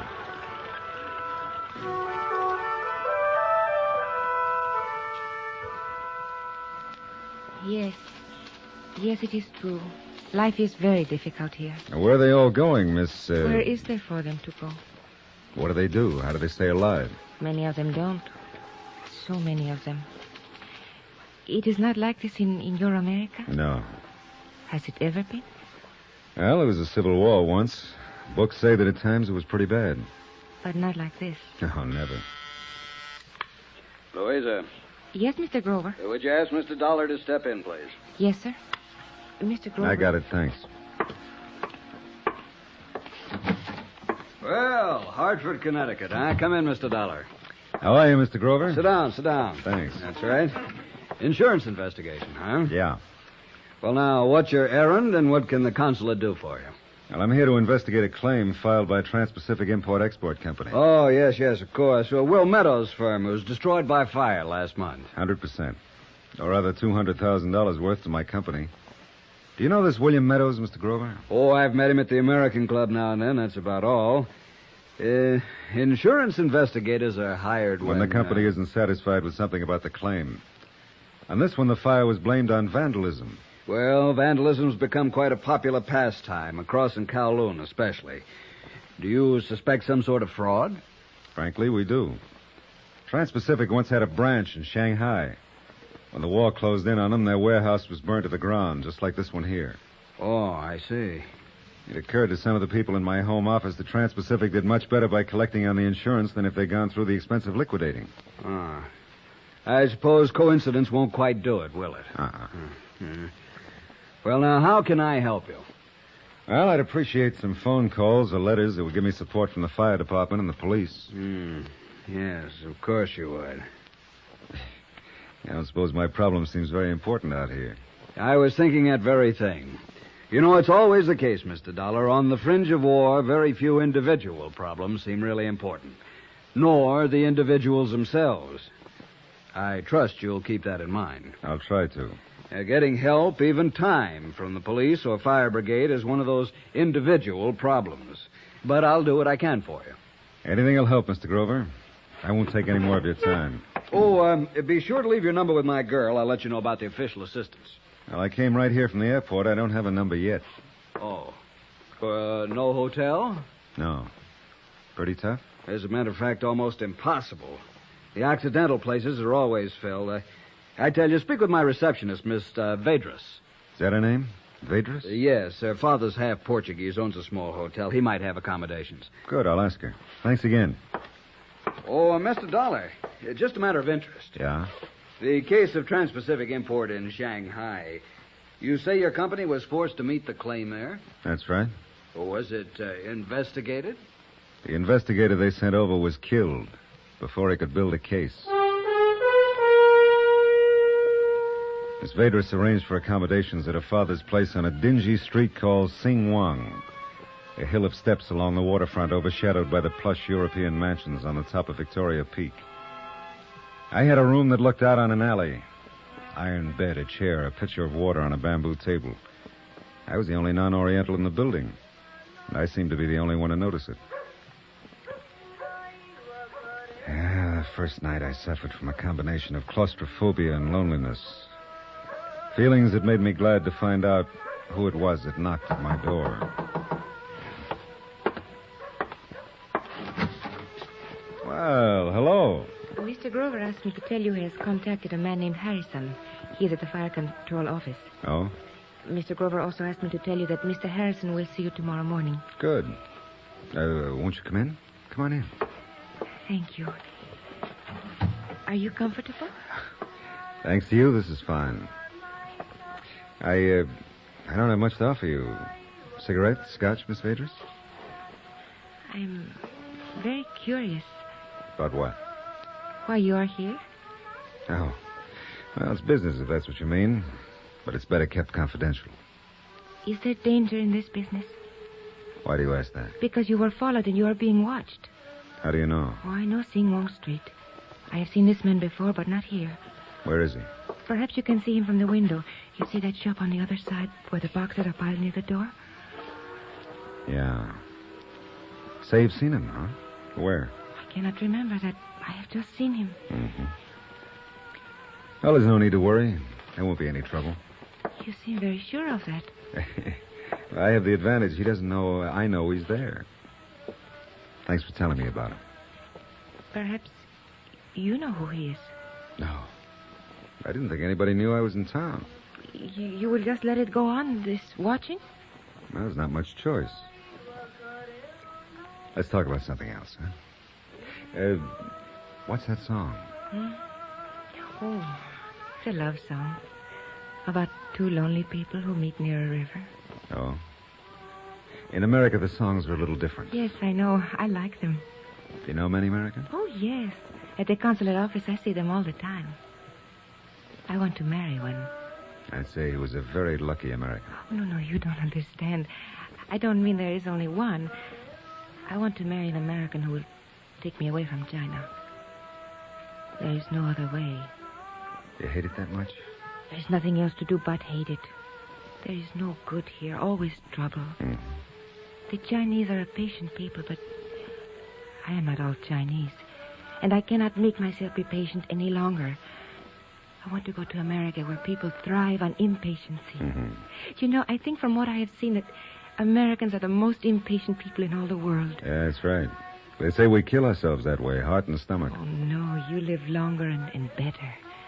What about your Portuguese people? They are gone. You think I'm wrong to be this way?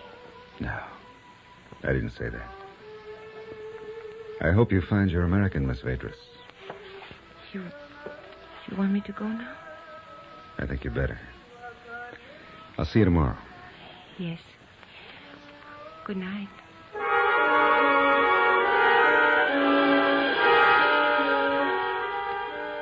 Three things interfered with sleep that night. The pleading in the eyes of the girl. The smells and sounds that drifted into my room from the restless, crowded city. And the watcher who was still at his station across the street when I turned out my light. Yeah, the toughest part of this case was that failure in Shanghai where the agent had been killed. It was a pretty sobering memory. And for that reason, every face on Singwang Street was a suspicious one. Every group of Hong Kong Chinese were potential assassins, with my watcher across the street the first to be reckoned with. Well, gun in hand, eyes on the street. I fell asleep that night watching him.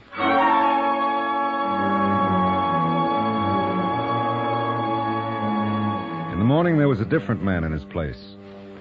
I was followed to the office of Harrison, chief of the fire brigade, who had developed couldn't see me after all. So with time on my hands, I decided to talk to William Meadows, head of Transpacific, the firm I'd come to investigate.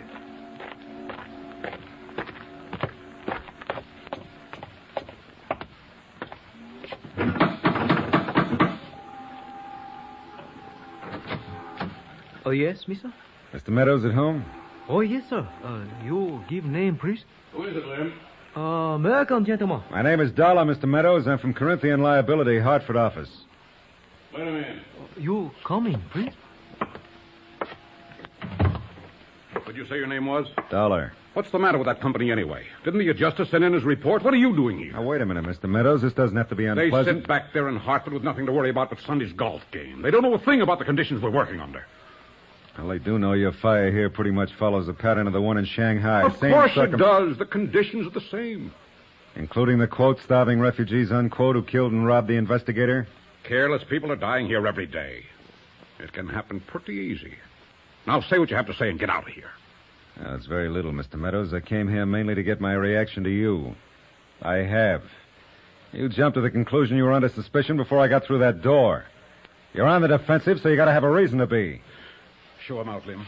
You come now, Mr. Now, wait a minute. More important, you're having me followed. You got to be afraid of me. Please, Hold Mr. on, Dollar. hold on. I'm not afraid of you, Dollar, or what you might find or what you might try to do. My warehouse burnt down here, and that dandy little company of yours is going to pay the claim. True, I don't like your snooping around. I don't like you coming here like this, and you know it. No man would. And that's the biggest parcel of information you'll get from me. And I'll go elsewhere. Good idea. Have your dreams, Dollar, but have them someplace else. Go snoop through the ashes. Mainly, just get out of here. Now, Mr. Dollar. I can find the door.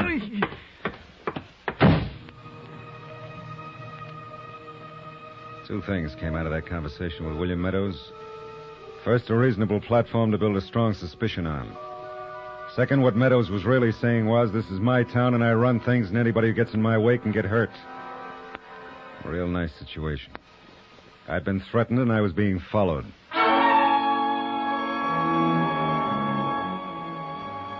Expense account item 2, $7 for a bottle of scotch. I rickshawed back to my hotel, locked myself in, and took up my vigil by the window.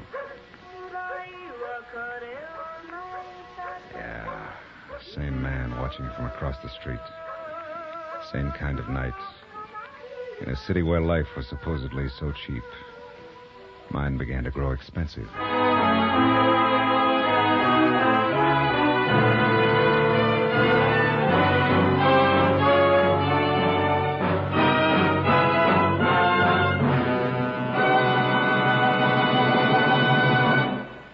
Now, here is our star, Gerald Moore, to tell you about tomorrow's episode. Thanks. Tomorrow night, a complicated lesson in how to get shot at by your best friend and like it. Join us, won't you? Yours truly, Johnny Dollar.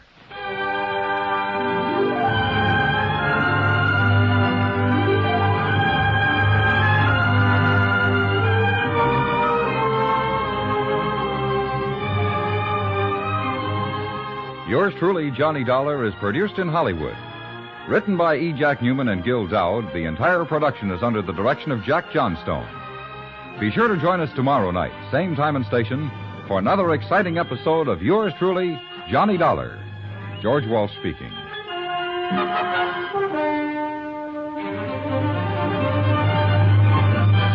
This is the CBS Radio Network.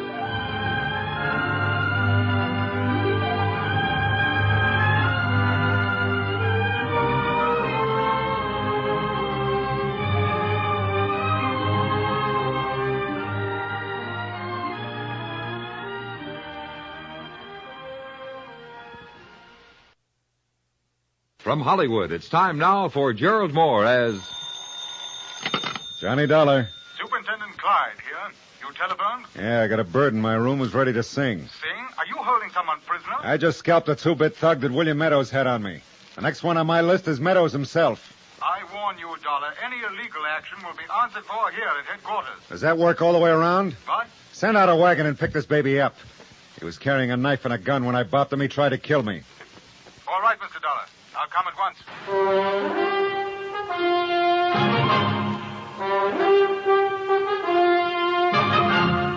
Tonight and every weeknight, Gerald Moore in the transcribed adventures of the man with the action-packed expense account. America's fabulous freelance insurance investigator. Yours truly, Johnny Dollar.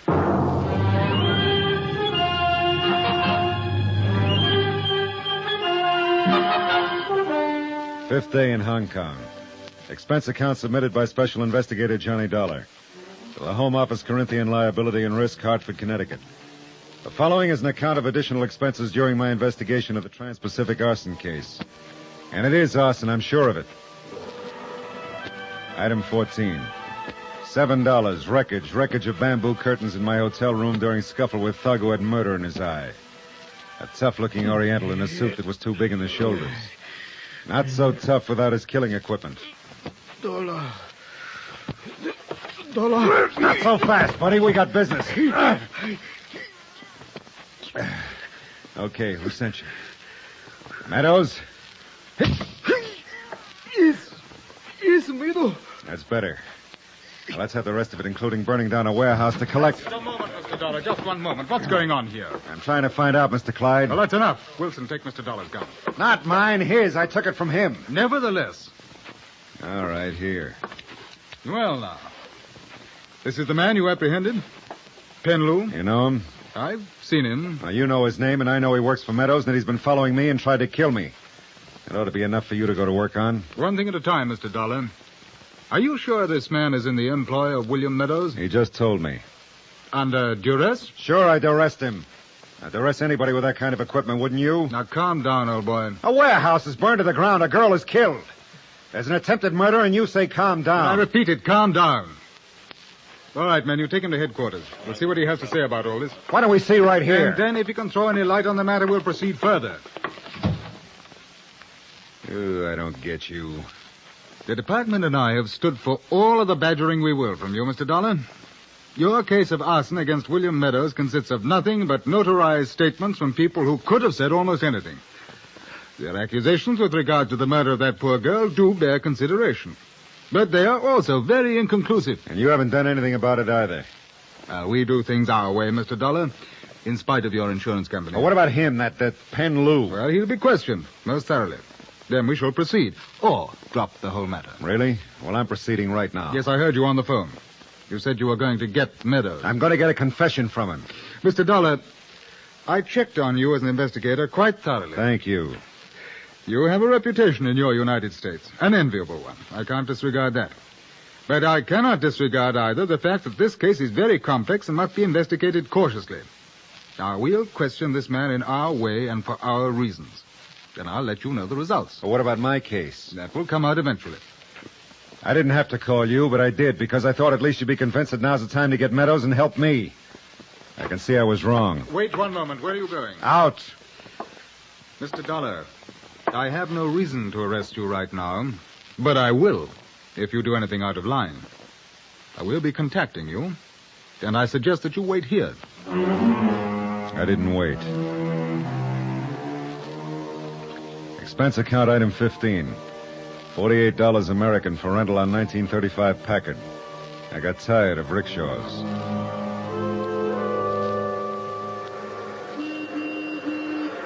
I had a hard time driving through the Hong Kong streets. Anybody would.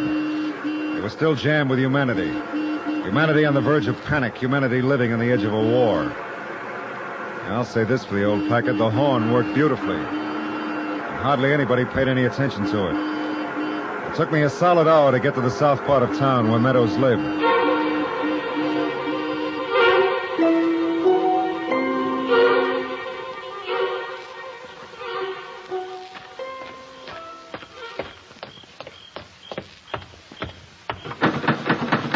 Meadows! Meadows, open up! Somebody open up or I'll shoot the lock off. Who is it? Open this door. Hurry it up. Wait. Oh.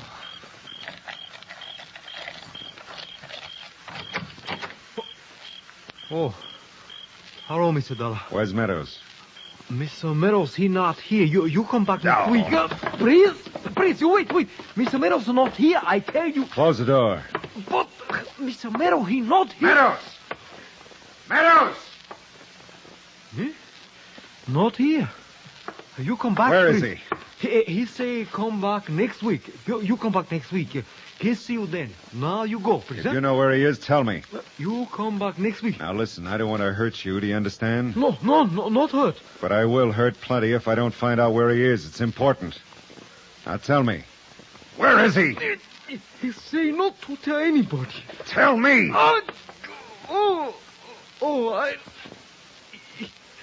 He go Kowloon. Kowloon, huh? Yes.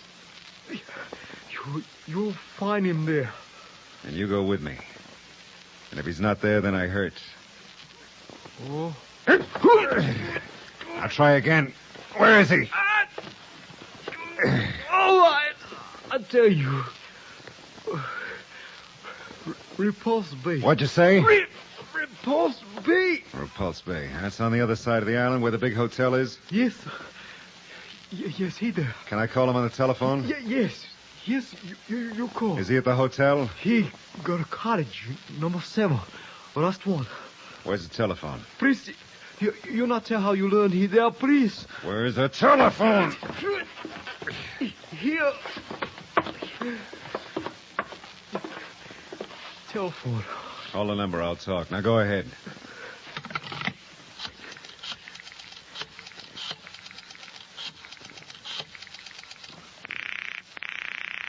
Repulse Bay Hotel. Mr. Meadow Cottage, please. 1 moment. Okay, give it to me. Hello? Hello? You see? I tell truth, he there. Yeah, you did fine. You go see? Yeah. No tell. No tell. But it won't make any difference now. Not understand, Mr. Dollar. You will. The old Packard got me there in 40 minutes. I was already in front of the Cottage 7 when the police cars slid to a quiet stop. Superintendent Clyde spotted me. Just a moment, Dollar. We came here not because of what you said, but to see to it that nothing happens that might better be prevented. Thank you. You terrified that houseboy of Meadows. He called us and said that you'd been there.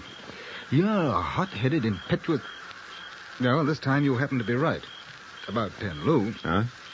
Then Lou admitted that he'd been hired by Meadows to kill you. We took time to check his gun.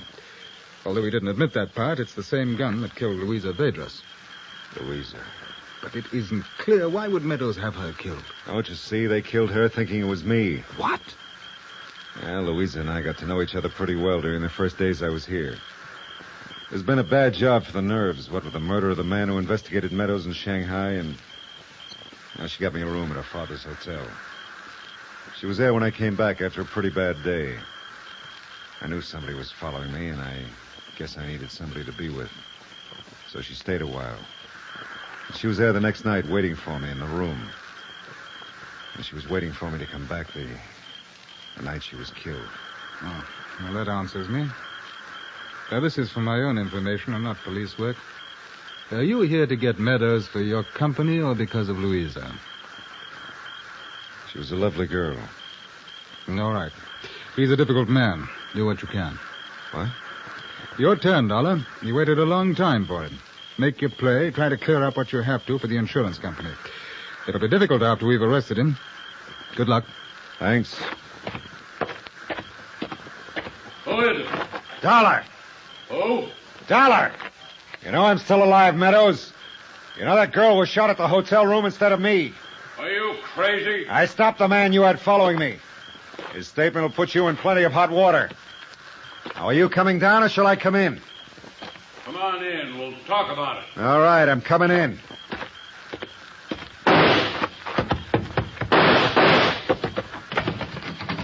Okay. Meadows! Come on down.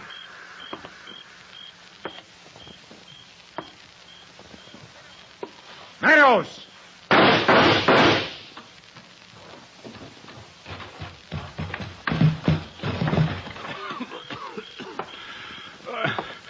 I told you. You should have known you wouldn't take me. I hit you, didn't I? Just in the arm. It'll be all right. Should have been your stomach. You're cashing in, Meadows. How about it? A statement? No. Tell it, Meadows, how you fired the warehouse and about the girl that can't hurt you now. I'll tell nothing. Dollar, you all right? Meadows. You should have got you. All right, Dollar. Better have that arm taken care of.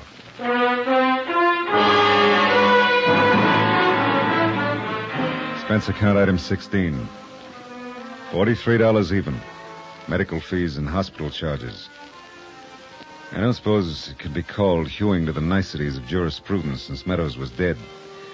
And he refused before dying to speak or write his confession, but there were 2 police carloads of witnesses who took the fact that he had opened fire as an acceptable admission of guilt. Same thing cleared me legally on the grounds of self-defense. I had hoped it would clear my mind, but it hasn't. Louisa Vedras is still there. I guess she always will be. Item 17, same as item 1. Plane fare back to the United States. Expense account total, $4,515, end of 5th day. Yours truly, Johnny Dollar.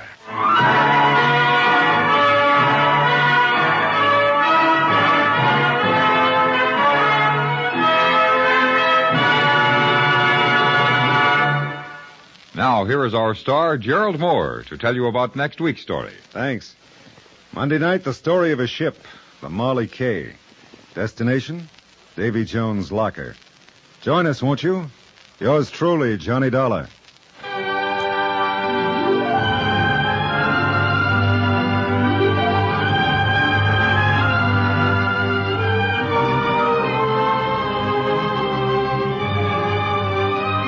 Yours truly, Johnny Dollar, is produced in Hollywood. Written by E. Jack Newman and Gil Dowd, the entire production is under the direction of Jack Johnstone. Heard in the cast were Lillian Bayef, Will Wright, Tony Barrett, Harry Bartell, and Ben Wright. Be sure to join us on Monday night, same time and station, for another exciting episode of Yours truly, Johnny Dollar. George Walsh speaking. This is the CBS Radio Network.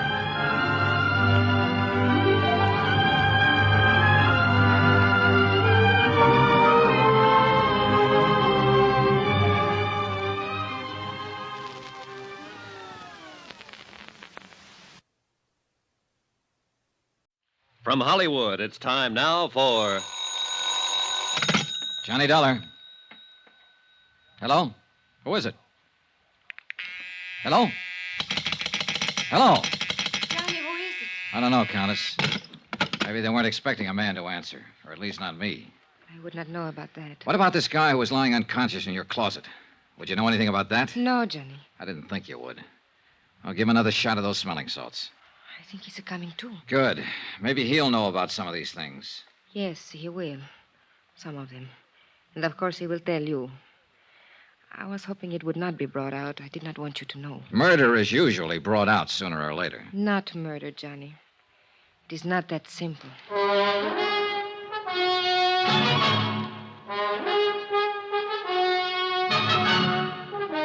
Tonight and every weekday night, Bob Bailey in the transcribed adventures of the man with the action-packed expense account, America's fabulous freelance insurance investigator. Yours truly, Johnny Dollar.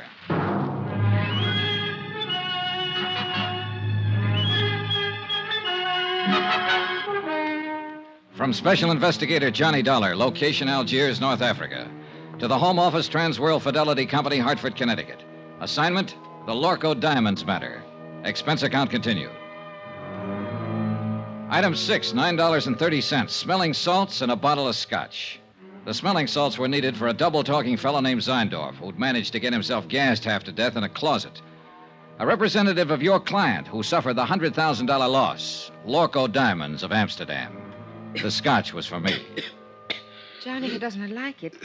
Should I go on holding them under his nose? Yeah, sure. Keep shoving them at him until he's strong enough to fight you off. That's how smelling salts work. A person has to come to in sheer self-defense. Nine, stop. It's more too plenty already. My nose is killed, dead. No more. Maybe you've been poking it into the wrong places. What were you doing in that closet, Mr. Zeindorf? It's nothing. I can tell you the entire thing in 2 words. Use more if you need them, but make it good. Nobody has found this beautiful diamond. Nobody has do anything. So I'm come looking for my own self. In that closet? 9 is only for hiding. I am wait for everybody going away, going at sleep. Then I am going to looking. In my apartment. What made you think they would be here? You are pleased to forgiving me, Fräulein.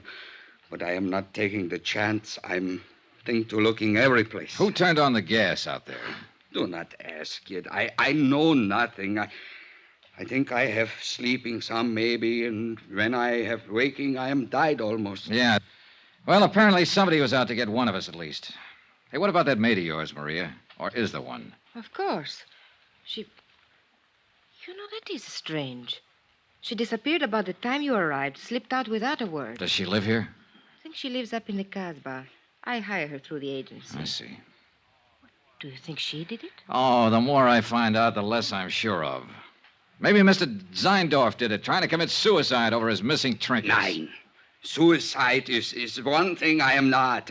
And I desist to listen no more. I am to leave here immediate. Oh, by the way, Mr. Zeindorf. Yeah, what is it? As I understand it, you boys in the international jewelry business are ordinarily pretty cautious in your dealings. Yeah, the prudence, mynheer. Always the entire prudence. That's what I mean. You always investigate a new client thoroughly before you take any chances, is that right? Is entire correct? Johnny, no. Then why did you send $100,000 worth of diamonds here to Algiers at the request of a woman who doesn't have a cent to her name? Why, it is to me these things are always happen. Mynheer Dollar, I am the highest ethic of business. I cannot give you answering. Well, one of you better give me an answering. Oh, it is all right, Mr. Zeindorf. Please, you tell Contessa. All right. What he is trying to say, Johnny, is this. It did not matter about my financial standing because I was not actually a client. What do you mean? You ordered the stuff? Yes. Several pieces on approval, so I could make a selection. Anything up to $20,000. Somebody else was paying for it. It was being given to me as a gift. By whom? A fellow countryman of yours, a man named Charles Barrett. He's been here 3 months, lives on his yacht. Mr. Zeindorf, How did you know this man, Barrett, would pay for the diamonds? By the letter, mynheer. What letter? When I wrote to the Lorco firm, I took the liberty of enclosing a letter written to me by Mr. Barrett. His own authentical signings. We investigate immediately. What sort of a letter was it? He promised to pay for a gift of jewelry up to $20,000 of my own selection in return for certain considerations. What considerations? Romantic, mynheer. It is a little present of the engagement. Is that what it was, Maria? An engagement present? Yes. I see. I think I go now. It's too much has happened in this place.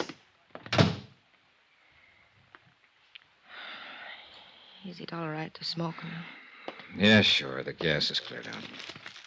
Here. Thank you.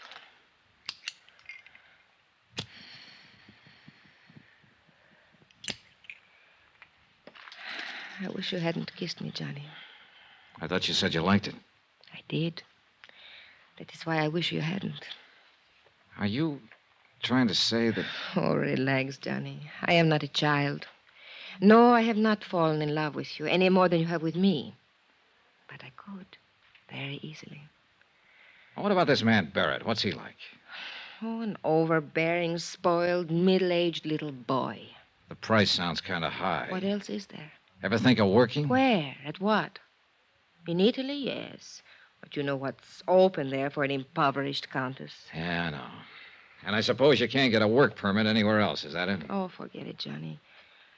All I know how to do is be highly ornamental, say the right things to the right people, do the right things at the right time, and eat by stealing caviar at cocktail parties. You go hungry a lot that way. Yeah, I guess it's rough. Well, don't let it throw you, honey. You're not the first girl who married for money. What? I guess you don't understand. Nobody has said anything about marriage. Oh, I see. Well, Johnny, I imagine you will be leaving now. So, good night, Johnny. Goodbye. For all the progress I'd made in the case, I might as well have stayed at home. Another fish off the hook. Logical suspect number one had been the customs property agent Andre Jardine. But the blow on the head that sent him to the hospital hadn't been faked. And that, plus the fact the diamond courier had shown symptoms of poisoning before the plane even landed, seemed to leave Andre in the clear. And now, number two, Maria Countess d'Atalia, was apparently able to supply another answer every time she needed one. And her answers were backed up by Hans Zeindorf, Lorco's own representative. We were shortcutting through the harbor district when I began to realize that the same car had been behind us ever since we'd left Maria's. It was a low-slung English job, expensive and easy to recognize. Driver. Oui, monsieur? Hit the gas a little harder. See if you can shake that car behind us. Mais oui. The other car picked up speed to match ours and still held the same distance. Hey, try a couple of fast corners. I want to make sure. Yeah?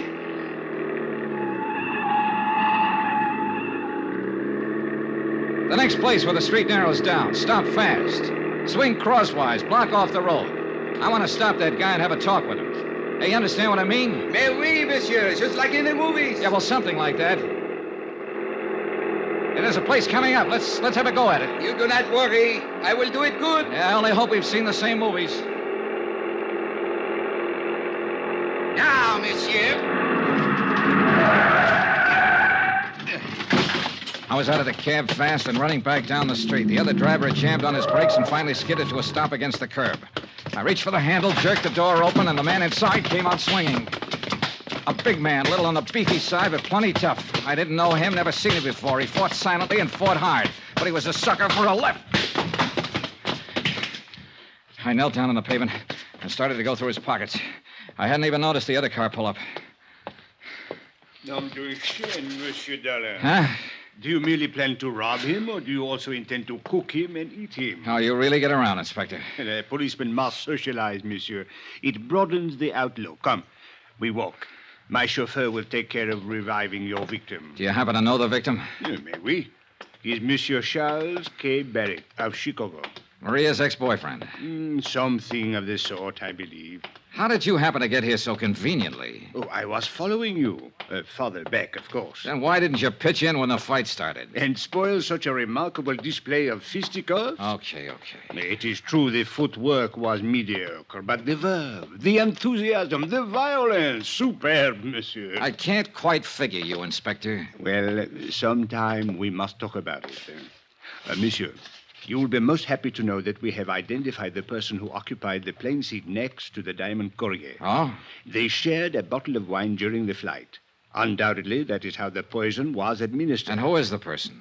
A man named Bobo. Bobo? Oui. He is well known in the Casbah. He is a thief, smuggler, dope peddler, and it is said he can be hired as a killer. Have you picked him up yet? Well, I have not tried to. Why not? Why not? Monsieur, in the Casbah, at the sight of a uniform, everyone vanishes, zzt, like rabbits in their holes. The Casbah, huh? Another thing. The property agent who was struck on the head, Andre Jourdain, he has disappeared from the hospital. Disappeared? How? His window was open, the room was upset. It was very odd. Yeah. Well, look, Inspector, I think I'll get on back to the hotel and get some sleep. As you wish. Yeah, I'll talk to you tomorrow. Maybe. Oh, there is one more thing, Monsieur Dollar. Huh? I think perhaps I should warn you of something in the event you should call again on the Comtesse. Warn me of what? Well, 2 days ago, I installed a dictaphone in her apartment. You what? I must admit I found your conversation this evening most entertaining. Inspector, you are a rat. Oh, please do not concern yourself in the least. I am the soul of discretion. Maybe. Monsieur, I am a Frenchman.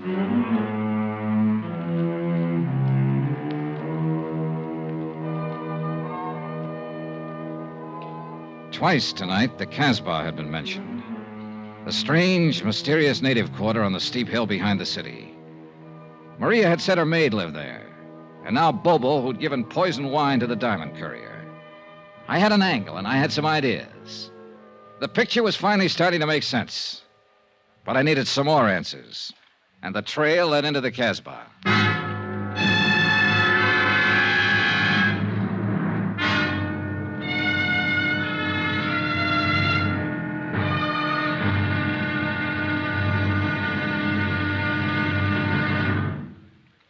There'll be another intriguing episode in our story of the Lorco Diamonds matter tomorrow. Tomorrow, a bungling fool, a tightening net, and a violent death in a crooked alley of the Casbah. Join us, won't you? Yours truly, Johnny Dollar.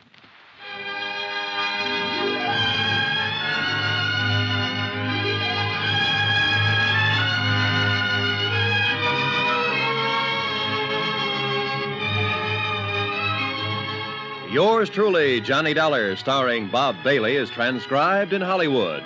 Written by Les Crutchfield, it is produced and directed by Jack Johnstone. Be sure to join us tomorrow night, same time and station, for the next exciting episode of Yours truly, Johnny Dollar. Roy Rowan speaking.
From Hollywood, it's time now for Johnny Dollar.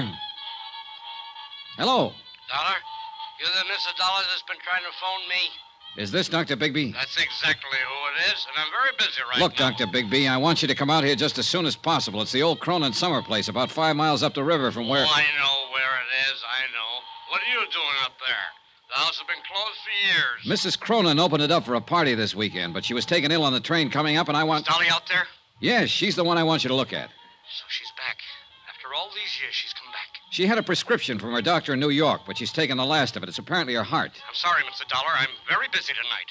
Oh, what? Much too busy, and then there's a storm coming up, and I have a patient someplace, I think. Now, wait a second. If you're a friend of Dolly's, Mrs. Cronin's, do one thing. Take her back to New York. Now. Tonight. Get her out of here. Fast. Before it's too late.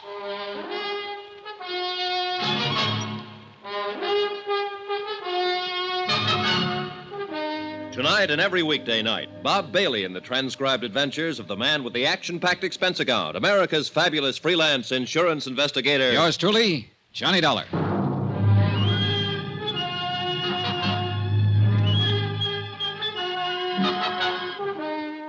From Special Investigator Johnny Dollar at Wells Falls, New York, to the Home Office Surety Mutual and Trust Company, Hartford, Connecticut. Assignment, the Cronin Matter. A $500,000 necklace. Expense account continued. Item 7, $5.40, taxi. I figured I'd find Dr. Bigby in one of the local pubs, but I covered them all in about 30 minutes. No sale. And unfortunately, Bigby was the only doctor in Wells Falls. Worse, the local druggist couldn't fill Mrs. Cronin's prescription. The nearest chance was Tupper Lake, 25 miles away. Back out at the Cronin place, I turned the taxi over to Jason Prell, Mrs. Cronin's business advisor, and he took off for Tupper Lake to look for the medicine. Then I went looking for Mrs. Atherton, a village woman who had been housekeeping on the estate since the place was built. I found her in the kitchen. Storm's brewing up, coming out of the mountains. It'll hit us before morning. They always come in the night.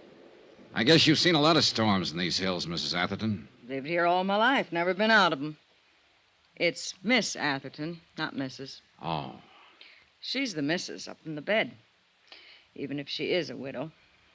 Little Dolly, Mrs. Cronin, till death do us part. Did you know Barnaby Cronin, Miss Atherton? Yes, I knew him. Of course I knew him. I worked here. Oh, yes, you were here then. What kind of a man was he? Like any other man. Not according to Dolly, Mrs. Cronin. She apparently worshipped him. Still does, in fact. Dolly's always worshiping something. Everybody was always worshiping her. She had us all dancing to her tune, and without even trying. You knew her back then? She was born and raised here in the village. I thought everybody knew that. No, that's what I missed. Well, we used to work together, waiting tables at the summer hotels around here. That's where Jason Prell saw her. Told her she ought to be on Broadway. She left the town the next week. Didn't come back again till after she and Barnaby was married. And she got him to spend a fortune to build this place for her. Well, I guess he had the fortune to spend. Oh, yes. She married well. Count on Dolly for that. Always got whatever she wanted and never even had to ask. Things were just given to her, always. Yeah, probably so. But she's been pretty generous herself. Like keeping you on here, for instance, when the house has been closed up for years with nobody using it. Oh, she's the dancing darling, all right, right to the end. Well, now, if you'll excuse me. There was something else I wanted to ask you, Miss Atherton.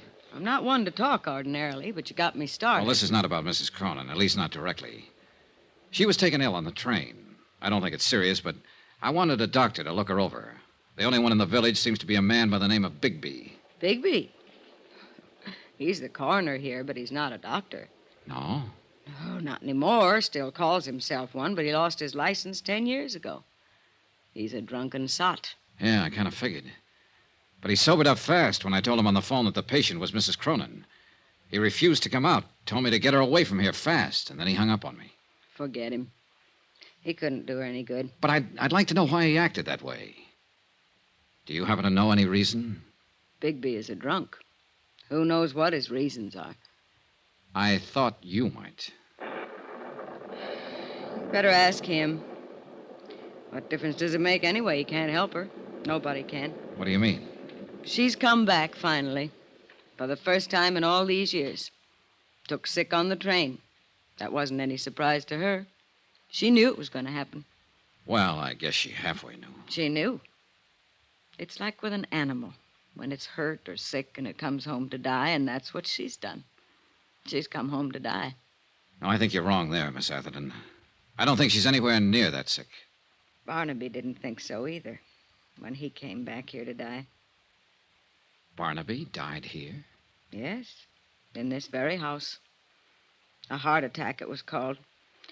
He came up on the afternoon train and... That's strange.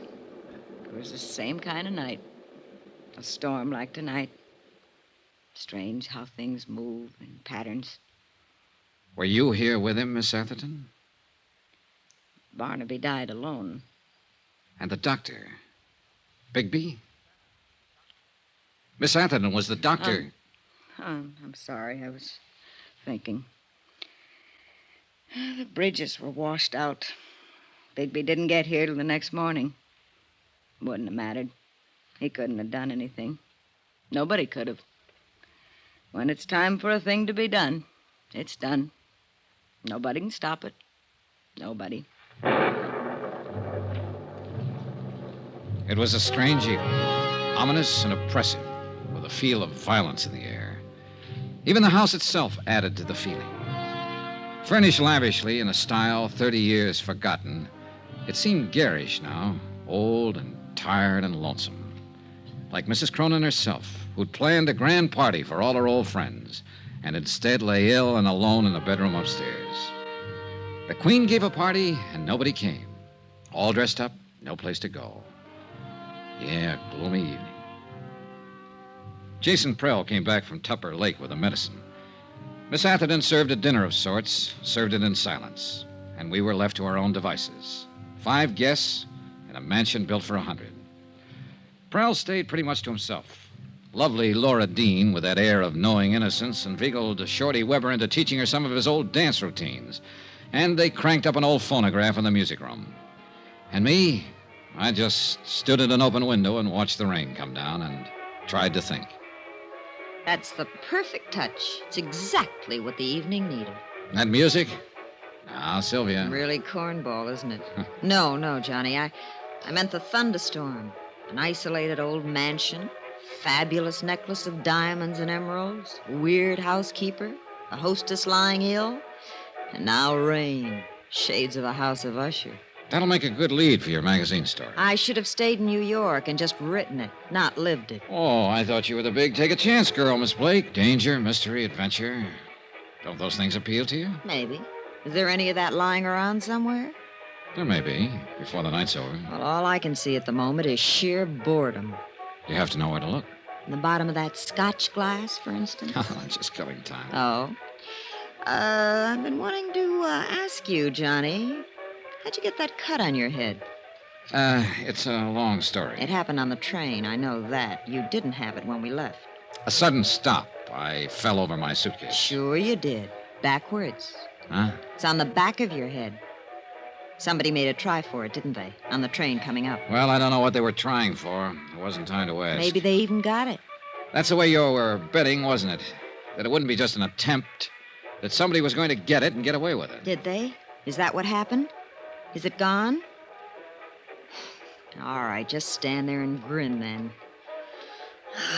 Rain. I'm going back to the city tomorrow. You are? Well, don't smother me with your pleading. No, stick around, Sylvia. Things may get better, including the music.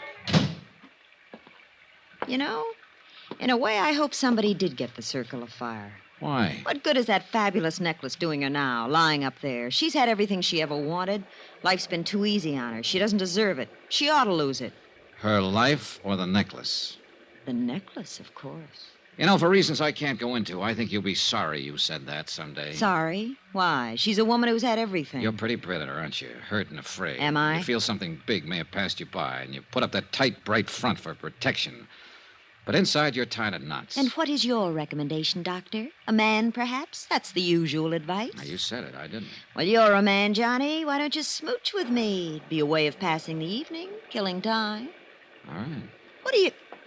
Johnny, wait! Johnny, why? Why did you do it? Because you wanted me to, and because I wanted to. Adventure? Mystery? Danger?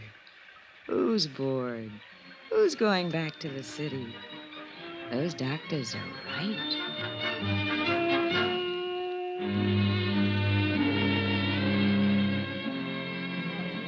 Mr. Dollar, could I talk to you for a minute? Why not, Shorty? What's on your mind? I don't know exactly why you called us all together in It here. was Mrs. Cronin's idea. She set it up with me earlier. Well, it ain't got nothing to do with what I want to say. You seen me in a bad light there yesterday at Dolly's apartment. Well, you found a gun in me. You know about my record. It made it look bad. I know it did. But so help me, Mr. Dollar, everything I told you was the gospel truth. Yeah. I'd break my arm before I'd do anything to harm Dolly in the least bit. You see, I've been in love with that woman for 35 years. Like to broke my heart when she married Barnaby. But I always knew I didn't have no chance right from the start. She was up there, big, somebody. Me, I was a nobody. But I'd still die for her any time. That's all, Mr. Dollar. I just wanted you to know. They were all there, gathered around the big dining table, watching me and waiting. Mrs. Cronin had asked me to arrange it. She said that was the main reason they'd come, and she didn't want to disappoint them. I told them that. And then I took the circle of fire from my pocket and laid it on the table. They all reacted in different ways. Laura Dean gave a gasp and her eyes opened wide. And Sylvia... Look at it. Just look at it. Sylvia Blake was fascinated, hypnotized. Yeah, you should have seen it on her back in the old days. It sparkled even twice as much. So that's what this is all about.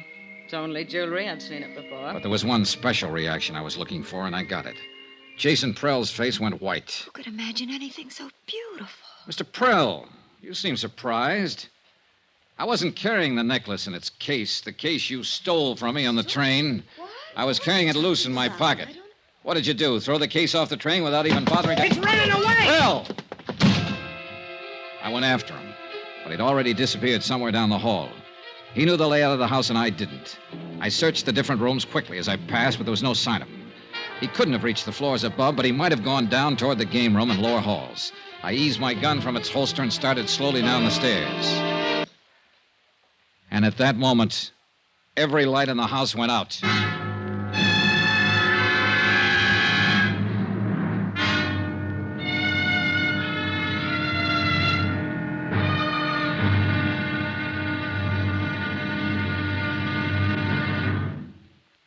There'll be another intriguing episode in our story of the Cronin Matter tomorrow. Tomorrow, a white lie, a bullet from the darkness, and death comes in out of the rain.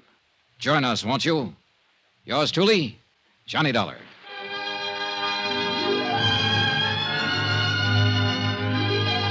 Yours truly, Johnny Dollar, starring Bob Bailey, is transcribed in Hollywood. Written by Les Crutchfield, it is produced and directed by Jack Johnstone. Be sure to join us tomorrow night, same time and station, for the next exciting episode of Yours truly, Johnny Dollar. Roy Rowan speaking.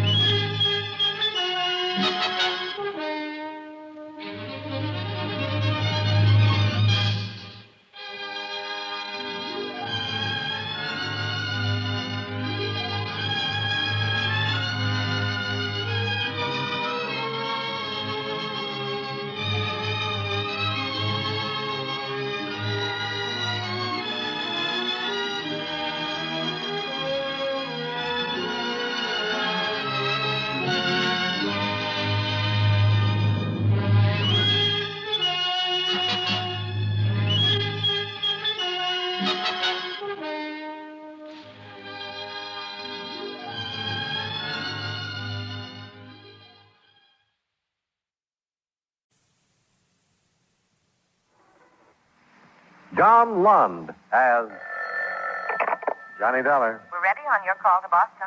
Go ahead, please. Hello? Yes? Mr. Semplin?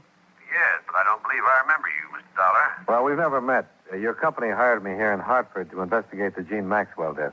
Oh, sorry they didn't advise me. Well, they probably will. I called you to find out the name of the officer in charge of the case, if I could. It's, a Lieutenant DeRosa. DeRosa. Do you happen to know what their theory is, if any? Theory? I don't think they've arrived at a definite Still a toss-up between murder and suicide, huh? Okay, Mr. Semplin, I'll be in touch.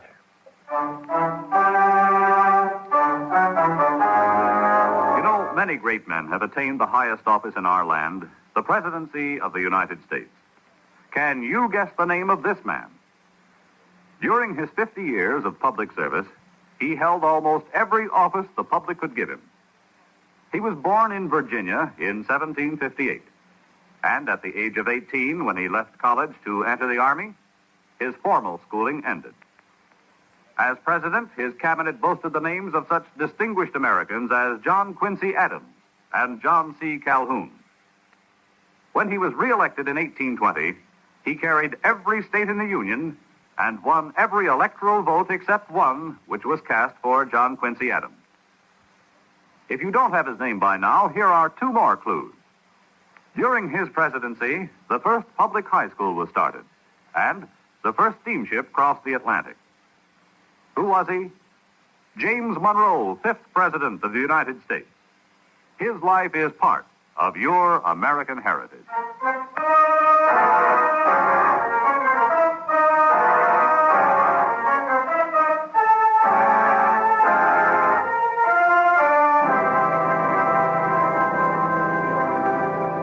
Expense account submitted by Special Investigator Johnny Dollar to Home Office, Corinthian Life Insurance Company, Hartford, Connecticut. The following is an accounting of expenditures during my investigation of the Jean Maxwell matter. Expense account item 1, 75 cents. Phone call to Boston, advising your manager there of my assignment. Item 2, $28, car rental and mileage from my Hartford apartment to police headquarters, Boston.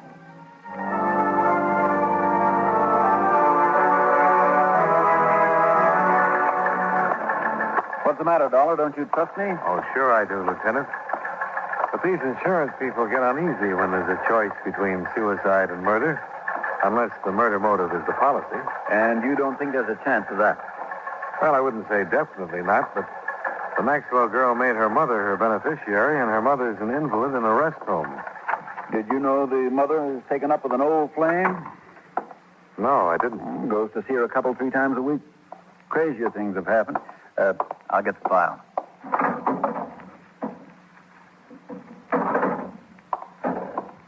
Sit down. Okay.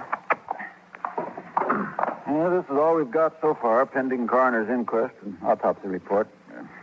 Here's a photo of where she was found. Huh. Shallow water. That's the bridge? Yes, she was lying right about there. But I don't think you have to worry about suicide, Dollar. As far as I'm concerned, it wasn't. Yeah, I'll buy that, too. I wouldn't say this bridge is a suicide type. It's too low. Yes, and there's another thing.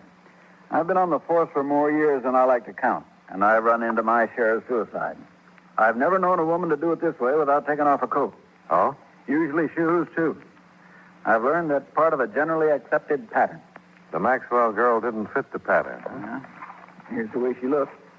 Coat on, belt still tied, shoes, and her purse is missing. We're dragging the stream for it. Mm-hmm. How old was she? 21. She was a beautiful girl. How much questioning have you done, Lieutenant? Not as much as we'll do after the inquest. When'll that be? Day after tomorrow. Do you want anything more here? No, thanks, Lieutenant. I'll check with you later.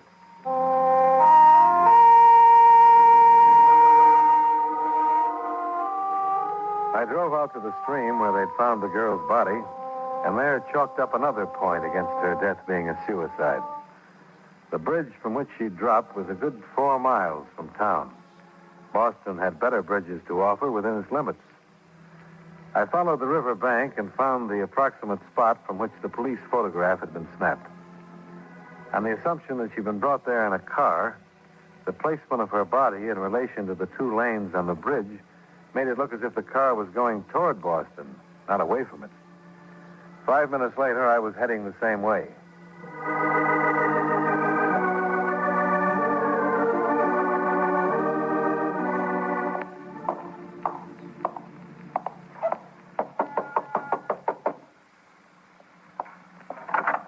Hello?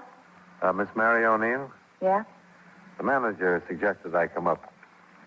You told me you shared this apartment with Jean Maxwell. Yeah, that's right. Who are you? My name is Dollar. I'm from her insurance company. I'd like to talk to you about her if I could. I suppose so, but there's nothing I can do now. This is the biggest shock I ever had. I always said there'd be trouble, but I never thought she'd do anything like this. Maybe she didn't. What's that supposed to mean?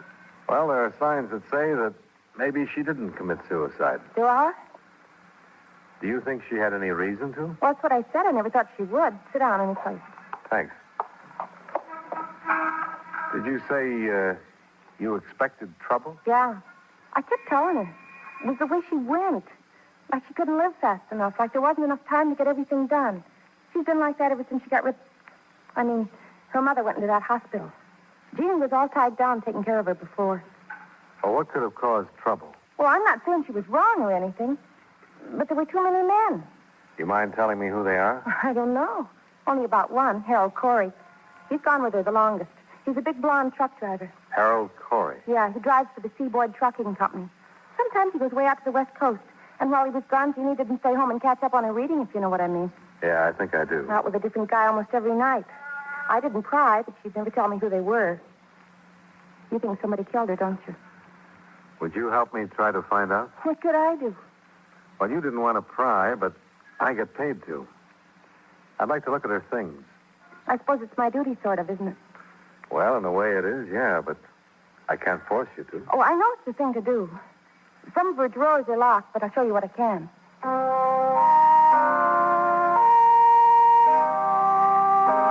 I started on the locked dresser drawers.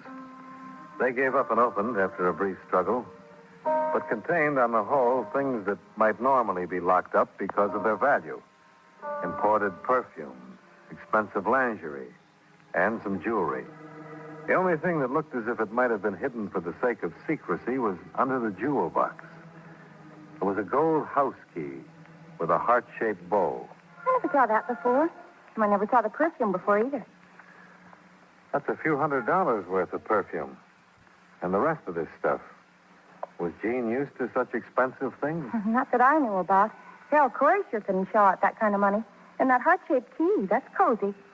I'd like to keep it if I could. Oh, well, I don't know about that. After all, it isn't mine. I might get into trouble. No, you won't, I promise you. I want to find out where it was made, if I can, and who ordered it. Oh, yeah, I get it. Sure, I wouldn't stop you from doing that, even if I could.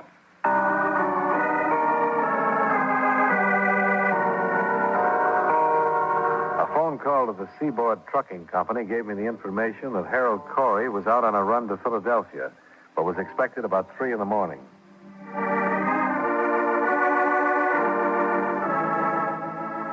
Expense account item 3, $7. Drinks and dinner after I checked into the Bristol Hotel.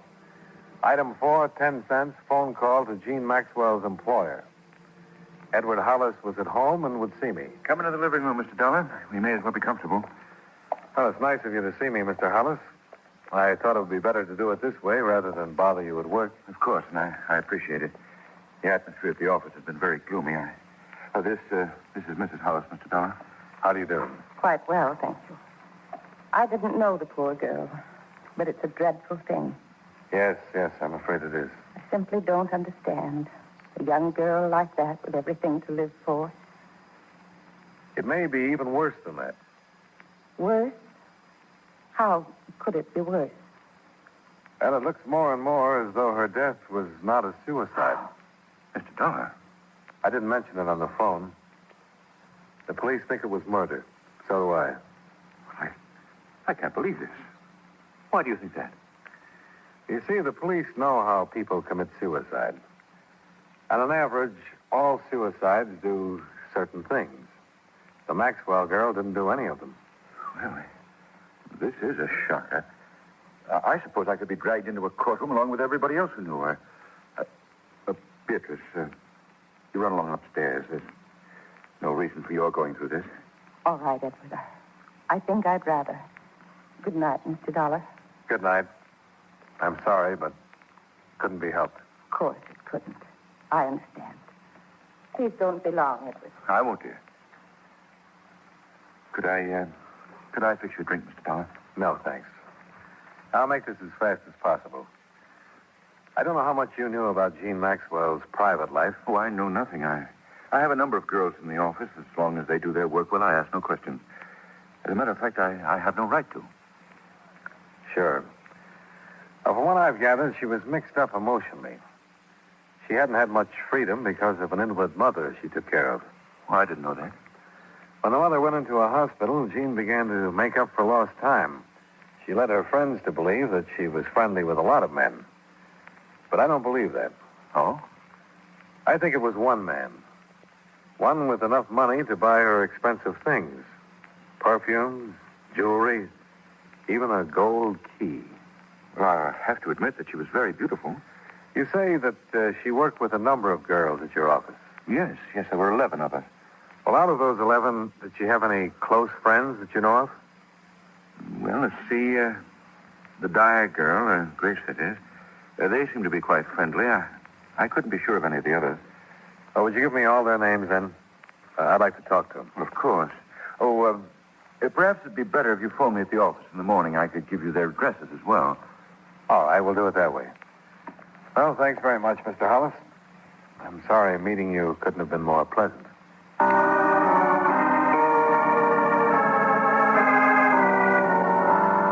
The next morning, I had a list of 11 feminine names and the address of Harold Corey, Jean's truck driving friend. By 10:30, I was following up the latter.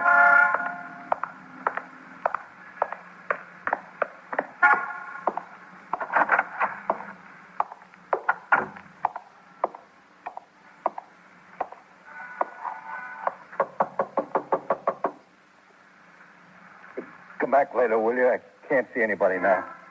I'm an investigator from Jean Maxwell's insurance company. I want to talk to you about her. Oh, wait a minute.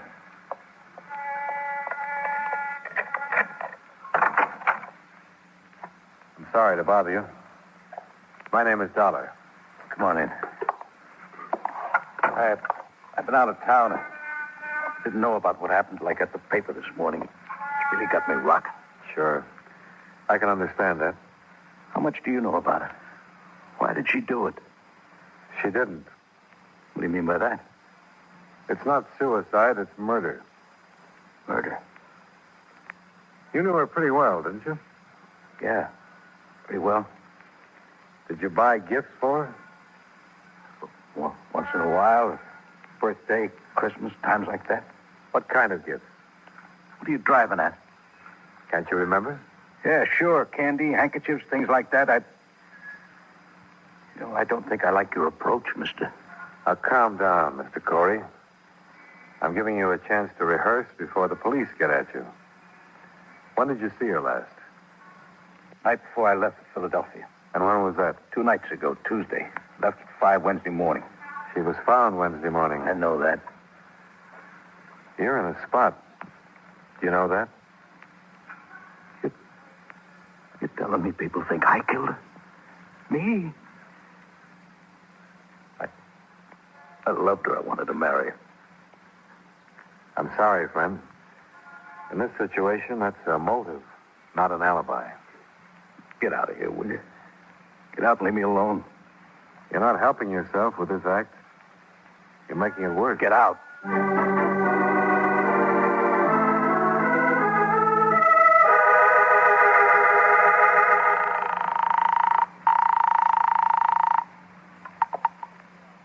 Lieutenant DeRosa. This is Dollar, Lieutenant. I just left a friend of the Maxwell girl. Name of Harold Corey. Dollar, if I could have located you, I could have saved you the trouble. What do you mean? The death was suicide after all.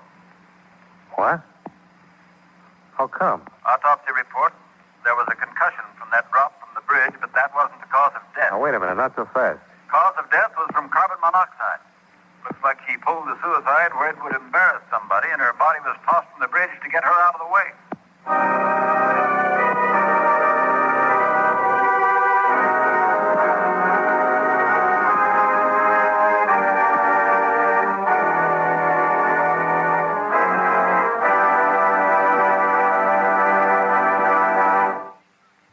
Mind if I cut in to say something, fellows? It won't take too long, since a word to the wise is sufficient. And in the English language, there is one word which is important to just about everyone in the world. That word is security. Security has several different meanings, however. Usually, we think of it in connection with the protecting of our military installations and defense industries. But it means more than that. There is a security which applies to every man, woman, and child in America. The security which comes from being in good health, having a good education, and being well taken care of in case things get a little too tough to handle by oneself. This kind of security is the problem of the President's newest cabinet member, the Secretary of Health, Education, and Welfare. This department ties together the work of several governmental agencies. First, there is the United States Public Health Service, which strives to make certain that the general health of the people in our country is in the best of condition. Then there is the Food and Drug Administration, which guarantees that the food we eat is pure and safe to eat. The Social Security Board, which takes care of old people, children, and the blind who need assistance, also comes under the Department of Health, Education, and Welfare, as does the United States Office of Education. This office does research on the educational possibilities, changes, and opportunities, and passes on its information to the various state boards of education. As you can see, the Department of Health, Education, and Welfare is one of the most important agencies in our government, assuring us, as it does, of a normal and healthy way of life.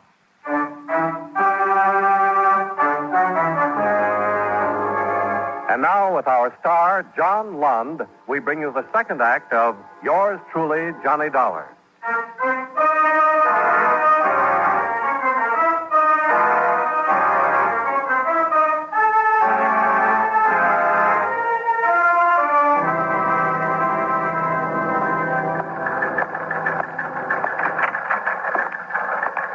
Oh, hi, Dollar. Sit down. Oh, thanks. Here's the autopsy report. Death by asphyxia caused by presence of large amounts of carbon monoxide, agent unknown. That's it, probably automobile exhaust. That's the most popular these days. Huh. You believe this, Lieutenant? I believe what's on the report. And how did you say she got into the river? I said maybe she committed suicide somewhere so that somebody would get involved. To get rid of her, she was probably dumped in the stream. What's the matter, Dollar? I thought you'd be happy with this suicide evidence. The insurance company hired me to dig up the facts. If it was suicide, all right. But if it wasn't, they want to know that, too. And I still don't think it was. Why not? Well, from what I've learned, she wasn't the type. She liked to be alive. And she played it hard enough to leave some motives lying around. Jealousy, for one. That boyfriend of hers, Corey? He's a possibility. I talked to him, and for my money, he deserves checking. And then there's, this. What does this unlock? I wish I could tell you. But it was undoubtedly given to her by somebody. I'd like to know who. You think you could put a couple of men on it? Find out where it was made? All right, Dollar. I'll stick my neck out that far for you. I'm under orders, you know. I have to be assigned before I can investigate. Sure, I understand. But I'll take your story upstairs and see what the brass says. Let me know what else you find. I will. Oh, do you have the address of the old flame you mentioned? The mother's friend? Still like to settle for fraud, wouldn't you? The desk sergeant will give it to you. His name's Paul Anderson.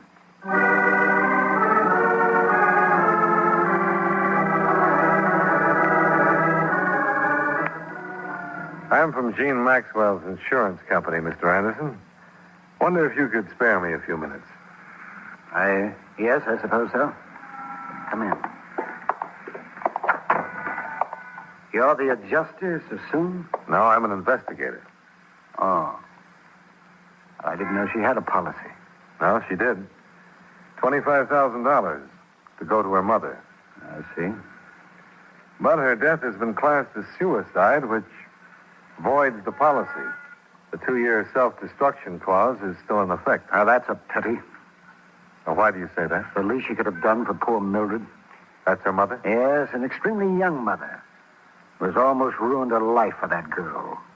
I didn't know that. The daughter was born when Mildred was only 17, and she was left to care for the girl herself.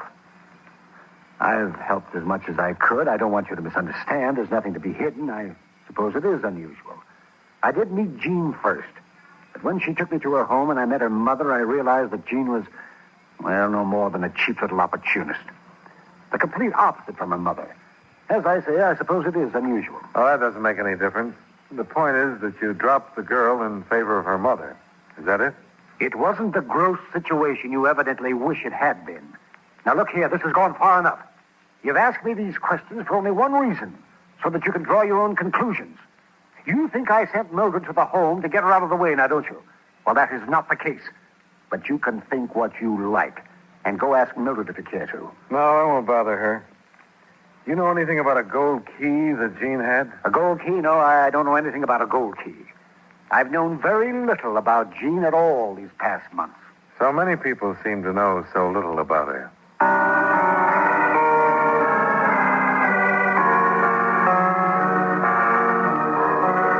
Oh, Mr. Dollar, I've been wondering how you were making out. How are you, Mary? Have the police been here yet? No, and I'll be scared to death if they do come. I feel guilty the minute one looks at me. Oh, that's common enough. Have you remembered anything that could help?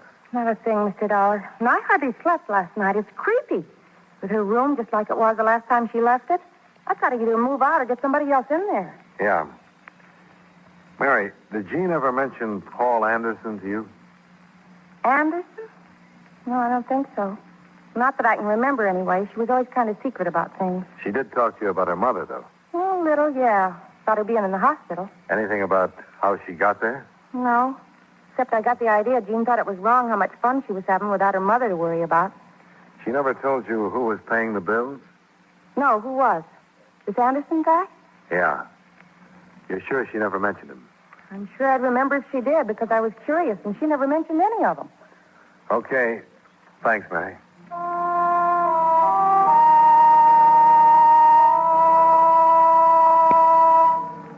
I checked that night with 6 of the 11 girls who had worked, lunched, and chatted with Jean Maxwell. Their collective description was of a girl who listened to and enjoyed what other people said, but had little to offer herself. None of them knew anything about her private life. But the next morning, the police located a goldsmith who said he remembered making the heart-shaped key. I went out to see him and then got back to Lieutenant DeRosa. How'd you make out with that fussy little man, Dollar? Well, we found the day the key was ordered, and he remembered a few things, because a councilman's wife came in that same day. What? A customer, Carter was the name he gave, mentioned a cottage on the bay. Well, that's east. And the girl's body was found northwest of here. I think she was dumped from a car coming toward Boston from out there. So I think the cottage is in that direction. Deduction yet? Well, if I were going to dump a body, I wouldn't carry it through town to take it to that bridge, would you? I'm being paid to think about another case. I couldn't sell the murder pitch upstairs, but I tried, and I'll buck for promotion if you're right and upstairs is wrong. I don't suppose you could earn that promotion by assigning some men to cover that northwest section, huh? Not a chance. That's county. Division of responsibility. Yeah, and we'd all be surprised to know how many criminals take advantage of that.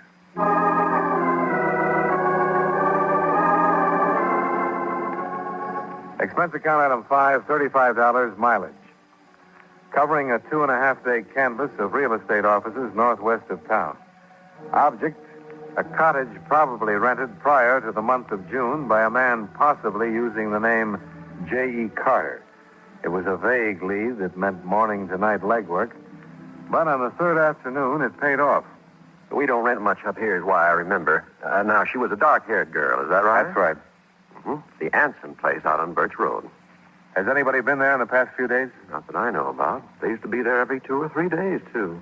How was the rent paid, cash or check? By, a cashier's check. Or was it regular, a definite day of the month, I mean? And do you know the bank? Yes, I do. Between the 1st and 5th of each month since May, a check on the commercial bank. Thanks. Now, I'd like to ask one more favor. Would you take me out to the cottage? I certainly will. It's a police affair. I'm not the one to stand in the way.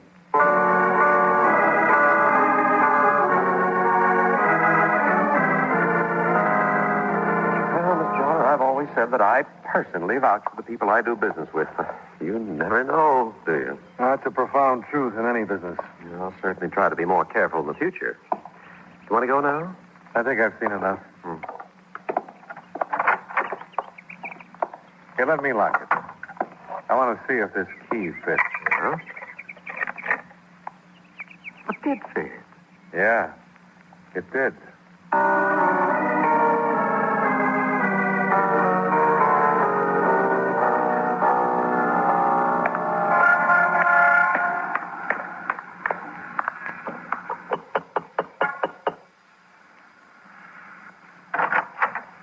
Hello, Mr. Hollis.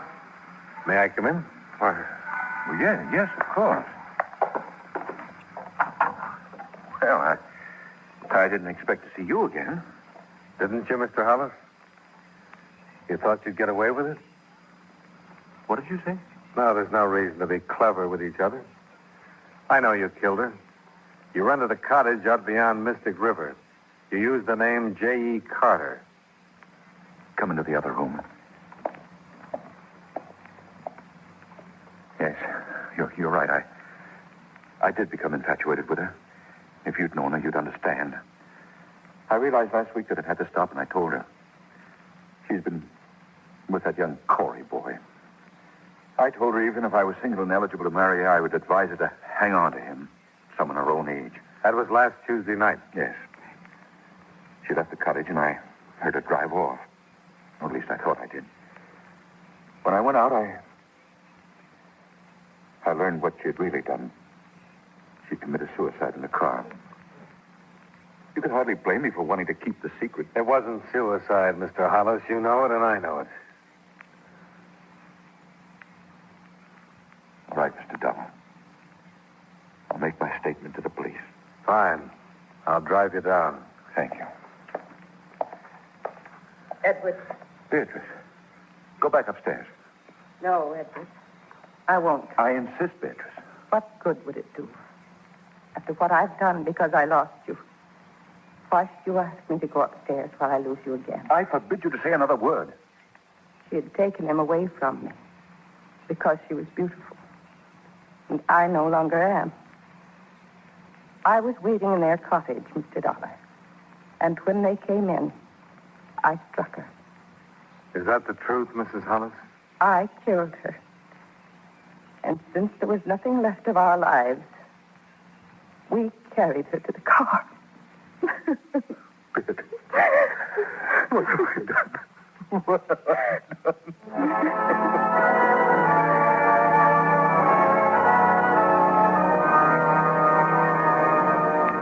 Expense account item 6, $110. Final bill for car rental. Item 7, $85, miscellaneous. Expense account total, $265.85. Remarks. I don't know what sticklers the Massachusetts courts of law are, but Jean Maxwell was not killed by the wronged wife. She was unconscious but alive when Hollis put her into the car trunk. She died there by carbon monoxide.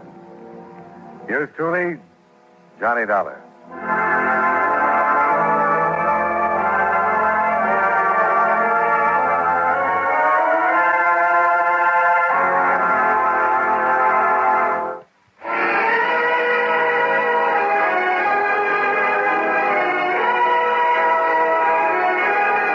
Listening to Suspense and Private Investigator Johnny Dollar.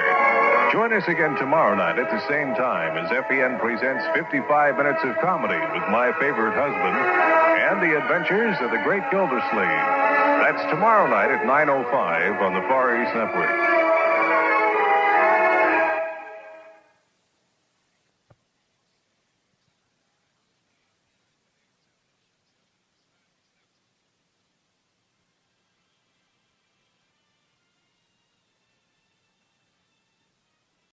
From Hollywood, it's time now for Bob Bailey as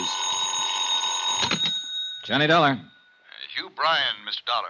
How are you this morning? Not so good. I didn't sleep very well. How'd you do? I think I have about what you want on John Reardon. Well, if you haven't, I can get it from Mrs. Reardon. What? Well, I thought you didn't want to tell her about the report, that her husband might still be alive. She knows. She overheard us talking last night. Oh. Well, what do you want to do? I might as well look at what you have and get this over with. How about an hour from now? I'll be waiting for you.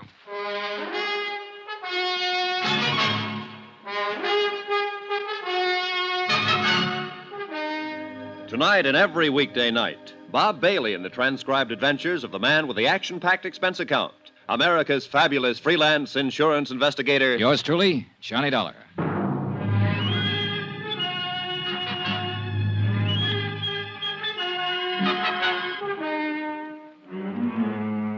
Expense account submitted by Special Investigator Johnny Dollar to the Universal Adjustment Bureau, Baltimore, Maryland. The following is an accounting of expenditures during my investigation of the Chesapeake Fraud Matter.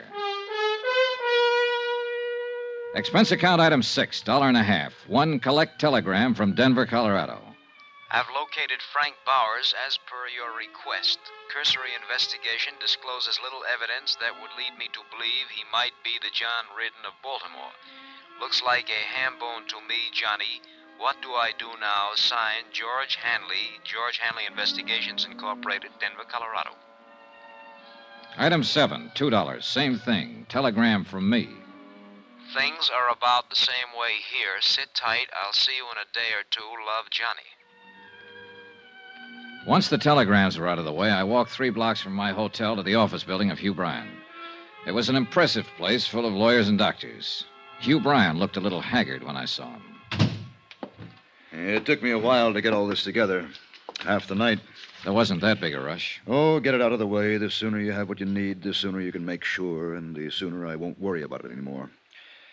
Did you talk to Elizabeth yet today? No, just last night. Oh, I thought maybe she might have called you this morning. I'm so sorry for that girl. Well, don't feel too bad, Mr. Bryan. We both did everything we could to keep the report that her husband might be alive from her. Awkward as it was. Yes, I know. I still don't understand it, I guess. Well, a man named Coombs, an insurance official, thinks he saw Reardon in Denver last week using the name Frank Bowers. He's sure that Bowers was Reardon. If he turns out to be Reardon, the insurance company's been taken for $20,000 they paid to Elizabeth Reardon, just to set you straight. Well, that'd make Elizabeth party to a fraud. And John. Lord knows that's silly. Well, silly or not. Yes. Well, here's what I have. Now, this is one of the last pictures taken of John Reardon. Mm-hmm. Have the negatives? Yes. Here. And these are some vital statistics on him. The physical part I got from his doctor. Mm-hmm. He stood an examination about a month before the accident. This the doctor's name here? Yes. Now, these other things are in his background and education. Here, a copy of his marriage license, birth certificate. How did you get hold of these things? Well, I handled a lot of business for John, filed a lot of his papers for him. These were just packed away. It took a while to find them. Hey. A copy of his fingerprints? Oh, would those help? More than any of this other stuff. Fingerprints aren't standard papers in anybody's file. Before John went in the Army, he did some engineering work for the proving grounds in Aberdeen. Oh. He was fingerprinted there. It was a gag at the time. He had a set of his own blown up and put on the wall in a picture frame. You know, just a joke. Yeah. I dug them out of his personal things. Now then, here's a copy of his financial records, tax returns and whatnot. I spent about an hour in Hugh Bryan's office going over material that would help me in the investigation. The pictures and fingerprints were the most helpful items. After I'd finished, I went back to my hotel, packed my bags, and checked out.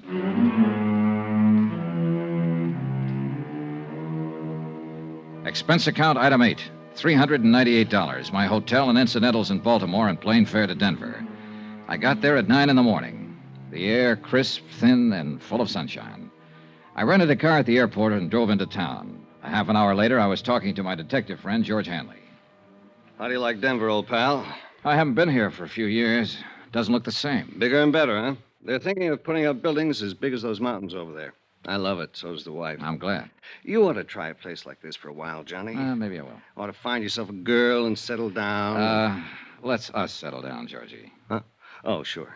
How'd it go? You asked me to look into Frank Bowers. I looked into him as much as I could without talking to him. There you are, Johnny. His bank account, his friends, his troubles, his enemies, everything. Mm-hmm. How about his police record? 1 traffic violation 2 years ago. Never been in any kind of trouble around here. Gets along fine with everybody. Well, tell me about everybody, Georgie. His laundryman, the milkman, the guy who tends bar in his neighborhood, the man he buys gas from. I talked to all of them. How about the people he works with? Well, he don't do much of that as far as I can see. He's got an office downtown, calls himself a consulting engineer. Goes there once or twice a week to pick up his mail. Well, now, that's a very nice way to be able to live. Is he starving to death, Georgie? No, he's got a good bank account. Makes regular deposits. Money comes from a New York bonding firm. He owns a little two-bedroom house out beyond Park Hill. Paid $38,000 for it. Wow. Sleeps in one bedroom, uses the other one for a kind of studio. Putters around with clay, oils, and according to the nosy dame who lives across the street, he tries to write. How about his friends? Lots of them. Pays his bills, gets drunk now and then, normal. Tell me about his wife. He hasn't got one. Lives alone. Find out who he goes with, Georgie? No. As much as I could find out, he doesn't go with anybody. Enemies? Well, the guy in the cleaning shop hates his guts. Bowers doesn't like his shirts with starch. Did you check out the residency business? As far as I could. He bought that house out in Park Hill in 1951. Paid cash for it. Record of the sale gives his former residence as Toledo, Ohio. Well, how long has he been a resident here? As near as I can figure, and this is just rough, 4 or 5 years ago, the first financial transaction was the house he bought. The next was a car. He could have been here a long time before that, though. Well, the time element would fit for Reardon. What do you think, Georgie? I think you're probably wasting a lot of money investigating this guy. He doesn't seem like the kind of man who's hiding out from anybody. Here. Look at this photo. Is this Frank Bowers? Yeah, I'd say so. 5'11", 170, olive complexion, no scars, no glasses, brown hair, about 35. Could be him from that, yes. This is a picture of John Reardon, and the description is Reardon's. What do you want to do now? Keep on it.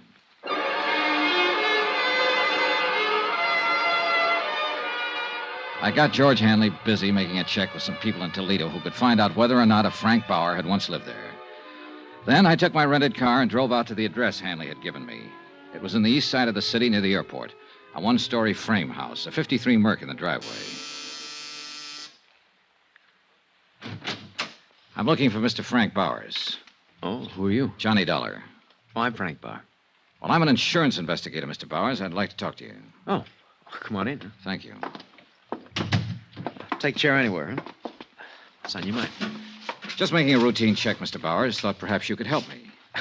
I don't know anything about my neighbors, if that's that kind of thing. No, I'm running down a report that came across our office in Baltimore. Baltimore? Ever been there, Mr. Bowers? No. Swell place on Chesapeake Bay. Well, I like Denver. What's this all about? Well, do you happen to remember a few days ago when you were at a place called the Ship's Tavern? Well, that's in the Brown Palace. This was last Friday, to be exact. Should I remember? What I do, steal an ashtray or walk out on a check? Well, a man from Baltimore was there that day, Mr. Bowers. His name was Coombs. Paul Coombs. You met him. Well, did I? Yes, right at the bar. You had a drink or two with him. Well, I might have. I don't know whether to admit it or not. What are you getting at? I don't understand this. I know it seems confusing. Maybe this will help. Take a look at this. Mm-hmm. Now, you must admit you look a great deal like the man in that picture. Yeah, I suppose I do. Well, I'll be darned. Hey, I'd do it that. You know, this could be a picture of me. That's why I'm here, Mr. Bowers. You see, the company I represent insured the man in this picture for quite an amount of money. His name was John Reardon. He was lost in a boat accident in Chesapeake Bay 5 years ago. The Mr. Coombs who met you at the bar here last week thought you were John Reardon. Well, I don't blame him. But I'm not. Close, though. Now, want to smoke? Oh, thanks. Thanks. Sure. Mr. Coombs was a lifelong friend of John Reardon's. I have his sworn statement here about that meeting with you and the certainty of his identity. You do? Yes, right here. Would you like to see it? Well, not particularly. I understand you went to Ohio State. What year did you graduate? I didn't go to Ohio State. Look, what is this, huh? Well, that's what you told Mr. Coombs. It's in the statement. Oh, I remember that bird now. Oh, I might have told him anything, Mr. Dollar. You know, he's one of those inquisitive kind, real sure of himself. Yeah, I remember. Look, don't tell me they sent you all the way out here from Baltimore. They did. On that guy's say-so? Mm-hmm. That's funny. Did you go to college, Mr. Bowers? What? I'd like to clear up that detail. Did you go to college? Well, yes. I went to Carnegie Tech, 36 through 40. You haven't lived all your life in Colorado, then. Where else have you lived? Look, do you have any right to ask me questions like this? No, but you'll help me a lot if you'll answer them. Well, why not? Okay, I've lived in New York, Pittsburgh, Kansas City, Toledo, around the country. Came here a few years ago with my health. Seemed good for my asthma. Ever been married? Once in 1942. It didn't last long. What else you want to know? Well, if you're in a hurry, I can come back later. No, it's not that. Well, look, you seem like a nice guy, Dollar, but it just makes me uncomfortable answering these questions of yours. I appreciate the time you've given me already, Mr. Bauer. Please understand, it's a matter of establishing identity. But you know who I am. I just told you. That's true. I don't like this business much. Is there any way you can eliminate it? The most positive identification would be from fingerprints. Oh? Now, Mr. Bauer, I'm not so much interested in who you are as in proving that you're not John Reardon. If you volunteered a set of fingerprints, it'd save me a great deal of work and you a great deal of trouble. Well, sure, why not?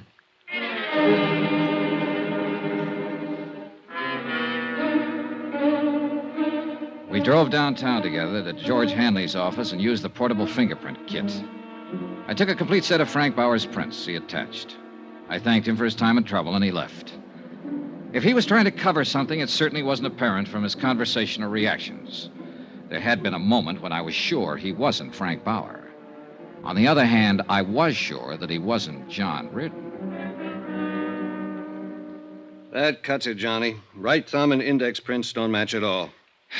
Oh, not even close, George. And I thought I was getting somewhere. I found out he was never in Toledo, or at least never registered or licensed as an engineer.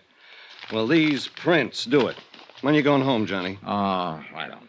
There's no reason to stick around any longer. This is crazy. You proved your case with the prints. He was too anxious to help me prove it, Georgie.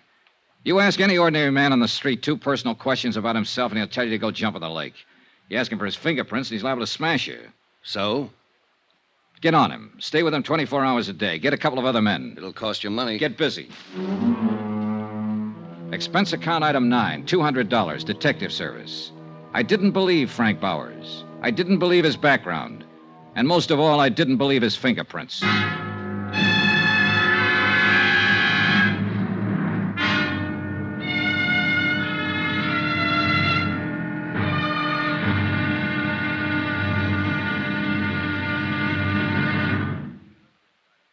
There'll be another exciting episode in our story of the Chesapeake Fraud Matter tomorrow. Tomorrow, another man comes to Denver. He doesn't check in a hotel or carry luggage. At least not much luggage. Just a .38 Colt. Join us, won't you? Yours truly, Johnny Dollar.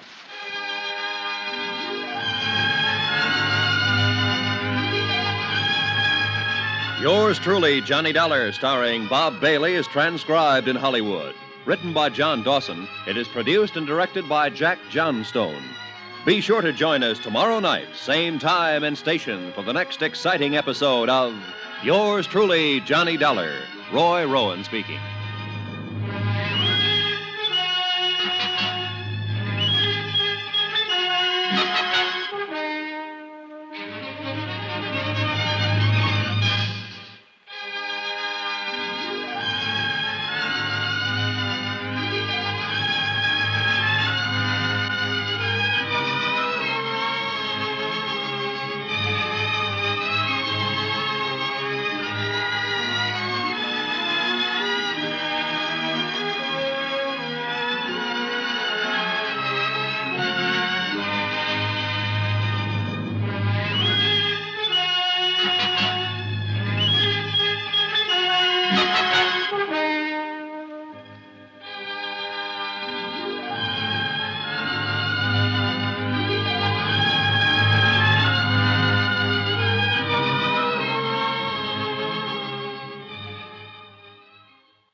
From Hollywood, it's time now for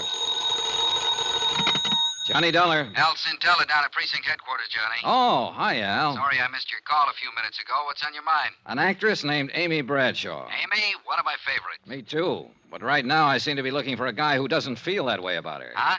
Al, it looks like somebody's trying to kill Amy Bradshaw. Better come down here and tell me all about it.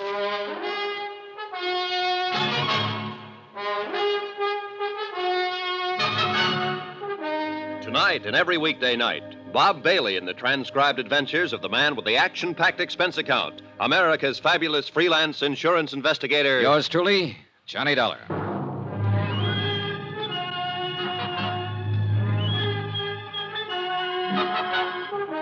Expense account submitted by Special Investigator Johnny Dollar. Location, New York City. To the Northwestern Indemnity Alliance, Hartford, Connecticut. The following is an accounting of expenditures during my investigation of the Amy Bradshaw matter. The threat of an attempt on her well-insured life. Expense account item 5, $1.75. Cab from my hotel to precinct headquarters to talk to Detective Lieutenant Al Centella. Al looked about the same as the last time I'd seen him. Rugged, competent, maybe a few pounds heavier. Sit down, Johnny. Sit down. Thanks. Something about Amy Bradshaw, you said. Yeah.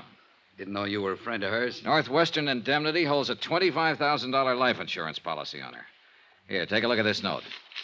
Amy got it several days ago.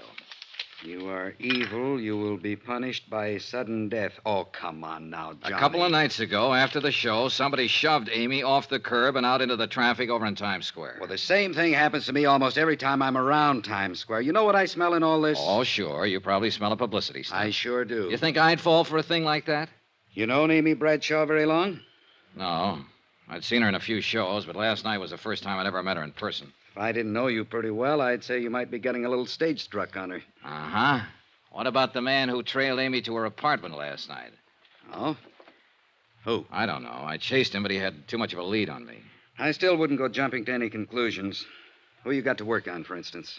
Well, for one, David Coleman, her director. Then there's the producer, Emery Taylor, and his wife, Dora. From what Amy said, I gather Dora doesn't like her very well. Anybody else? Then there's her agent, Mike Pomeroy.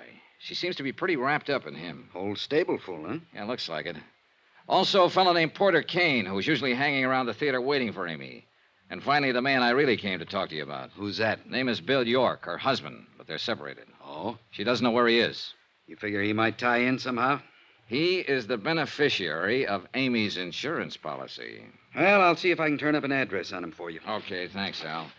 In the meantime, I think I'll pay a call on this Porter Kane. See if I can find out just how good a fan he is.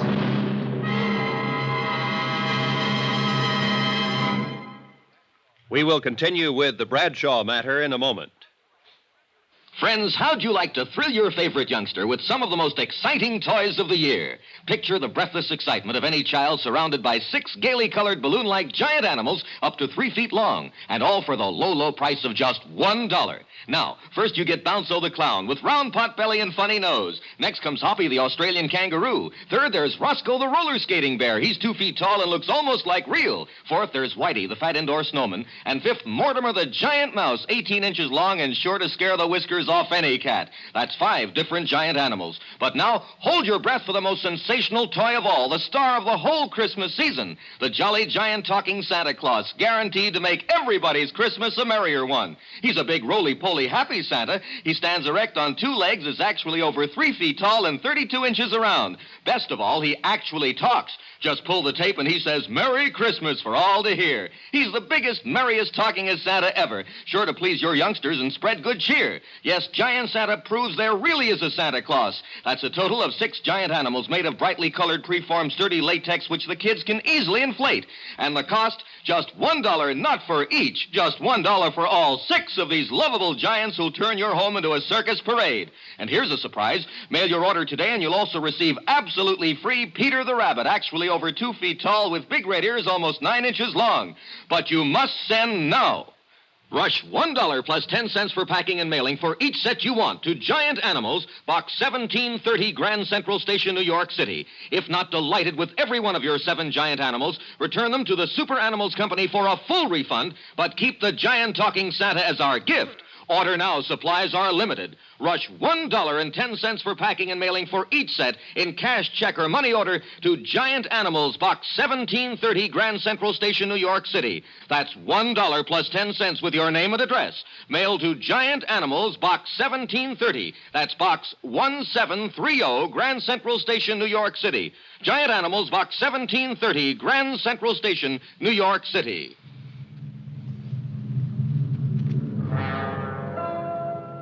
Expense account item 6, $225. Cab to the apartment of Porter Kane in the East 70s. It was an expensive-looking place. I got there about noon, but Porter Kane was just finishing breakfast, accompanied by Chopin. May I offer you a cup of coffee, Mr. Dollar? Oh, thanks. A blind, please. Yes. Now, you came to see me about Amy Bradshaw, I believe.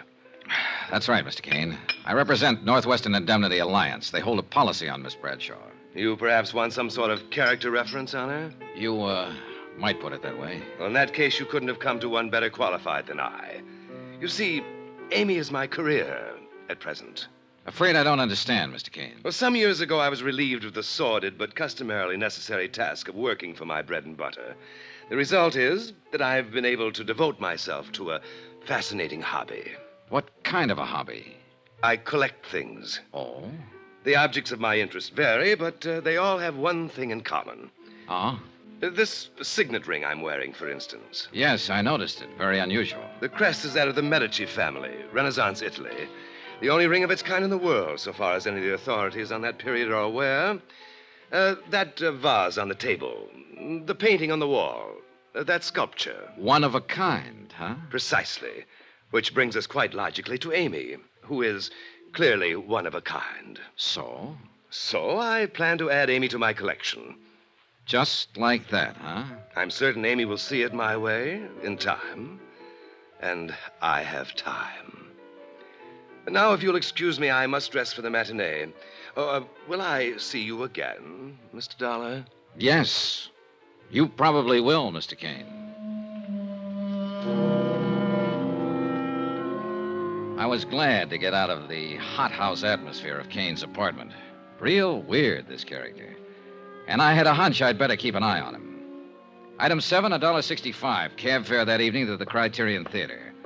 I arrived half an hour before curtain time and headed for Amy's dressing room. Then, as I approached her door... You listen real careful. I'll give it to you once again. You've been tossing wrong cues to Sheila for 3 nights now. You've been doing everything you can to upstage her and make her look bad. Mike, it's just that I've been nervous lately. Maybe I have made a few mistakes in my life. Amy, you know I've got plans for Sheila, and I don't want her looking bad in this play. You've got plans for Sheila. What about us? Amy, we can talk about that some other time. But for now, I just want you to understand. You're to lay off Sheila. I mean it. Is that a threat, Mike? Take it any way you like. It sounded like Pomeroy was coming outside, so I ducked around behind a piece of scenery and waited a moment. Then I went back to Amy's door. Oh, Johnny. Hello, Amy. You look tired. I am. I just had a little go-around with Mike. Pomeroy? Uh-huh. I've been fluffing some of my lines lately. He seems to think I've been doing it deliberately to make Sheila Mitchell look bad. But he's wrong. Have you found out anything yet, Johnny? No, not much. I still can't believe there's anything to it. It's so silly to let it upset me. Silly even to give it a thought. Well, try not to, Amy. Let me worry about it. All right. Did I ever tell you it's nice having you around, Johnny? I left her dressing room and started for the alley door, but somebody stepped out in front of me. It was Mike Pomeroy. Hello, Dollar. Oh, hi, Pomeroy. I was just talking to Dave Coleman, the director. He told me he was the one who sent for you. He told me why. You didn't know about the threatening letter Amy got? No, I didn't. Look, Dollar, every actress I've ever known has gotten at least one note like that during her career. You don't think this should be taken too seriously, then? No. Amy's pretty nervous these days, and as long as you're around stirring things up, she'll be worried about it. If there's anything to be done about it, I can handle it. In other words, you want me to mind my own business, that it? You said that, Dollar. I didn't. It might not be a bad idea. Funny thing. When somebody tells me to lay off a case, my interest in it always doubles. After the final curtain, I went backstage to wait for Amy. The stage door was open, and I could see Porter Kane waiting in the alley outside. So I went over to him. Well, Mr. Dollar, good evening. Hello, Kane. On duty again tonight? Perhaps that's one way of putting it. I thought I might have a little chat with Amy after she's changed. I'm afraid she has a date. Oh? Do you happen to know with whom? Yeah, me. Mr. Dollar, are you suggesting that I'm to regard you as some sort of rival? Not at all, Kane. I'm just suggesting that I'm a friend of Amy's. I see. Good night, Mr. Dollar.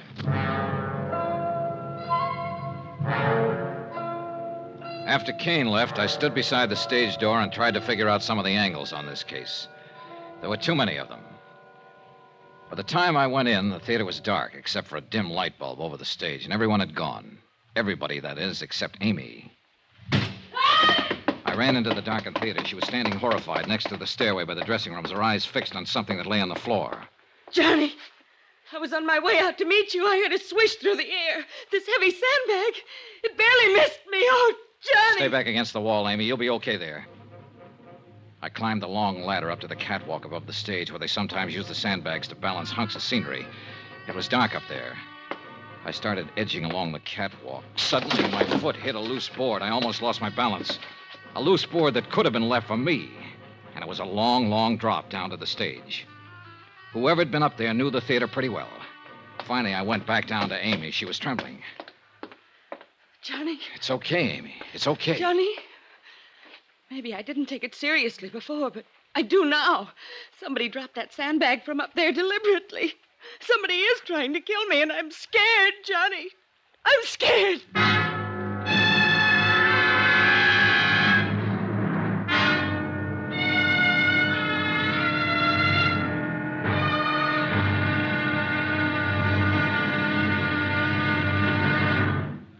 Johnny Dollar will be back in a moment to tell you about tomorrow's episode. Friends, send for your set of some of the most exciting toys of the year. 6 giant inflatable toys for only $1, some up to 3 feet tall. You get Bounco the Happy Clown, Hoppy the Australian Kangaroo, Roscoe the 2 feet long roller skating bear, Whitey the fat indoor snowman, Mortimer the giant mouse 18 inches long, and last but not least, the great giant talking Santa, a roly-poly giant over 3 feet tall and 32 inches around the belly that actually says Merry Christmas out loud when you pull the tape. That's 6 sensational giant toys for only $1, made of sturdy, gaily colored latex that the kids can easily inflate. Send $1 for each set to Giant Animals, Box 1730, Grand Central Station, New York City. And if you order right now, you get Peter the Rabbit over 2 feet tall absolutely free. If not delighted with your Giant Animals, your money refunded immediately. Order today. You may never hear this offer again. Rush $1 plus 10 cents for packing and mailing in cash, check, or money order to Giant Animals, Box 1730, Grand Central Station, New York City. That's $1 plus 10 cents for each set with your name and address to Giant Animals, Box 1730, Grand Central Station, New York City.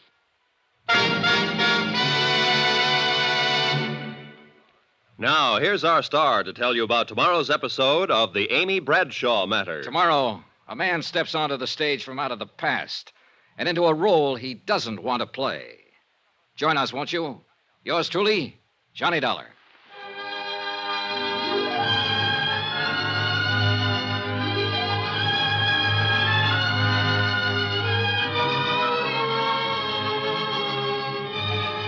Yours truly, Johnny Dollar, starring Bob Bailey, is transcribed in Hollywood. Written by Robert Reif, it is produced and directed by Jack Johnstone. Be sure to join us tomorrow night, same time and station, for the next exciting episode of Yours truly, Johnny Dollar. Roy Rowan speaking.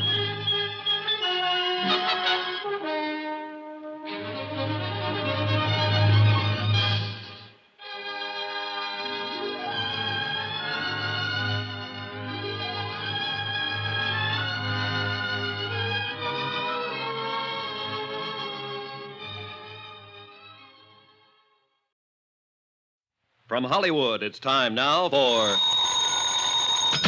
Johnny Dollar. This is the Countess Tatolia. Oh, yes. My maid tells me that you were trying to reach me by telephone. That's right, Countess. I want to talk to you. Where are you now? At my residence, of course. Did you think I might come running immediately to your hotel, Mr. Dollar? Not after hearing your description. I'm seldom that lucky. What is it exactly that you wish to talk about? $100,000 worth of diamonds and a dead man. I'm a special investigator. I know who you are. I investigate before I call you. Wow. Not only beautiful, but clever. This ought to be interesting. I'm afraid I don't entirely understand your flippancy. Then suppose I come over and explain it to you. Say around 8 o'clock? I'll make a definite effort to be here. You know something, Countess? I think it's about time somebody built a small fire right under that lovely little complacency of yours. I'll be there at 8 with matches.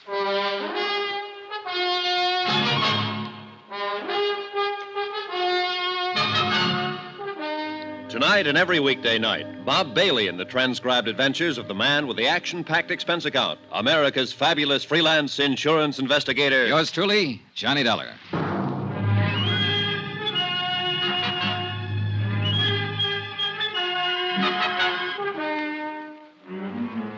From Special Investigator Johnny Dollar, location Algiers, North Africa, to the Home Office, Transworld Fidelity Company, Hartford, Connecticut.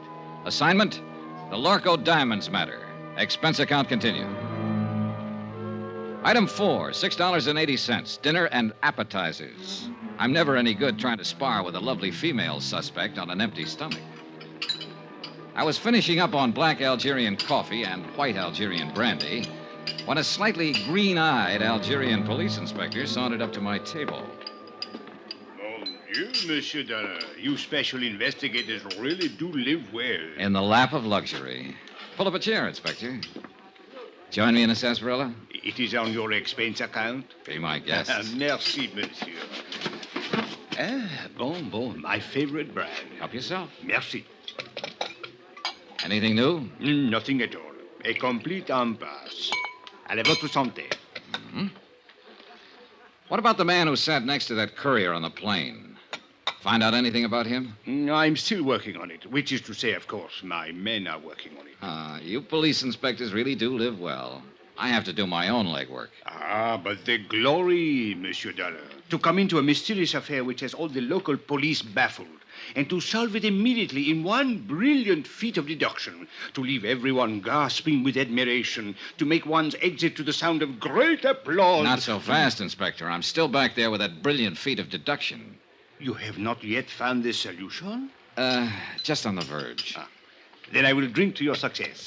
With your brandy, of course, and with your permission. Go ahead. Drink up a storm. But I'm afraid I'll have to leave you pretty soon, but you can still go ahead. No, monsieur. I suggest you change your plans. You will learn nothing which has any bearing on this matter.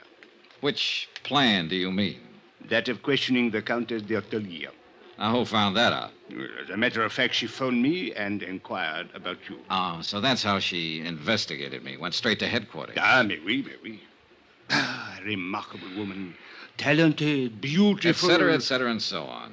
And along with it, it's 9 to 1. She's in it right up to her pretty neck. No. She's really not the type. This is an excellent brandy, monsieur. An Algerian brand, I notice. All right, Inspector. Let's bypass the byplay and lay him out face up. I think I prefer it to cognac. I don't know how she does it, but she's got you hypnotized. Just mention of her name and you go into a tailspin, every cockeyed one of you. Exquisite. Lovely. Maybe so, but in my book, she's a real suspect. Elucidate, monsieur. Well, it's simple enough. She's the only person in Algiers, that we're sure of at least, who knew that a shipment of diamonds was coming in on that plane. Why? Because she's the one who ordered them. Monsieur, it is even simpler. She could not have poisoned the courier because she was not on that plane. She could not have stolen the briefcase from the customs property agent because it was done by a man. So, where is your case? An accomplice, a man, with the Countess calling the shots for him. What man, monsieur? Well, you got a good point there. Merci bien. Don't mention it. But from the influence she seems to have, it might be any man in Algiers. Inspector, it wasn't you by any chance. You raise a very interesting point. Now, suppose the Countess should ask me to kill someone for her. I wonder what I would do.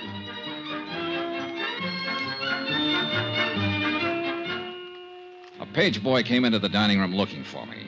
I followed him out and took the phone call in the hotel lobby. It was the American consulate with some information I'd asked for them earlier.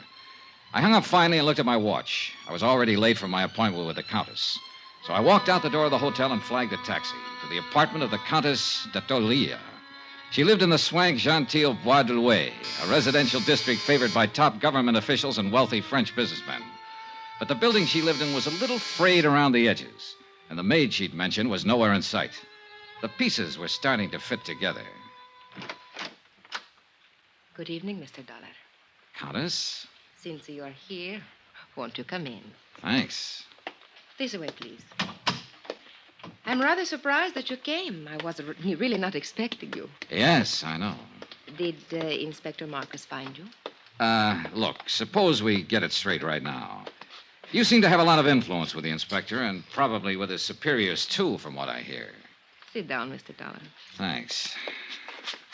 Well, do we play cat and mouse for a while, or do you want to give up right now, hand them over, and, as they say, throw yourself on the mercy of the court? I would like a cigarette. You could always claim that you fell in with evil companions or that a man led you astray. They're in the box there by your elbow. A tall, thin man, for instance, with his collar turned up and his hat pulled down, carrying a gun when last seen after slugging a customs agent at the Algiers airport. Mr. Dollar, are you opposed to smoking on moral grounds? No, but I'm opposed to murder. Have a cigarette? Thank you. Light? Is there any other way of smoking them?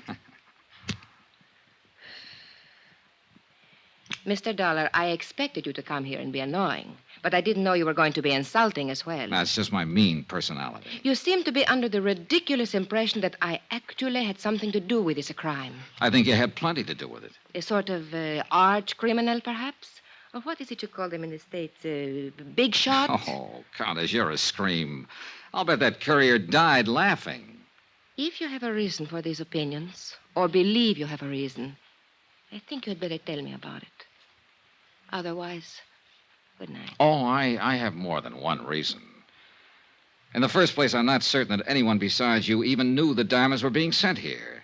Except for the Lorco company, of course, and they wouldn't be likely to advertise it. Mr. Dollar, all of my friends and most of my acquaintances have known for 3 weeks that I'd ordered that jewelry. Oh? Well, I have a copy here of a letter that was sent to you by registered airmail from the Lorco company in Amsterdam a week ago today.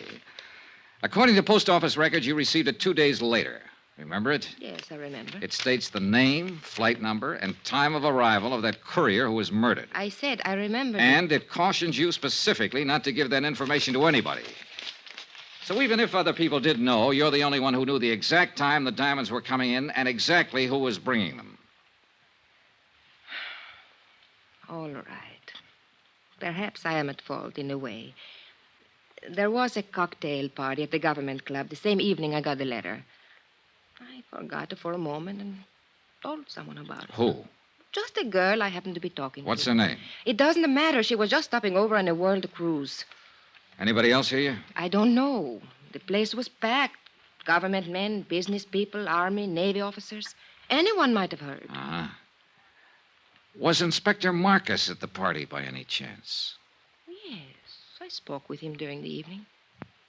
Mr. Dollar, I'll admit I was wrong, but there is hardly grounds for... All right, let's get to point 3. The Countess Maria d'Attalia, Italian by birth, title inherited, old family. Goes back through one line, in fact, to Lucretia Borgia. I did not poison the courier. Your family estates were confiscated by Mussolini. Family migrated to Bizerte, and then to Lisbon for 3 years. You left them there and went on to London. Since the war, you've lived in Paris, on the Riviera, back to London, Mallorca, and finally here. Have you been following me, Mr. Dollar? The consulate was pretty thorough. Anyway, you're well known in the international set, accepted everywhere, and apparently able to get along fine on your title and your looks. It is not very pleasant to be dissected while one is still alive. As a matter of fact, you're flat broke.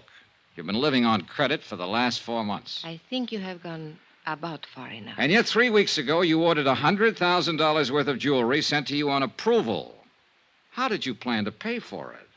Get out. Or did you know you wouldn't have to pay for it because it was never going to be delivered? Get out of here. I don't have to listen to this. I don't have to answer your insulting questions. My private affairs are my own concern. The ice finally melted, and now you're going to blow your top. Get out, or so help me, I'll kill you. You mean me, too? You... Oh, no, hey, put that down. Don't throw that. Why, you little devil. Stay back. Now, let go of me. Settle down, then. And stop throwing things. I will do as I please. It is my house. So sorry. Oh, good Lord. A woman who can even cry beautifully. Leave me alone. Oh, you're unbelievable, baby. The boys were right. You're everything they said you were. Oh, it's too bad. Go away. All right. But before I do... What are you going... No, don't.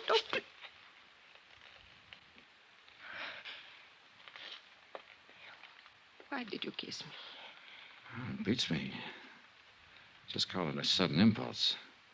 Then you have changed your mind? You don't really think I'm guilty? Oh, honey, I still think you're in this up to your ears. And I'll still bring you to trial if I can. And I still want to kiss you. You figure it out. Why, figure, Johnny. I liked it, too. You ought to be locked up. If for no other reason, just to protect the guys who... What is it, Johnny? What are you going... That cigarette in the ashtray. Put it out fast. Get the windows open, all of them. Where's your kitchen? Back through the hall. Johnny, what are you going to do? Stay alive, if I can. It was gas fumes, one of the bottled gases they use for cooking in the higher-priced apartment districts.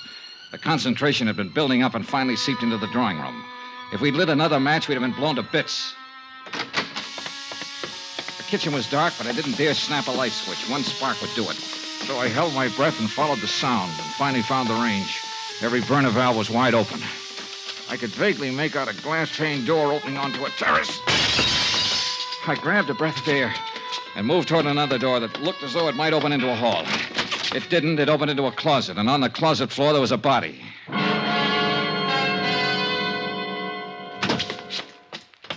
What happened, Johnny? Why did you go... Johnny, who's that? He's a man from the Lorco company. Name is Zeindorf. Zeindorf? But where did you find him? Out there on the floor of a closet. Why? What was he doing here? You tell me. I don't understand it. He has no business here.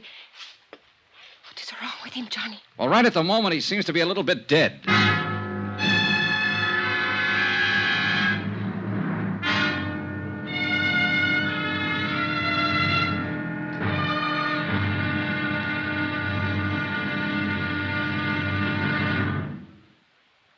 There'll be another intriguing episode in our story of the Lorco Diamonds matter tomorrow. Tomorrow, a desperate fight in an Algiers alley, a killer is named, and a lovely lady confesses her shame. Join us, won't you? Yours truly, Johnny Dollar.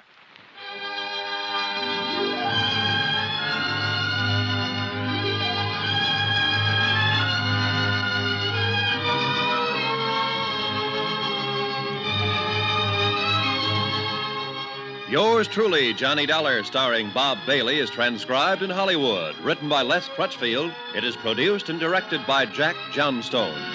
Be sure to join us tomorrow night, same time and station, for the next exciting episode of Yours truly, Johnny Dollar. Roy Rowan speaking.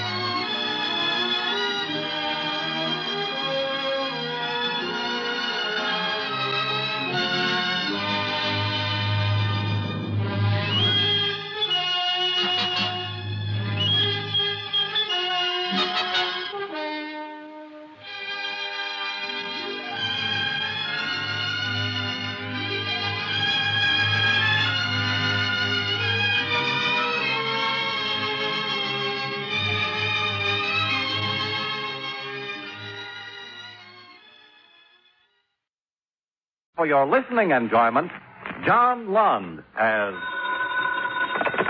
Johnny Dollar. Roger Stern, Dollar. Oh, hello, Mr. Stern. Got a job for you. Fine. Our company insures a Mr. Barney Rico. Oh, I know that name. Used to be pretty big in the rackets, wasn't he? Yeah, for the past 7 years, he's been Mr. 8 number 1 citizen. Our company insured his life for $100,000. He was killed yesterday. How? He was murdered. See Lieutenant Briggs at the 7th Precinct. He'll give you the details. Right. Briggs is an old friend. When can you leave? As soon as I pack a bag.